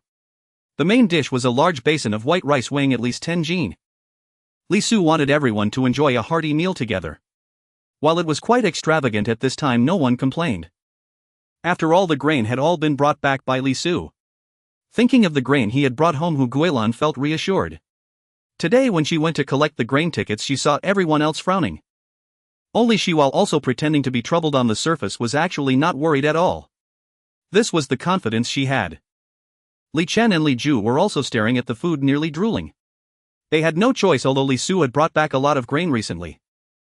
Sun Xiao still advised that they shouldn't cook too much for each meal and save the rest. Just in case one day Li Zu's sources ran into trouble, having some grain would prevent them from going hungry. This point was agreed upon by everyone in the family. No matter how much Li Su insisted that there would be enough grain allowing everyone to eat freely, they still listened to Sun Xiao's guidance. Thus days like today where they could eat until full were rare. Before long they saw the Du family arriving. Li Jiakon led everyone out to greet them and then invited them into the main room. When Du Ming and his family saw the large basin of rice on the table, they were utterly astonished. After a long moment, Du Ming finally chuckled wryly, brother, are you planning to stop living your life? Li Jiakon laughed heartily, Duga, don't worry, we have enough grain at home. Today is a joyful day and everyone should enjoy themselves and eat to their heart's content. Yang Li, holding a bag, was at a loss for words. This the grain I brought. They never expected that Li Jiakang's family had prepared so much rice. Thus the grain they brought seemed insignificant.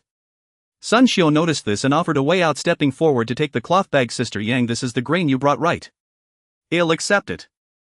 Without caring about Yang Li's reaction, Sun Xiao took the cloth bag and handed it to xuanhuan, instructing her to take it to the kitchen. Yang Li was momentarily stunned, then quickly came to her senses, saying, hey, this won't do. What we brought is far too little. Sun Xiao smiled, Sister Yang, we will be family in the future, this little grain is nothing. Come everyone, take a seat. Let's eat first and discuss afterward. After saying this she beckoned everyone to sit down. Yang Li and the others tried to insist they would bring more grain, but Li Jiakong and the others simply changed the topic and introduced both families. Everyone greeted each other and then they began the meal. Everyone was thoroughly satisfied with this meal and the over 10 jin of rice was completely consumed. After the meal, xuanhuan and Li Mei served tea and sweet soup according to everyone's requests. Li Su also prepared a plate of milk candies for everyone to share. Regardless of age, everyone peeled one and stuffed it into their mouths to taste. Li Chen and Li Ju were a bit better off as Li Su had given them plenty to eat recently and they behaved quite well. As for Dusun, he had one in his mouth and was holding two in his hands, wanting to take more, but after a glare from Du Ming he dared not. Seeing this, Li Su laughed and stuffed several into Dusun's pockets. Eat freely, take as much as you want. If it's not enough, there's more. Seeing Li Zu's actions, Du Ming and the others didn't say anything more. Then everyone settled Li Zu and the other matters while eating candy and drinking tea. Li Zu's smile was so wide it made him look like a fool. Du Hong's face turned red and she felt shy about speaking. In any case, everyone felt that this betrothal was a resounding success. Du Ming and the others also felt the sincerity from Li Jiakang's family. In the end, when the Du family was about to leave, Li Su packed the remaining milk candies for Du Hong, causing everyone to burst into laughter. Du Hong immediately turned red and hurriedly declined, but Li Su, thick-skinned, insisted on giving her all the candy. By the end her pockets were bulging. Du Ming and Yang Li hurriedly stepped forward to take the cloth bag. Upon opening it they found it filled with white rice and it was quite heavy. Du Ming was momentarily stunned, then handed the bag back to Sun Xiao, saying, you should take this food back. We've already eaten so much today and we haven't even given you what we're lacking, so it would be embarrassing to accept this.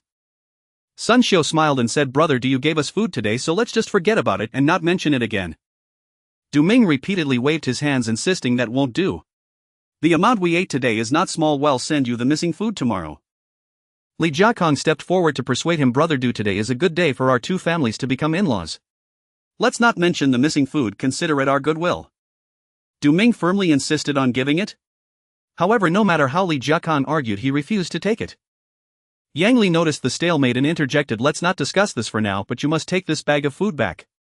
Sun Xiao smiled, then it definitely cannot be taken back. Besides, this food is not for just the two of you. Ha! Yang Li was slightly confused. Then who is this food for? This is a gift from our family for Xiaohong. Yang Li's expression turned puzzled. A gift? Didn't you already give a bride price?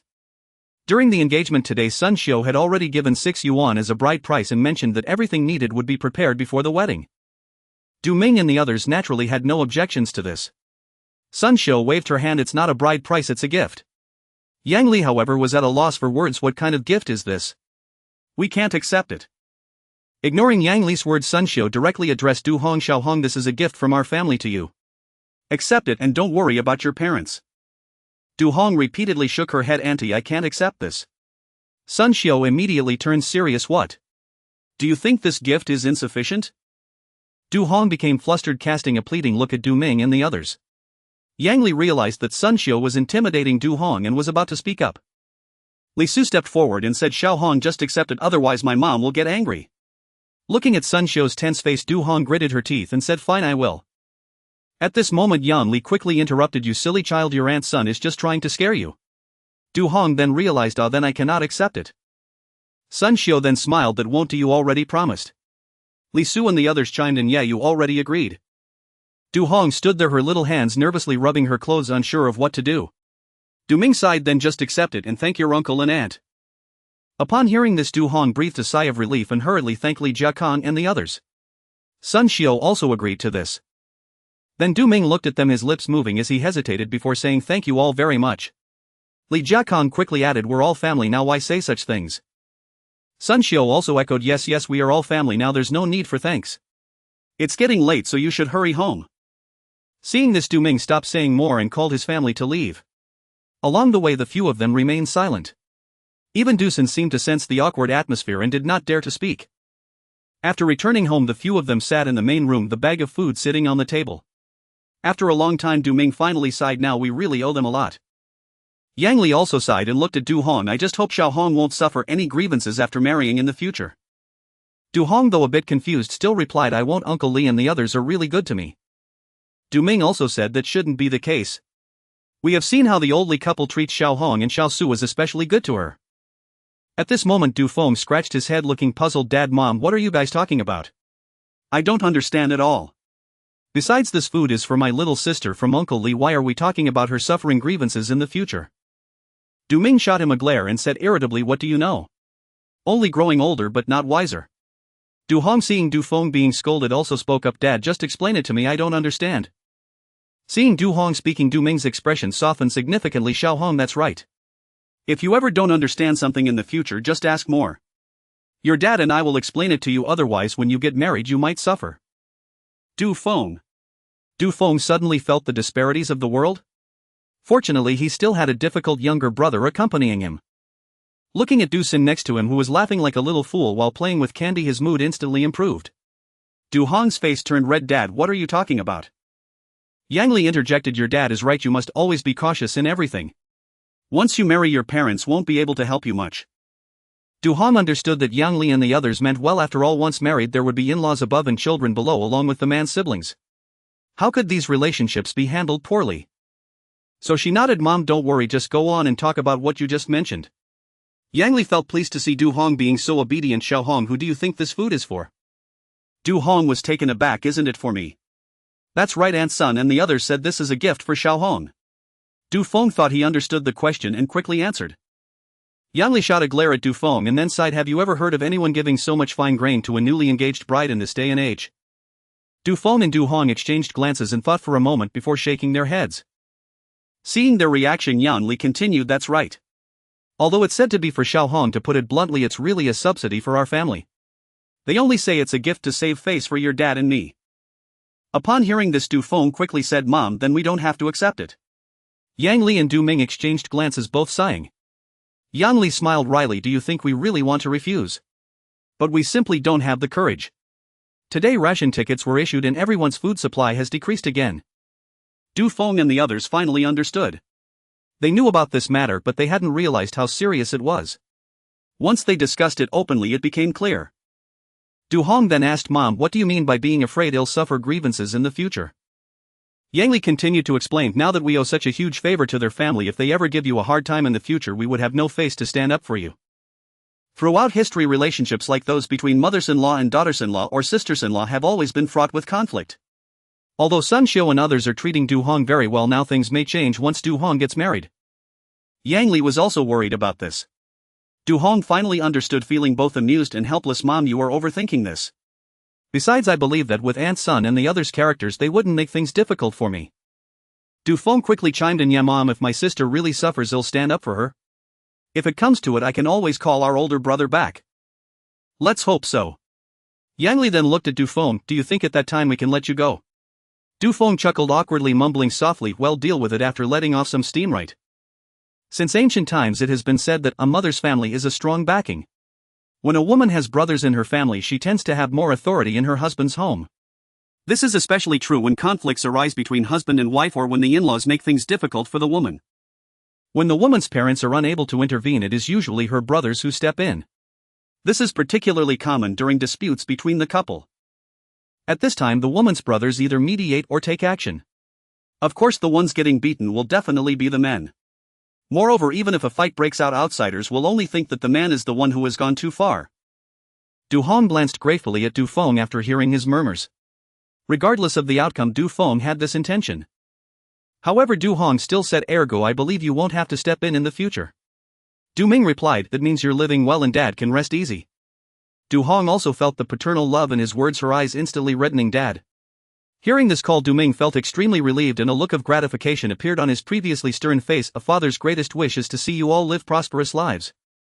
Your older brother is serving in the army and doesn't require our worry. Your older sister is doing quite well and you have found such a good in-law family. I believe your future will be bright as well. As he spoke, the look of contentment on Du Ming's face suddenly vanished, instantly replaced by a frosty glare directed at Du Feng and his brother. But these two rascals are a constant source of worry for me. Du Feng scratched his head. Dad, I'm being quite well behaved now. Du Sin chimed in, right, I'm also quite well behaved. Pa, you two still have the face to say you're well behaved. Du Ming then looked at Du Sin. You little rascal, tell me who messed with my lunchbox. Mentioning the lunchbox, Du Sin immediately fell silent, turning his head away as if he hadn't heard. At that moment Yang Li suddenly spoke up, old Du, what's wrong with your lunchbox? I noticed my lunchbox was a bit deformed this morning, it must have been stepped on by someone. Du Hong asked in confusion, Dad, how are you so sure it was Xiao Di who did it? Hearing this, Du Sin instantly perked up, puffing up his neck, yeah, how are you sure it was me? Du Ming sneered, your sister wouldn't do such a thing and your brother wouldn't be so foolish as to see a deformed lunchbox and not fix it right. Who else could have done it? Yang Li also shot a glare at Du Sin, tell me, why did you step on your father's lunchbox? Du Sin immediately jumped, hurriedly explaining, Mom, it wasn't intentional. I just wanted to play with it last night but accidentally dropped it on the ground and stepped on it unintentionally. Du Ming glanced at him and said with a sigh, if it weren't for your sister's big day today you'd know how I'd deal with you. But I hope today is the first and last time, do you understand? Du Sin, relieved to have escaped this time, quickly nodded his head. Understood, Dad. I promise there won't be a next time. Du Ming then nodded, looking at Du Feng. Du Feng immediately shivered, shouting, Dad, I haven't done anything bad lately. Du Ming replied irritably, even if you've done something bad I might not find out. Your mother and I are particularly concerned about when you will get married and have children. Du Feng awkwardly rubbed his hands, Dad, don't rush me. Not in a hurry. How old are you now? Go outside and take a look at my age, who doesn't have a bunch of grandchildren. Du Feng coughed a couple of times, Dad, don't you already have a grandson? Yes, I have a grandson, but that's my daughter's child. I just want to meet my biological grandson now. Then go find your older brother, he's older than me. Du Ming was so taken aback by this remark that his face nearly turned purple. You little rascal, I'll beat you to death. As he spoke, Du Ming stood up and raised his hand. Seeing this, Du Feng immediately jumped off the stool and started running around the table. Du Hong and Yang Li hurriedly stepped forward to hold Du Ming back. Du Hong advised, Dad, don't get angry, just talk things out with Ergo. He will listen. Yang Li added, right, he's already grown up, you should at least give him some face. While running in circles, Du Feng echoed, "Yeah, Dad, just talk it out. I'm already this big, don't always hit me. If you want to vent, Xiao Di is over there." Watching the commotion, Du Sen was confused. Fortunately, with the persuasion of Yang Li and the others, Du Ming stopped chasing and sat back down drinking water while glaring fiercely at Du Feng. Seeing this, Du Feng also returned to his stool. Yang Li shot him an annoyed glance. "What's wrong with you? Is your dad wrong? Besides, if your older brother weren't in the army, who would want to rush you? You could live your whole life as a bachelor without anyone caring for you." Du Feng nodded repeatedly like a chick pecking at rice. "Right, what you two elders said is correct. The main thing is I have no job and nothing, so which girl would want to be with me?" Yang Li glanced at him. "So do you think all those who are unemployed will never get married and be bachelors all their lives? And besides, who do you blame for not having a job?"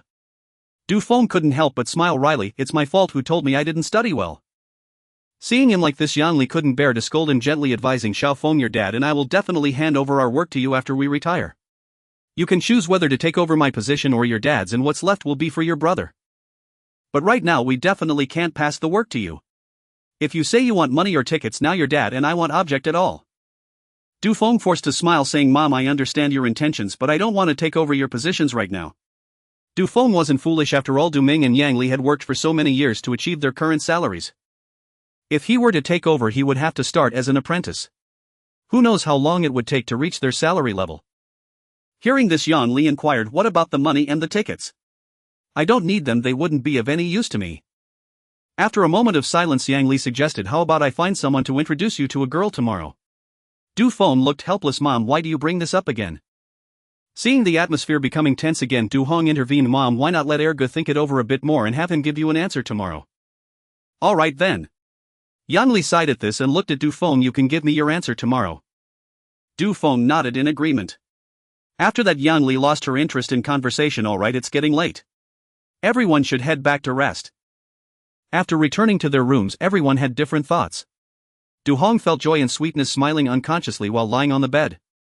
Yang Li and Du Ming, however, were troubled. They lay in bed staring at each other for a while. Du Ming said, "Do you think choosing to let Er take care of us was a mistake?" Yang Li paused for a moment, then helplessly said, "Do we have any other options? The eldest is away serving in the army, and who knows if he'll return, and the third one is even less reliable than the second." Du Ming sighed upon hearing this and closed his eyes. "All right, let's sleep. We'll talk about it tomorrow." Yang Li nodded and also closed her eyes. As for Du Feng, he couldn't sleep at all, his mind filled with thoughts about whether or not to go on a blind date. Only Du Sen had no worries and quickly fell asleep. Around midnight, Li Su suddenly opened his eyes. He got up, dressed, and walked out, heading straight to the black market.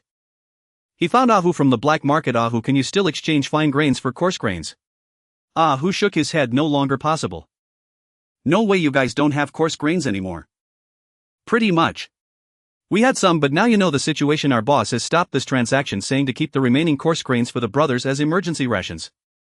Moreover, many people tonight wanted to exchange fine grains for coarse grains." Li Su raised an eyebrow. "Oh, your boss is quite generous." "Of course, how else could he be our boss?" Although Li Su couldn't see Ahu's expression, he could hear the pride in his voice. He nodded. "All right, then you get back to work. I'll take a look around." He then wandered through the black market. Indeed, he didn't see anyone willing to trade coarse grains for fine grains. Li Su originally intended to exchange some coarse grains for the old man Li and the others, but now there was no one willing to trade. Although coarse grains can't nourish people like fine grains, who cares about that right now? Nothing is more important than getting an extra bite of food. Getting an extra bite might just help one survive. Li Su wandered around a bit more. The crowd tonight was exceptionally large. Many people were trying to trade their belongings for some food, but no one was interested. Li Su observed most of the items were common things. Suddenly he spotted a man holding a long box, which piqued his interest. Having wandered for so long, it was the first time he encountered someone with a long box in the black market. Li Su approached the man. "Excuse me, what is in that box?" The man was tightly wrapped up, only his eyes visible, but judging by his figure he seemed quite old. Upon hearing Li Su's question, the man sized him up and replied, "Calligraphy and painting." Lisa's interest peaked further. "Are they antiques?"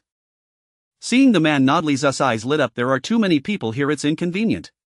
Shall we find a corner to talk?" Since arriving in this era, Li Su hadn't deliberately collected antiques. But now that he had come across them, there was naturally no reason to miss out.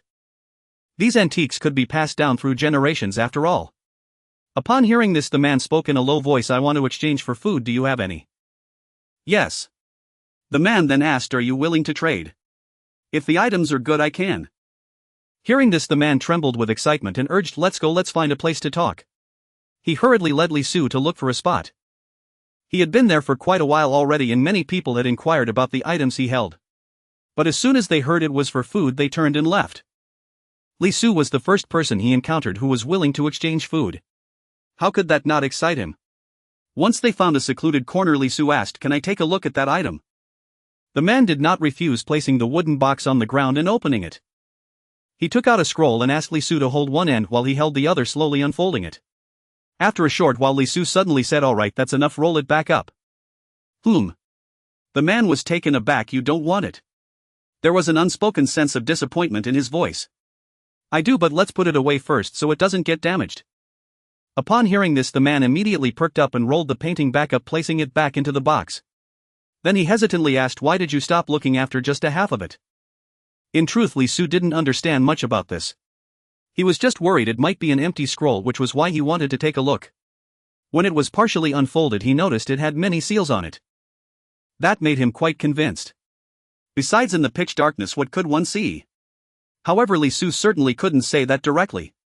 He coughed twice. I've seen enough, what's your price? To his surprise, the man not only didn't quote a price but excitedly asked, you could tell this is the calligraphy and painting of xuanhuan just from that small section. Li Su instinctively asked, who is xuanhuan? The man. After realizing this, Li Su awkwardly smiled at the man, who had fallen silent for a moment before asking, who did you think this calligraphy and painting belonged to? Li Su thought for a moment and hesitantly replied, xuanhuan. Li Su fell silent at this moment. Alright, I will speak the truth, I do not know whose painting this is. Dong Qichang's. The man paused for a moment before suddenly speaking. Who? Li Su felt he had not heard clearly and quickly asked again. Dong Qichang. Li Su understood now, so it is him. Goodness, he had heard this name before. The man intrigued asked, do you know him? Li Su excitedly nodded repeatedly, I know. Then how much do you know? Li Su awkwardly raised a hand and gestured, just a little bit. Tell me about it. Li Su pondered for a moment. Dong Qichang, a person from the Ming dynasty. After waiting for a while without further questions from the man, he inquired, what else? There is nothing else. The man. The two stared at each other. Li Su felt he could even see the disdain in the other person's eyes. Feeling somewhat embarrassed and angry, he said, if you keep looking at me like that, I might not want this anymore. Upon hearing this, the man panicked, don't. This is a precious heirloom passed down from my ancestors. If it weren't for the dire situation, I truly wouldn't want to sell it. Li Su, curious, asked, this thing was passed down in your family? Yes. Then your family must be quite wealthy, right? The man sighed, what use is money now? No matter how rich, one cannot buy a grain of rice. If you love this painting so much, why sell it? The man helplessly replied, I have a large family. We could barely get by, but now the food rations have been reduced. I have no choice but to see if I can trade some heirlooms for food, or else it will be even harder to do so later. Li Su felt the man was quite foresight. Perhaps he could still trade for something now, but in the next year or two it would probably be impossible to exchange for anything. Next year will be the hardest year. Although the disasters will fade, the year after it will still be difficult until the grain is ripe. And in a few years this thing might turn to ashes. Li Su thought for a moment, how much food do you want to trade? 50 jin of fine grain. Li Su. Seeing Li Su silent, the man grew anxious again. I am not asking for much. If this were in the past, it would take several hundred taels to even think about it. Li Su shook his head. You said it was in the past. Now don't even mention 50 jin of fine grain. Go ask around, if someone is willing to offer 30 jin, I will give you 50 jin. The man knew that no one wanted this item now. Just a moment ago at the black market, others walked away without even asking the price when they heard it was for food. He also recognized that this price was unrealistic, yet still held on to a glimmer of hope, thinking, what if a deal could be struck? Now that Li Su had exposed it, he awkwardly asked, then how much food do you want to trade for? 20 jin fine grain. After a long pause, the man gritted his teeth and said, deal. Hearing this, Li Su also suppressed his excitement. Alright, wait a moment, I will go get the food. Seeing the man nod, Li Su quickly found a secluded corner to retrieve 20 jin of rice. He returned to the original spot. The man was also excited to see Li Su holding the cloth bag. Just as he was about to step forward to take the bag, Li Su suddenly said, "Hold on, let me see the painting again." Although he did not know whether the painting was real or not, 20 jin of food was still something he could afford. If it turned out to be real, wouldn't that be a huge profit? One must always be cautious. Li Su was afraid the painting had been switched out and looked different from what he had seen earlier, which is why he made this request. The man did not say anything and directly took out the painting again.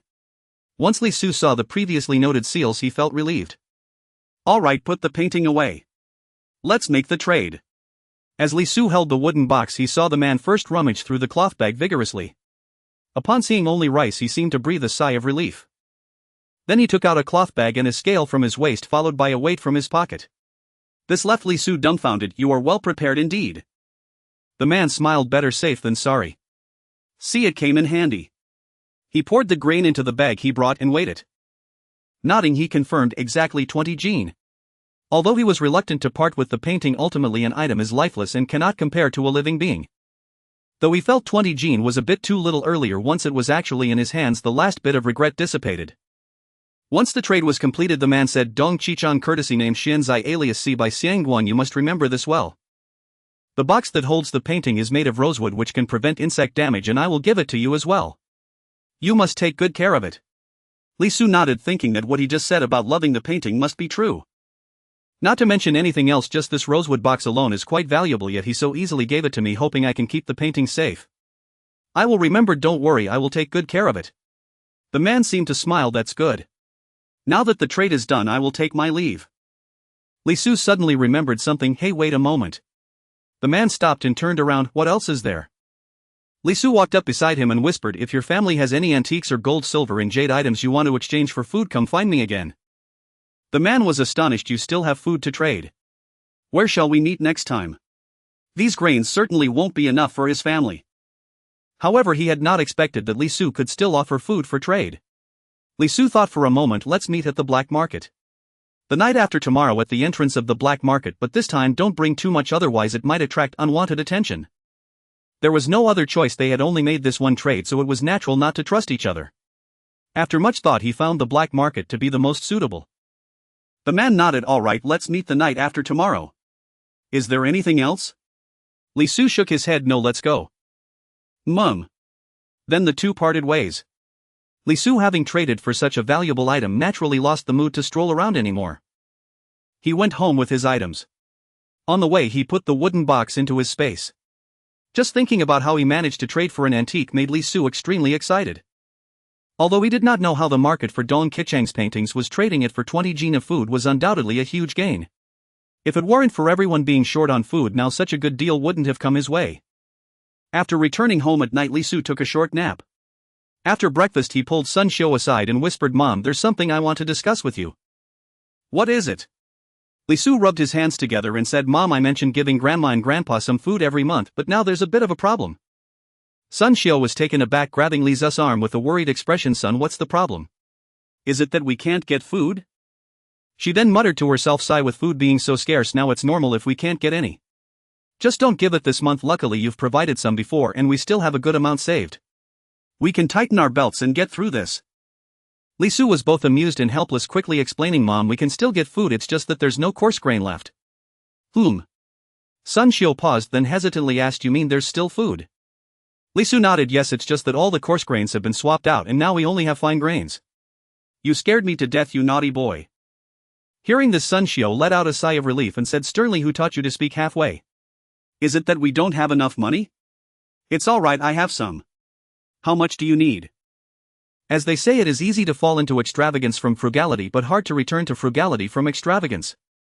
During this time, Li Zu's family had not gone hungry and there was still plenty of food. However, if they couldn't get food now, they would indeed face a hard life. Sun Xiu did not want to experience the feeling of hunger again, where everything seemed tempting. "I have money, but I wanted to ask how to give Grandma and the others fine grains." Sun Xiu thought for a moment and then pondered, "Why don't we take some coarse grains from home and exchange them for fine grains?" Li Su nodded. "Okay, I'll bring the food back tomorrow." "Good." After that, they both went off to work. When he arrived at the auto team, Li Su was called over by Lu Gang. "Kid, come here quickly." "Hey Uncle Lu, why aren't you calling me your nephew today?" Lu Gang glanced at him. "You little rascal, still trying to joke with me?" Then he whispered, I checked with my family and we can offer a job position and a ticket for a watch. Can you handle it? Li Su's eyes sparkled, nodding rapidly. I can handle it, I can handle it. Uncle Lu, what's the price? This had already exceeded Li Su's expectations. He knew Lu Gang's family had connections, but he had originally thought that just getting a ticket for a watch or a bicycle would be satisfactory. He never expected there would also be a job position. In this era, most urban families had only one job position. However, there were always exceptions. Those with capabilities could often secure multiple positions. For instance, if someone was in charge of human resources at a factory when there was a job vacancy, wouldn't they first consider their own family, relatives and friends? That is just human nature. In total it's 40 gene of fine grains or 110 gene of coarse grains. After saying this, Lu Gang fixed his gaze on Li Su. This price was about what Li Su had estimated. Although watch tickets were precious, they also had their limits. After all, people wouldn't die without buying a watch. But lack of food could genuinely lead to death. Li Su thought for a moment and agreed, alright, let's go with 40 gene of fine grains. Coarse grains really can't be obtained. Lu Gang was somewhat disappointed but still nodded. Okay, where shall we make the exchange?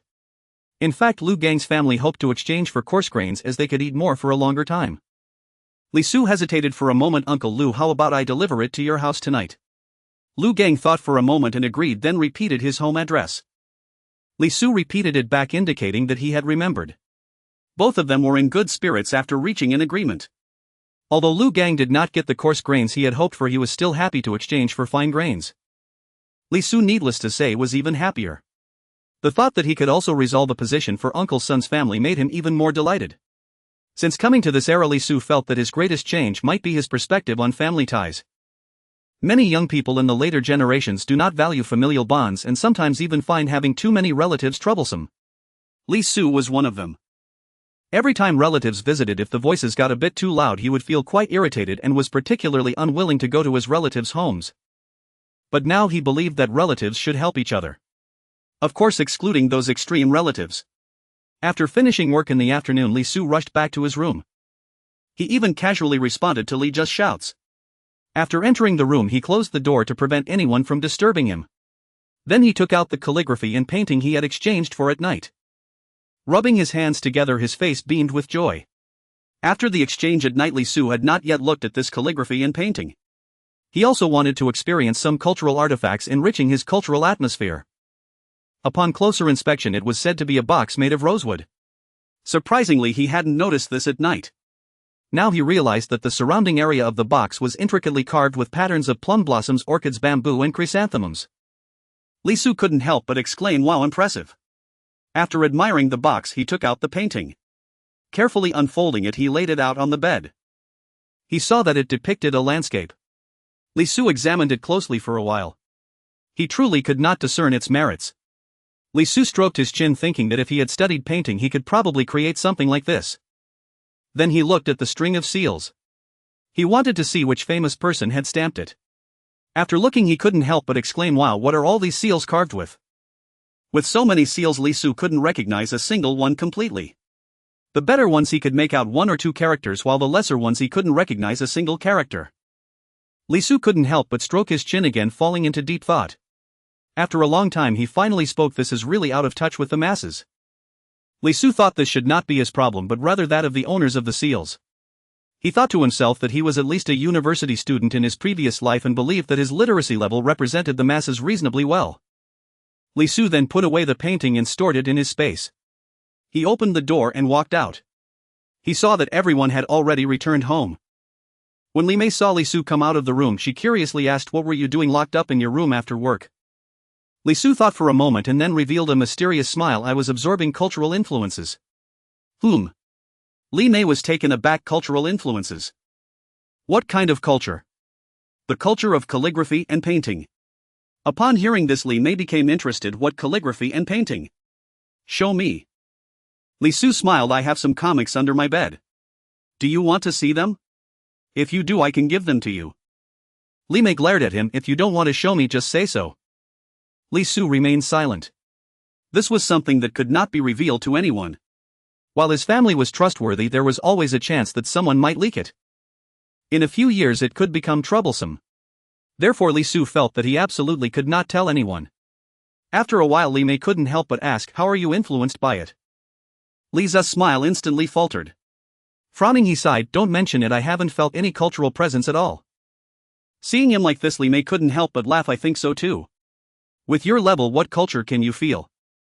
Li Su immediately became displeased. What nonsense are you talking about?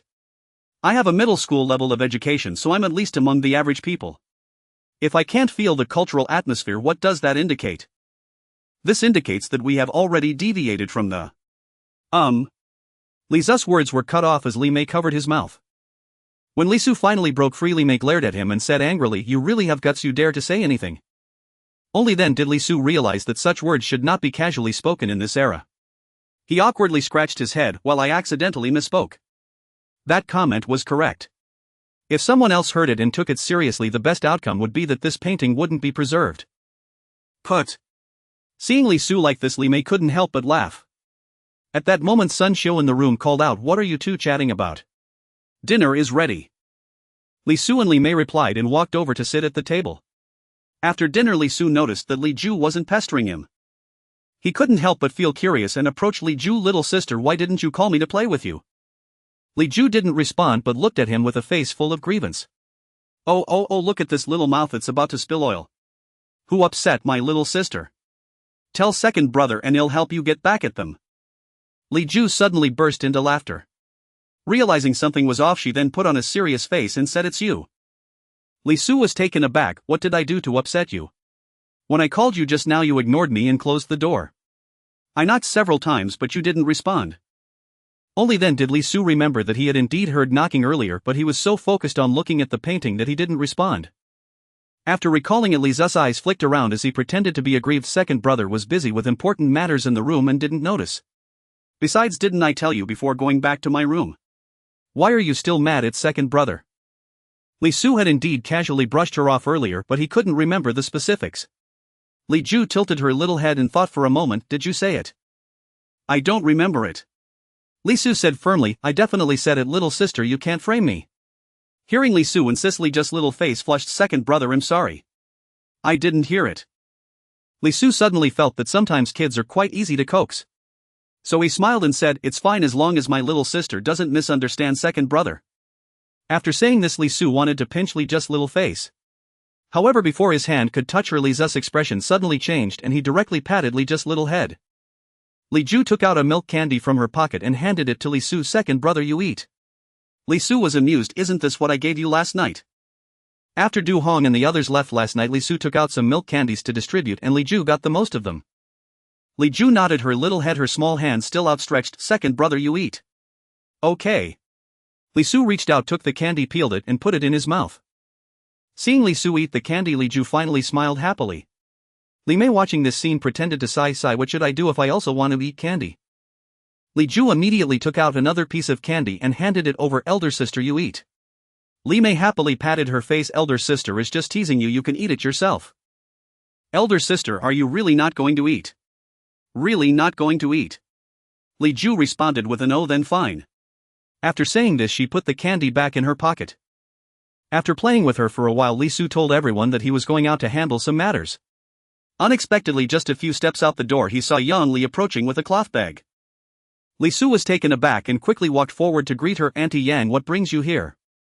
Yang Li explained as soon as she saw Li Su, this is because I didn't take enough food when I had dinner at your house yesterday, so I'm bringing it back to you now.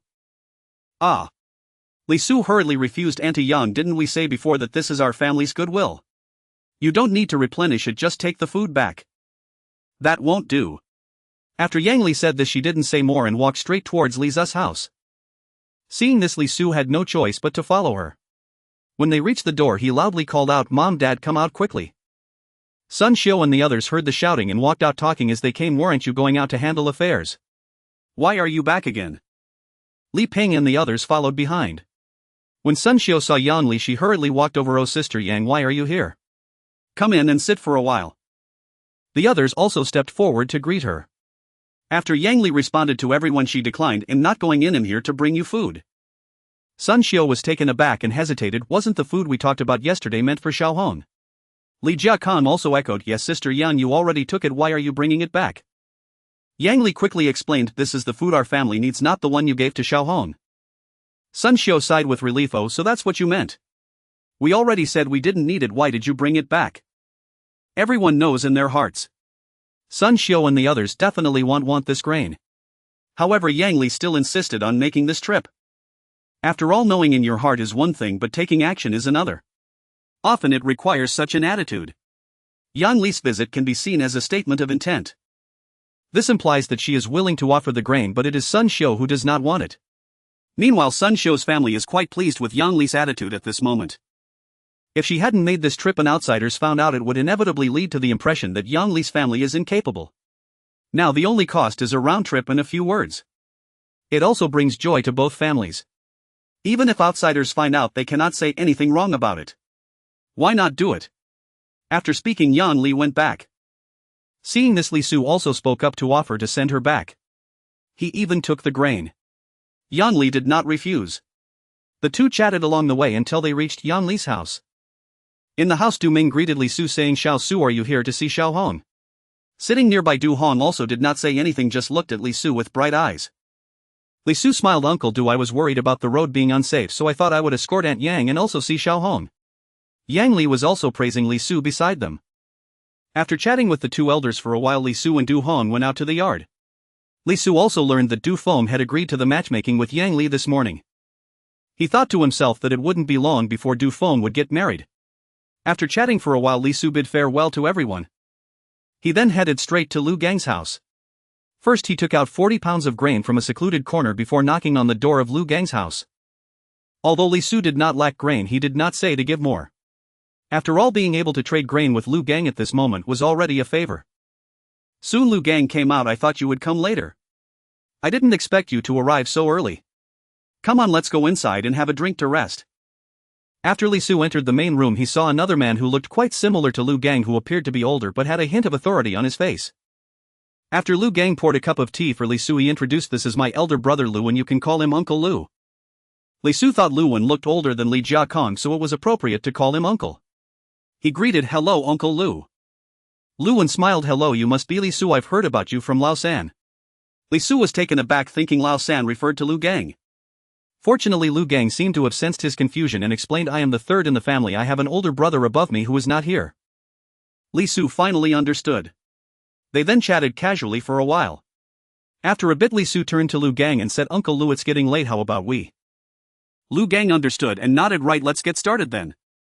After saying this, he took out an envelope and handed it to Li Su. "This is an introduction letter, just take it to the plastic factory to report. There are also watch tickets inside, take a look." Li Su thought for a moment. "Uncle Lu, is this the plastic factory where we transported goods before?" "Yes, your Uncle Lu is the deputy director of the plastic factory, and this position was allocated to him by the factory." Li Su was surprised and looked at Lu Wen. He thought Lu Gang's family was truly impressive, he just wondered what his elder brother did. Lu Wen also smiled at Li Su. "Xiao Su, if you ever need help, just come find your uncle." Li Su quickly expressed his thanks. However, he felt vague about whether Lu Wen was being sincere or just polite. After receiving the envelope, Li Su stuffed it directly into his pocket. Lu Gang joked, "Oh, you're not afraid of me tricking you? I must tell you, if you find something wrong after leaving, I won't be responsible." Li Su chuckled, "Uncle Lu, how can you say that? If I don't trust anyone, how could I not trust you?" Hearing this, both Lu Wen and Lu Gang laughed. After Lu Gang received the grain that Li Su handed over, he opened it to check and waited, satisfied. "All right, 40 pounds of grain is just right, our transaction is complete." Li Su had no complaints about Lu Gang weighing it in front of him. After all, this was a matter of life and death, being cautious was never too much. As for the introduction letter and watch tickets, Li Su really didn't think Lu Gang and his brother would deceive him. After chatting with them for a couple more minutes, he finally bid farewell. After returning home, Li Su saw that everyone was already resting. He took 40 pounds of grain from the bag and placed it in the kitchen. After returning to his room, Li Su heard the sound of chewing and curiously asked Li Chen, "What are you eating?" Li Chen mumbled, "Candy." "You're eating candy at this late hour? Aren't you afraid of ruining your teeth?" "As long as I can eat candy every day, I wouldn't mind if my teeth go bad." Li Su. He thought for a moment. "All right, big brother will fulfill your wish." Li Chen immediately sat up from the bed, eyes shining. "Big brother, are you serious?" Li Su chuckled, "What do you think? Of course it's a joke." Li Chen then realized that Li Su was teasing him. He couldn't help but huff and lay back down. After teasing him, Li Su felt even better. As for Li Chen's little tantrum, who cares? After all, he is not a little girl. Well, Li Su admitted he might have a double standard. Early in the morning, just as Hu Guilan was about to cook, she noticed an extra bag in the kitchen. Curiously opening the bag, she suddenly exclaimed. This call also attracted the attention of Sun Xiao and the others, who hurriedly asked Guilan, "What are you shouting about?" "Mom, come quickly and see, there are some extra things in the kitchen." Ha! Upon hearing this, everyone was puzzled. They had only ever heard of things missing in the kitchen, never of anything extra. Everyone hurried into the kitchen. Then they saw a large bag of white rice. Sun Xiao was first taken aback, then hesitantly said this should be brought back by Xiao Su. He told me yesterday that he would bring back grain today to send to his grandfather and the others. Are you sure this is what the younger brother brought back? It is no wonder that Li Ping found it hard to believe. Although Li Su had brought back quite a bit of fine grains recently, it was always just a few kilograms each time. Never had he taken back such a large quantity. Moreover, he claimed that these fine grains were to be given to old Master Li and the others. That seemed rather excessive. To put it realistically, their family likely consumed less fine grain in a month than this amount. Sun Xiao had no choice but to share what she had discussed with Li Su. Only then did everyone understand. Li Mei thought for a moment and excitedly said, "Mom, doesn't that mean our family can eat a lot of fine grains this month?" Sun Xiao shot her a glare and replied, "We usually consume quite a bit of fine grains at home anyway." Li Mei flashed a flattering smile, saying, "Mom, I'm just thinking of you. You've been working so hard, eating more fine grains is good for your health." Clearly Li Mei knew who was in charge at home. Sun Xiao smiled at her eldest daughter and said, "All right, enough with the flattery. Guilan, please set aside 2 bags of grain during the day." She then specified the weight and requirements for the 2 bags of grain. Hu Guilan nodded in agreement. At that moment a voice came from outside the kitchen. "What are you all doing gathered here so early?" Everyone recognized it as Li Zu's voice. After exiting the kitchen, they recounted the situation once more. Li Su was both amused and exasperated, saying, "That was what I brought back last night. Besides, didn't Mom already know about this?" Sun Xiao also chimed in, "Xiao Su, I didn't expect you to bring back so much. Not much, 25 jin for Grandma and 10 jin for Grandpa, with the remaining 5 jin for our own family to eat." Everyone exchanged glances, feeling that something was off. At this moment Li Ping spoke up, "Isn't the grain from Grandpa's side provided by our family?" "That's right," everyone suddenly realized, following up with questions. Li Su was taken aback and hesitantly said, "I mentioned previously that I would give Grandpa an additional 10 jin of coarse grain each month. Didn't you all know about this?" Everyone was momentarily stunned.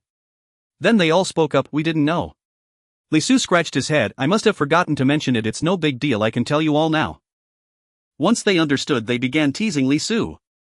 Li Mei was the most enthusiastic, saying, "Oh, my brother is impressive. This 40 jin of fine grain is nothing. When will you let me see something really good?" Li Su knew there was no jealousy in this. It was simply playful banter among family. He grinned widely, saying, "Today you'll show you what real treasures are."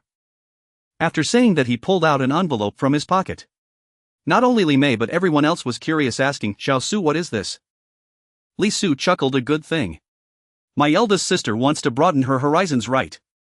Before Li Mei could respond, Li Chen snatched the envelope from Li Zu's hand. Once Li Su realized what was happening, he suspected this kid was getting back at him for last night. He sneered, "Be careful, if anything goes wrong with what's inside, our mom will break your legs." Li Chen, undeterred, grinned and said, "Second brother, don't try to scare me here." He then opened the envelope and poured its contents out, revealing 2 items. Li Mei and Hu Guilan each picked one up. Li Mei looked at the ticket in her hand, astonished. A watch ticket. "Xiao Su, how did you get this?" Everyone quickly gathered around. Li Jiakong was the first to speak. "Everyone take a look one by one and be careful not to tear the ticket." He then took it first. As he handed it to the others, he rubbed his hands together and a hint of rosy color appeared on his face. "Son, I need to discuss something with you. What do you think?" Li Su shook his head. "No way. If Mom asks, I'll just give the ticket to her." Li Jiakong remained silent, and Li Su knew what he was getting at. Thinking about how he was treated in front of Li Jiakong and how different it was compared to Sun Xiao, the contrast was stark. Li Su naturally chose the one who treated him better. When Sun Xiao heard Li Su say this, she was also very pleased, saying, "No, Mom won't. Later I'll give you some money to buy the watch back and keep it for yourself." She then shot Li Jiakong a glare. "It's your son's thing, how could you even think of asking for it?" Li Jiakong still defended himself. "It's a son's thing, isn't it right to honor his father?" "No, if there's any honoring to be done, it should be to my mom first." Sun Xiao proudly declared. "Did you hear that? This is my son, now go away." Li Jiakong glared at Li Su with frustration. "You're quite the little rascal. Sun Xiu retorted, if you dare to insult my son again, just try me. Li Jiakong immediately fell silent, glaring at Li Su but not daring to say a word. Li Su chuckled inwardly, fully aware that in this family there was only one person who needed to be appeased. At this moment everyone had finished looking and Li Ping handed the ticket back to Li Su, saying, you keep it safe and don't lose it. His tone carried a deep sense of envy. Everyone understood the gravity of the situation, knowing how rare this item was. Regardless of how envious they felt, none dared to ask for it. Well, except for Li Jiakong. After Li Su stored it away, he gleefully looked at Li Mei, saying, so how about it? Did you broaden your horizons? Li Mei nodded vigorously, yes I did. I really did. After that she asked, by the way, what was the thing that sister-in-law picked up? Only then did everyone remember there was still one item left. Li Su smiled, why not open it and see for yourself? Li Mei took the paper from Hu Guilan's hand, unfolded it and took a look. Then looking at Li Su in disbelief, she exclaimed, little brother, did you manage to get a job quota again? What? Sun Xiu also exclaimed, her excitement palpable, son, did you really get it? Li Su nodded, I went out last night specifically to take care of this matter, it's a job at the plastic factory. Sun Xiu excitedly repeated, great. My son is amazing. Everyone agreed that Li Su was impressive, showering him with praise, especially Hu Guilan, making Li Su blush. After everyone calmed down, Li Su slyly glanced at Li Chen, saying, Mom, this introduction letter was almost torn by little brother just now. Sun Xiu raised an eyebrow and looked at Li Chen. Li Chen's face instantly turned pale and he immediately tried to run away. Sun Xiu shouted, stop. You dare to run. Li Chen was so scared that he didn't dare to move. Sun Xiu stepped forward and gave him a few swats on his backside, scolding, thankfully the items are safe, otherwise I would have broken your legs. Then he scolded, if your brother ever tells you something is valuable and warns you not to touch it, just try touching it and see what happens, understood? Li Chen had a mournful expression, understood, if he says something is valuable I definitely won't touch it in the future. Only then did Sun Xiu nod in satisfaction. Li Su stepped forward and handed over the introduction letter, Mom, please keep this for safekeeping. Sun Xiu said nothing more and directly went back to her room after taking it. Next it was time to prepare breakfast and chat. This time was unlike later years where everyone would wake up at the last minute fearing they would sleep too little. Now everyone basically relied on their biological clocks to wake up very early, so there was naturally plenty of time and there was no need to worry about being late. Li Su leaned closer to Li Chen, I told you if something breaks, Mom will definitely break your legs. Do you believe it now? Li Chen rolled his eyes and replied irritably, you did that on purpose. Li Su nodded, that's right. Li Chen stared at him in disbelief as if he never expected him to shamelessly admit it. Li Su grinned mischievously, little brother, you need to show some respect to your second brother in the future, understand? Otherwise I will let you experience the iron fist of love. Hoof. Li Chen turned his head away and ignored him. Li Su felt pleased. He always thought that Li Chen did not respect him enough as a second brother and he wanted to establish his authority as an older brother. Today's results were commendable. After finishing breakfast, Sun Xiu pulled Li Su aside, these two jobs were brought to you. Your dad and I discussed it and decided to give you 400 yuan, but we will give you 200 yuan now. You can use it to buy a watch and we will keep the rest for you until you get married. Then she took out a stack of money from her pocket and handed it to him. Li Su did not refuse and directly reached out to accept it. Thank you, Mom. If it weren't for Sun Xiu giving him this money, he really wouldn't have enough in his pocket to buy a watch.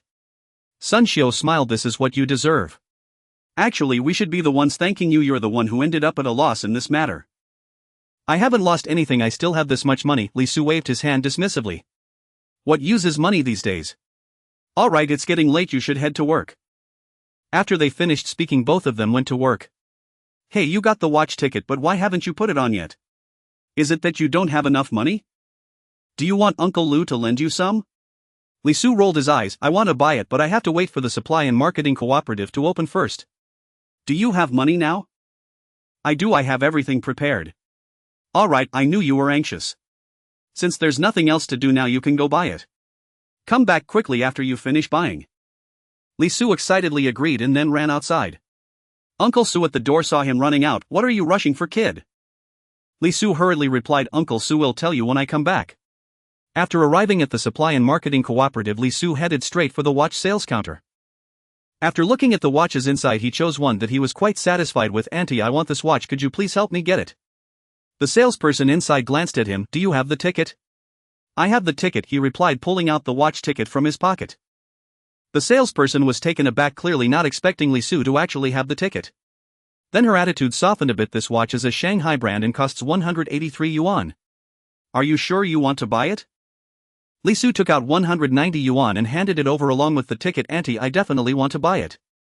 The salesperson checked it and then found 7 yuan to give back along with the watch. Li Su stuffed the money into his pocket, directly put the watch on his wrist. Thank you, auntie. After saying that, he turned around and walked away. Then he went back to Uncle Su with a smug expression, showing his arm. Uncle Su, look at what this is. After Uncle Su saw it clearly, he exclaimed, good kid, you're really capable. Were you in such a hurry to buy this? Li Su nodded. Yeah, isn't this watch nice? Uncle Su chuckled. Alright, don't be so vain, your uncle has seen this kind of thing before. Hurry up and get to work. Clearly this time he had chosen the wrong person to show off to. Li Su reluctantly replied and then walked towards the automobile team.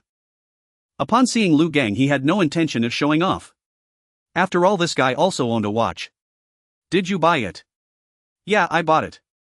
After saying that, Li Su showed the watch to Lu Gang. Lu Gang glanced at it. Not bad, not bad, it's still a Shanghai brand. It must not be cheap. Yeah, it cost 183 yuan. Lu Gang smacked his lips and sighed, that's really expensive. Li Su looked at him incredulously. Uncle Lu, did that actually come out of your mouth? Lu Gang chuckled. Why? Can't I think it's expensive? Yeah, I just think that with your salary this shouldn't be considered expensive, right? My salary being high has nothing to do with whether I think this is expensive or not. Got it? Li Su thought for a moment and then asked, Uncle Lu, since you think this is expensive, why did you buy it? Lu Gang answered without hesitation, because I can afford it. Li Su. Though he felt it was expensive in his heart, he had the means to buy it. In later years, who knows how many people wished they had the right to say this. He looked at him enviously. I wish I could be like you one day. Lu Gang glanced at him. Like me? I wish I could be like you and manage to get some grain. Besides, this watch isn't much for you, right? Uncle Lu, you don't understand. Okay, I don't understand. By the way, my brother asked me to ask you if there are still these tickets. Can you still take them? Li Su's eyes lit up. Uncle Lu, didn't you say that the only things that can be exchanged at home right now are these 2 items? That seems a bit dishonest. Lu Gang replied irritably, there are indeed only these 2 items at home, but we still have relatives and friends. Everyone is struggling right now, but they also have some good things at home, so my brother thinks it's better to bring them out in exchange for some grain with you. Li Su asked curiously, why didn't Uncle Lu tell me directly last night? Of course, you two just met for the first time, how could he say it? If you're willing, I can go back and tell him.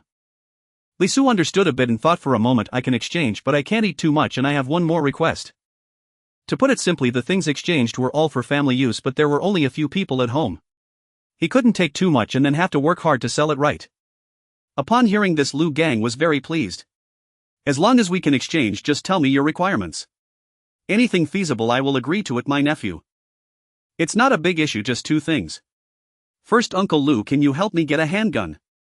I also need some bullets. Lu Gang frowned. What do you need a gun for? You don't plan to rob someone, do you? Aren't the grains you have all taken by force? Li Su retorted, do I look like someone who can rob anyone? Besides, have you heard of any robberies in the county? Unexpectedly, Lu Gang stroked his chin thoughtfully and then said with certainty, I have heard of it. Ah. Li Su was stunned. Really? When did you hear about it? I've never done anything like that. Lu Gang chuckled. Alright, I was just teasing you. I know you wouldn't do such a thing. However, the robbery incident is indeed true.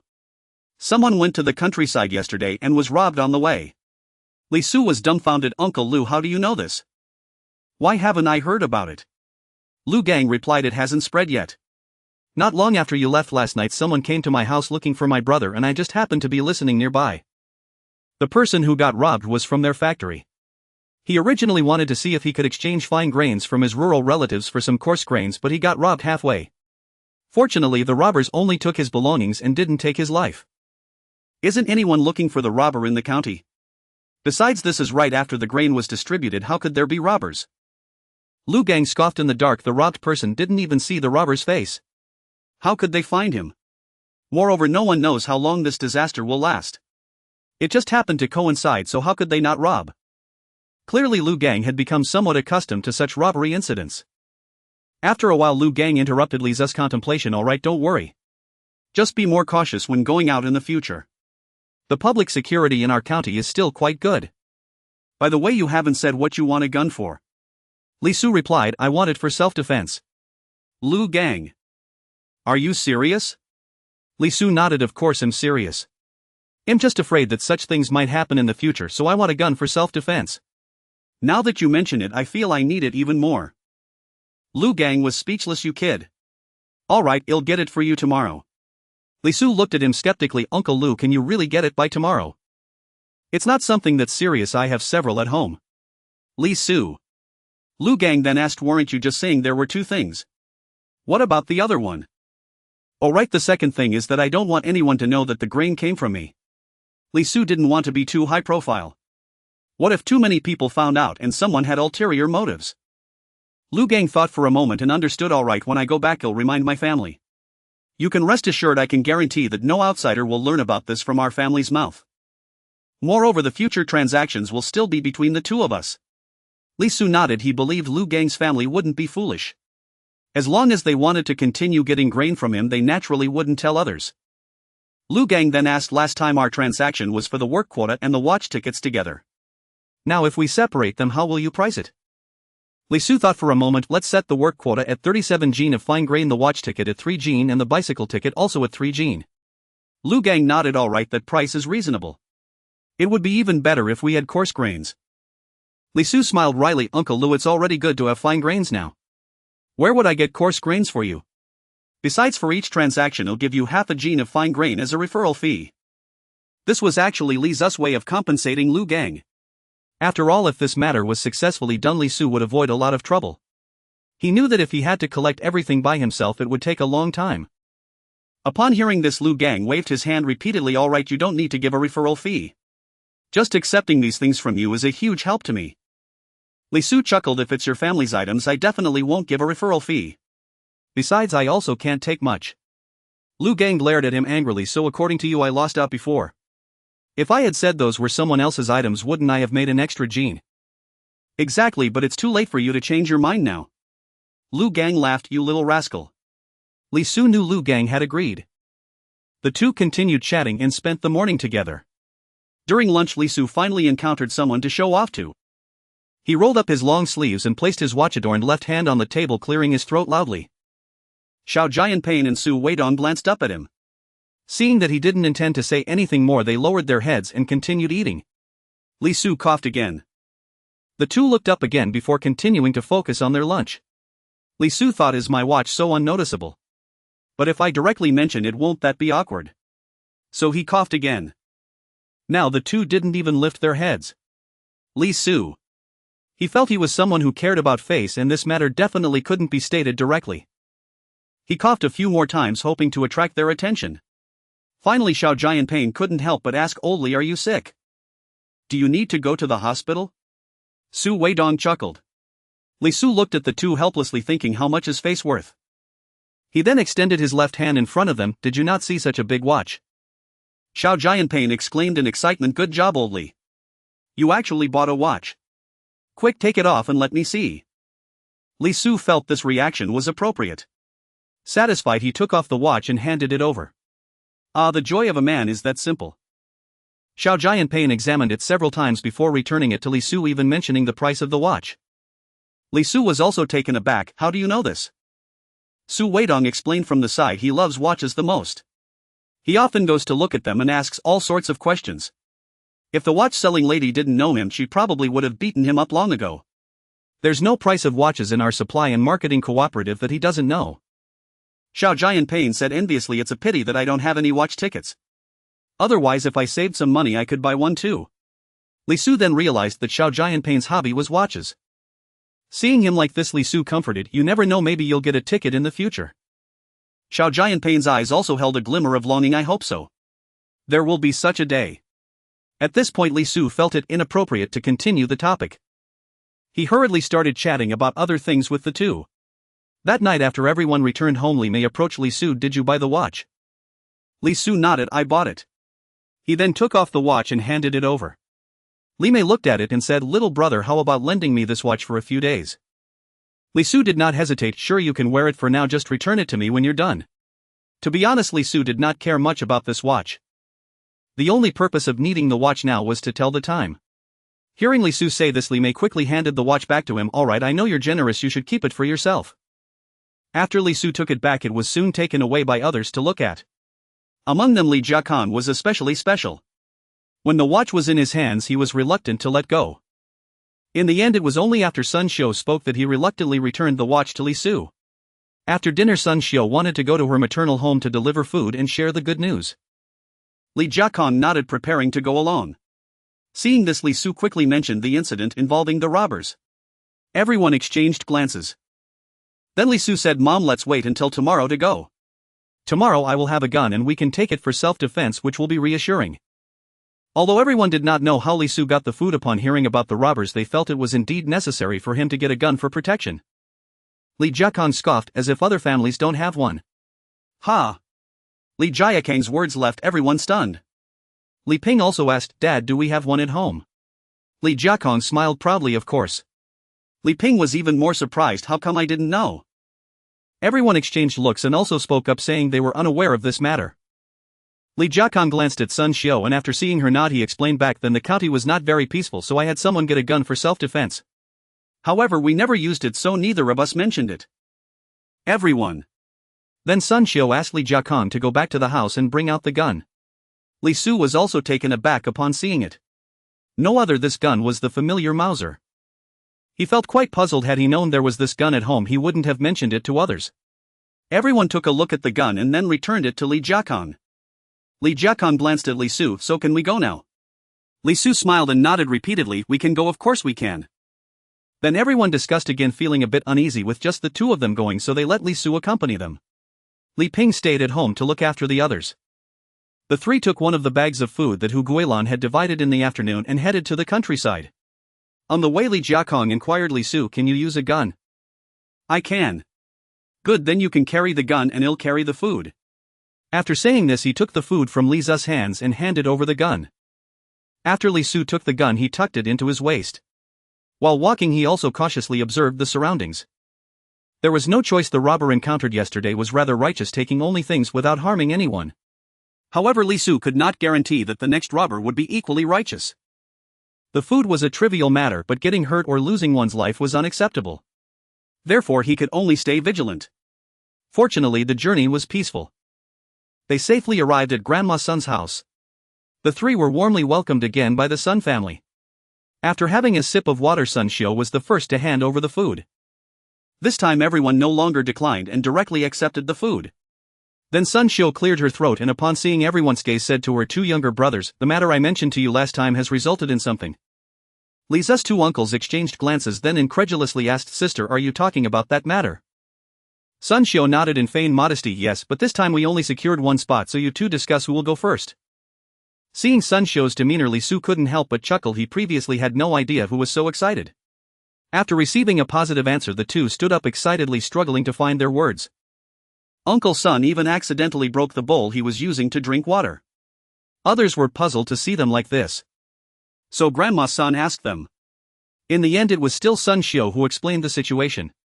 Others were also stirred and could not sit still. Grandma Sun repeatedly asked, "Daughter, is what you said true? You're not lying to Mom, are you?" After receiving confirmation again, tears flowed from both Grandma Sun and the two daughters-in-law. After waiting for a while, seeing everyone's mood calmed down, Sun Xiu continued, "You all should discuss who will get this spot first. For those who didn't get it this time, they will have a chance next time when there is another spot." As soon as these words were spoken, everyone's expressions became hesitant. Grandma Sun looked at Li Jiakang, wanting to say something but hesitating. Li Jiakang naturally understood her meaning. "Mom, don't worry. I have no objections to this matter. This is what we two agreed upon, plus we've already secured a job quota for my younger brother." As soon as he said this, everyone present looked at Li Jiakang and his wife with surprise, except for Li Zu's two uncles, who clearly had been informed of this matter by Sun Xiu last time. After receiving Li Jiakang's response, Grandma Sun made a decision: let this spot go to Guzi first. He's not young anymore, and once he has a job it will be easier for him to find a wife in the city. Then she looked at Uncle Sun. "Second, don't blame Mom. This time it's a bit difficult for you." Uncle Sun also felt relieved, shaking his head repeatedly. "Mom, it's fine. I have no objections to your decision. Besides, didn't the eldest sister say that I would be next for the spot?" Sun Xiu quickly added, "Yes, you will be next. Don't worry, I've secured 2 job quotas here. Getting one more is not a big problem. But this job comes with a condition." Upon hearing this, Uncle Sun quickly asked eldest sister, we can accept any condition you have, just tell us directly.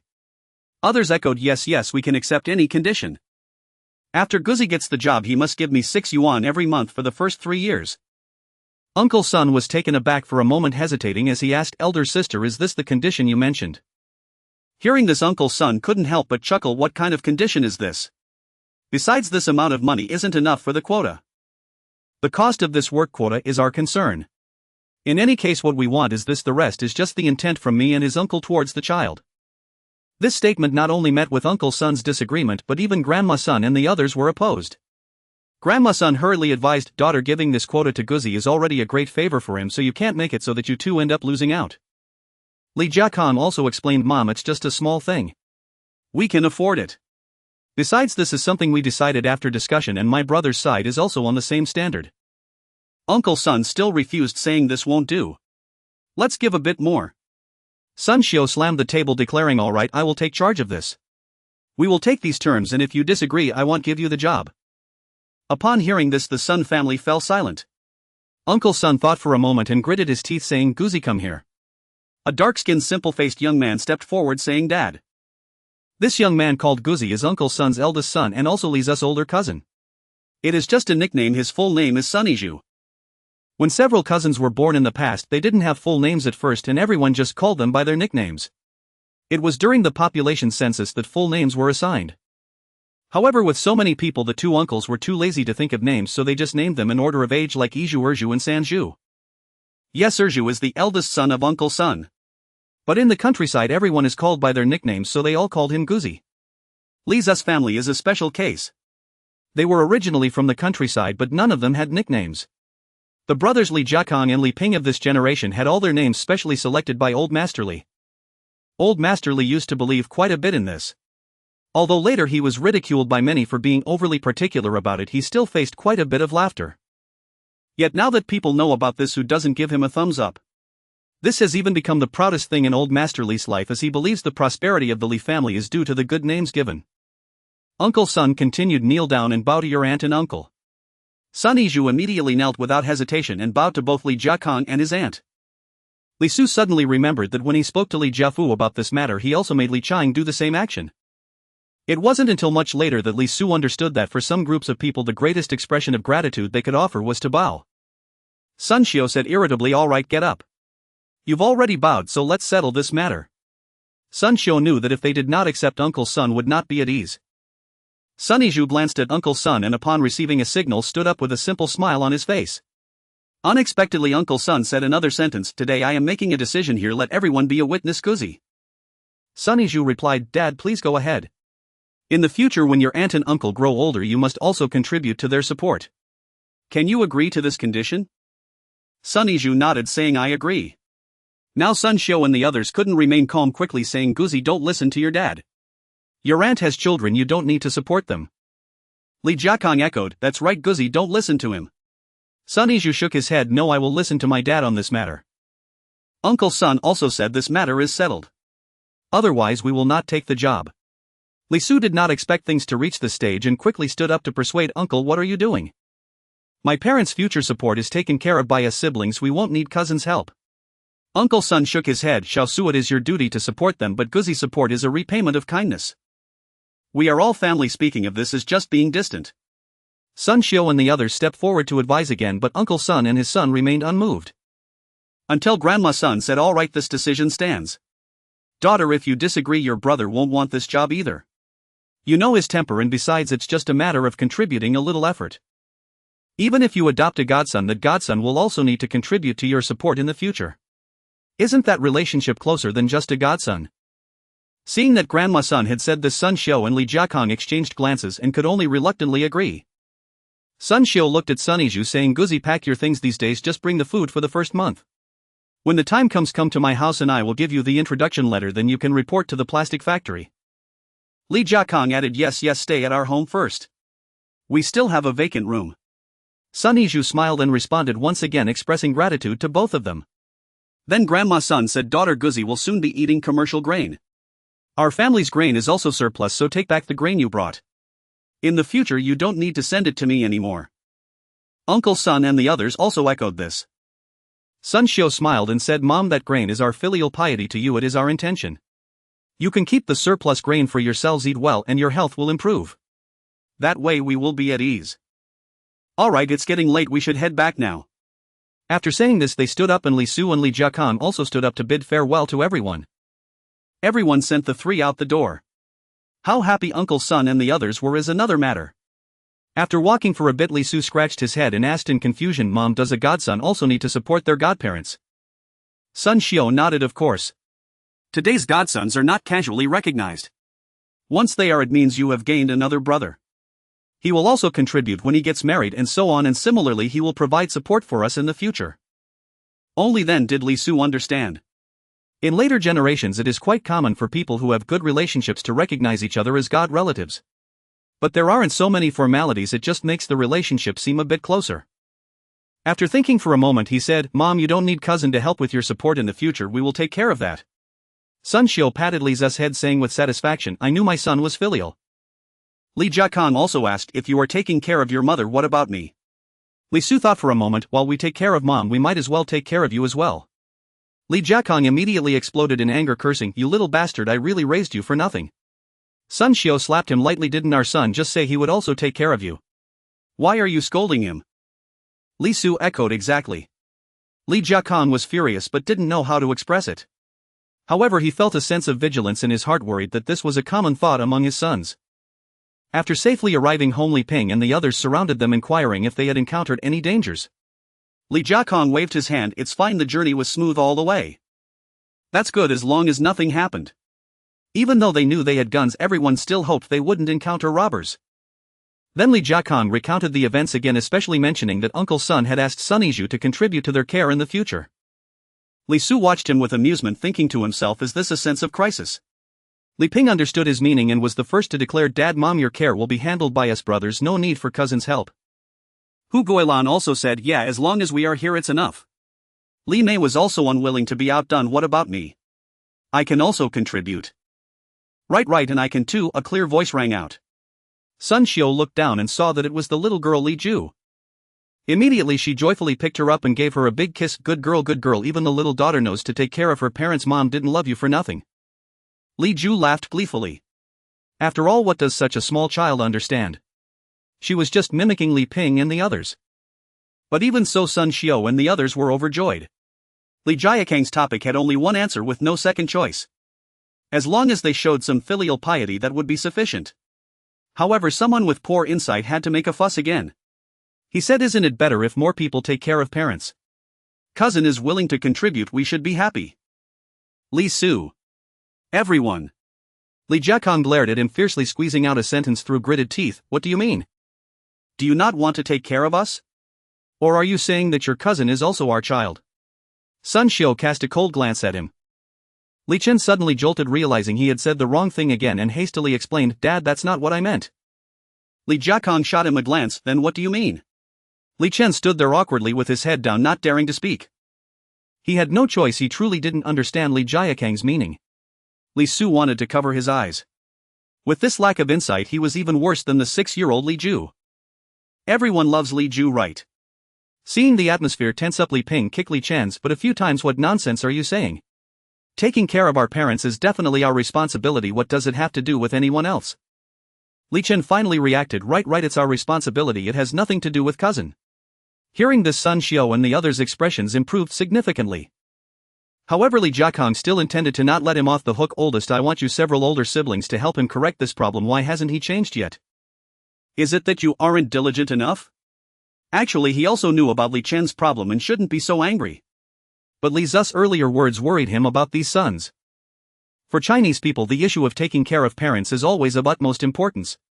Everyone fears being unattended in old age, facing a bleak twilight. So Li Chen's words hit a sore spot. Hearing this, Li Ping repeatedly assured, Dad, don't worry, we will strengthen our discipline over him, helping him to correct this problem as soon as possible. Others also chimed in with assurances. Seeing this, Li Chen's little face turned pale. He felt that his hard days were about to return. Li Jiakang was finally satisfied and nodded. After a few more words, everyone returned to their rooms to rest. Back in his room, Li Su looked at Li Chen, this unfortunate child, and felt somewhat sorry for him. He sighed, little brother, if there are some things you don't understand in the future, just don't speak. You can ask us first or observe how I and big brother respond and just follow along. Li Chen looked at him with hope. Second brother, will this work? Li Su nodded. It works. It will help you avoid many beatings. But you still need to work hard to correct this issue, or when you start a family and live separately, what will you do when no one helps you? Li Chen thought for a moment, then second brother, after I start a family, can I still live with you? Li Su. He gave him an annoyed glance. What do you think? After saying this, Li Su returned to his bed to rest. Li Chen was left pondering whether Li Su's implication was agreement or disagreement. In the middle of the night, Li Su got up again and went to the black market. At the beginning, while waiting at the entrance of the black market, Li Su was filled with hope. He thought to himself, I wonder what treasure that person will bring for trade today. But as he waited, Li Su suddenly felt something was off. He thought, it has been so long, why hasn't that person come yet? Could it be that he isn't coming? After waiting a bit longer, Li Su felt that the person most likely wouldn't come. He pondered, could it be that his expression was unclear? Otherwise, who would give up trading food at this time? Then he recalled what he had said when he left that day, the night after tomorrow, at the black market entrance. The night after tomorrow. Li Su's expression changed instantly. He thought, MD, could it be that the person misunderstood? Due to his previous habit, even though it was past midnight, he still considered it to be the previous day. For example, when trading that day, it was technically already the 26th, but Li Su habitually thought it was still the night of the 25th. So the agreed night after tomorrow, Li Su thought, should be today, that is the night of the 27th. But now he suddenly felt, did that person think it was already the 26th? So the night after tomorrow, which is tomorrow night, is when he would come. The more Li Su thought about it, the more plausible it seemed.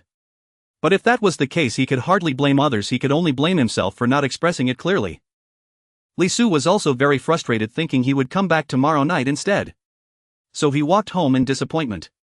Early in the morning, Li Su arrived at the automotive team.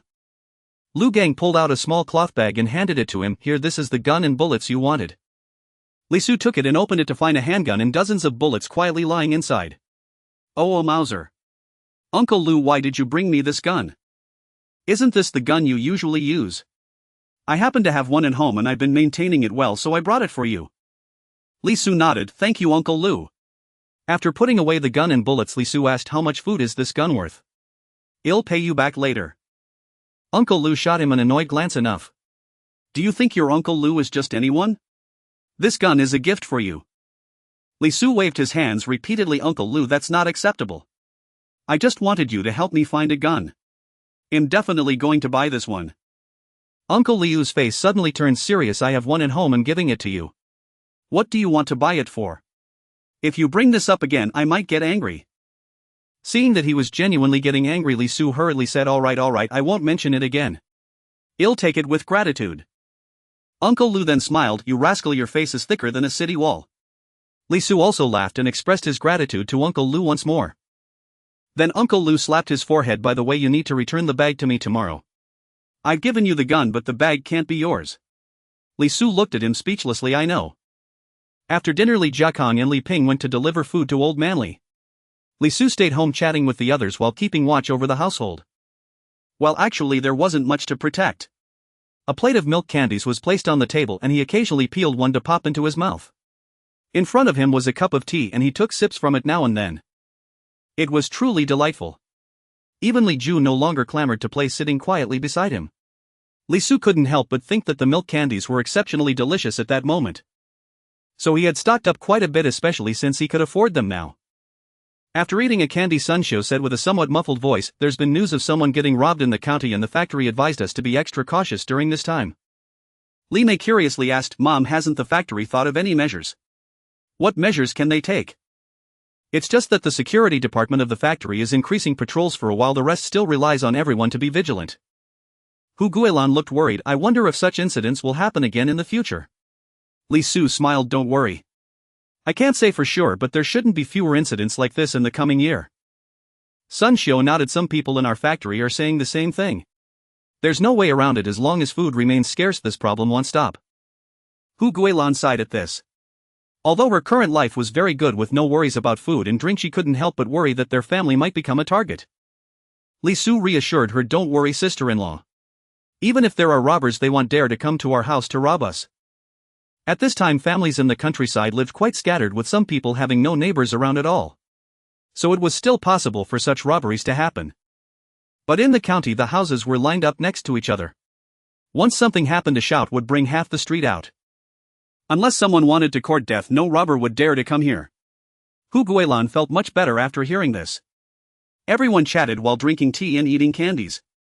It wasn't until quite late that Li Jiakang and Li Ping returned home. Everyone rushed over with concern. After the two responded, they immediately grabbed a cup of water from the table and gulped it down. Then they both burped. This made Li Su sigh inwardly, as expected of the father and son. After Li Jiakang regained his breath, he said, "We had a peaceful journey today, but there have been some incidents at the second brother's house recently." Everyone immediately inquired upon hearing this. Li Ping replied, "It's nothing serious, just that some people in the brigade learned that the second uncle's family has been relatively well off in food, so they went to borrow some." Li Su was startled and quickly asked, "Eldest brother, did the second uncle borrow any?" Li Ping smiled, "No, they didn't borrow. Initially, the second uncle and the others brought Xuanhuan to stay in the county for a while to avoid this situation. Now they just have an excuse." Sun Xiu responded unkindly, "Those people are definitely not close to our family, otherwise they wouldn't go to borrow food right after it's been distributed." Li Ping gave her a thumbs up. "Mom, you're brilliant." The second uncle said that those who came to borrow food are just acquaintances at best.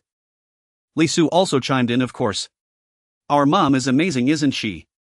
Unfortunately, Sun Xiu remained unmoved. "All right, stop flattering.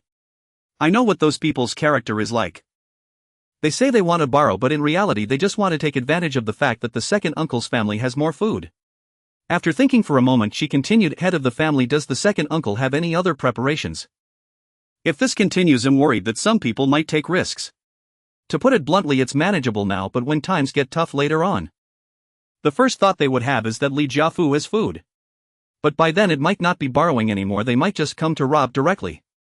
Li Jiakang nodded. "I've discussed it with Dad and the others. They will look for someone to buy 2 guns in the next few days and have the brigade leader help spread the word." Sun Xiu nodded. "That's a good idea. I suppose potential robbers will think twice. Is there anything else?" "Yes, the second brother said that after a while he will borrow some food in my name to help the neighbors, but they also need to keep an eye on their own. This will be explained to them later, and I believe no one will refuse." "That's a good idea. Those are longtime neighbors and it's only right to help them out. It will also make the second uncle's home safer." The others nodded repeatedly after hearing these two ideas. There's an old saying that goes, "A brave man has 3 helpers." The Li family is small in number and can only rely more on their neighbors. Although the Li family usually has a good relationship with their neighbors, if they don't help them through this tough time, who would be willing to help you? They say you have to give to get. If the Li family really had no food, that would be one thing. But the problem is they do have food. Over time, their expressions will differ greatly from others. You can't just starve yourself because you're afraid of being robbed. Having food and not eating it is not an option. You can't go on living half-starved every day. Sun Xiu said, "Master, I must say his second uncle arranged this quite well." Li Jiakang immediately laughed. "What can he arrange? This is all something I discussed with Dad, he just needs to follow through." The crowd. Li Jiakang's smile faded and he sighed, "I just hope this won't come to pass." Upon hearing this, everyone fell silent. No one wished for the worst-case scenario to occur. In the end, it was still Sun Xiu who forced a smile. "Don't worry, things shouldn't come to that." In fact, all anyone could do at this moment was to do their best and leave the rest to fate. Every thought was aimed at preventing such an occurrence. After a while, Li Su asked, "Mom, should we also prepare for Uncle's family when cousin comes to work?" Sun Xiu thought for a moment. "He'll let them know when the time comes. Whether they prepare or not depends on their own plans. Besides, your uncle's family is large and there are many Sun Clan members in the area, so there shouldn't be many who dare to entertain ill intentions." Li Su was at a loss for words. "Mom, it shouldn't, we must prepare for the worst, otherwise it will be too late if something happens.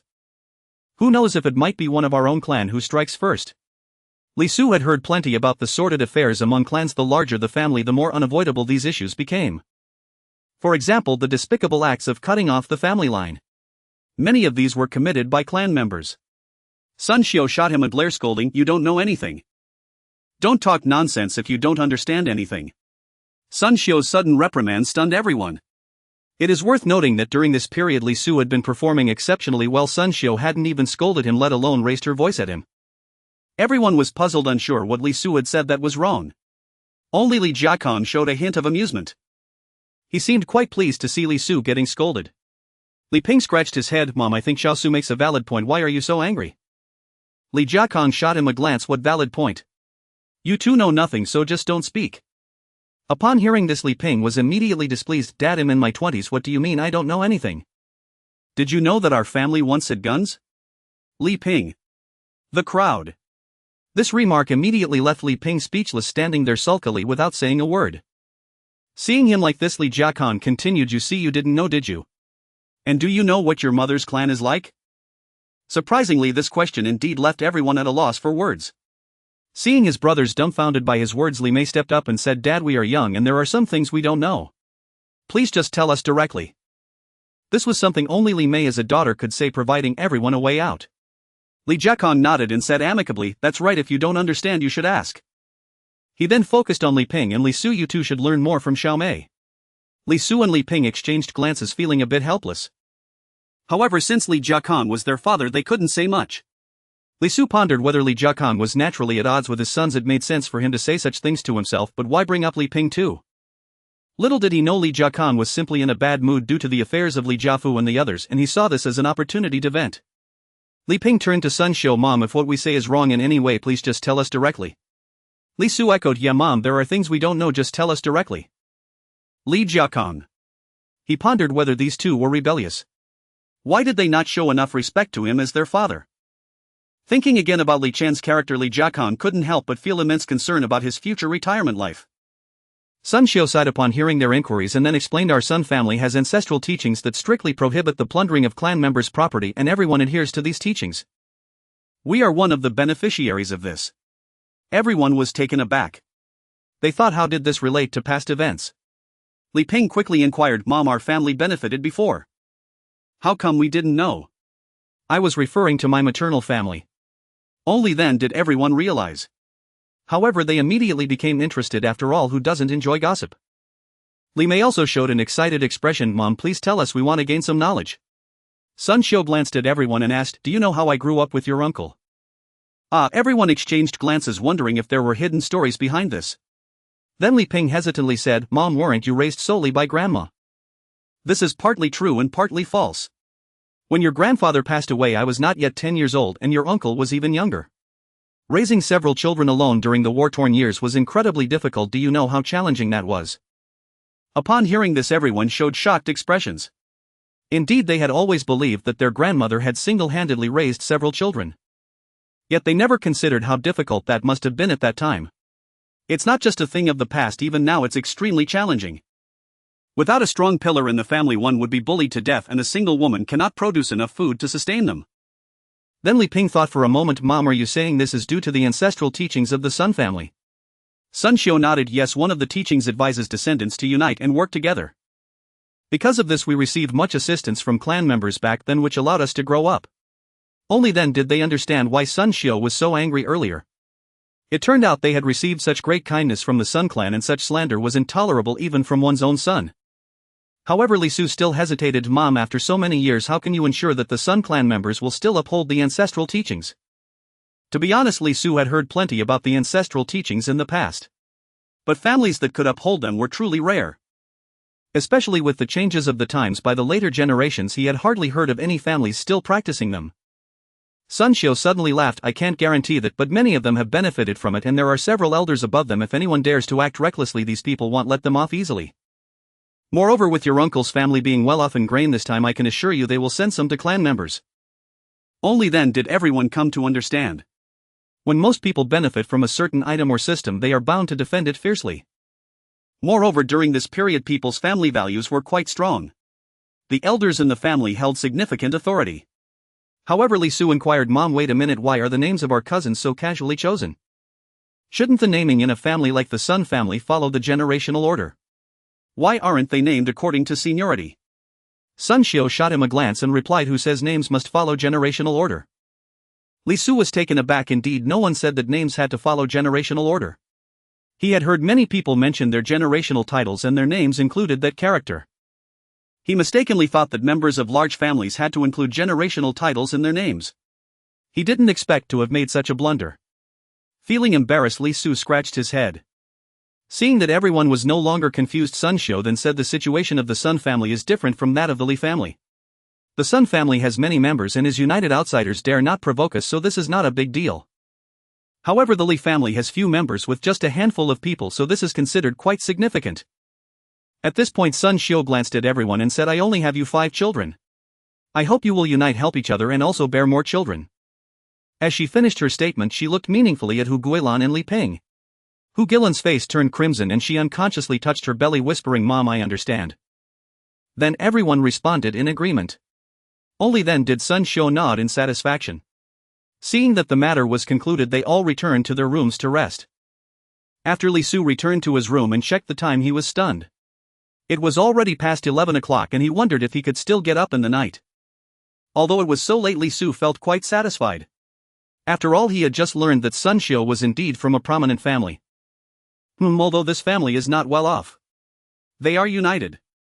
Li Su believed that if the Sun family could remain united in a few decades, then the entire Sun clan's life would surely not be bad. This can be compared to some clans in the south decades later. Even if the geographical location is far too different and they can't become immensely wealthy, at least moderate prosperity shouldn't be an issue. Meanwhile, after Li Jiakong and his wife returned to their room, Li Jiakong suddenly said, Sure, how about we have another son? Sun Xiu was taken aback and retorted, Are you feeling pressured? Wanting to have more children to strengthen the Li family. Besides, even if you wanted to have one now, it's too late. Li Jiakong replied sulkily, That's not the reason. Then what's your reason? Li Jiakong hesitated for a long time before saying, Don't you think that the eldest and second have rebellious spirits? I feel that we probably can't rely on them for our old age. As for the third one, let's not even mention him. With his attitude, it will be tough for him to support himself in the future. So I was thinking, while we're still young, let's have another son. Perhaps this time we can have a good one. Sun Xiu stared blankly at Li Jiakong and finally asked, Are you serious?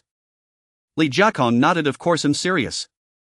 Sun Xiu initially thought that Li Jiakong was feeling pressured and wanted to have another son to strengthen the Li family, not realizing that it was due to such a ridiculous reason. Moreover, he was serious. Sun Xiu pondered, Let's not talk about the third one, what about the eldest and second? How do they have rebellious spirits? At this point Li Jiakong was filled with anger and indignantly said, When I was talking to them earlier they ignored me. Doesn't that show they don't respect me as their father and are rebellious? Fortunately, my temper has improved a lot now. If it were in the past, I would have made those 2 little brats know what respect is. Sun Xiu thought for a long time before hesitantly asking, Are you talking about when you finished talking to Xiaomei and then spoke to them? Yes, they actually ignored me. The more Li Jiakong thought about it, the angrier he became and his voice grew louder. Sun Xiu hurriedly slapped him. Lower your voice, the kids next door are still sleeping. Besides, who would want to hear what you said? Those 2 kids are already grown. Do you think they are still little children who can be influenced by you? Not to mention, Sun Xiu's words made Li Jiakong more fired up, though he lowered his voice. I'm their father, what's wrong with saying a few words to them? Is it wrong for a father to educate his sons? Sun Xiu shot him a glance. Pa, is that what you call education? Don't think I don't know what you mean. You just want to find 2 punching bags, but since they didn't cooperate you still have the face to say that. Having been through so many years with Li Jiakong, Sun Xiu knew him inside out. As soon as he spoke she understood his intentions. Realizing Sun Xiu had seen through his thoughts, Li Jiakong felt a bit embarrassed but remained stubborn, saying, I just think they both have rebellious spirits. I want to have another son to support me in my old age. You want to have a son, you do it yourself. I think our 2 sons are great, obedient and sensible, and I will have them take care of me in my old age. Li Jiakong grumbled, Well, they're obedient to you but not so much to me. Hearing this, Sun Xiu sat up straight and sneered, Don't go looking for trouble here. What do you expect from them? Should I let Xiao Su give you the watch he just bought as a tribute to you, his father? Sun Xiu's words frightened Li Jiakong and he quickly waved his hands. Forget it, let him keep it for himself. I was just saying it casually. Why are you getting so worked up? Lie down quickly or you'll catch a cold. After saying that, he pulled Sun Xiu back down to bed. Seeing him say that, Sun Xiu felt a bit of her anger dissipate but still warned, Let me tell you, don't say such things carelessly. If it gets out and affects the kids, I will settle this with you. Li Jiakong nodded repeatedly. Don't worry, I'm not stupid, I won't speak recklessly. No matter the era, people believe that those who are filial must have good character. But if Li Jiakong's words got out and were taken seriously by others, then Li Su and Li Ping would be in trouble. After all, who would trust the character of someone who is not even filial to his own father? Not to mention, who would dare to be friends with you? When you go out, who would want to pay you any attention? Even if Li Jiakong later explained himself, people would not listen. Instead, they would think it was coerced by family. Instead they would think it was coerced by family. Sun Xiu glanced at Li Jiakong again saying, just know it alright, hurry up and sleep now. Li Jiakong, seeing that she was not so angry anymore, playfully pulled her closer. Xiu, let's have another sun together. After speaking, he disregarded Sun Xiu's exclamation and wrapped himself in the blanket. In the middle of the night, Li Su woke up relying on his strong biological clock. However, his body instinctively made him roll around in bed for a long time. Ultimately, it was his determination that helped him get up. He returned to the black market once more. As soon as he entered, he saw a familiar outfit and figure. Goodness, his guess was indeed correct. The other party thought tonight was the time for trading. Li Su approached and tapped him lightly, whispering, this way. The man glanced at him, nodded, and followed him. The two found a corner and Li Su asked, what do you have this time? The man rummaged in his pocket and then handed over this. Do you find it interesting? Li Su took a look and was surprised to find it was a jade token. However, he couldn't tell its quality, though it felt quite good in his hand. He then asked, is this jade token an antique? The man nodded, yes, this is a Qing dynasty piece called the Ping and Wuxia token, carved from high-quality Hutin jade. Although Li Su didn't understand much, he had heard of Hutin jade, and being an antique piqued his interest even more. How much food do you want for this jade token? 15 jin, please. Li Su thought for a moment, then nodded. Okay, wait for me a moment. After saying this, he turned and went to get the food. The man was very pleased after hearing Li Su agree, nodding repeatedly in delight. It seemed he hadn't expected Li Su to actually accept that price. Li Su wasn't sure if this item was made by a jade carving master, but he knew it definitely couldn't compare to Dong Qichang's calligraphy and paintings. Logically, 15 jin was a bit high, but Li Su still agreed. The reason was simple, he was eyeing other good items the man had. After both parties completed the transaction, they were quite satisfied and agreed to meet here for trading in the coming days. In fact, Li Su had considered waiting a few years until that movement began to collect antiques, as there would be plenty available for free. However, he couldn't guarantee there would be opportunities to acquire antiques at that time. If he had to participate in the movement just to collect antiques, he felt he couldn't do it. He preferred not to and didn't want to wade into that murky water. So it was better to exchange some items now. After all, a bird in the hand is worth two in the bush. 2 days later, early in the morning, Lu Gang pulled Li Su to the car saying, I have news on my side. Li Su was overjoyed and immediately asked, really? What kind of tickets? How many? Lu Gang smiled mysteriously. This time there are not just tickets but good items too. Li Su suddenly became interested. Uncle Lu, what good items? Tell me about it. Lu Gang, no longer keeping him in suspense, said straightforwardly, cloth. How about that? Is it considered a good item? Li's eyes lit up, nodding repeatedly. That's fantastic, Uncle Lu. Quickly tell me how much cloth there is. The weather had turned a bit cooler and Li Su was wearing clothes made of cotton fabric. There was no choice, the linen clothes he wore in summer were too breezy. Even though Li's family could save some fabric for summer clothes every year, there still wasn't enough cloth throughout the entire year. Not to mention, not just clothes, even quilts were made of cotton fabric.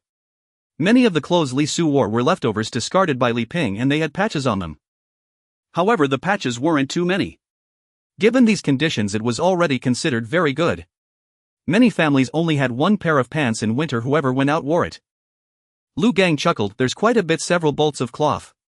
Li Su was taken aback. How does this person have so much cloth? This is produced by their factory. You know, defective cloth can't be sold, so the factory distributes it as rewards.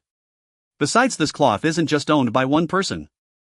Understanding this, Li Su realized that several people had gathered the cloth specifically to exchange for food. Alright, how long is each bolt? How much food do you want in exchange? Each bolt is 90 feet long and there are a total of 6 bolts. I want to exchange for 90 jin of fine grain. Li Su smacked his lips after hearing this. Uncle Lu, I'm quite satisfied with the quantity, but the price they are asking is too steep, right? It's not normal cloth, it's all defective cloth. Logically it should be cheaper, yet they dare to ask for so much. Lu Gang glanced at him as if you could buy defective cloth with money. Li Su. This statement was not wrong, even defective cloth wasn't something ordinary people could encounter. Li Su chuckled awkwardly and insisted, that's still too expensive. He felt that right now only food was solid currency and the cloth wasn't worth that price. Lu Gang didn't respond, instead staring at him for a moment before curiously asking, don't you know how much cloth tickets are issued per person each year now? Li Su was taken aback and thought for a moment, isn't it 13 feet 5 inches? After he said this, he saw Lu Gang looking at him in disbelief. You really don't know? Li Su was stunned, looking at him blankly. How much? Just subtract 10 feet from the number you just said. Subtract 10 feet.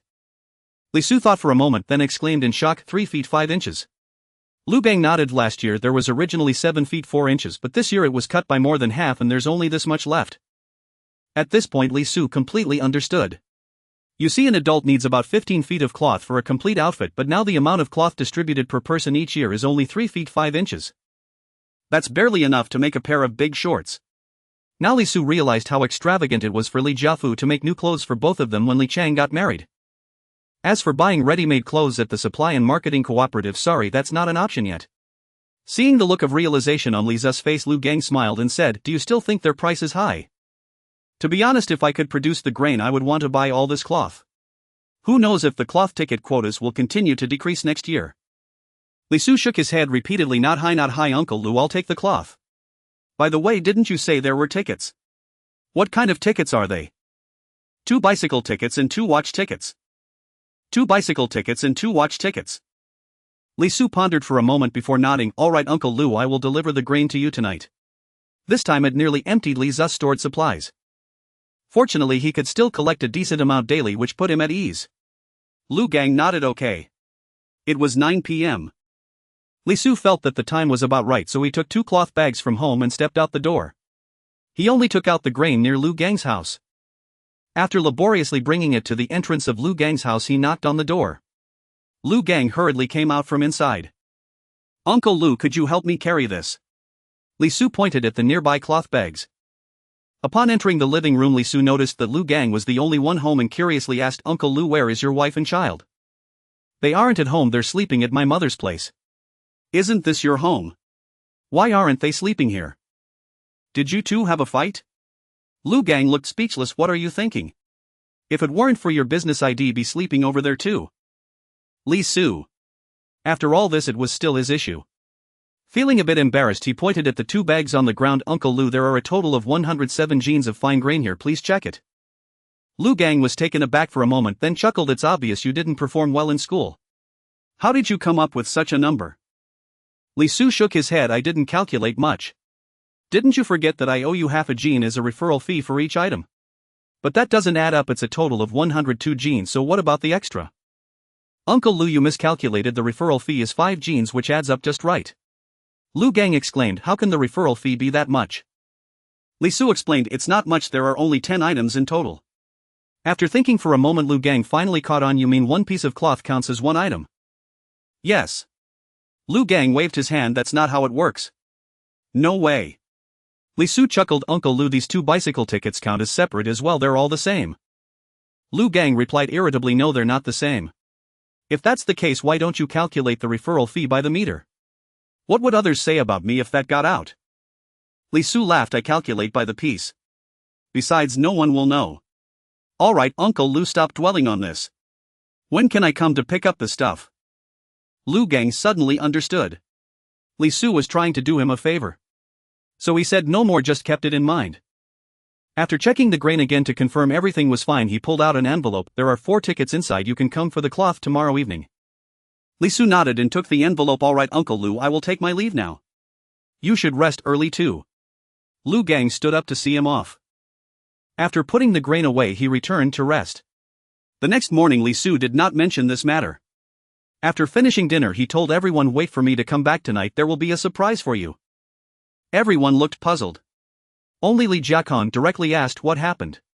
Did you get meat again? Hearing this, everyone looked at Li Su with shining eyes. Li Su shook his head. It's not meat. Everyone's expressions immediately turned to disappointment. Li Mei then asked, what is it then? Li Su looked speechless. Why do you think it's food? Li Mei replied matter-of-factly, with so many people in our family, what else could it be besides food? Others nodded in agreement. To them, grain no longer felt like a surprise. But since it was for everyone, they couldn't think of anything else. Seeing their reactions, Li Su revealed a mysterious smile. You guessed wrong, it's not food. You will find out when I come back tonight. Don't worry, I promise you will be happy. Li Chen shouted, second brother, what time tonight are you talking about? You can't make us wait until midnight, right? Li Su shot him a glance. Go away, if you don't want to wait you won't get any.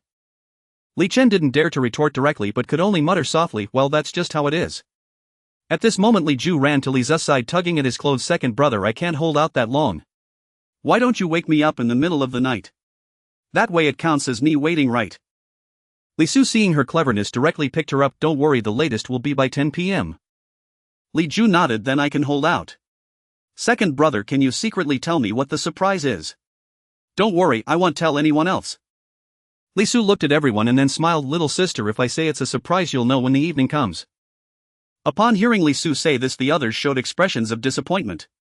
Li Su wouldn't tell Li Ju and certainly wouldn't tell them. It seemed everyone had to wait. The group started chatting and playing around. But every little while someone would ask Li Su about the time. Finally, after countless inquiries, Li Su couldn't hold it anymore. Stop asking, you'll leave at 9 p.m. Everyone fell silent. Then Li Chen asked again, second brother, what time is it now? Li Su. Puff. Li Su looked in the direction of the sound and saw Li Mei covering her mouth, looking at him shyly. Eldest sister, is it that funny? Didn't you ask the most questions just now? Li Mei immediately retorted, isn't it because you didn't say anything making me anxious to know? That's why I kept asking. Moreover, you should ask the eldest brother if they want to know. Li Su turned to Li Ping. Li Ping nodded. Little Su, I also want to know. Seeing the two take the lead, everyone else expressed their curiosity. Li Mei said smugly, how about it? I told you I was right. Why don't you just say it? Seeing their eagerness, Li Su couldn't help but laugh, not telling, just wait. He found it amusing how eager they were, suddenly feeling that being asked about the time wasn't so bad. After several more inquiries, Li Su finally stepped out amidst everyone's expectant gazes. After he left, the people inside began to discuss. Sun Shou asked, could it be that Li Su really didn't bring food this time? Li Mei hesitated, it shouldn't be, Li Su already said it's not food. Everyone nodded in agreement. They believed that Li Zu's words were not a lie. Only Li Jiakong retorted, besides food, what else can everyone enjoy? You must have been deceived by him. Sun Shou immediately became displeased, glancing at him. Alright then, if what Xiao Su brings back isn't food, then you won't have any say as a father. Li Jiakong immediately laughed awkwardly, not daring to respond.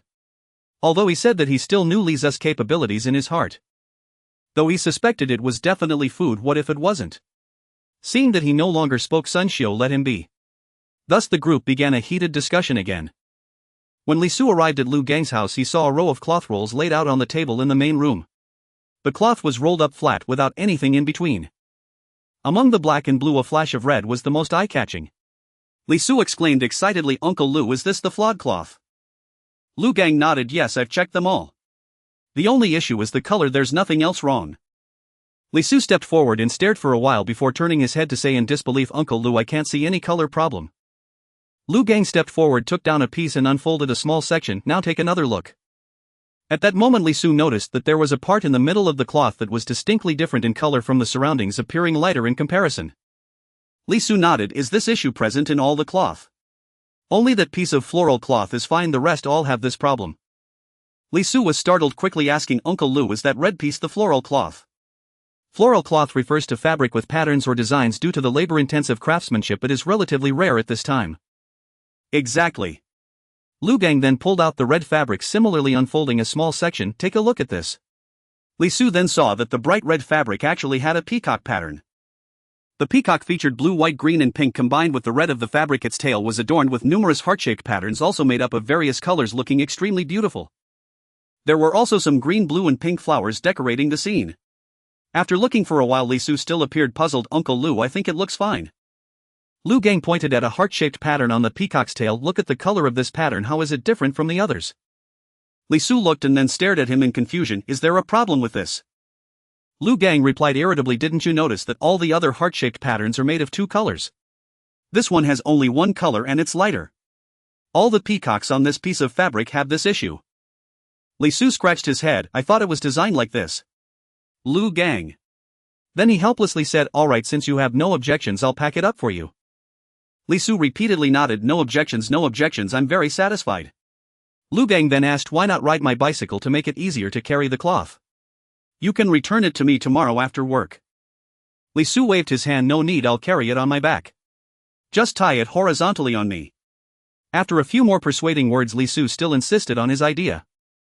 Lu Gang then secured the cloth with rope, tying it horizontally on Li Zu's back.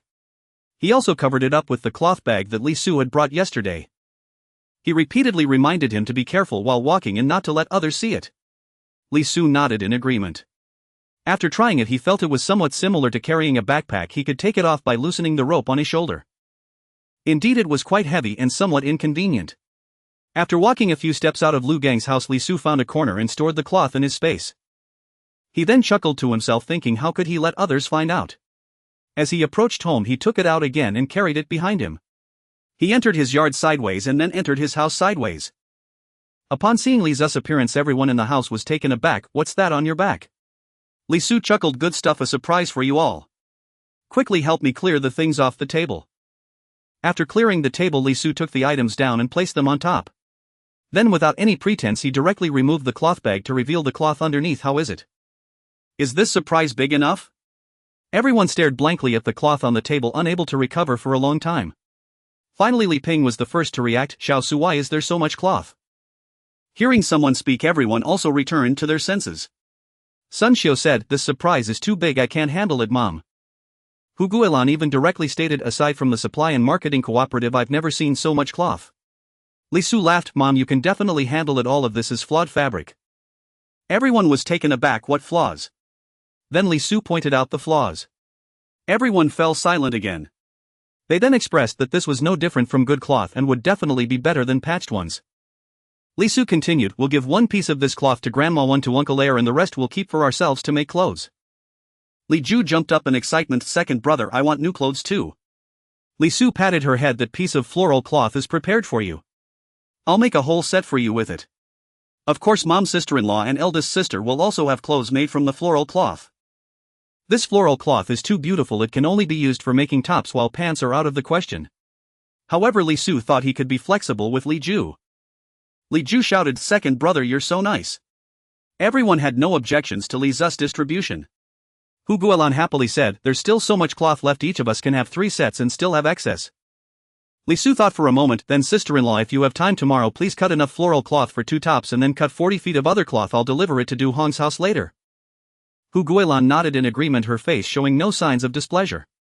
Sun Xiao also said to her, Guilan, with so many clothes it'll be hard on you. I'll help you after work. Mom, it's not hard at all. Besides I usually don't have much to do, it's just right to do a little work. Sun Xiao nodded, then thought for a moment, when Xiaohua comes tomorrow let her help you as well and also make a set for her and Xiaochang. This won't count towards the piece of cloth for their family and there will still be enough for each of us to have 2 pieces of clothing. Hu Guilan nodded, alright, let me measure everyone's sizes now and we'll start making them tomorrow. Then Sun Xiao also helped measure everyone's sizes. Everyone was overjoyed to hear they would have 2 new outfits. Li Su glanced at Li Chen, so what do you think? Was it worth the wait? Li Chen's face was filled with excitement, it was worth the wait.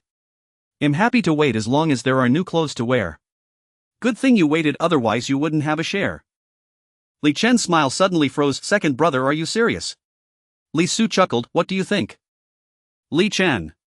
Seeing his expression Li Su felt delighted. Soon Sun Xiao and the others finished measuring everyone's sizes. Seeing everyone still immersed in joy, Li Su clapped his hands to attract their attention, then asked, are you all satisfied with this surprise? Satisfied. Satisfied. After hearing everyone's responses Li Su smiled, next I have another surprise for everyone. Ah. Li Mei hurriedly urged Li Su, quickly tell us what other surprise is there.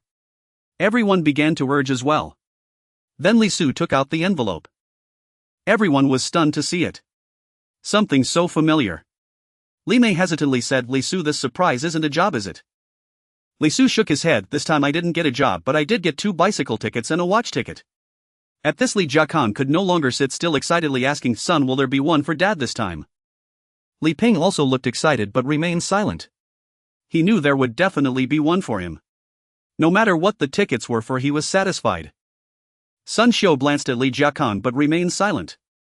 Li Su replied, Dad, this time the 2 younger ones don't need to share, I don't need the bicycle for now and I already have a watch, so these tickets are all for you. Li Zu's workplace was not far from home, so it didn't matter whether he rode a bike or not. He could buy one later if needed. Li Jiakang's smile was so wide it almost reached the back of his head. Alright, it's still Li Su who is promising. Li Su. Everyone. Then they began to allocate the tickets. In the end they decided to give Li Jiakang and Li Ping the bicycle tickets while Sun Xiao and Li Mei would get the watch tickets. Li Ping, having saved enough money over the years, found it more than sufficient to buy a bicycle and he repeatedly thanked Li Su. Li Su, I really have to thank you for this. Hu Guilan also excitedly echoed, yes yes, big brother and sister-in-law also need to thank you. Li Su smiled, big brother sister-in-law, we're all family, there's no need for formalities like that. Hu Guilan expressed her thanks a few more times before stopping. Li Jiakong was so happy he didn't know what to say, repeatedly patting Li Zu's shoulder, alright. This left Li Su feeling quite black-lined. In the end it was Sun Xiu who pulled Li Jiakong aside to calm him down. Li Mei also came over to express her gratitude to Li Su, little brother, thank you so much this time. Alright, no need for thanks. By the way, do you need me to lend you some money for the watch? Li Mei was still in school, so she really didn't have the money to buy a watch. Unexpectedly Li Mei looked surprised. Lend? Li Su looked at her in astonishment, you don't expect me to just buy it for you, do you? Li Mei looked proud, I don't need you to buy it, mom has already said she would give me the money as a gift for college preparation. Li Su fell silent, thinking, is good academic performance rewarded like this? Then he pondered, what if you don't get into college? Mom said that means this will be my dowry. Li Su sourly remarked, Mom is really good to you, I've never heard of anyone's dowry being a watch. Li Mei laughed, that's because you don't study well. Li Su was at a loss for words. After everyone returned to their rooms to rest, Sun Xiu said to Li Jiakong, hey, weren't you unhappy with Li Su? Why did you still take his bicycle ticket? Li Jiakong replied sullenly, don't talk nonsense, I have no issues with him at all. Sun Xiu sneered, just now I was saving face for you in front of the kids. You know in your heart whether you have an issue with Li Su or not. Are you still unhappy that he didn't give you the watch ticket before? Li Jiakong stammered, don't talk nonsense, just go to sleep early. Seeing this, Sun Xiu chose not to say anything more. Meanwhile in Li Ping's room, Hu Guilan excitedly said to Li Ping, this is great. I never expected we would have a day to buy a bicycle. Li Ping shook his head, this is all thanks to Li Su, otherwise we wouldn't have this ability. I never thought that as the older brother I would need my younger brother's help. As he spoke, a bitter smile appeared on the corners of Li Ping's mouth.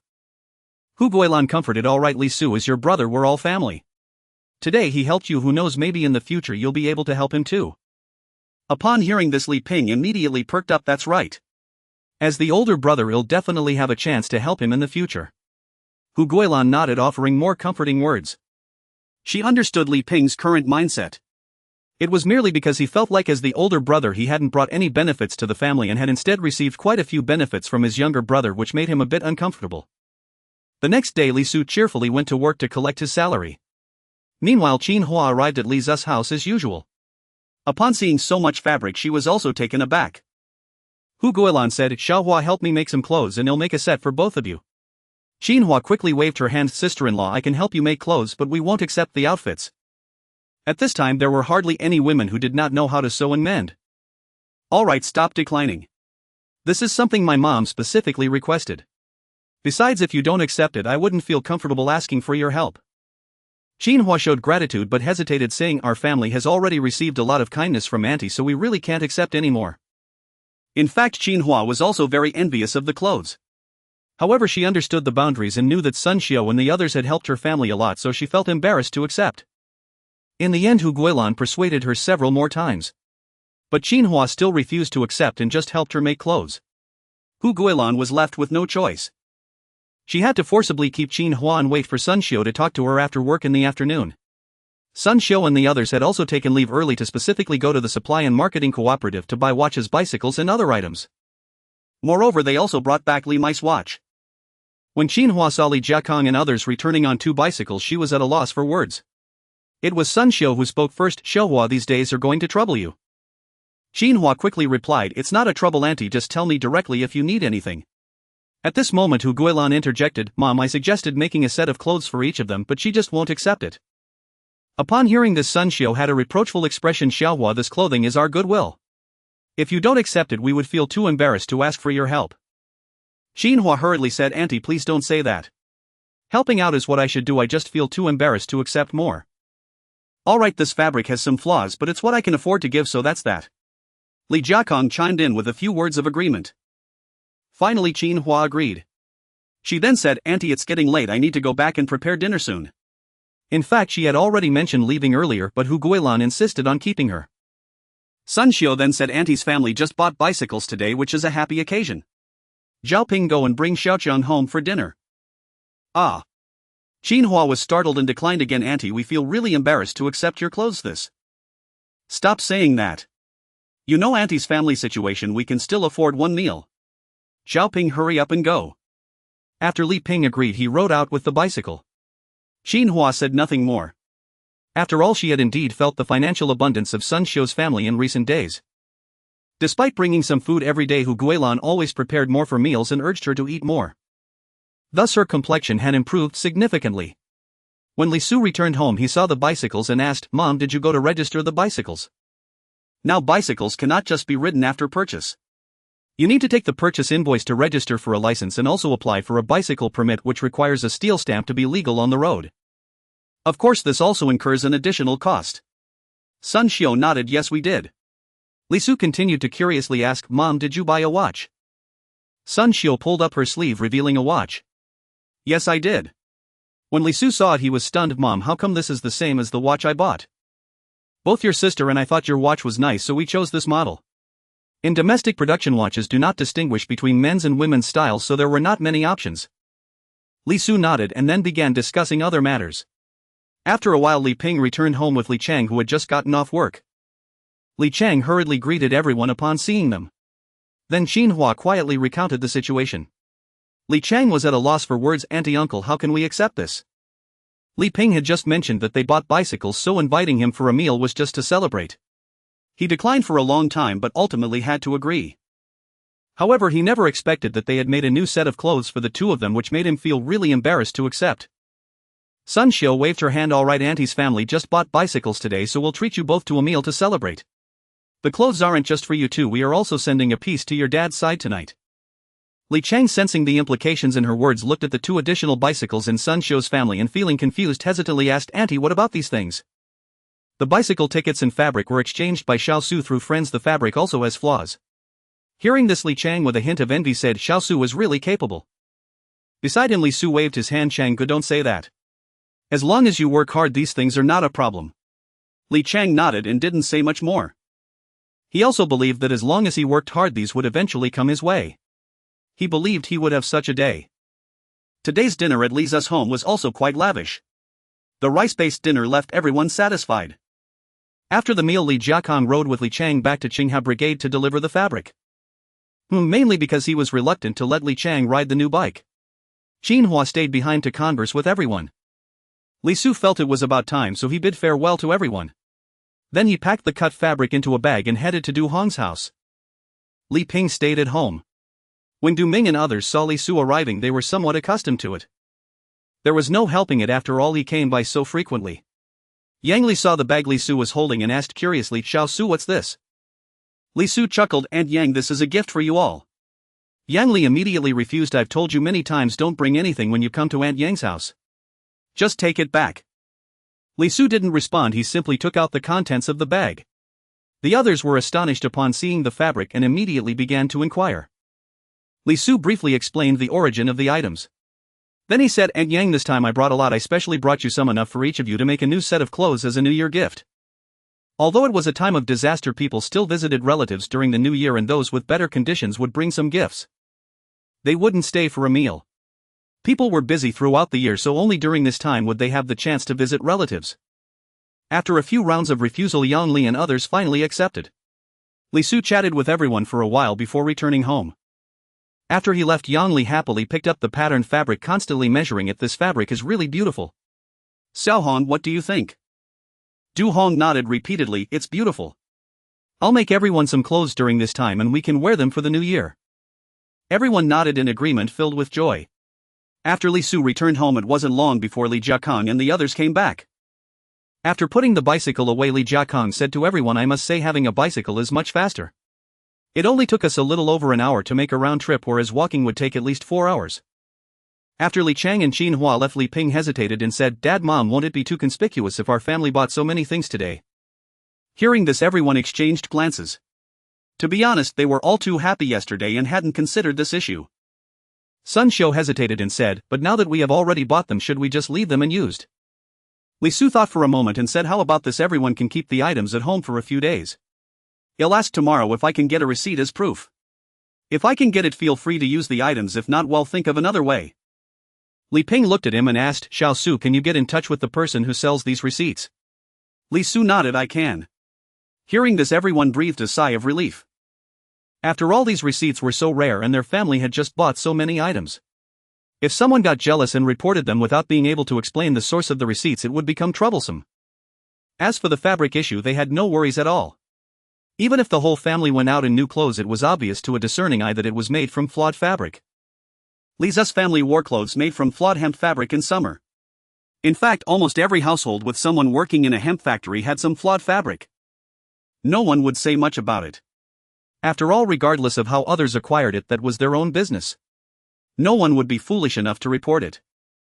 Which factory doesn't have defective items? To put it bluntly, if you report this kind of thing, they wouldn't even bother with you. Then Li Jiakong happily talked about how Li Jiafu and the others behaved after he rode back. Hearing this, everyone could only respond with perfunctory remarks.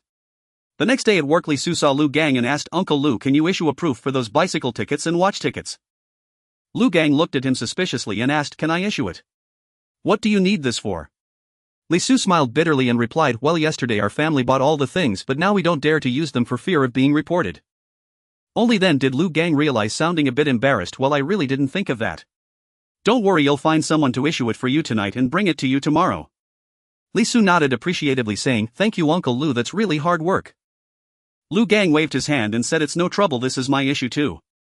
My family usually buys things directly without fear of being reported. Even if there are reports, we can explain the source of the tickets, so I just forgot about this matter." After work in the afternoon, Li Su found that two more people had come to his house. It was Sun Dejio and Sun Yizhu. Li Su quickly greeted them and chatted with them for a while. When Sun Xiu and the others finished work and saw the two, they were also very happy. "I thought you would take a few more days, I didn't expect you to come so soon." Sun Yizhu scratched his head awkwardly and laughed foolishly. Sun Dejio directly said, "There's nothing going on at home now. We tidied up a bit and came over. It's better to start work early and feel at ease." Everyone nodded in agreement, not feeling any objection to this statement. This was the general attitude people had towards work nowadays. Sun Xiu nodded and asked, "You've brought all of Dogsy's things, right? Since you're staying at Degu's house, there's no need for formalities." Sun Dejio waved his hand and said, "Sister, we won't trouble you with this. Dogsy and I have already rented a house today." Everyone. What a familiar scene.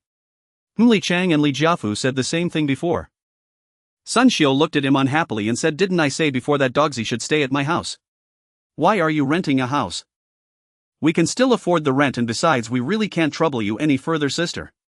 The current rental prices are indeed very cheap, especially in such a small county. It's just over a dime a month. Seeing that things had already been settled, Sun Xiu stopped insisting and said unhappily, "Then let's have dinner at home." Sun Yizhu said foolishly, "Degu, my dad and I have already eaten." Sun Dejio nodded, "We had dinner before coming here." Sun Xiu immediately glared at Sun Dejio and said, "Then eat a little more. After eating, I'll give you the introduction letter." Sun Dejio hesitated. "Sister, this. What's this?" "It's settled."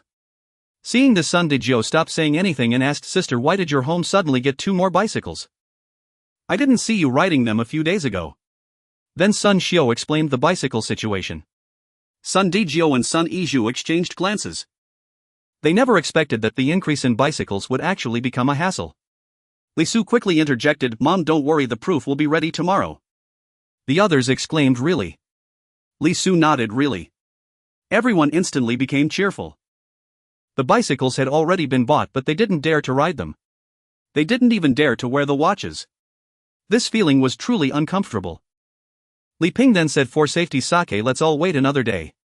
Once we get the proof, we can ride out openly." Everyone nodded in agreement. After dinner that evening, Sun Xiu handed the introduction letter to Sun Dejio and reminded him, "You must keep this safe, don't lose it." Sun Dejio nodded excitedly and said repeatedly, "Don't worry, sister, I'm just worried about Dogsy, so I came alone. I'll go back after everything is settled tomorrow." Sun Xiu nodded and then asked Hu Guilan to take out a piece of cloth, saying, "Here, this was also brought by Xiao Su. This time we got quite a lot, so I prepared a piece for you and one for his second uncle's family. I originally planned to send it to you tonight, but since you are here, just take it back with you." Sun Dejio refused, saying, "Sister, forget it. I really can't take it anymore." Sun Xiu glanced at him and said, "This is not for you, it's a gift for Mom. Hurry up and take it back, or I'll have to make another trip tomorrow." Li Jiakong also spoke up, "Yes, take it back. This is a gift for the elders." The others echoed in agreement. Seeing this, Sun Dejio finally accepted the cloth and then thanked them. However, a hint of red appeared on his dark face. When Sun Dejio and the others were about to leave, Li Ping suddenly remembered the matter regarding Li Jiafa's family and brought it up. After hearing this, Sun Dejio simply said, "No one dares to touch the belongings of our Sun family and Sun Jiatan, especially not our Sun family." Although the voice was not loud, it revealed an intense and unparalleled confidence. Then Sun Xiu pulled him aside and quietly instructed him. After that, Sun Dejio and the others returned home. The next day, Li Su just started work. Lu Gang handed him an envelope. Li Su took it and curiously asked Uncle Lu, "Is this the certificate inside?" "Yes, including the watch you're wearing. I've also prepared a certificate for that." Li Su touched the envelope, feeling puzzled. "Why does this envelope feel so thin?" Lu Gang chuckled. "How can it not be thin? There are only a few sheets of paper. To avoid trouble, I had them write that the tickets are a gift for you.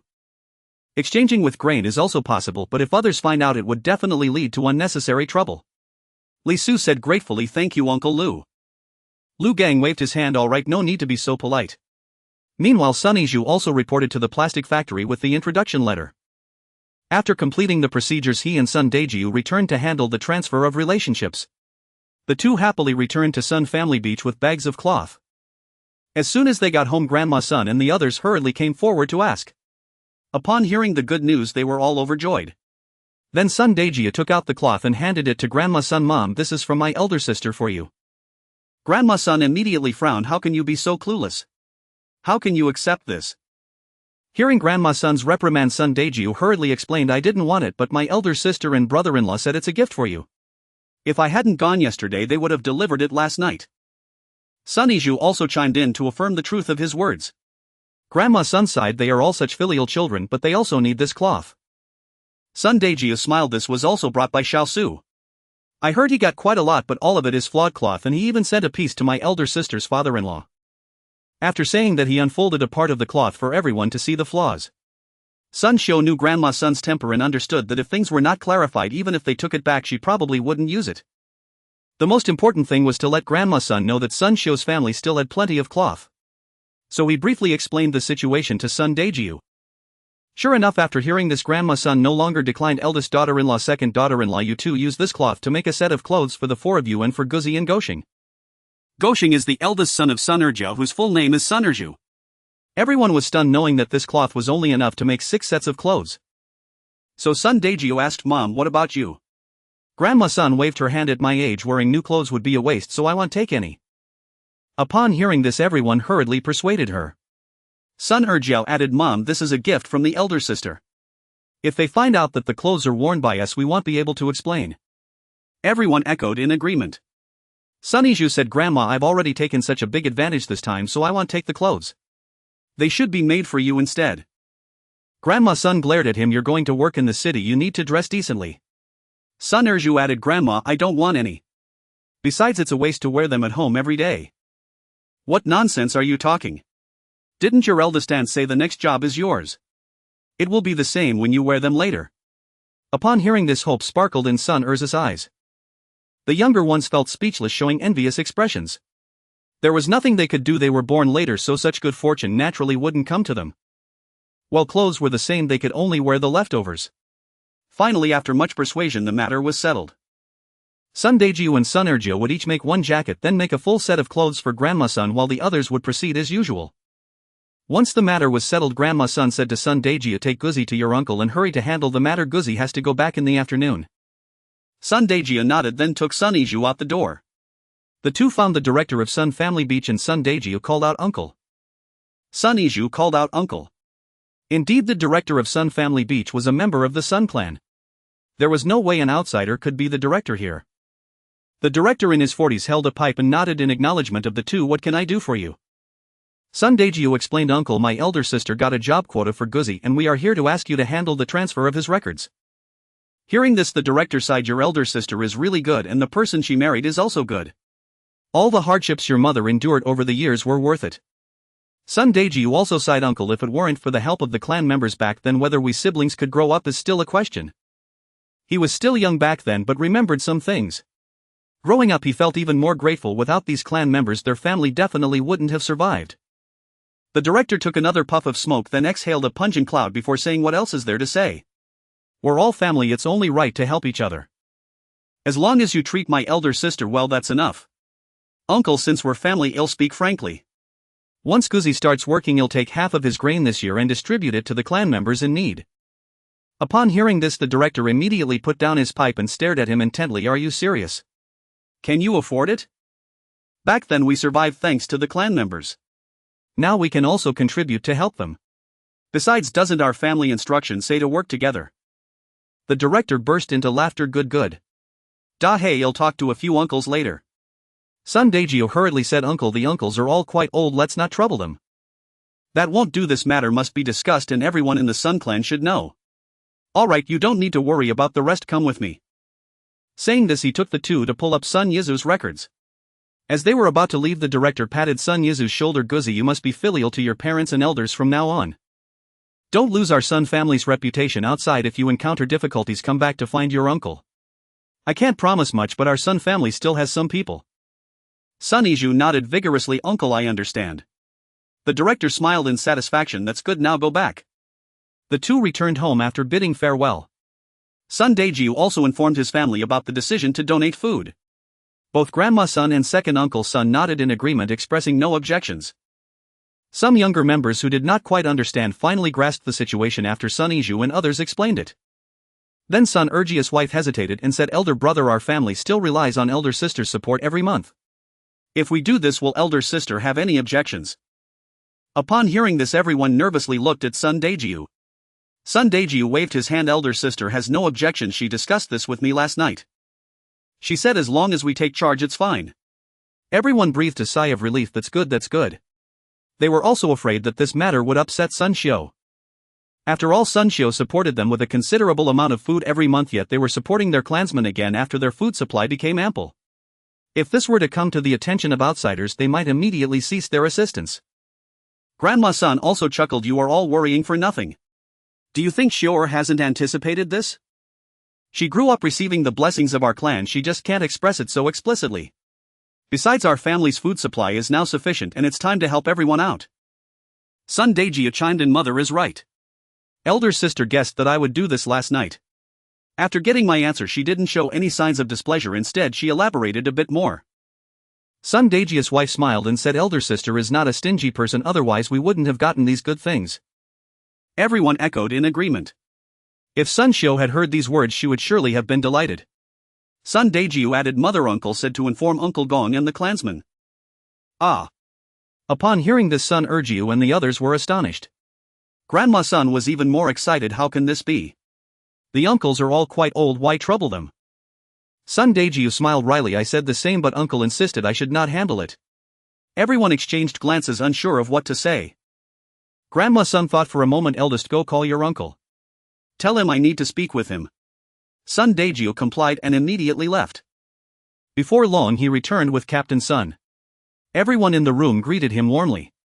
Captain Sun nodded in response and then smiled. Sister-in-law Dahei said you have something for me.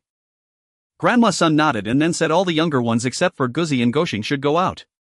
Although everyone was puzzled, they complied. After the others left, Grandma Sun said, 19, I heard eldest say you want to inform a few uncles about this matter. Captain Sun nodded. Yes, such an important issue should naturally be communicated. But the uncles are all so old, is it really necessary? Besides, this food won't save many people. Captain Sun's expression immediately became serious. Sister-in-law, that's not how to put it. This is a matter of life and death. Moreover, I need to record this in the family tree so that future generations will know. Upon hearing this, everyone in the room gasped in surprise, their faces revealing excitement. To have something recorded in the family tree is akin to writing a separate page. Compared to others, the status would be immediately different. Furthermore, it would be remembered by future generations.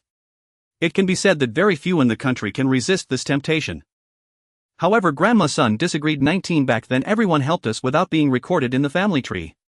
Now with just this little bit of food I feel we are not qualified. It's different.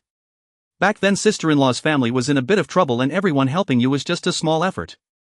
But now everyone is in difficulty. The food you provide is a matter of life and death. After several rounds of refusal, Captain Sun still insisted on this idea. Seeing his persistence, Grandma Sun helplessly said, since you insist, I have an idea that I hope you can agree to. Sister-in-law, just speak plainly. This matter can be recorded later. After some time we might donate another batch of food. At that time we will record it all together. Also the names of my eldest daughter's family should be included, and we should also write down how the clansmen helped our family back then.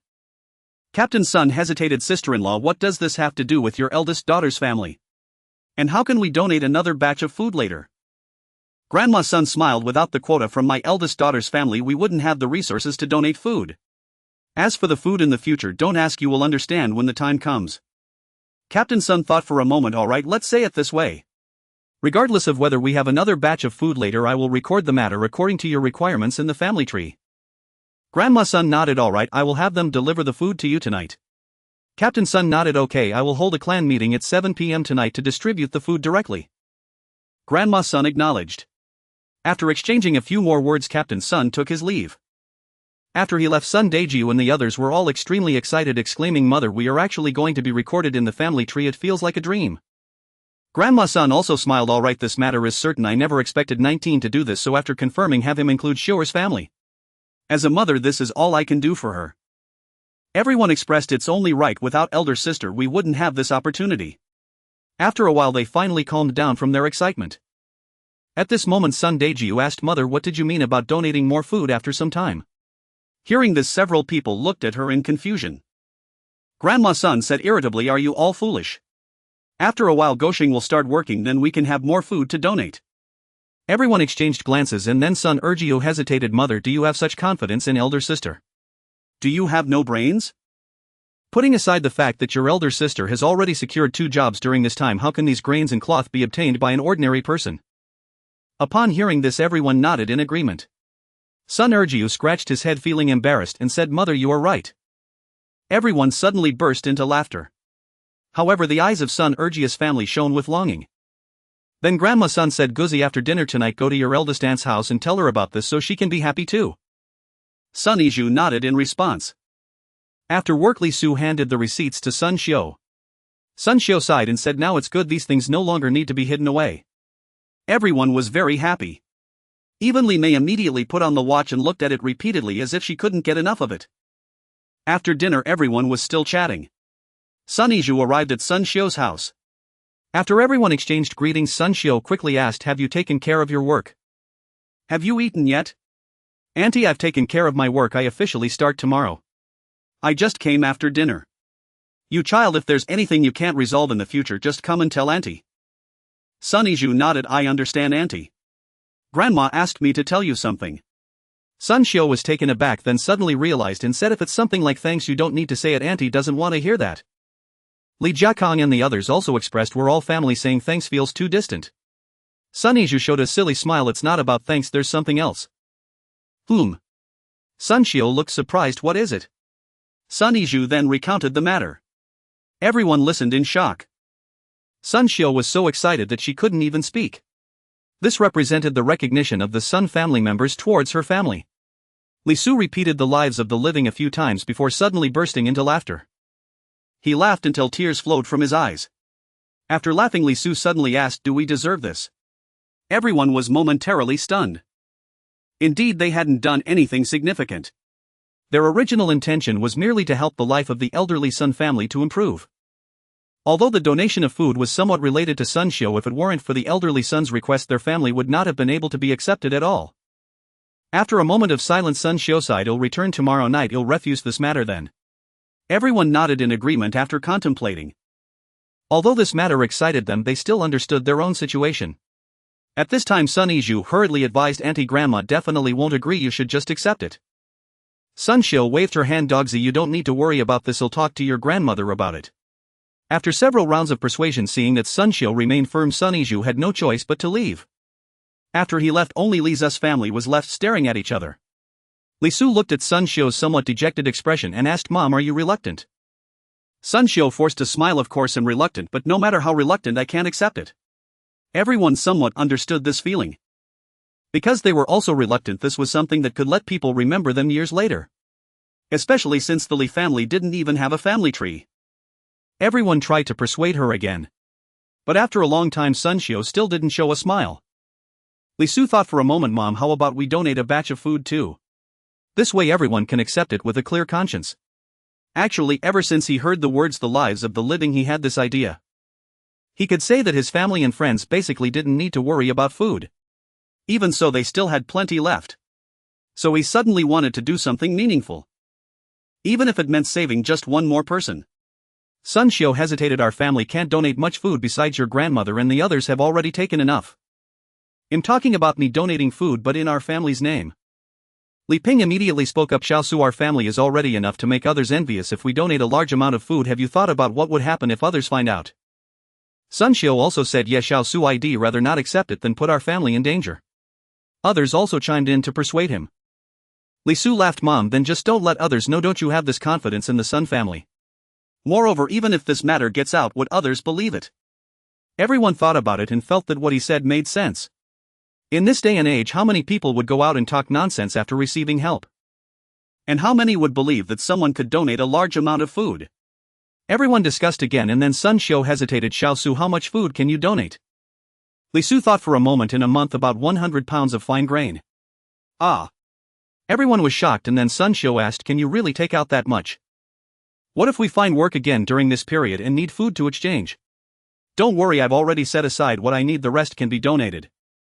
Every time they signed in for food, it was at least 5 pounds and at most 10 pounds, and the number of times they signed in for food each month was over 20 days. It can be said that the food obtained in the past few months has never been less than 200 pounds. If it weren't for having used quite a bit before, he could easily take out 100 pounds of fine grain now. Only then did everyone feel relieved. Only Hu Guilan hesitated to speak but ultimately didn't say anything. After discussing again, they decided to visit Sun Jiatan tomorrow night. At this time, Sun Xiu also showed a smile. After everyone returned to their rooms that night, Li Ping suddenly asked Hu Guilan, did you want to talk about your maternal family just now? Hu Guilan nodded, a hint of bitterness on her face. Head of the family, my maternal family isn't doing well either, can we help them a bit? Li Ping immediately laughed. Of course, no problem. If we can donate such a large amount of food, it's even less of an issue for your family. Tomorrow morning you can tell Mom. Only then did Hu Guilan feel relieved, and then she started talking about the food donation again. Li Ping explained, can't you see that everyone is actually very moved? But isn't this too much? Xiaosu has the ability, so he can help. Besides, this is a good deed and it's donated in our family's name. It's also for our family's blessing. Our family will definitely become more prosperous in the future, especially the child in my belly will grow up healthily. To put it bluntly, after 3 generations even descendants may not remember our names, but what if 100 or 200 years later someone remembers us? They say people leave names in geese leaf sounds. In fact, for the people of our country, this is what everyone hopes for the most. Hu Guilan touched her belly, a smile appearing on her face. Our family's life is already good enough, I just hope the child can grow up healthy. Don't worry, it will definitely happen. Alright, let's sleep. The next morning, while Hu Guilan and Sun Xiu were busy preparing breakfast in the kitchen. Mom, I want to tell you something. Sun Xiu smiled and said, just say it, there's no need to be polite with me. Hu Guilan hesitated. Mom, my maternal family is struggling, I want to. Mom, I want to tell you something. Sun Xiu smiled and said, just say it, there's no need to be polite with me. Hu Guilan hesitated. Mom, my maternal family is struggling, I want to. Although the words were not yet finished, Sun Xiu already understood. She hurriedly asked Guilan, is your maternal family running short of grain? Hu Guilan nodded. Mother, if it weren't for the dire situation I wouldn't say this. Sun Xiu immediately smiled. Silly child, our family has enough grain. I'll inform everyone shortly and you can deliver some to them. If you face any difficulties in the future, just tell me. We are all one family, there is no need to hide anything. Hu Guilan's eyes welled with tears as she called out, Mother. Sun Xiu waved her hand. All right, enough said. Hurry up and cook. After eating, everyone still needs to go to work. Hu Guilan nodded firmly and responded with a soft During breakfast, Sun Xiu said, Guilan's family is facing a severe grain shortage now. I have decided to send 30 jin of grain back to them. Li Jiakong immediately agreed. Yes, now that our life is better, we must support our in-laws. Others also nodded in agreement. Li Su added, sister-in-law, is 30 jin enough? Should we send more? Hu Guilan quickly nodded, that's enough. Li Su continued, alright then. If it's not enough, just tell me and I'll get some more for you. Hu Guilan was full of gratitude. Thank you all and thank you, Xiaosu. Everyone responded that family members need not thank each other. In truth, this was also out of consideration for Hu Guilan's face. Otherwise, given the current situation, it would have been impossible to provide 30 jin of grain. Unlike donating grain, which might be a one-time transaction. This was a long-term support arrangement. Everyone had witnessed Hu Guilan's kindness recently, so no one minded. On the way to work in the morning, Li Jiakong rode a bicycle carrying Sun Xiu with Li Ping cycling alongside. They attracted countless envious glances along the road. Li Jiakong was especially proud. Upon arriving at the textile factory, they drew a large crowd. Those with friendly relations approached to inquire, and Li Jiakong and others responded perfunctorily. Only Yang Li quietly pulled Sun Xiu aside. Why does your family suddenly have 2 more bicycles? You didn't have them a while ago. Facing Yang Li, Sun Xiu couldn't be too evasive. We just recently found people to get them, so we decided to buy them outright. Yang Li was astonished, then looked envious. You are truly impressive, managing to get 2 bicycle tickets, such rare treasures, all at once. Sun Xiu laughed and leaned closer. All right, if I get any extras in the future, I'll give them to you. Yang Li waved her hand. Forget it. Even if you gave them, I would feel embarrassed to accept. Besides, my family still owes you a favor and I don't know how to repay it. Sun Xiu pretended to be angry. Look at you, always bringing that up. Yang Li showed helplessness. Fine, it's my fault, okay? Let's stop talking and get to work. After speaking, the two entered the workshop together. Meanwhile, after finishing the morning chores at home, Hu Guilan asked Xuanhuan to help look after Li Ju for a while before taking the grain back to her maternal home. Upon arrival, Hu Guilan saw her mother working in the courtyard, her face already showing signs of swelling. Hu Guilan's tears fell as she asked, Mother, what's on your face? Her mother, Mrs. Hu forced a faint smile. Why cry? It's nothing serious.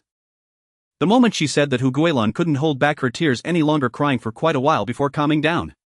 She then asked, Mother, the grain distribution just ended not long ago. How could this happen? Mrs. Hu's side grain has become increasingly scarce. You know our situation, so many mouths to feed below. I can only eat less, otherwise how would we survive? Hu Guilan became angry. What about my younger brothers? Are they just going to watch you starve? Although she understood Mrs. Hu's actions, she could not accept it emotionally. Mrs. Hu quickly responded, it's nothing to do with them, they even advise me to eat more, but I simply can't. Their voices attracted the attention of those inside the house. Several people, men and women alike, came out. Seeing Hu Guilan, they rejoiced and greeted her eldest sister. Upon seeing them, Hu Guilan's anger subsided considerably. After all, she had raised them single-handedly and simply responded with a soft Everyone exchanged glances, uncertain about what had upset her. Mrs. Hu hurriedly said, Oldest, quickly go get your sister a cup of sweet water. Hu Guilan waved her hand. Mother, there are still matters at home. I want drink the water. I'll be leaving soon. Then what are you here for? Hu Guilan handed over a cloth bag. This is the grain I brought from home. Please keep it for me. Mrs. Hu was astonished. This won't do. Take it back immediately. Hu Guilan smiled wryly. Mother, this was agreed upon by my mother-in-law and the others. Mrs. Hu hesitated. Really? Yes. Rest assured, this time you don't have to be so frugal. Eat more for yourself. At this, Hu Guilan glanced at her younger siblings, who immediately lowered their heads, avoiding eye contact. Mrs. Hu expressed her gratitude. We are truly thankful to the in-laws. In a couple of days, I'll make sure your father personally comes to express our thanks. After speaking, she took the cloth bag and was startled again. How much is this? Hu Guilan laughed. 30 jin, 15 jin of fine grain and 15 jin of coarse grain. Mrs. Hu was shocked. Why so much? Does your mother-in-law's family not lack grain? Hu Guilan told the others, you all go inside. The rest is not for you to know. Today's matter must not be spoken of outside, or if I find out, you won't like the consequences. Everyone nodded repeatedly and entered the house. Then Hu Guilan quietly said, Mother, do you remember Li Su? Mrs. Hu thought for a moment and hesitated. You mean your husband's younger brother? Yes. Mrs. Hu looked confused. What does he have to do with this? Hu Guilan showed a proud expression. He now works at the Supply and Marketing Cooperative's automobile team and knows many people. This grain was obtained by him. Ah. Is your father-in-law's family so capable that they arranged this job for him? Hu Guilan waved her hand. This job has nothing to do with my father-in-law. Xiao Su found it himself. Mrs. Hu was speechless. Then murmured, he really is remarkable. Hu Guilan proudly said, Indeed, Mother, to be honest, I haven't felt hunger in a long time. Mrs. Hu was at a loss for words, not knowing what to say. It can be said that not going hungry has become the greatest dream for people today. After a moment of silence, Hushur finally said, "Daughter, as long as you are not hungry I can rest easy seeing you live so well now. Mom, you don't need to worry about me, just take care of your own health." Although Hu Guilan knew that even if she said it her mother might not listen, she still offered the reminder. Don't worry, I will be careful. Mom, about bringing the grain, you must make sure the younger siblings keep their mouths shut, it must not be leaked out. The sudden increase in grain at home would certainly not go unnoticed by them, so in case of any eventuality Hu Guilan had to remind her again. Hushur nodded. You can rest assured anyone who dares to speak will find themselves with broken legs. Only then did Hu Guilan feel satisfied. After exchanging a few more words, she returned home. Upon her return, Xuanhuan, who was sewing clothes, looked up and asked in confusion, "Sister-in-law, are you done?" Hu Guilan smiled slightly. Done, it was just a matter of delivering grain. Xuanhuan had been watching while she fetched the grain just a moment ago. Moreover, Xuanhuan knew that her family was not lacking in grain, so there was no need for concealment. Hearing this, a hint of bitterness appeared on Xuanhua's face as she sighed. How nice. Hu Guilan immediately sensed something was amiss. She was aware of Xuanhua's family situation, so she pretended to cough a couple of times. "Xuanhua, don't think too much, let's hurry and finish sewing the clothes." Xuanhua forced a smile. "Sister-in-law, I'm fine." After saying this, she resumed sewing. Hu Guilan watched for a while, confirming there was nothing unusual before she also got busy. Only Li Ju, who was playing in the yard, was carefree. As the afternoon approached the end of work, Xuanhua returned to her residence. After preparing dinner while waiting for Li Chang to come back, she suddenly recalled Hu Guilan's words. Thinking of her own family, tears instantly flowed uncontrollably. When Li Chang came home after work and saw the scene, he asked in confusion, "Xuanhua, why are you crying? Is someone bullying you? Tell me and I'll go find them." Xuanhua quickly wiped her tears with her sleeve. "It's nothing, no one is bullying me." "Then why are you crying?" "It's just that today my sister-in-law sent grain to her family and I couldn't help it for a moment." Li Chang instantly understood and asked gently, "Xuanhua, do you want to send something to your family too?" Xuanhua shook her head. "No, they have done too much. I have severed ties with them, and whether they live or die has nothing to do with me."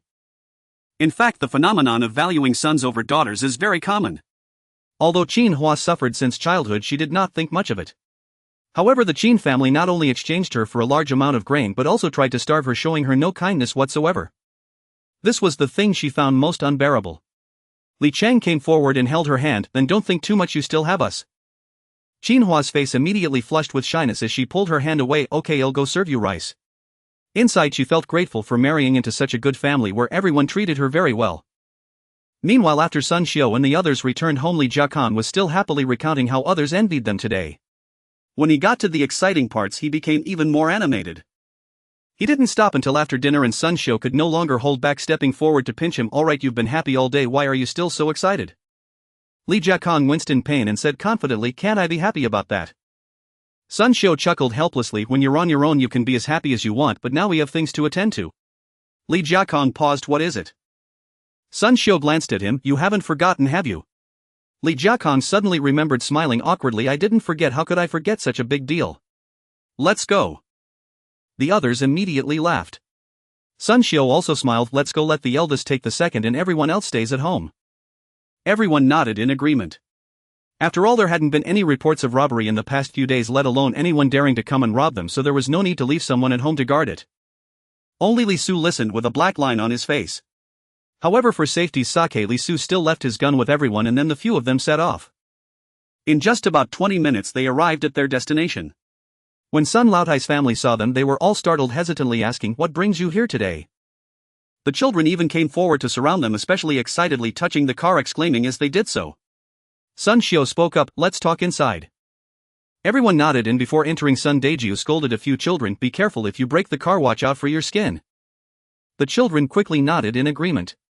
Li Ping immediately laughed. "Uncle, don't worry, the car is sturdy, let them play, it's fine." Sun Daijiu nodded and then entered the house with everyone. Sun Laotai then asked, "Daughter, did you come for something?" Sun Xiao took a sip of the water that had been brought and after putting down the cup said, "Mom, I'm talking about our family's inclusion in the family tree." Everyone was taken aback and Sun Laotai hurriedly said, "Daughter, you mustn't refuse, this is all your mother's capability." Sun Xiao smiled, "Mom, it's not a refusal." Everyone sighed in relief, thinking that Sun Xiao and the others were going to refuse. Sun Laotai said, "That's good, that's good." Sun Daijiu also inquired, "Since it's not a refusal, is there anything else to say?" Sun Xiao nodded. "The younger ones can go out now." The younger ones in the room exchanged glances and then turned to leave. They had no idea why they were being excluded from the discussion. Sun Daijio hesitated. Eldest sister, what do you mean? After saying this he looked at Li Ping and Li Su who were seated in the room. They don't need to avoid this matter. Without Xiao Su it wouldn't work. Xiao Ping is our family's eldest son and this is also with his consent. Although many children in families nowadays have no speaking rights. However, someone like Li Ping who was the eldest son and had a job needed his opinion to be taken seriously. Although Li Ping seldom spoke in general, if he disagreed the matter would indeed be very difficult to progress. Although the grain was brought by Li Su. If the two had a disagreement, Li Jiakong and the others would definitely take the eldest son's feelings into consideration and most likely would not agree. Thus not only did Sun Daijio nod after hearing this, but the others in the room also had no objections. Then Sun Xiu said, Mom, I came this time to discuss donating some more grain. The few people in the room were taken aback upon hearing this. Old Lady Sun hesitated saying, Daughter, we've already donated grain this time so you don't need to donate again. Uncle Sun and the others echoed her agreement. We can't not donate. If we don't, our family won't have the face to be recorded in the family tree. Sun Ergio immediately retorted, Sister, what does it matter? Outsiders don't know the situation, we know it ourselves. Uncle Sun also spoke up, That's right, you don't need to take out more grain. Sun Xiu shook her head. To be honest, last night we initially didn't want to agree, feeling we weren't qualified. But later Xiao Su said he would donate some more so that everyone could accept it with peace of mind. Li Jiakong agreed, yes, and this is also doing a good deed, accumulating blessings for the family. Upon hearing this, Old Lady Sun and the others were left speechless. After a moment of silence, Old Lady Sun helplessly said, Then I'll have your brother go and call your uncle, this matter still needs to be discussed with him. She originally thought this was a good thing and that Sun Xiu and her family would surely be happy to accept it. But unexpectedly Sun Xiu's family felt as if they were being put on the spot. This made her somewhat regretful for having told them in advance. Seeing Sun Xiu agree, Old Lady Sun had Sun Ergio go find Captain Sun. The others in the room just sat and chatted idly. It wasn't long before Captain Sun walked in with Sun Ergio. Everyone in the room came forward to greet him. After Captain Sun responded, he laughed and said, I was wondering why your family suddenly had 2 bicycles. It turns out a distinguished guest has arrived. Sun Xiu had an embarrassed expression. Uncle, please don't tease me. What distinguished guest are we? Of course you are. Not only are you all capable, but you also managed to get Guzi a job. If that doesn't count, then there aren't many who would. This made it hard for Sun Xiu to respond. There was no way around it. According to local customs, a daughter who marries out is considered a guest when she returns to her maiden home. This guest does not mean that the daughter is no longer treated as part of the family. Instead, upon returning home, she is no longer allowed to do the chores she used to do, and her husband is treated with the same respect as a guest. For example, when conditions were better before, Sun Xiu and the others would eat at Uncle Sun's house. After the meal, Sun Xiu wanted to clean the table as she used to, but was refused by Uncle Sun and the others.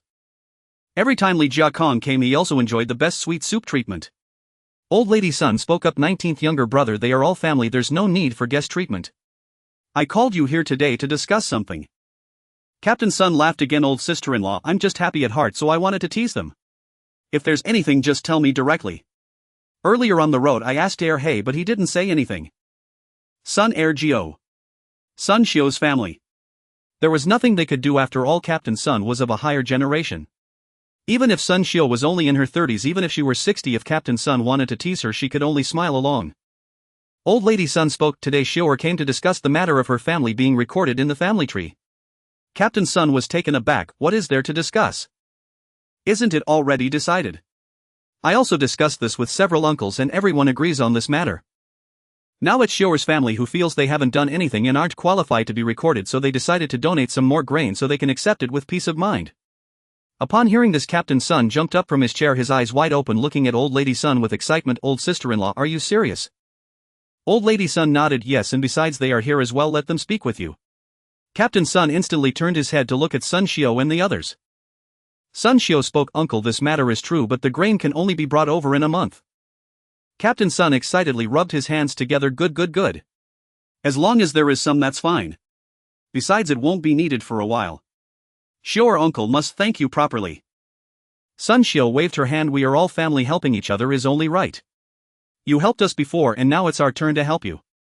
There's no need for thanks. After hearing this, Captain Sun sighed. Indeed, the ancestors were right, those of the same clan must work together. Uncle Sun and the others immediately laughed. Of course the ancestors were right, otherwise they wouldn't have set down family teachings. Captain Sun then asked Xiu'er, how much grain is your family planning to donate this time? 100 pounds of fine grain. Captain Sun was stunned again, asking in disbelief, can you really provide so much grain? And it's all fine grain. He had originally thought that 20 or 30 pounds of coarse grain would be about it. In fact, he wouldn't mind even if it were just 1 pound, he would still gladly accept. After all, this could very well mean saving a life. Sun Xiu nodded, smiling. Uncle, you can rest assured our family can produce this grain. At this point Uncle Sun also said, Uncle, my sister's second son works in the supply and marketing cooperative's automobile team and knows a lot of people. This grain is being sourced through him. After receiving a positive response, Captain Sun excitedly said, Good. You truly are distinguished guests, the distinguished guests of our Sun family. This was said genuinely with no hint of teasing. Sun Xiu continued, Uncle, there's one more thing I need you to agree to. Captain Sun with a grand gesture said confidently, don't mention just one thing, even 10 things would be fine. Li Su even felt that if his family had any enemies at this moment he could ask Captain Sun for help in resolving it. He estimated that Captain Sun could gather people right away to handle such a matter. One thing is enough, Uncle. Our family estimates that we can only provide this much grain, so we hope you can help keep our grain donation a secret. Captain Sun immediately fell silent upon hearing this. After a moment he said, Sure, are you worried there will be trouble? Sun Xiu replied with a soft then smiled bitterly, you know, if outsiders find out about this, will our family have a good life in the future? Captain Sun thought for a moment, you've done such a big thing, you can't just let them not know, can you? How about this, I'll only tell the heads of each Sun family about this matter and I can guarantee it won't spread. If anyone dares to leak it, I will invoke family law and expel them from the family tree. As he spoke the last part, a deep chill seeped into his words. Sun Xiu thought for a moment and nodded, all right uncle, I trust everyone. Captain Sun also smiled, saying, Sure, rest assured the clan will not let you down. Seeing that the matter was settled, everyone chatted for a bit. Before leaving, Captain Sun said to Sun Xiu with a meaningful look, Sure, if anyone causes you trouble, just come to uncle and he'll help you resolve it. After saying that, he left, leaving everyone in the room looking at each other in bewilderment. Sun Xiu then changed the subject, Mom, why was uncle so happy when he came just now? Before Grandma Sun could speak, Uncle Sun laughed and explained, after distributing the food last night, news spread in the brigade today. Now everyone is praising our Sun family for being united, making those outsiders envious. Uncle Sun Air also chimed in, you all came too late. If it had been during the day, you would have seen our Sun family members walking with their heads held even higher. Upon hearing this, Sun Xiu and the others understood. The outsiders envied the Sun family for being able to donate food under such difficult conditions, thus increasing their chances of survival. After all, those who received food belonged to the struggling families within the Sun clan. And hearing such words, whether or not they had received food, all the members of the Sun family would feel a deep sense of pride, naturally walking with their heads held higher. Li Jiakong curiously asked, What about you guys? Uncle Sun and Uncle Air exchanged awkward coughs but said nothing. Grandma Sun smiling added, the two of them have been praised even more since last night, their heads are almost touching the sky. As soon as these words were spoken, everyone in the room burst into laughter. At this moment Li Ping inquired, Uncle, after this news spreads, won't anyone come to borrow food from you?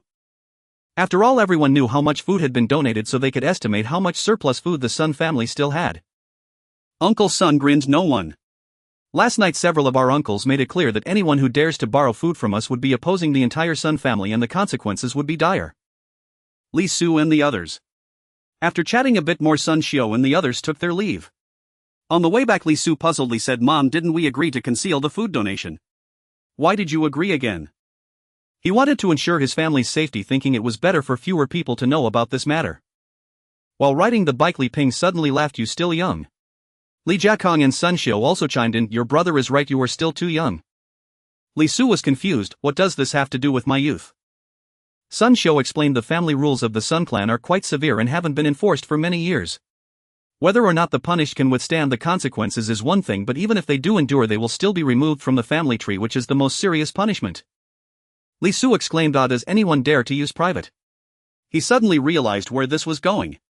In this current era, it is not like in the future where one could seek the law for help. Even if someone died from not enduring the family rules, that would be it. No one would go report the Sun family for this. To put it bluntly, with so many members of the Sun family around, if you went to report, even if Captain Sun were executed, your family would still be here. And most of the elderly who came from the old era find such matters commonplace. Even if they hadn't witnessed it themselves, they would have certainly heard about it. They believe that being punished for violating family rules is to be expected. As for being removed from the family tree, that is regarded as even more serious by family members. Because after they die, they cannot be buried in their ancestral grave, and from then on they would be like strangers to their kin, essentially becoming wandering souls. Though some things cannot be said directly, the general mindset at this time is indeed like this. Let alone now, even in future times, most people do not wish to be cremated after death. Some thoughts are deeply ingrained and cannot be changed overnight. Hearing Li Zu's unfinished words, Li Ping asked, "Do you understand now?" Li Su nodded repeatedly, I understand. Li Jiakang added, as long as you understand. And to be honest, this food donation was not in vain. Li Su grasped his meaning. Captain Sun's words before leaving practically implied that anyone who caused trouble for you would be dealt with harshly. Everyone in the room fell silent because they understood. Li Su also felt that Captain Sun was principled and easy to get along with. Though he is now the captain of the Sun family's brigade, in the past he was the clan leader. What he said now is equivalent to a promise made by the entire Sun family. So don't be fooled by his amiable demeanor at night. If you say he has a charitable personality. Li Su would not believe it. Not even a dog would believe it. Li Su also believed that if someone truly caused trouble, Captain Sun might not be able to solve the trouble itself, but he would surely deal with the troublemaker. Li Su sighed, this can be considered a protective talisman for our family.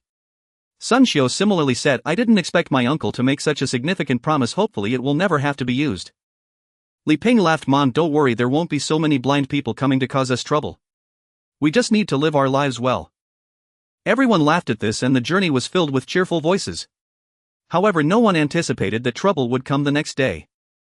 That day, while Li Jiakang was working, he was suddenly called to the office by the director. Shortly after, Li Ping and Sun Xiu also walked in. Moreover, there were 2 security personnel standing nearby. The 3 were puzzled and Li Jiakang hesitantly asked, Director, what do you need us for? After speaking, he glanced at the security personnel. The director smiled cheerfully and said, Oldly, I heard that your family recently bought 2 bicycles and a watch, is that right? The 3 exchanged glances, instantly gaining confidence. Li Jiakang nodded, yes, we bought them, what's the matter? Then I'll get straight to the point. Someone has reported to the factory that your items are suspicious and the factory has sent me to investigate. Li Jiakang immediately laughed, Director, may I ask who the informant is? The director asked suspiciously, why do you want to know? I just want to know who hates us so much. Sun Xiu and Li Jiakang knew that in many instances their intellect did not match that of Li Ping, the eldest son. But now that Li Ping had brought it up, the 2 of them followed suit. The director pondered for a moment before slowly saying, there will be penalties. Li Ping then asked, Director, what kind of penalties? This is slandering a comrade, it must be dealt with severely. You cannot just brush it off. The current director was beginning to understand that the 3 members of the Li family were not in the wrong, otherwise they would not be so calm and even considering asking about the penalty for the whistleblower. The director smiled bitterly and said, honestly, not only would others doubt it, but even I have my suspicions about you. You must realize that even I only have a bicycle. Where did you get so many things? Wouldn't anyone report it? So even if there are penalties, we can only deduct some wages. Li Ping still refused to accept, saying, is it just going to be like this?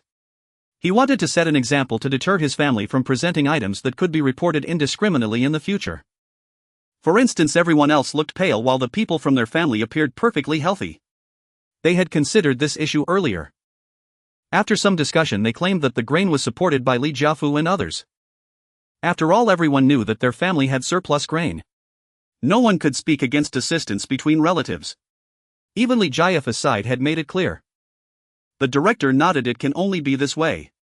Alright, now it's your turn to explain the origins of the items. Li Jiakang coughed and said the items were given by someone. The director and the security personnel's eyes widened at this, and the director quickly asked, given? Who has the ability to give you so many valuable items? Li Jiakang waved his hands repeatedly, saying, it was just the tickets, we bought the items ourselves.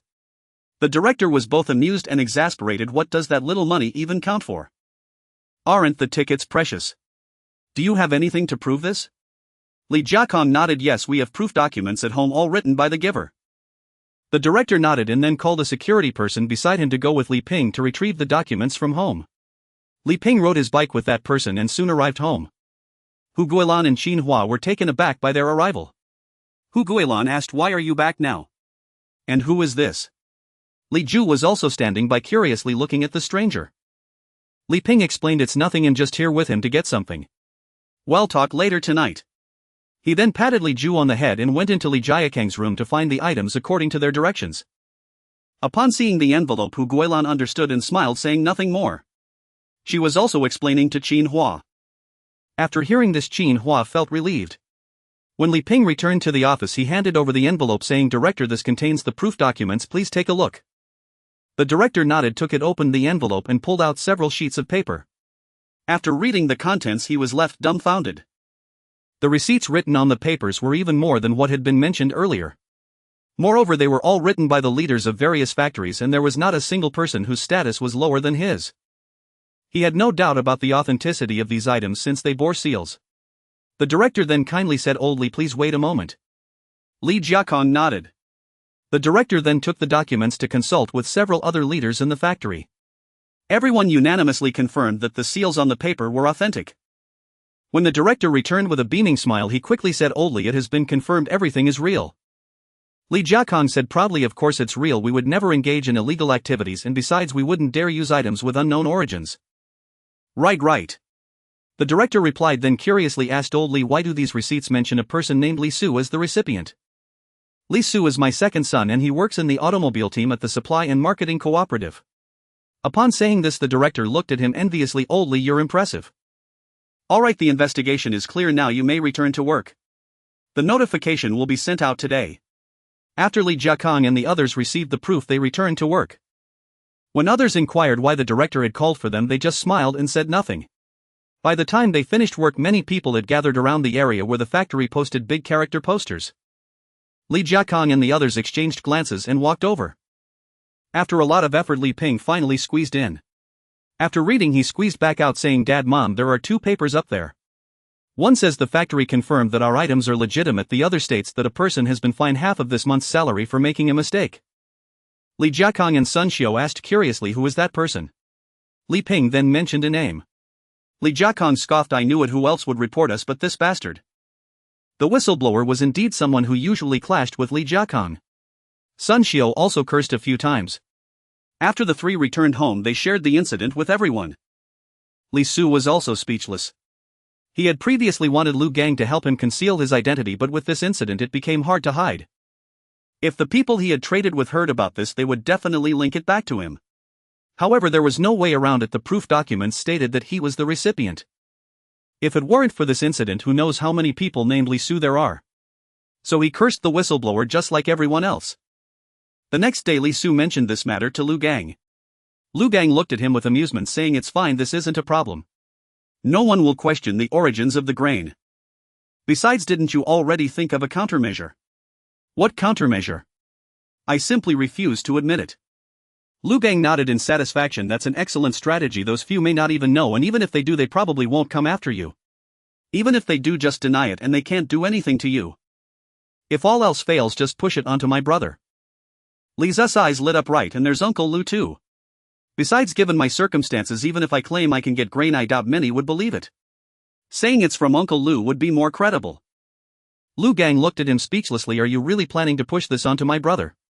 Li Su nodded seriously. "Uncle Lu, you said this. If problems arise, Uncle Lu will also come looking for you." Lu Gang laughed and scolded, "You little brat, you're slicker than a monkey." Li Su replied with a grin, "Uncle Lu, I learned this from you, my teacher." Soon several days passed. During this time, Li Su also ceased his transactions with the man from the black market, mainly because the man felt that the exchanged food was already sufficient. Li Su was quite satisfied, as he had exchanged food for several antiques and jewels, including a few big yellow fish. Until the end of the transaction, neither of them knew each other's names. Lu Gang brought Li Su another work quota, but there was nothing else. Particularly the sewing machine tickets that Li Su wanted were also not obtained, and Hu Guilan and the others had to continue sewing by hand. Additionally, Sun Er Zhu had already started working. Sun Xiao and the others not only received countless expressions of gratitude but also gained another candidate for elderly care. Li Su and Du Hong's relationship gradually deepened, and holding hands became a common occurrence. However, taking a further step was impossible. A couple of nights ago, Li Su attempted to lean in for a kiss. However, not only did he fail to kiss her, but he was also kicked hard by Du Hong. The pain made him grimace and he didn't dare to say anything. That evening, shortly after everyone finished dinner, there was a knock on the yard door. Li Su went out to take a look and found a couple standing there, their faces somewhat familiar. But he couldn't remember who they were, so he hesitated and said, "You are." Before he could finish, the woman spoke, "You are Xiao Su, right? We are Gillen's parents." The slender man also greeted him. It was only then that Li Su realized and hurriedly called out, "Uncle, Auntie, please come in." Li Su had only met them a few times, the last being at Li Ping's wedding, so he really couldn't recall them immediately. However, he did remember that Hu Gilan's father was named Hu Yang.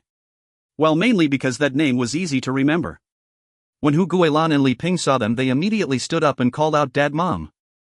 Everyone else also stepped forward to greet them. Once the couple sat down and had a couple of sips of the sugar water served, Sun Xiu curiously asked, "In-laws, did you come here for something today?" Hu Shi smiled and said, "It's because Guilan sent food back a few days ago. We thought we should come to thank you. We originally planned to come a few days earlier, but old Hu has not been feeling well lately, so we have delayed until now." Upon hearing this, Hu Guilan showed an anxious expression, hurriedly asking, "Dad, are you okay? Why did you suddenly fall ill? How are you now?" Li Jiakong also said, "In-laws, we are all family here, there's no need for thanks, your health is the most important." Li Ping spoke up, "Yes Dad, there's no need to come all this way." Hu Yang smiled and said, "It's nothing, I'm better now, otherwise I wouldn't have come." Hearing this, everyone breathed a sigh of relief. Hu Guilan repeatedly said, "That's good, that's good. Dad, if you get sick again you must go see a doctor in time." Hu Yang waved his hand, "What big man is so delicate? Just tough it out and it'll pass." This is the common mentality of people nowadays. When they get sick they first endure it, and only when they can't hold on any longer do they go see a doctor. Moreover, due to a lack of nutrition and insufficient food, many people end up not making it. Hu Shi said irritably, still being stubborn. "This time when you had a fever you were toughing it out. If you hadn't suddenly fainted, I wonder how long you could have held on." Everyone. Hu Yang, having been exposed, also chuckled awkwardly and quickly changed the subject. He then took out a few large black notes from his pocket and handed them to Li Jiakong. "In-law, I know this money can't buy that food, but it's a token of our sincerity, please accept it." Upon hearing this, Li Jiakong's expression changed and he frowned. "We are all family here, I cannot accept this money." This stern tone startled everyone. Li Ping sensed something was wrong and quickly stepped in to smooth things over, pulling Hu Yang's hand back. "Dad, our family won't take this money. Ask around, no one has ever accepted money from relatives after sending them food."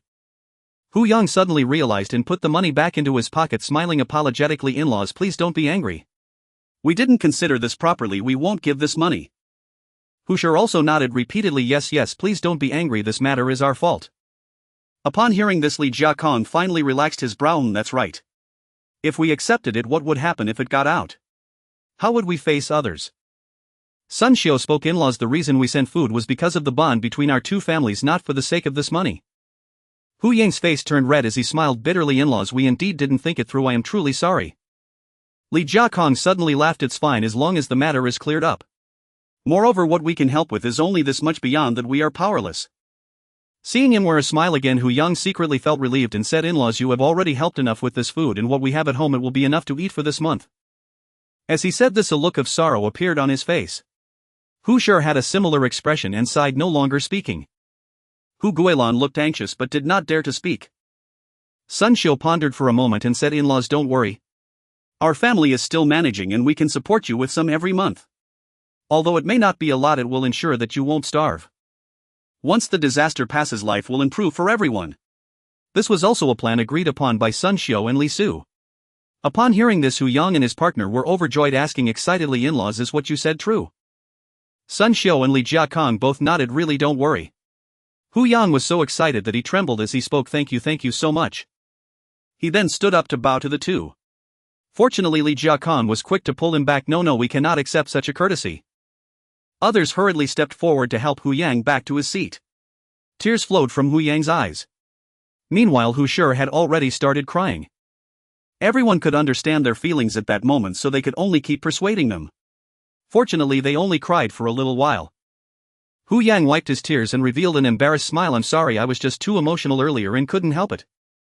Li Jiakong repeatedly waved his hand. It's fine, it's only human nature." Everyone echoed in agreement. Hu Yang continued, "In-laws, to be honest, if it weren't for you we truly wouldn't know what to do." Li Jiakong could only comfort, "We are all relatives, there is no need to say such things." Hu Yang also nodded. "In-laws, let's not say too much. In the future we will see how we do things." Beside them, Hu Shi held Hu Gilan's hand and said earnestly, "Daughter, you truly married into a good family." Hu Guilan displayed a proud expression. Sun Xiu smiled and said, "Guilan is also a good child, very filial to us old folks, and she takes great care of her younger siblings." The others, including Li Mei, echoed, expressing that Hu Guilan treated them all well. Hu Shi seemed quite pleased and said, "That's good." Then she looked at Hu Gilan's protruding belly and said, "I wonder if it's a boy or a girl." It would be great if it's a boy. Sun Xiao quickly waved his hand. In-laws, whether it's a grandson or a granddaughter, our family will be happy either way. We don't have any preference for boys over girls. Li Jiakong also spoke up. I actually prefer 2 daughters. I think girls are much better than boys. Li Ping added, Mom, it would be even better if it's a daughter. Hu Shi looked over with a skeptical gaze. Li Ping hurriedly said, really, it doesn't matter when a son is born. Hu Shi then nodded, albeit with some doubt. Hu Guilan on the side blushed and remained silent. After some time, Hu Yang and his wife finally proposed to take their leave. Upon returning home, the couple exchanged glances and both smiled. As they smiled, tears began to stream down their faces. It took several minutes for them to stop. Hu Yang wiped his tears with his sleeve and said, now it's good, our worries have finally been resolved. Hu Shi nodded and then remarked, Guilan has indeed married into a good family. If it weren't for them, our family would surely have struggled. Hu Yang glanced at her back. When I supported my daughter waiting for Li Ping, you were unhappy every day. Now how is it? Isn't it thanks to our daughter? Hu Shi said awkwardly, you have a point, but back then the Li family wanted our daughter to wait 3 years. Who else besides our daughter would be willing? Hu Yang snorted, those people are short-sighted. The Li family has good character and decent conditions. There are hardly any families like them in the entire county. I would support my daughter even if it took 5 years. Just look at now, if those people knew how capable the Li family is, they'd surely regret it to the point of hitting a wall.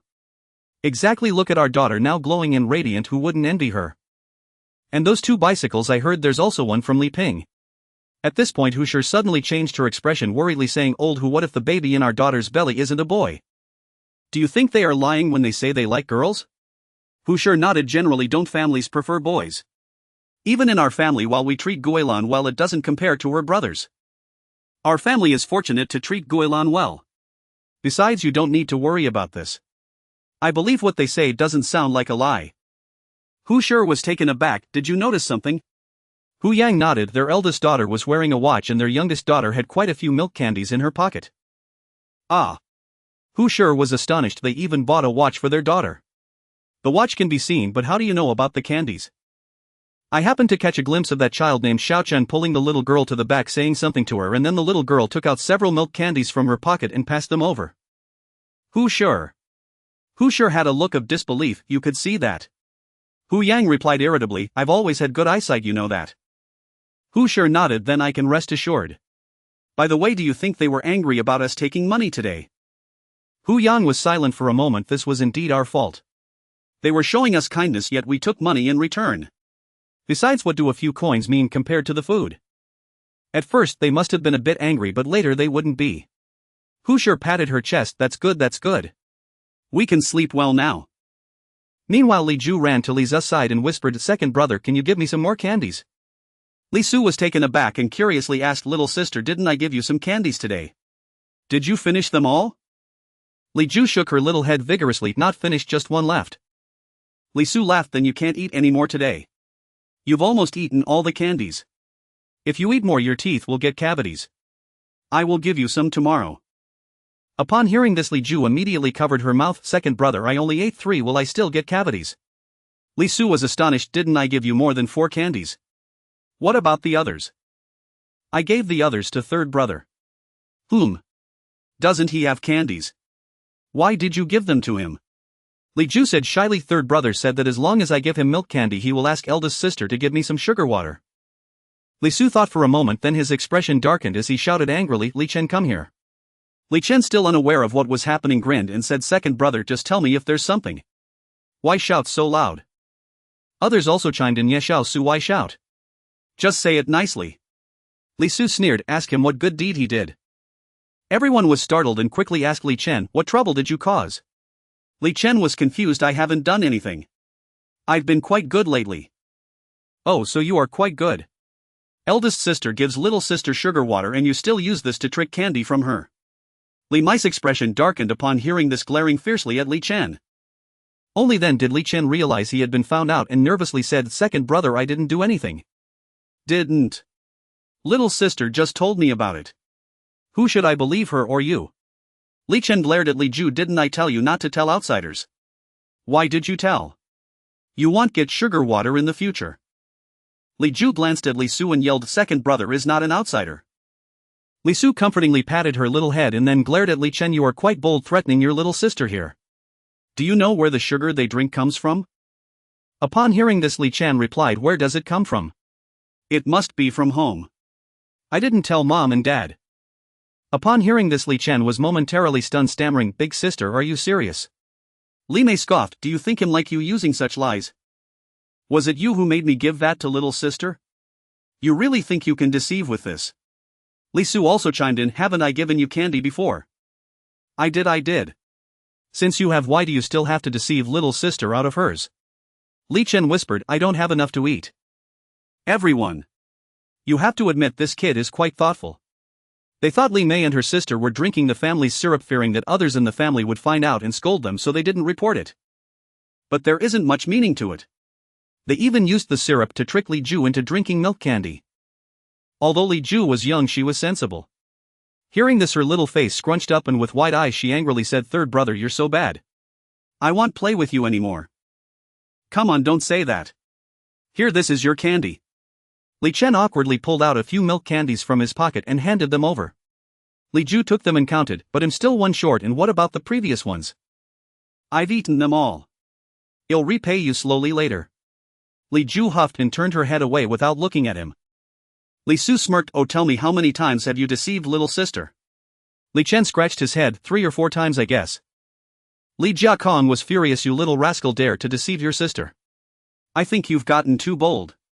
With that he stepped forward and kicked Li Chen in the backside. Li Chen was caught off guard and stumbled several steps forward, colliding with Hu Guilan. Hu Guilan also swayed slightly. Fortunately she was caught by Li Ping. This startled everyone. They hurriedly approached to ask if Hu Guilan was feeling unwell. Hu Guilan's face turned pale. She sat down on a stool, touched her belly, and after a while managed a weak smile. I'm fine, nothing feels wrong. Everyone breathed a sigh of relief. That's good, that's good. If you feel unwell, just tell us. Hu Guilan nodded. Then Li Mei went to pour a glass of syrup for her. Hu Guilan didn't refuse and took a big sip. Although she didn't feel anything wrong, she needed to supplement her nutrition to feel at ease. Now she could be considered the protected one in the Li family, especially authorized to have syrup whenever she wanted, and she couldn't even eat less during meals. Sun Shou glared fiercely at Li Jiakong, can't you use your hands? If anything happens to Guilan, I won't let you off the hook. Li Jiakong awkwardly replied, well, it's my fault, I wasn't paying attention. And don't you dare talk back. As soon as he finished speaking, Li Jiakong stepped forward, grabbed Li Chen and started hitting him on the backside. Li Chen immediately began to wail. Hu Guilan was still trying to persuade Dad, don't hit Xiaocheng. It's not his fault, I wasn't steady on my feet. Sun Xiao stopped her. Guilan, don't try to convince him. This kid needs to learn a lesson for deceiving his own family. Li Mei and the others agreed. Li Su sneered, as the old saying goes, if you don't train a small tree it won't grow straight. If you don't manage him well tomorrow, he might dare to tear down the house. Just talking isn't enough. Li Su stepped forward and said to Li Jiakong, Dad, take a break. I'll handle it. Li Jiakong nodded and walked away. Then Li Su began the education of love. Li Chen cried out in pain, second brother, I was wrong, take it easy on me. Li Su ignored him and kept hitting for a while until he felt his temper cool down before stopping. Then Li Chen covered his backside, hissing as he spoke. The tears on his face instantly stopped. Li Jiakong asked him, do you dare to deceive again? Li Chen shook his head vigorously, I won't dare again. Everyone finally nodded in satisfaction. Then Li Su thought for a moment, went back to his room and took out 2 cans of milk powder from his space. During this time he had signed for several cans and it wasn't good to let them sit unused, so he decided to take some out to supplement Hu Guilan. And he would try some himself to see what it tasted like. Everyone was stunned when they saw Li Su holding 2 tin cans. Li Mei asked, Xiao Su, what is this? Milk powder, I got it last night. Everyone should try some. After saying that, he opened a can, which made everyone feel distressed. Li Jiakong said impatiently, what are you drinking milk powder for? Don't you know to save it for your older brother's child?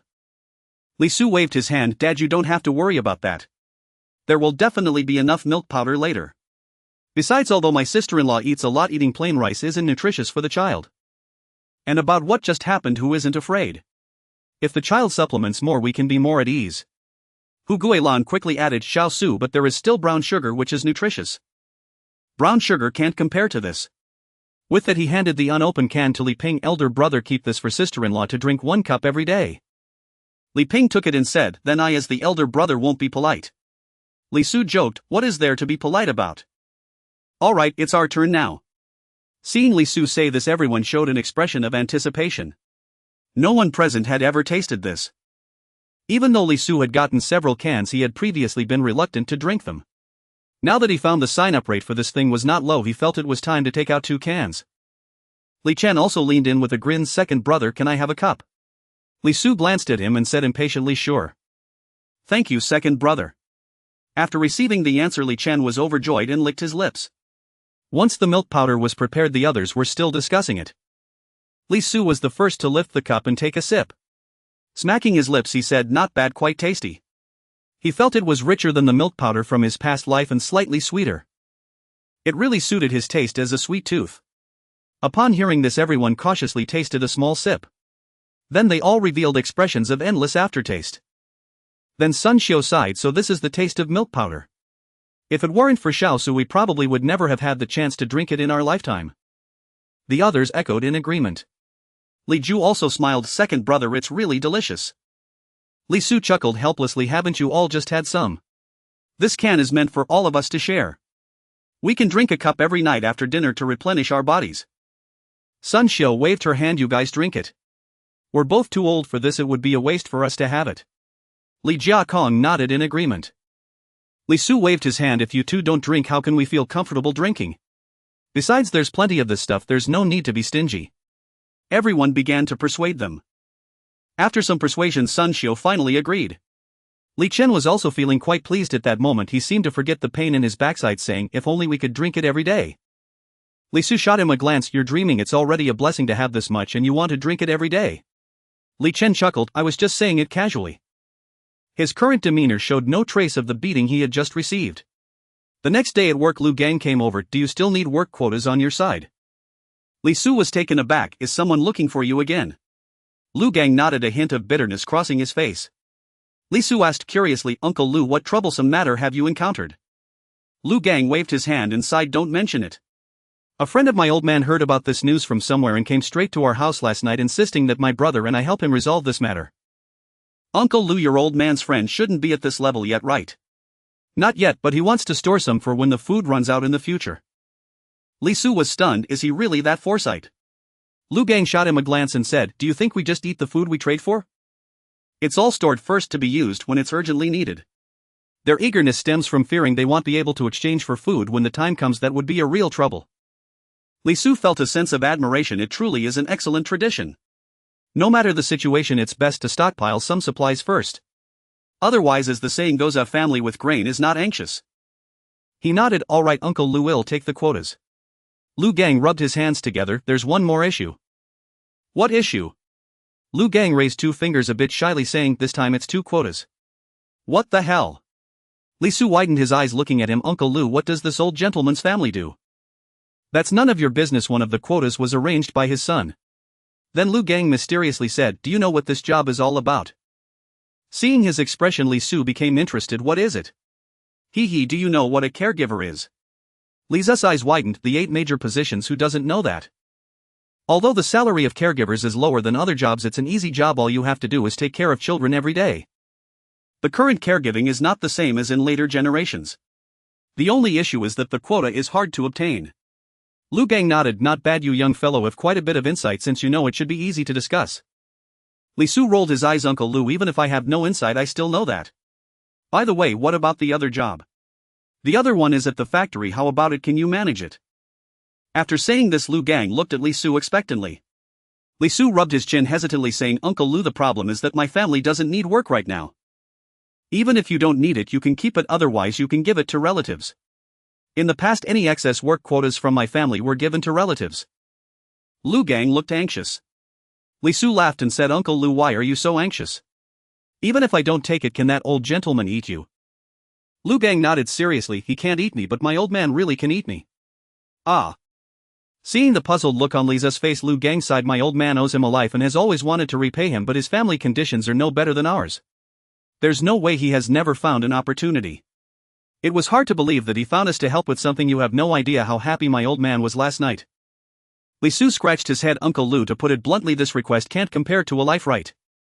Lu Gang gave a wry smile. We know this and they also don't want any repayment, but my old man says that even if he can only repay a bit he would feel better in his heart.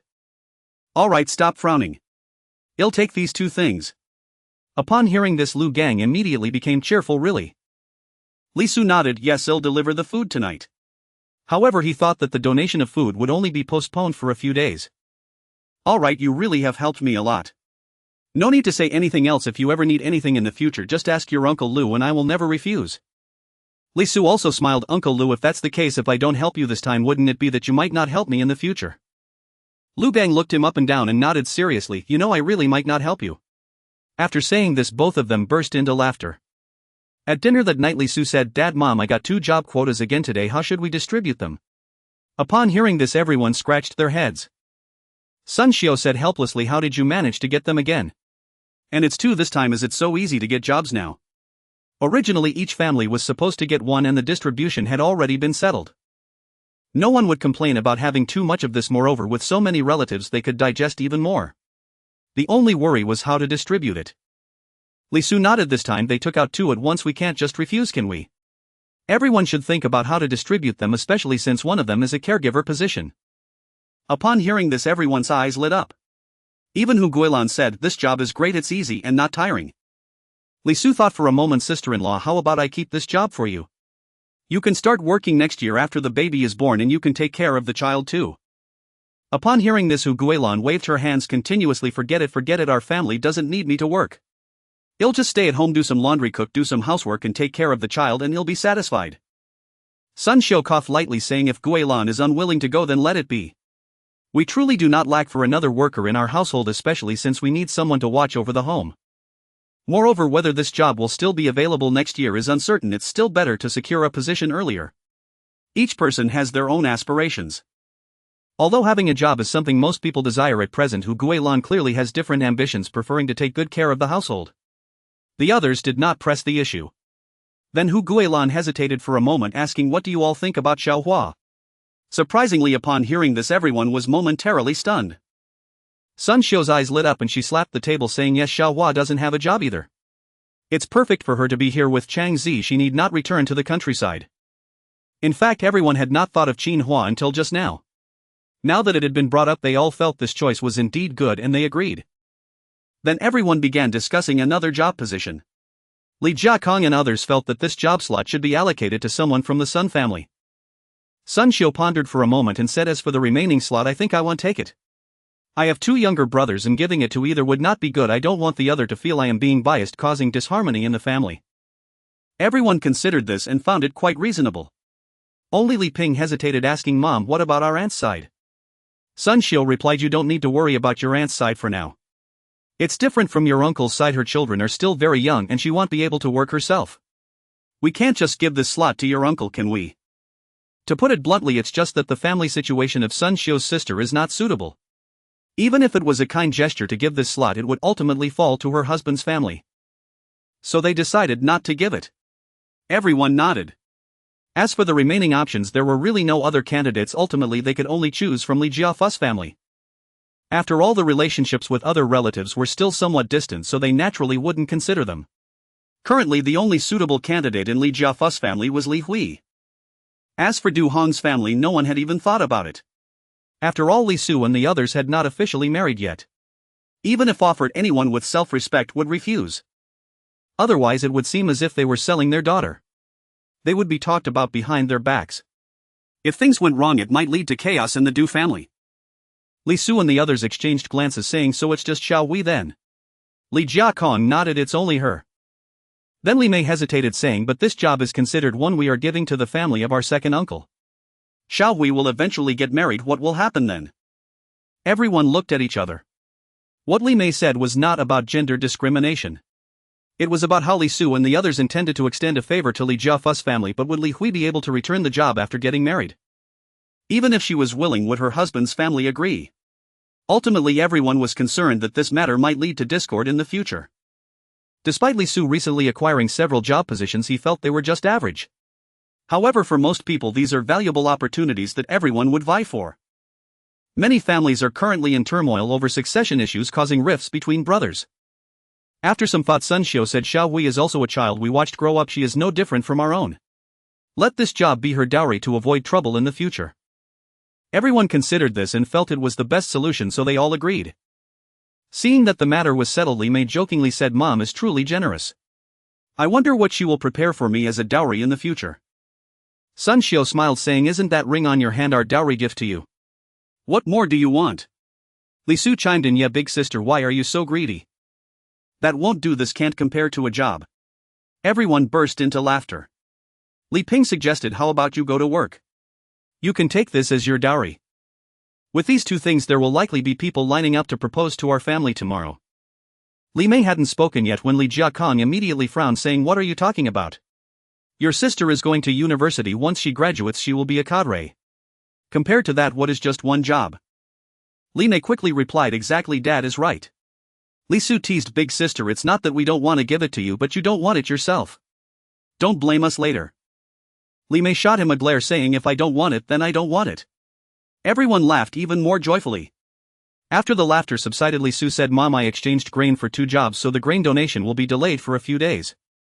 Sun Xiu waved her hand, saying, A few days delay is fine, we already said it would be a month later. Li Su nodded. After chatting for a while, Li Su ran over to Du Hong's house to talk for a bit.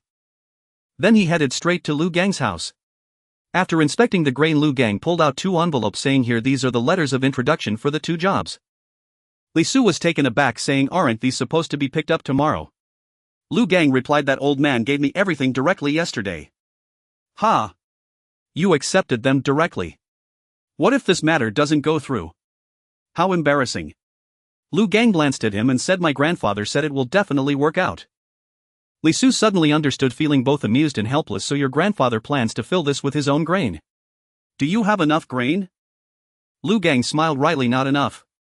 Li Su.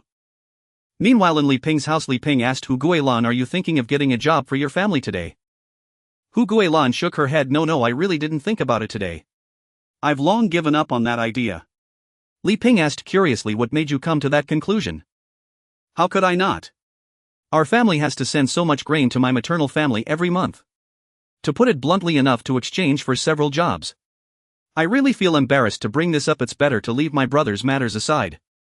Li Ping nodded, As long as you've come to terms with it. Honestly, this matter was never likely to succeed. Just being able to get by is already good for your maternal family. That's what I think too. Given how complicated things are now, I won't think about anything else. Then Hu Guilan looked troubled, saying, You know, our family is eating fine grains every day and I can't shake off this feeling of unease. What is there to be uneasy about? I just feel that life is going too well and it seems a bit unreal. Li Ping. Hu Guilan chuckled awkwardly and waved her hand, Forget it, I think fine grains are quite good. Now every month Li's family gave away their coarse grains and only consumed fine grains. Who would want to eat coarse grains when they have fine grains?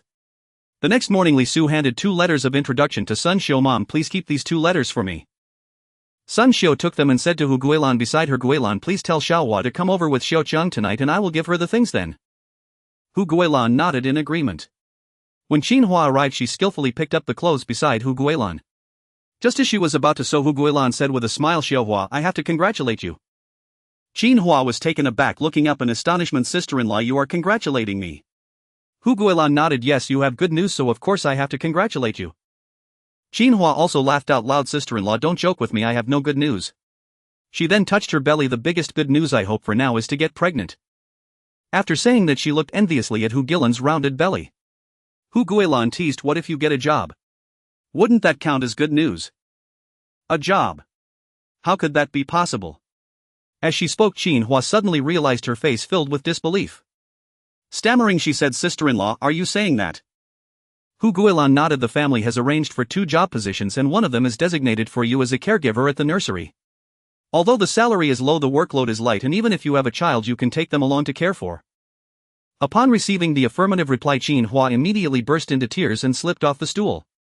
Little Li Ju, who was playing nearby, was stunned by the scene. She quickly ran over to help Hu Guilan pull Xinhua up. Hu Guilan, being pregnant, dared not exert too much effort. Little Li Ju was still small and lacked strength. As a result, they couldn't lift Xinhua. Li Ju used all her strength, her little face turning red, but ultimately had to give up.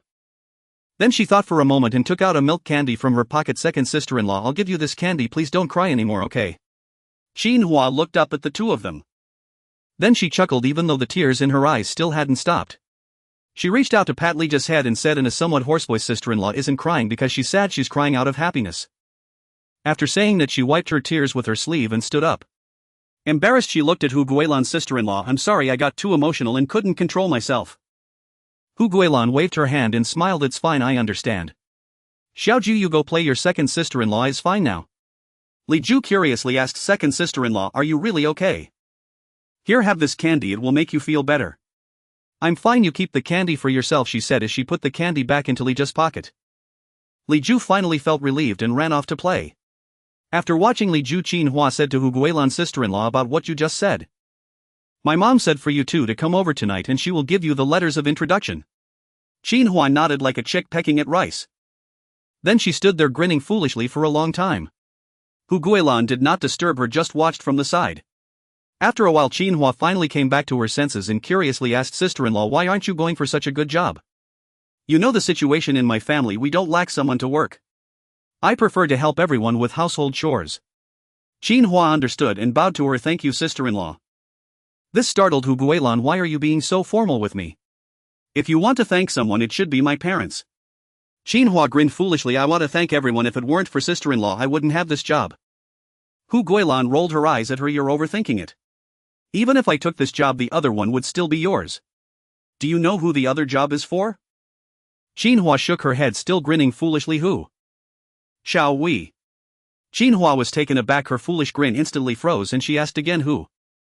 Xiao Hui, do you understand now? Our Xiao Hui. Hu Guilan nodded yes. Xuanhuan exclaimed in shock. Xiao Hui is only 14 years old, how could this job be given to her? Hu Guilan looked her up and down suspiciously, asking what's wrong with giving it to her. You're not one of those who prefer boys over girls, are you? Xuanhuan waved her hands repeatedly, anxiously saying, no sister-in-law, that's not what I meant. I just grew up suffering, how could I still prefer boys over girls? I just can't believe this job could go to Xiao Hui. Aren't there a lot of relatives on Auntie's side? Hu Guilan stared at her for a moment before smiling. My mom's family had arranged this beforehand, so they decided to give this opportunity to your family. But besides you, the only other person in your family who meets the requirements is Xiao Hui. Xuanhua's mouth fell open as she murmured, our uncle and auntie that capable. Hu Guilan naturally couldn't reveal the truth and echoed her sentiments. Throughout the day, Xuanhuan felt dizzy. Thankfully, she didn't make any mistakes with the sewing. Otherwise, she would truly be embarrassed to stay. When Li Chang returned home and saw Xuanhuan grinning foolishly at times, he was curious. Xiaohua, what are you laughing about? Uncle and auntie arranged two jobs, one for me as a caregiver and the other for Xiao Hui. Hearing this, Li Chang was stunned. After a long pause, he said, really?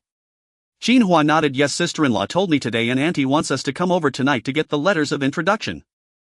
After reconfirming, Li Chang didn't show much excitement. Instead, he hesitated. Xiaohua, do you think we can still accept these two jobs?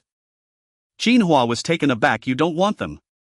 Li Chang smiled wryly and nodded. Our family already owes uncle too much, now we suddenly have two jobs, it's really embarrassing. After a moment of silence, Xuanhuan said, this matter isn't for us to decide, it depends on uncle's opinion. The most important thing is that only one job is for me, we can't decide for Xiao Hui. Li Chang nodded and sighed, let's eat first and after we finish we can go to uncle's house. Xuanhuan held his hand, don't worry, whatever decision you make I will support you. When Li Jiakong and the others met Li Chang and his wife, they warmly welcomed them. Li Ping glanced at the couple's expressions and asked, Chang, have you been bullied? Li Jiakong exclaimed in surprise, whose face looked so bad. Who dares to bully a member of the Li family? Tell me, you'll go find them. Li Chang quickly waved his hand. Uncle, you've misunderstood, no one has bullied me. Really? Really? Upon hearing this, Li Jiakong sat back down, curious. Then why do you both look like that? Did you not have dinner last night? I did, uncle. I heard from Xiaohua that you and auntie arranged two jobs for our family again. Everyone was taken aback. Li Jiakong stared at him for a moment and suddenly laughed. You brat, you've always been stubborn since you were young. Are you trying to refuse? Ha! Li Chang was astonished. Uncle, how did you guess? Li Jiakong chuckled, you kids, the moment you lift your, but I know what kind of trouble you're getting into. Everyone. Li Chang smiled bitterly. Uncle, I won't mention Xiao Hui as I can't decide that, but I really can't accept Xiaohua. Hearing this, Li Jiakong directly asked, are you planning to let Xiaohua suffer in the countryside for a few months while you work here? To be honest uncle, I plan to stabilize myself next year and then bring Xuanhuan to our factory to be an apprentice. Li Ping hesitated. Chan, you know she can't be officially hired, right? I know I mainly want Xuanhuan to get a city residency so that our future children can also be city dwellers. At this moment Li Su suddenly laughed. Brother Chan, you're thinking too much. Ha! Everyone was taken aback. Sun Xiu also spoke up. Xiaoxiu, do you know something we don't? Li Su nodded. Mom, since the grain reduction, has any factory been hiring? Sun Xiu thought for a moment. I don't know about others, but our factory only hires those with referral letters now. Brother Chang, have you figured it out? It's a time of disaster now. It's tough in the city as well, and factories generally won't be hiring. To put it bluntly, it's lucky if they haven't laid anyone off. Li Chang was left dumbfounded by this. Sun Xiu stepped forward. Xiaoqian, you won't refuse this now, right? After coming to his senses, Li Chang shouted, thank you uncle and auntie. He then pulled Xuanhuan and bowed to the two. Li Jiakong and his wife were already used to this and sat firmly. Sun Xiu smiled. You've bowed, but the conditions are still the same as your previous job. Since they had already accepted it, Li Chang readily agreed. Sun Xiu asked Xuanhuan, I'll go get the referral letter for you. You can take it to start work tomorrow. Xuanhuan quickly replied, Auntie, that's not okay, I have to finish making your clothes first. Li Chang also agreed, yes auntie, let's wait until Xuanhuan finishes the clothes. Li Jiakong laughed heartily. Alright, well, wait until the clothes are finished before going. What about the referral letter? Are you planning to take it now or leave it here for now? Xuanhuan said, Auntie, let's leave it here for now, I'll come to get it after finishing the clothes. Sun Xiu nodded. Okay, then let your uncle take your dad to handle the paperwork when the time comes to avoid any hassle. Li Chang and the others nodded in agreement. A few days later it was already the end of the month and Xuanhuan and the others had completed the clothes. In the evening everyone was overjoyed with their clothes. They praised the craftsmanship of the two. Li Chen couldn't wait to try it on right away. But then he was scolded again. Sun Xiu said to Xuanhuan, you've worked hard during this time, thank you from the bottom of my heart. The others also nodded in agreement. Xuanhuan quickly replied, Auntie, your words are embarrassing me. Not to mention the help your family has given us. Just this time you made clothes for both of us, I should be the one thanking you. Li Chang also said, yes, we should be the ones to thank you. At that moment he held onto the set of clothes, reluctant to let go. Li Jiakong laughed. Alright, we are all family, there's no need for thanks. Sun Xiu nodded. Yes, let's not mention it. Everyone can wear one set now and save the other for the new year. Everyone nodded in agreement. After all, it could be worn both outside and inside. It could be considered new clothes for the new year. Although the conditions are not good, there must always be a sense of ceremony. After Li Jiakong looked for a while, he said, put down the clothes and come with me to your second uncle's house. Now that the clothes are done, you can go start work as well, let's bring them some grain. Li Su nodded, putting the clothes back in his room before heading out again. This time it was still Li Jiakong riding the bike. There's no way the 28-inch bike is still not very friendly for Li Su now. Mainly because he wasn't used to riding a bike. The two arrived at Li Jiafa's house just as they were talking in the living room. Now they were not short of grain, so they didn't have to go to bed early like others to conserve energy. Everyone greeted each other. After Li Jiakong handed over the grain, he asked, have there been any requests for borrowing grain lately? Li Jiafu smiled, no, there haven't. Li Jiakong nodded, that's good. Besides delivering the grain, I have another matter to discuss with you. Eldest brother, just speak your mind. This time we have 2 job slots available again at home and we've decided to allocate them to Xiaowei and Xuanhuan. I've already spoken to Xuanhuan about it and am here today to have you help Xiaowei pack her things, take her to the city in the next few days and assist with the paperwork. It's not safe for 2 girls to travel alone. Upon hearing this, the adults in the room immediately stood up. Li Hui was also at a loss, not knowing how to place her hands. Duan Xiaoyun stepped forward and said, eldest brother, how can we take these 2 slots? Li Jiakong waved his hand, what's there to be embarrassed about? We are all family. Several people exchanged glances. Then Li Jiafu asked, eldest brother, what about sister-in-law? Sister-in-law said, these 2 slots are for you. Upon hearing this, Li Jiafu immediately shouted, shall we come here and bow to your uncle? Li Hui hurriedly ran to Li Jiakong, kneeling down and bowing 3 times. Li Su. It was clear that she was equally grateful at this moment. It's no wonder that Li Hui feels this way. As a girl, although she is quite cherished at home, she never imagined that such good fortune would come her way. Her biggest aspiration previously was to find a steady and responsible person in the countryside to marry and have children, living a life of toil from dawn to dusk. As for marrying someone from the city, that was merely a pipe dream. Of course, exceptions like Li Chang and Xuanhuan do exist. But now Li Hui can confidently say that she is a city dweller and she has a job. Naturally her future choices are now broader and better. Li Jiakong chuckled helplessly. Xiao Hui, get up. Li Hui wiped her tears and stood up, choked with emotion as she said thank you uncle and aunt. After saying this she couldn't help but cry again. Duan Xiaoyun stepped forward and pulled her aside to comfort her. Old Master Li took a puff of his pipe and said, second brother, tomorrow let it be known that our Xiao Hui is no longer available. Li Jiafu replied with a grunt. Li Jiakong and Li Su were taken aback and Li Su hesitated. Grandfather, what do you mean by no longer available? Old Master Li explained, we're arranging blind dates for Xiao Hui. Many people from the brigade have come to propose to her. Initially we thought Xiao Hui was of an appropriate age and agreed. Now that Xiao Hui has a job, it's no longer suitable for her to marry someone from the countryside. She will definitely need to find someone with a job in the future. Duan Xiaoyun chimed in. Fortunately Xiao Hui has not taken a liking to those few candidates before, otherwise if she had ended up with one of them what would we do? While crying Li Hui shyly called out Mom. Li Su was somewhat confused. Second uncle, you're not short of food now, let alone how can others afford to marry? Li Jiafu grinned. Ever since we got the gun everyone thinks we have food, but now it's not easy to use hard tactics, so they all have their eyes on marrying Xiao Hui. I can't let my in-laws starve, can I? So what do you plan? Their thoughts are valid.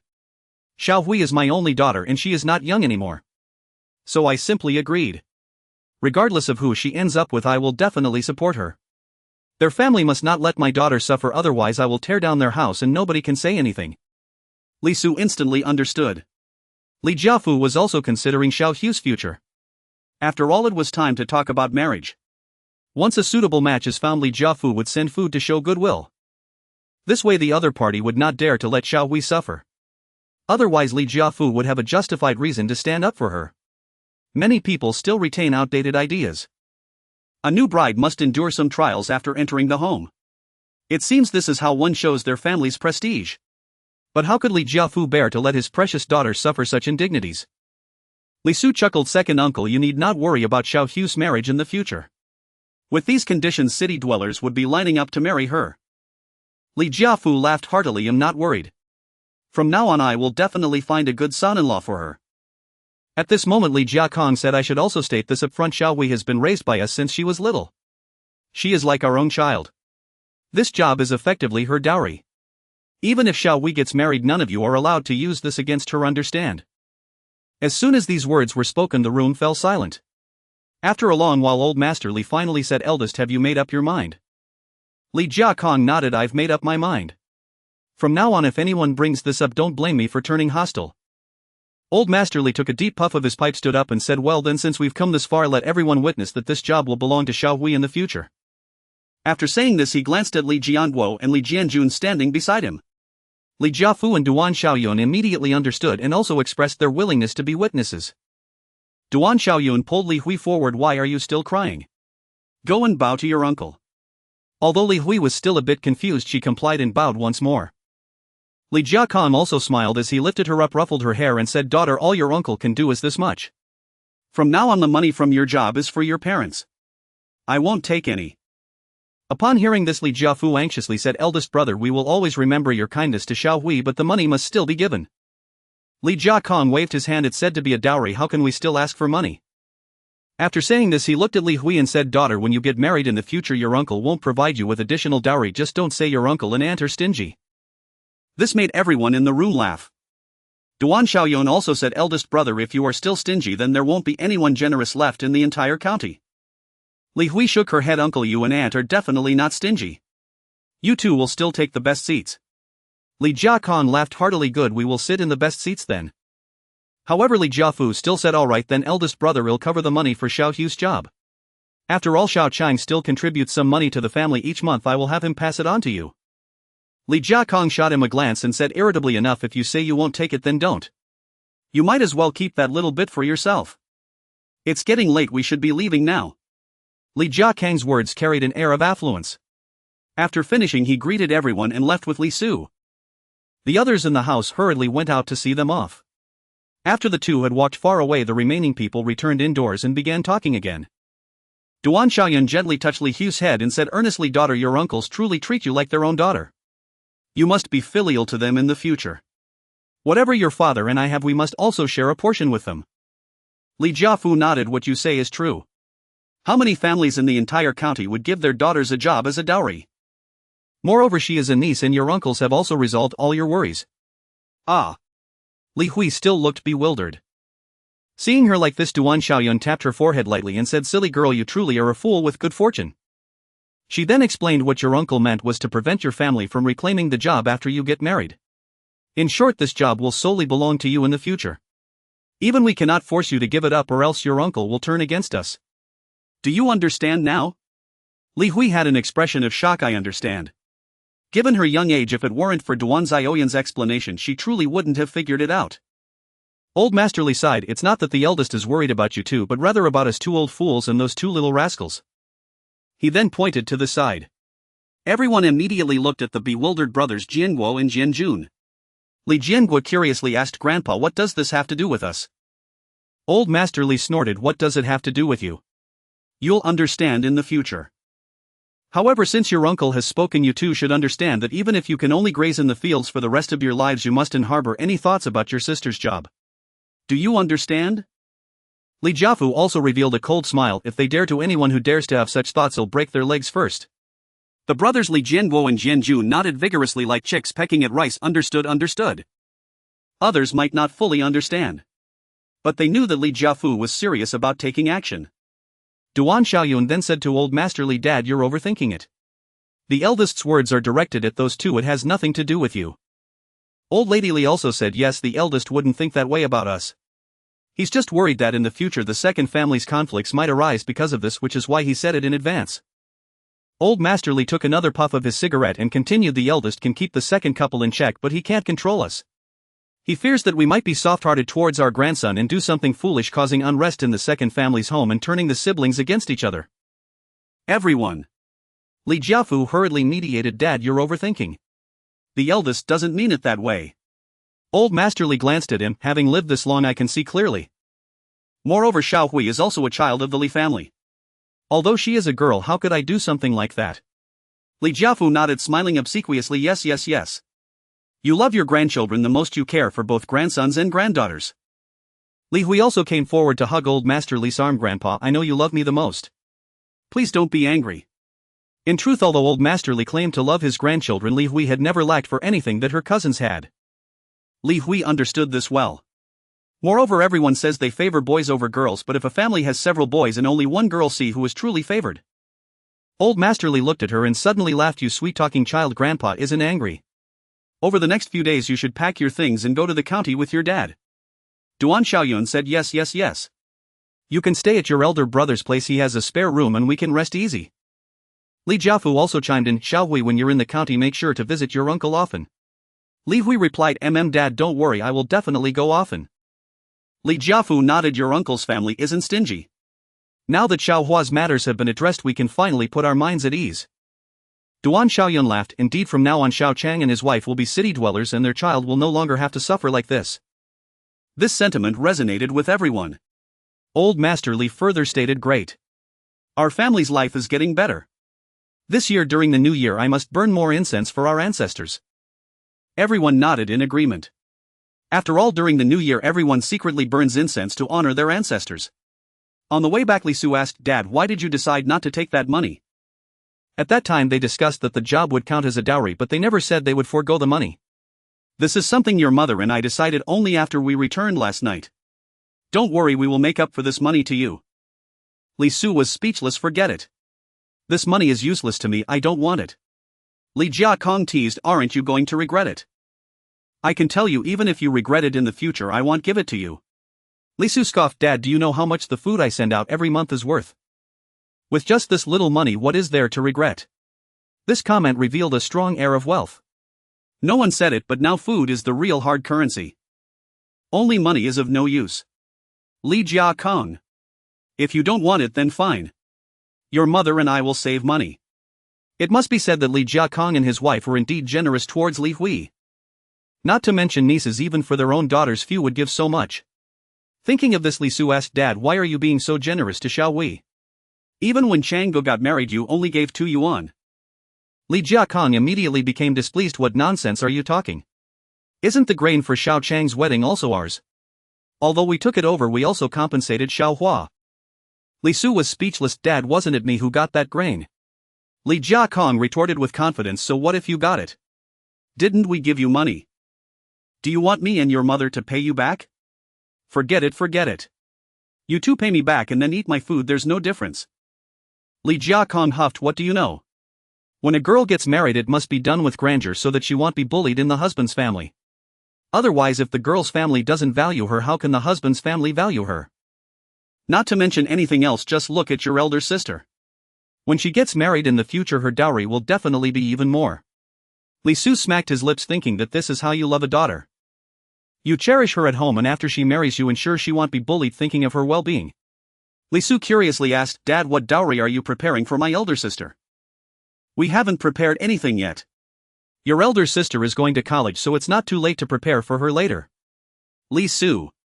Goodness, haven't you even started preparing and you're already saying this? Early in the morning, Li Su sighed. Starting today he is also nearly 17, almost 18, and on his way to 20 years old. Even the New Year's Day gift package he signed for today couldn't lift his melancholic mood. While lamenting the fleeting passage of time, he suddenly felt someone pat his shoulder. Then he heard a voice say, What are you sighing about so early in the morning? Li Su recognized it was Li Mai's voice, and without turning his head he replied, You wouldn't understand. If you don't tell me, how would I understand? I'm pondering why we aren't having a day off today. Although there is something in the future that workers detest called adjusted leave. But adjusted leave is still a break. After so many New Year's days off, suddenly having to work normally is indeed a bit uncomfortable. Hearing this, another voice chimed in, What are you dreaming about? A day off? Forget about it unless it's the new year. This was Li Jiakang's voice.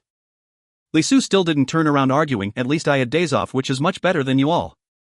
Although it was only because they returned late after transporting goods that they got the next day off. But that still counted as a day off. Li Jiakong scoffed, Is that even considered a holiday? Li Su stubbornly retorted, Of course it counts. Seeing this, Li Jiakong decided not to engage further and turned to enter the house. In fact, there is a holiday for New Year's Day now. However, everyone loves to work, so they voluntarily went to work instead. Li Mei also said, Let's go inside, breakfast will be served soon. I haven't washed up yet. Li Mei. You haven't washed up until now and you're just standing there sighing. Li Su chuckled, It's not too late for me to go now. After saying that, he ran to the side to wash up. During breakfast, Sun Xiu said, Today is New Year's Day, Guilan, why don't you make some dumplings for the day and we can have some tonight? Hu Guilan hesitated. Mom, are we still using pickled vegetables for the filling? Sun Xiu nodded. There's no choice under the current circumstances, everyone can only eat dumplings with pickled vegetable filling, which is still a way to celebrate the festival. Li Chen immediately shouted, Mom, I want to eat meat dumplings, I don't want pickled vegetable filling anymore. Li Jiakong glared at him, If you don't want to eat then get lost. Do you believe I can starve you for 2 days? Li Chen scolded, didn't dare to make a sound. Sun Xiu said impatiently, I want to eat meat dumplings too, but where's the meat? I see you've been living too comfortably and are getting restless. If it weren't for your brother's ability, would you still be able to eat pickled vegetable dumplings? You're lucky not to have starved. Your dad is right, if I starve you for 2 days you'll understand. Li Su was about to speak. Just then Li Chen muttered indignantly, If anyone is going to starve, it won't be me. Everyone. Li Jiakong's face turned livid with anger. Li Ping put down his bowl and directly walked over to Li Chen, grabbing him by the collar and pulling him out. Not only did he not get angry, but he also spoke in a friendly manner, Little brother, tell us, who should it be? At this moment Li Chen began to realize the seriousness of the situation, trembling his lips, Elder brother, I was just talking nonsense. Nonsense, huh? Li Ping nodded, his expression suddenly darkening. Guilan, don't cook for him for the next few days. It won't do him any good unless we teach him a harsh lesson, otherwise he'll dare to say anything in the future. Hearing this, Hu Guilan looked somewhat overwhelmed as she glanced at Sun Xiu and the others. Li Jiakong squeezed out a few words through clenched teeth, Listen to the eldest, I must teach this rebellious child a good lesson. Even Sun Xiu said coldly, Let's do it this way. I think he is too full right now, he dares to say anything. Let's starve him for 2 days first, and if that doesn't work we can increase it. Hu Guilan hesitated and said, Dad, Mom, Xiao Chen is still young, what if he gets too hungry in these 2 days?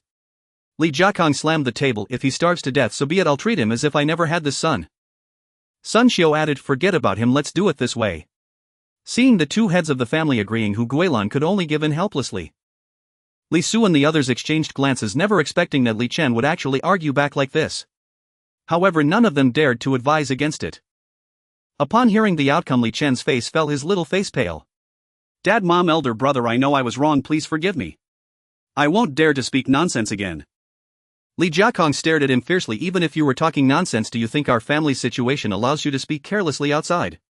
Do you know what consequences it would bring to our family if you did? After listening, Li Chen thought for a moment and then stammered, so I wasn't talking nonsense. Li Jiakong slammed the table again, stood up and pointed at Li Chen, scolding, you little brat, I knew you were born rebellious. You tell me, if it's not you, then who else? Is it me or your mom? Or your sister, or your elder brother? Everyone was eagerly waiting for Li Chen's answer. Li Chen. Even if he was foolish, he could tell this was a life or death question. Moreover, he wasn't stupid. At this moment he wished he could slap himself twice. He secretly cursed himself for arguing just now. Knowing that he couldn't escape this calamity, Li Chen gritted his teeth. I was just talking nonsense. It's common sense to choose the lighter of two evils. One doesn't need to be taught that. If he offended everyone, then he would have no way to survive at all. Hearing this, everyone nodded in satisfaction. Nonsense can be tolerated. He just needs to be disciplined. But if he becomes indifferent to family feelings, then there's no saving him. At this point, Li Su also pleaded for this unfortunate child. Dad, Mom, elder brother, I think starving him for a day will make him remember his lesson. Seeing someone plead for him, Li Chen nodded vigorously. Yes, just one day is enough. I promise I won't talk nonsense in the future. Li Ping exchanged glances with the other two and saw Li Jiakong and his wife nodding. Li Ping then said, all right, this time your second brother is pleading for you, remember this. If you dare to talk nonsense again, it won't matter who pleads for you. Li Chen was also overjoyed. Yes, elder brother, I will remember. Li Ping replied, now go stand outside. Li Chen immediately ran outside, finding his old spot to stand. After he left, the atmosphere in the room finally eased. Li Su then asked, elder brother, Xiao Chen just has a stubborn mouth, doesn't he? Li Ping waved his hand. He has been increasingly careless with his words lately. His old habits have improved a lot, but now there's a new problem. Given our family's current situation, if he speaks carelessly outside, how can we continue living? Sun Xiu also spoke. Xiao Su, your elder brother is right, he needs to be disciplined or else he'll cause trouble for us outside. If you hadn't pleaded for him just now, I would have starved him for 2 days. Li Jiakong echoed. Li Su. Wow, so you really wanted to starve him for 2 days? Li Su originally thought they were just saying that, believing they wouldn't actually let Li Chen starve for such a long time. Adding to that, he felt quite sympathetic towards this unfortunate child for the consequences brought about by his stubbornness. That's why he went to plead for him, thinking a day of hunger would suffice. Unexpectedly, they were serious about it. After a moment of silence, Li Su smiled. It's all right, a day will be enough to make him remember his lesson. Li Mei also laughed. That's not necessarily true. Li Su smiled proudly. Sister-in-law, I will get some meat out for you later along with 2 bottles of white wine and some xuanhuan. During the day you work hard to make some meat dumplings, and in the evening stir-fry a couple of meat dishes. Everyone can drink a bit and then eat some xuanhuan before bed. With all this food for the day, I don't believe he won't remember his lesson. Li Su had wanted to say this earlier, but Li Chen's words had cut him off. Everyone stared at him in astonishment. Li Mei's eyes lit up. Xiao Su, do you really have these things? Others also stared intently at Li Su. I do. Today is a festival, so I specially prepared them last night. In fact, these were the items given in the New Year's gift package. Li Jiakong smiled upon hearing Li Zu's confirmation again, saying, all right everyone, let's have a couple of drinks tonight to celebrate. As for that little rascal, he can just watch from the sidelines. You could hardly tell he had been furious just a moment ago. Hu Guilan quickly said, don't worry, he'll take care of it during the day. Sun Xiu pondered for a moment and asked, is there a lot of meat this time? Yes, more than last time, he replied. Then set aside some in a cloth bag for Xiaohuan, let her have a taste too. Mom, I've already set some aside, I was planning to send it over. My brother will ride me there after work, Li Ping replied with a smile. Alright, don't render the meat for oil, it attracts too much attention. Just make more dumplings and stir-fry the rest into meat dishes, then cook some rice. Guilan let Xiaohuan know to come over for dinner tonight with her husband. They hadn't tasted meat in a long time, everyone would feast today. Hu Guilan nodded and then hesitated, saying, Mom, stir-fried meat dishes also have their flavors. Sun Xiu chuckled, just keep the kitchen closed and add a few more chili peppers. Hu Guilan nodded. After finishing his meal, Li Su also brought out these items from his room. Upon seeing this, everyone swallowed hard. Li Su then took the meat wrapped in a cloth bag and hopped onto Li Ping's bicycle. When he arrived, the door was opened by Du Feng. He was momentarily taken aback upon seeing Li Su, asking Li Su, why are you here at this hour? Aren't you working today? Then he noticed Li Ping beside him and greeted him, "Hello Pingu." Li Ping returned the greeting. Li Su inquired, "Where are my aunt and the others?" "They've all gone to work." Li Su nodded. "All right, I brought some good stuff, I'll let you guys taste it." "It's getting late, I need to head to work too, I'll take this bag with me next time." After saying that, he stuffed the cloth bag over and rode off on Li Ping's bike, leaving Du Feng standing there in confusion. Once he regained his senses, Du Feng muttered, "What good stuff? Let me see what it is." He opened the bag, and when he saw what was inside, wow! Du Feng was dumbfounded. He looked around and realized no one was paying attention, hurriedly closing the door and rushing inside. After taking out the meat, Du Feng was astonished. This must weigh 2 jin. Where did he get so much meat? After pondering, he added, "Who cares where it's from as long as we have something to eat?" Then he started to happily think about how to enjoy this meat. Throughout the day, Li Zu's family was filled with immense enthusiasm while at work.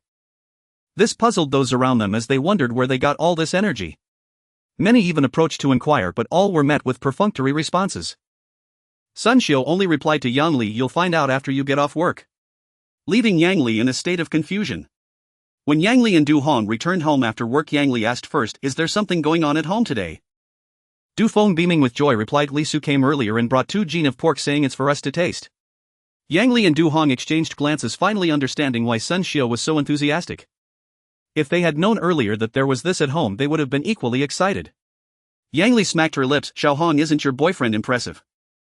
He managed to get so much meat at this time of year." Du Hong's face turned red. "Mom, please don't tease me anymore, let's hurry and cook the meat so we can have a good meal." Du Feng quickly added, "I thought about it all day and decided not to render oil, so I wrapped some meat dumplings and stir-fried a meat dish. The rest we can eat tomorrow, it won't spoil in 2 days anyway." It's still fine for them to enjoy a meal of dumplings now. Yang Li thought for a moment and nodded. "You did the right thing, rendering oil would be too eye-catching, this plan is great." After saying that, she and Du Hong waited for the evening's lavish meal. Compared to those families still eating meager grains, this meal was indeed considered extravagant. In fact, the most extravagant was still Li Zu's family. After Li Chang and Xuanhuan arrived at Li Zu's home, all the dishes were already prepared. Seeing the large spread of food, Li Chang couldn't help but drool. Xuanhuan was a bit better. She had helped wrap dumplings here during the day, so she had already tasted some and wasn't as overtly excited. Li Jiakong chuckled. "Xiao Chang, wipe your drool, there's enough for you to eat tonight." Li Chang's face turned red. After wiping with his sleeve, he said, "Uncle, sorry, it's just been so long since I've seen meat." Li Jiakong waved his hand. "What's there to be embarrassed about? Just ask them who hasn't drooled when they first saw it. It's not something to be ashamed of." Everyone naturally admitted it happily, and Li Chang immediately brushed away his earlier embarrassment. Li Ping said, "Everyone, let's sit down, it's time to eat." Once everyone was seated, Li Su poured a glass of white liquor for everyone except for Li Ju, Li Chan and Hu Guilan. Even Li Mei received a pour. Just like smoking in this day and age, not only men loved to drink but women did too. Li Jiakong looked at the liquor in his cup and sighed, "It's been a long time since I've had a drink." Li Su chuckled. "Then let's all drink well tonight. As the old saying goes, dumplings go well with wine, the more you drink the better. Let's have a sip first, then eat the dumplings." After saying that, everyone raised their glasses. Li Ju and Hu Guilan also lifted their sweet water cups, while only Li Chan with a sad face raised his plain boiled water. After everyone took a sip, Sun Xiu said, "Those who want to drink liquor can have more, those who want dumplings and rice can help themselves, don't be shy." This last sentence was also directed at Li Chang and his wife. The two understood, so without another word they immediately served themselves a bowl of dumplings. The two of them chewed for a long time without swallowing. After a while they exclaimed, "So delicious." Li Jiakong laughed heartily. "Then you should eat more." Then everyone began to devour their food ravenously, occasionally taking a sip of liquor while eating. The feeling was truly delightful. After Li Chang was full, he suddenly noticed Li Chan beside him hadn't touched his chopsticks, staring intently at the dishes on the table, saliva continuously flowing. He couldn't help but ask, "Xiao Chen, why aren't you eating such a good meal?" Upon hearing this, Li Ping quickly replied, "He made a mistake, so the family punished him by not allowing him to eat today." Just as the words left his mouth, a gurgling sound came from Li Chan's stomach. What a pity! Such delicious dishes, yet not a single bite could be tasted. Moreover, having to watch them eat from the sidelines. Li Chen dared not utter a word, only taking a large gulp of boiling water to fill his stomach. As expected, everyone left the meal fully satisfied. All the dishes were swept clean, and even the 2 bottles of wine were completely emptied. Afterwards, Xuanhuan even lent a hand with Hu Guilan and the others to clear the table.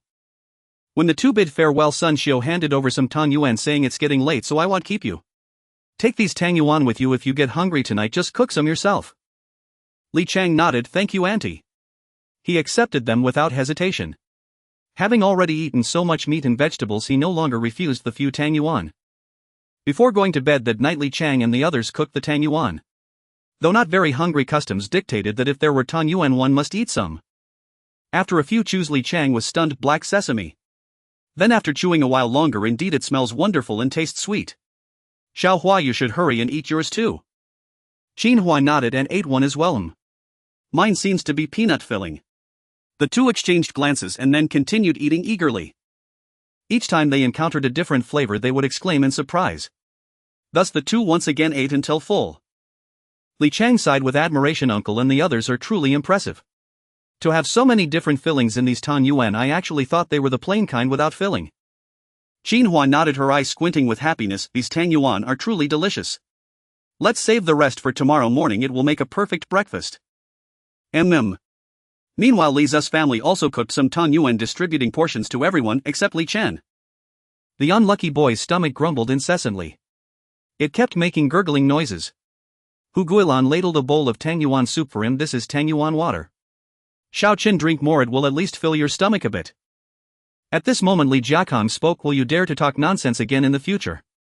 Li Chen shook his head vigorously like a rattledrum. I won't dare anymore, never again. You didn't get to eat any of the delicious food tonight. Are you mad at us? Li Chen's face instantly turned pale. Father, what are you saying? You all mean well for me, how could I be angry with you? Yet recalling that sumptuous dinner, he couldn't help but swallow a few times. Nowadays few parents could reason with their children. Even if they could, it was normally only with the eldest son. Other children rarely received such treatment. Punishments like beatings or forbidding meals were common occurrences. Naturally Li Chen dared not be angry. Li Jiakong then nodded with satisfaction. I suppose this time you'll learn your lesson. If you dare to speak nonsense again, it won't just be a day of hunger. Drink more of that tang yuan water. Yes, I will definitely remember. Thank you, sister-in-law, he said, then turned to Hu Guilan. Thank you, sister-in-law. Hu Guilan nodded. Go drink it on the side. Li Chen carried the bowl to the side, first sipping to test the temperature, then gulped it down. Halfway through he suddenly uttered However, no one paid much attention. Only Li Ping appeared thoughtful. After finishing the bowl, Li Chen shyly asked Hu Guilan's sister-in-law, may I have some more? Hu Guilan smiled. Of course you can. Drink as much as you want. She then ladled another bowl for him. After thanking her again, Li Chen went to the side to drink. This time he slowed his pace considerably. Sun Xiu asked Xiao Su, how come there are so many different fillings in these tang yuan? I tasted several just now. Others also chimed in agreement. Li Su replied ambiguously, I spent a lot to get these, just wanting everyone to try them. Hearing this, no one asked further and all expressed their thanks. After everyone returned indoors, Li Su glanced at the time and said to Li Chen, are you hungry? Li Chen nodded. Hungry. Do you truly realize your mistake? Second brother, I really do. Then wait a bit. After midnight I'll bring you something to eat. Li Chen's eyes brightened. He hurried to Li Zu's side excitedly. Second brother, really? What is it? You'll know when the time comes. After midnight Li Su got up and walked out the door. Then under Li Chen's eager gaze he brought in 2 bowls. Seeing what was in the bowls, Li Chen was astonished. Second brother, isn't this the dinner leftovers? Why are these still here? Li Su said gruffly, everyone ate so well, could they not leave some for you? Even mom and dad know about this but said nothing. You've only been punished for 1 day. It's already the 2nd day now. Eat up. Li Chen was stunned. Second brother, what if I were really punished for 2 days? So what? This weather won't spoil the food in 2 days. You'll eat it after that. Eat quickly, it's been kept warm on the stove, but it won't taste good once it cools. After receiving the bowls, Li Chen devoured the food heartily. While eating, tears suddenly welled up in his eyes, yet he never stopped. When he finished, he burst into loud sobs. Those in the other rooms heard this and smiled in satisfaction. Li Jiakong told Sun Xiu, all right, go to sleep quickly. He should have learned his lesson this time. Sun Xiu nodded hopefully. After all, he was their own son, how could parents not feel heartache? Yet mistakes must be punished. Moreover, they worried Li Chen's reckless talk outside might invite trouble, so they had to discipline him well. At the same time, they felt gratified by the bonds among the group. Though they often bickered and teased Li Chen, at moments like this they cared for him. Thus they turned a blind eye to the others, leaving food for him.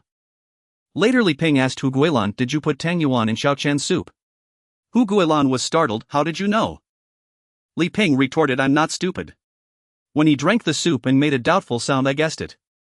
They said they would starve him for a day, so why did you feed him?" Hu Guilan protested, "Didn't you also leave food for him?" Li Ping sighed, "That's why I told Xiao Su to wait until after midnight to feed him." Hu Guilan sheepishly replied, "I couldn't bear it. Besides, everyone ate Tang Yuan for New Year's Day, I just served him too to show some care."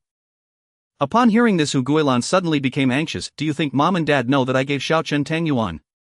"No, I was probably the only one who heard it then." Hu Guilan patted her chest. "That's good." Li Ping chuckled, "Why weren't you afraid when you did it? Why are you nervous now?" "You don't understand. I'm worried that if Mom and Dad find out, they'll think I don't respect them and that I don't listen to them." "Then don't give it to him." Hu Guilan rolled her eyes at him. "It's just two, besides it's a tradition, right?" Li Ping nodded. "All right, go to sleep. There are still plenty of Tang Yuan left, let him have enough tomorrow night." Hu Guilan responded and then fell asleep. As for Li Mei, after laughing, she tucked Li just blanket in again and then went to sleep contentedly. Li Chen was still sitting there crying. After a while he surprisingly got up and hugged Li Su, burying his head in his embrace while crying and shouting, "Second brother. Li Su. I'm not dead yet." Suppressing the urge to lash out, Li Su grit his teeth and said, "Get away and cry somewhere else." Li Chen immediately stopped crying and looked up at him in confusion. "Let go." Li Chen didn't react. Li Su had to say again, "Let go of your hand." Only then did Li Chen understand and quickly loosen his grip. Li Su looked at his clothes and muttered, "Damn it." No surprise, Li Chen had just eaten and now had oil all over his clothes. Gritting his teeth, he glared at Li Chen. "Tomorrow you better clean this shirt or just think about the consequences yourself." Li Chen scratched his head, not understanding why his good brother, who had just been caring, suddenly changed his attitude. Sniffling, Li Chen said, "Second brother, can I ask sister-in-law to help wash it?" Li Su glared, "No, tomorrow night I'll watch you wash it until it's clean and put the bowl in the kitchen." Li Chen replied with an "O" and took the bowl out. Li Su also took off his clothes and got onto the bed. When Li Chen entered the room, Li Su said, "Hurry up and sleep." After Li Chen responded, he lay down on the bed. In the morning, Li Chen cheerfully greeted the whole family, helping everyone with bowls and chopsticks. This left everyone exchanging glances, unsure of what was happening. Li Mei smiled, "Wow, little brother, this is rare, you're actually helping us with the bowls and chopsticks." Li Chen awkwardly smiled. There was no way around it. When it came to mischief, he was quite skilled. As for this task, to put it bluntly, he wasn't doing it as well as Li Ju. Li Ping nodded in satisfaction. "Not bad, little brother is improving." Li Su scoffed, "Big brother, I bet you that in no more than 3 days he'll revert to his old self." Li Ping became interested, "Then I bet 4 days. Little brother, you must strive to prove me wrong and let big brother win this time." Everyone burst into laughter. Li Chen was also determined to last more than 4 days, at least 10 days. He glanced at them. "I can last 10 days. Good big brother is counting on you. Good big sister is counting on you. Second brother is not counting on you." Even little Li Ju chimed in, Me, third brother, I'm not counting on you." Li Chen left a remark, "Just wait and see." After saying that, he started eating breakfast. After dinner that night, Li Su told Li Chen to bring his clothes to wash in the main room. Everyone was taken aback. Hu Guilan said, "Xiao Chen, why are you washing clothes?" "Put them aside, I'll wash them tomorrow." Li Chen sighed, "These are second brother's clothes, I must wash them clean today." Sun Xiu asked in confusion, "Xiao Su, what's going on?" Li Su darkened his face and recounted what happened last night. Everyone couldn't stop laughing. Sun Xiu was amused. "Well, who told you to dirty second brother's clothes?" Seeing that Li Chen was going to say something else, Li Su scolded, "Hurry up and wash. If you don't clean it today, you won't sleep." Li Chen sighed again and then started scrubbing like Hu Guilan usually did. Everyone chatted and drank water while guiding him on how to wash clothes. After a long time, Li Chen finally got the oil stains off. Li Su said helplessly, "Are you trying to get back at me, wanting to ruin my clothes and leave me with nothing to wear? Then don't make me wash them." "That won't do. If you dirty them, you have to clean them." Li Chen muttered, "If I had known, I would have ruined them." Li Su sneered, "Then you can guess how I'll deal with you. I'll hang them outside." Li Chen replied with an "O" and picked up the clothes to walk outside. After a while, Hu Guilan went to the kitchen and boiled the remaining Tang Yuan. Since everyone had eaten too much yesterday, not many Tang Yuan were cooked. At this moment there were still quite a few left. Everyone continued to enjoy the delicious Tang Yuan. Just as they had eaten a few, they heard someone knocking on the courtyard door. Everyone was taken aback who would come at this hour. Li Ping got up and went outside, then they heard, "Second Uncle Xiaohui, why are you here at this hour?" Everyone also got up and walked out. Indeed, the visitors were Li Jiafu and Li Hui.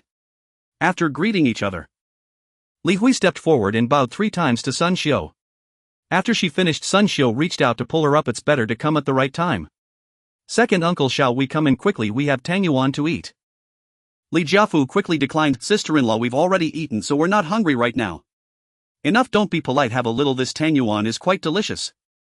After saying this, she took Li Hui's hand and walked inside. Li Mei also served each of them a bowl of tangyuan. Li Jiakang also said, "Go ahead and eat, we can talk after you finish." Li Hui looked at Li Jiafu. After seeing him nod, she started to eat.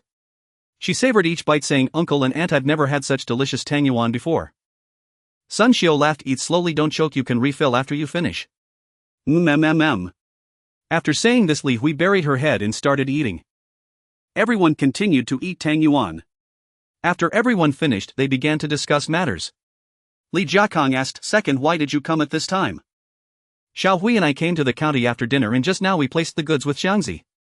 Now Xiaohua and the others are helping to tidy things up, so we came over." Li Jiafu shook his head. "We were busy during the day and we also brought a lot of grain here, afraid it would attract attention, so we came over after dark." Li Ping inquired, "Second Uncle, aren't you afraid of someone robbing you this late at night?" Li Jiafu grinned, "I brought a gun with me." Sun Xiu nodded. "So Xiaohui will be living with Xiaochang from now on." "Yes, there happens to be a vacant room at Xiaochang's and it's good for Xiaohui to have someone looking out for her, which makes us feel at ease." Sun Xiu also smiled. "Xiaohui, come over to play at our home more often when you have time." "Okay, auntie." Then Sun Xiu went outside. In less than 2 minutes he returned with an envelope saying, "This is Xiao Hu's introduction letter, I've already given Xiaohua hers." Li Jiafu thanked him again after receiving it. Li Jiakang waved his hand. "All right, how many times do I have to say it? We're all tired of hearing it." "Tomorrow you accompany them to handle the job transfer, then bring them to the county." Li Jiafu naturally understood this was out of concern for the 2 women's safety on the road, so he nodded. "Elder brother, I understand." After chatting a bit longer, the 2 finally said their goodbyes. The next day, Li Jiafu accompanied them to handle their job enrollment. Then they returned to Qinghua Brigade. Once they arrived, many people greeted them along the way, especially to Xuanhuan. No one knew why she had come back at this time. Li Jiafu casually said he was back to handle some matters. After reaching home and exchanging a few words with Old Master Li, Li Jiafu took them to find the brigade leader. The brigade leader asked, "What can I do for you?" "Brigade leader, we need to handle the job transfer." The brigade leader was taken aback. "For whom?" Li Jiafu pulled the 2 forward. "For these 2. The brigade leader looked puzzled. "Do they both have jobs now?" "Yes, my elder brother got 2 job quotas and gave them to these 2. The brigade leader was speechless for a moment, his expression extremely complicated. "Let's go," he said, leading them to collect the materials. After Li Jiafu and the others left, the brigade leader cursed fiercely. "Damn it, Li Lao is really lucky to have such a good elder brother." After collecting the materials, the 3 returned to have lunch before heading towards the county. Soon news of Li Jiakang securing job quotas for Xuanhuan and Li Hui spread. Many people came to ask about it. Duan Xiaoyun and the others responded. When they learned that Li Hu's job quota was a dowry from Li Jiakang, many faces twisted with envy. Many people's faces were contorted with envy. Then someone started to stir trouble. "Oh, I was wondering why Li Hui suddenly stopped going on blind dates after several. Turns out she went to the city to be a worker. Does she look down on us rural folks now?" Before Duan Xiaoyun could respond, someone close chimed in. "Everyone knows your son wants to marry Xiaohui. Why don't you take a good look at him? Does he even match up to Xiaohui? Xiaohui is now a city girl." As soon as this was said, the onlookers burst into laughter. "Yeah, with your son's demeanor, how could he possibly be worthy of Xiaohui?" The person was instantly enraged and started cursing. However, the one who spoke up wasn't a pushover either and immediately started cursing back. Duan Xiaoyun naturally sided with this person and within a few words drove the other away. This provided the onlookers with quite a show. When the news reached the families who initially planned to set up blind dates with Li Hui, they all deeply regretted it. They thought to themselves, if only they had set up a blind date earlier, perhaps Li Hui would have taken a liking to them. Those who were eliminated were even more heartbroken and their families scolded them fiercely for being useless. Otherwise this job would have belonged to their family. After the news reached Xuanhua's father Qin Dashuan, his family didn't even dare to go out. His family had been frequently pointed at and criticized for being unobservant. Not only did they have to meticulously budget their food every day, but they also had to do heavy farming work. He appeared even older than before. During this time he regretted every day, thinking that if he had treated Xuanhuan a little better they wouldn't have ended up like this. At the same time he resented Xuanhuan for being so heartless in cutting ties with him. Lost in thought, he started cursing not only at Xuanhuan but also at himself and his family. This left his family bewildered. Xuanhuan's wife and eldest son still thought about finding Xuanhuan, believing that as long as they went to her she would surely give them a job. However, the other sons refused. They even had a quarrel with the eldest son of the Qin family. Later it escalated into frequent fights, providing the brigade with a long-lasting spectacle. Li Su ultimately lost the bet to Li Ping. Li Chen only lasted 4 days before returning to his original state. That morning, Li Su mocked Li Chen from the side. Oh, who was it that said they could definitely last 10 days? How come you can't even last 4 days? Li Chen ignored him, pretending not to hear. Before he had absolute strength, he felt it was better not to argue with Li Su. Then Li Su mocked him a few more times. Li Ping looked at Li Su with amusement. Stop provoking him, it's been quite a few days. Why are you still holding a grudge? Li Mei also laughed, who told Xiao Chen to accidentally tear his clothes that day. Sun Xiao spoke up. Alright Xiao, so you've already beaten your brother once, let's not dwell on it anymore. Li Su grunted in agreement and stopped talking. A few days ago when the clothes were drying he discovered there was a hole in them. Without saying a word he beat Li Chen, feeling that he was deliberately retaliating, treating his words like a breeze and challenging his authority as an elder brother. But Li Chen felt wronged upon learning of this. He truly hadn't expected to tear the clothes.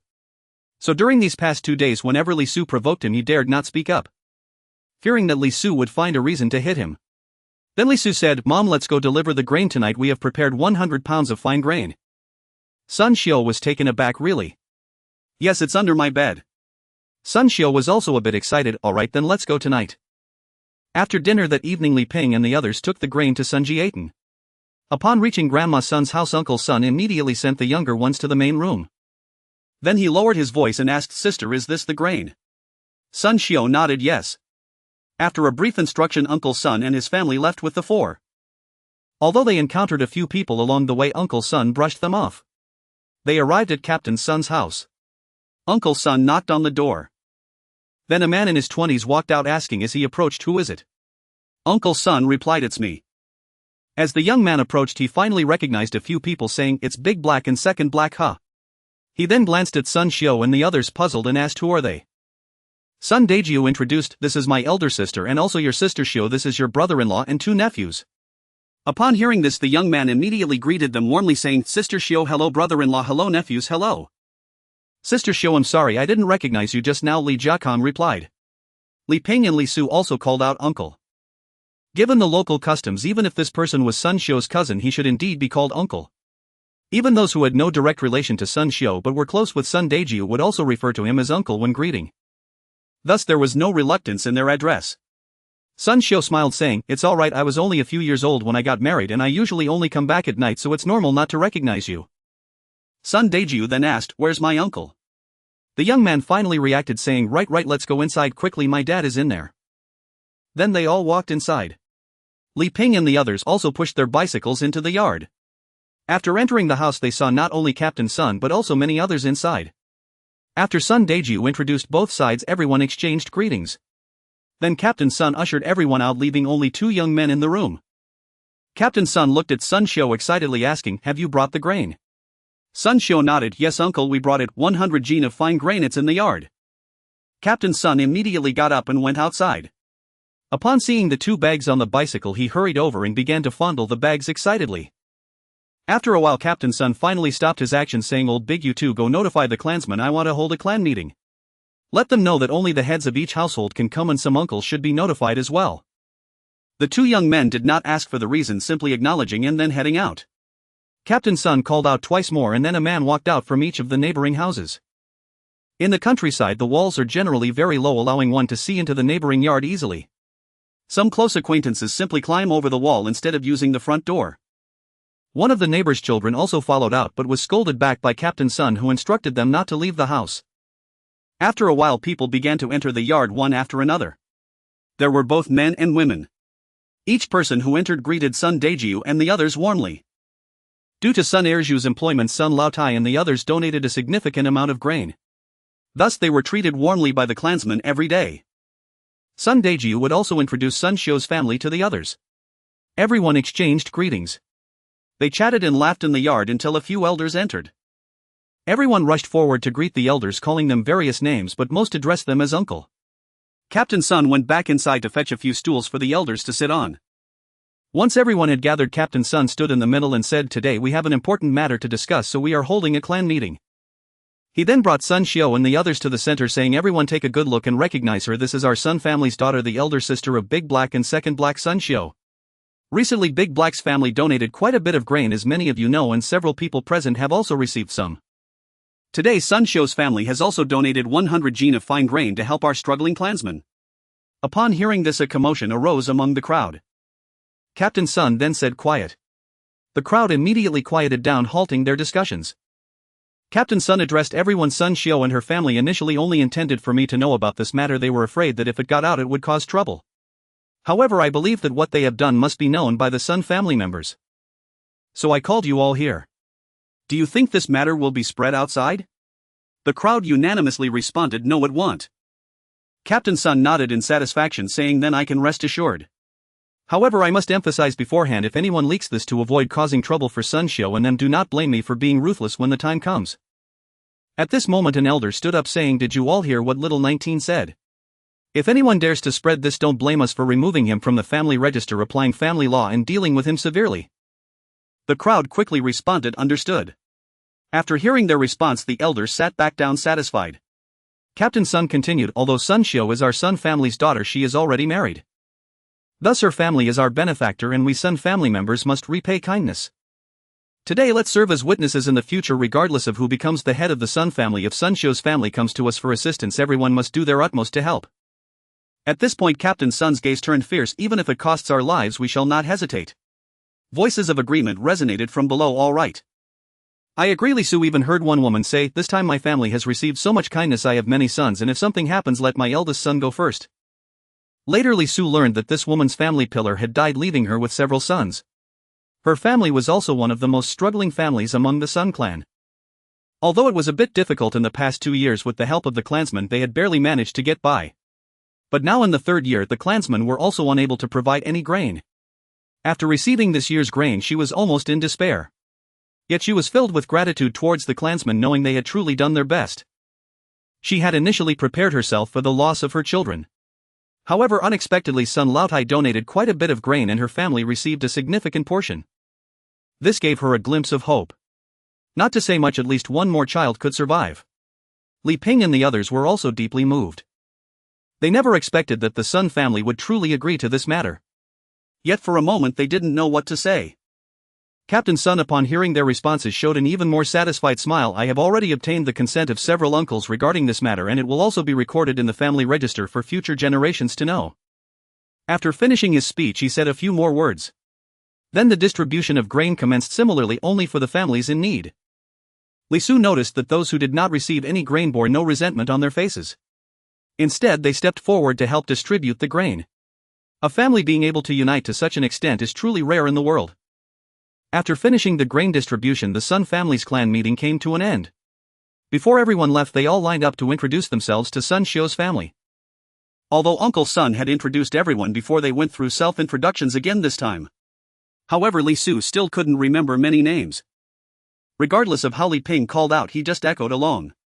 The older gentleman praised them a few times, making some of them feel quite embarrassed. Once everyone had left, Li Su and the others finally sighed in relief. Captain Sun smiled, saying, "From now on don't hesitate to ask for anything, we are family now." Li Ping and the others quickly nodded in response. After exchanging a few more words, Sun Shio and the others finally took their leave. Captain Sun even escorted them to the door. He only closed the door once they were out of sight. After entering the house, Captain Sun's eldest son hesitated to speak but eventually asked, "Dad, what if we really have to sacrifice our lives to repay this kindness?" He had been specifically asked by Captain Sun to stay in the yard, so he was aware of everything. Captain Sun showed a complex expression, saying, "Oldest son, do you know why I wanted you to stay in the yard?" "No, I don't know.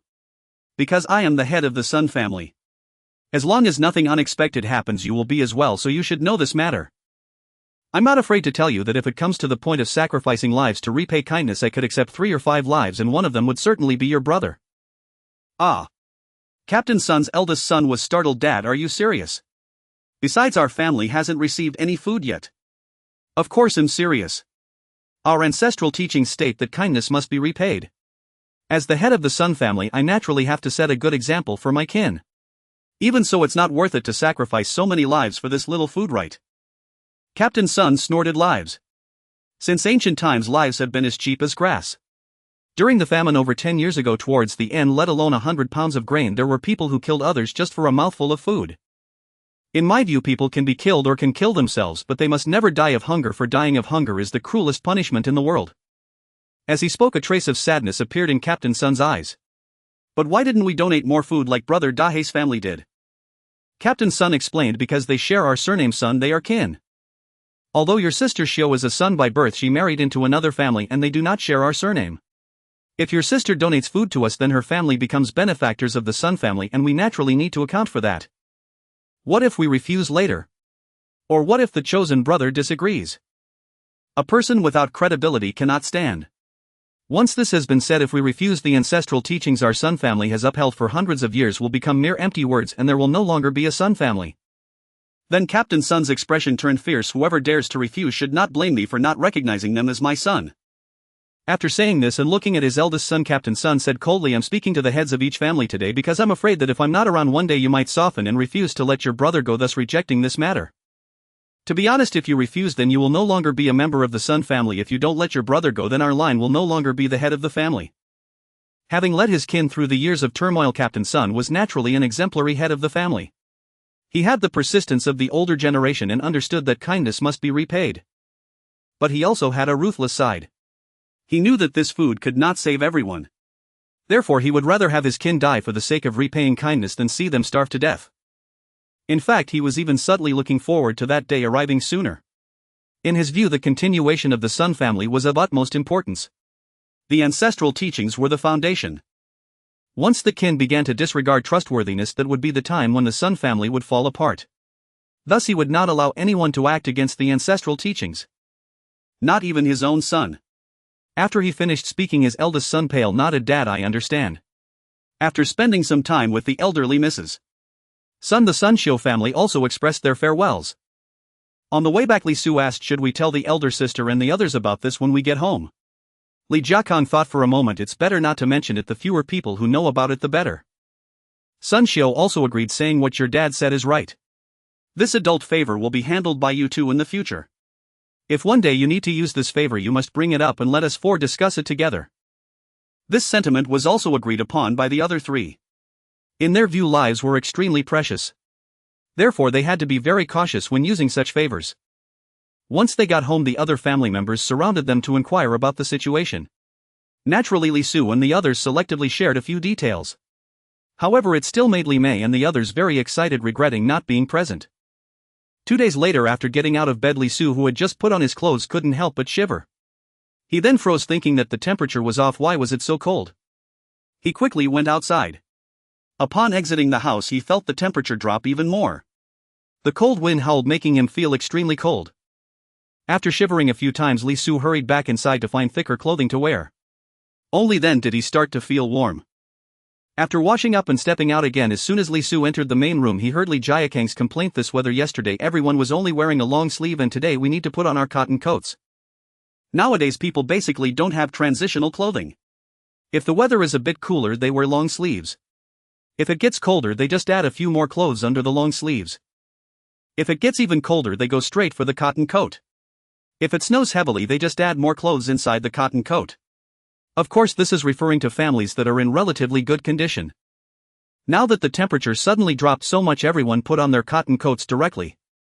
Upon entering the house, he saw everyone wearing the same style of cotton coat.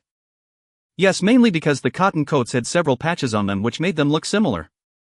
Moreover, Li Chen and Li Zhe's cotton coats were somewhat ill-fitting, appearing a bit large. Li Ju called out second brother and walked over to Li Zhe's side, lifting her small face to look at him. Li Su patted her little head curiously, asking, why are you already upset this early in the morning? Who bothered you? Li Ju replied, no one bothered me, it's just this clothing look.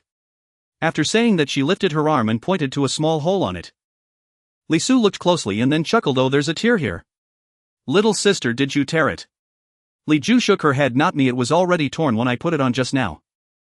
Nearby Li Mei also said it's likely that she accidentally caught it on something she didn't even notice. Li Su continued, it's fine, after breakfast let the eldest sister sew it up for you. Li Ju responded with an ahu and took a few more steps. Li Su laughed at the sight from behind. Li Ju's small frame, now clad in oversized clothing, waddled like a penguin. She swayed from side to side. Li Mei glanced at him. What are you laughing at? Li Su pondered for a moment, thinking she might not know what a penguin was. Don't you think our little sister looks like a little duck waddling in that outfit? Li Mei urged Li Ju to take a few more steps. Though puzzled, Li Ju complied. After watching for a while, Li Mei suddenly burst into laughter. Laughing, she said, it really does look like it. The others were confused and began to ask. Li Su recounted the situation. Everyone urged Li Ju to walk a few more steps. Soon they all burst into laughter. Only Li Ju pouted, looking unhappy. At work, Li Su noticed that most people on the road were already wearing cotton coats. Uncle Su at the gate was bundled up tightly. Li Su immediately laughed. Uncle Su, aren't you too bundled up? Isn't it hot? Uncle Su glanced at him. The wind is strong here. If you don't bundle up, you won't be able to stand it. With your physique, you're afraid of a little wind. Uncle Su retorted, you little brat, what little wind? Let's see how you hold up here for a morning. Li Su chuckled and quickly shook his head. Let's skip that, I'll head inside. In just a few moments of chatting, Li Su felt the biting cold wind growing stronger, stinging his face. He realized that if he didn't bundle up properly here, his body might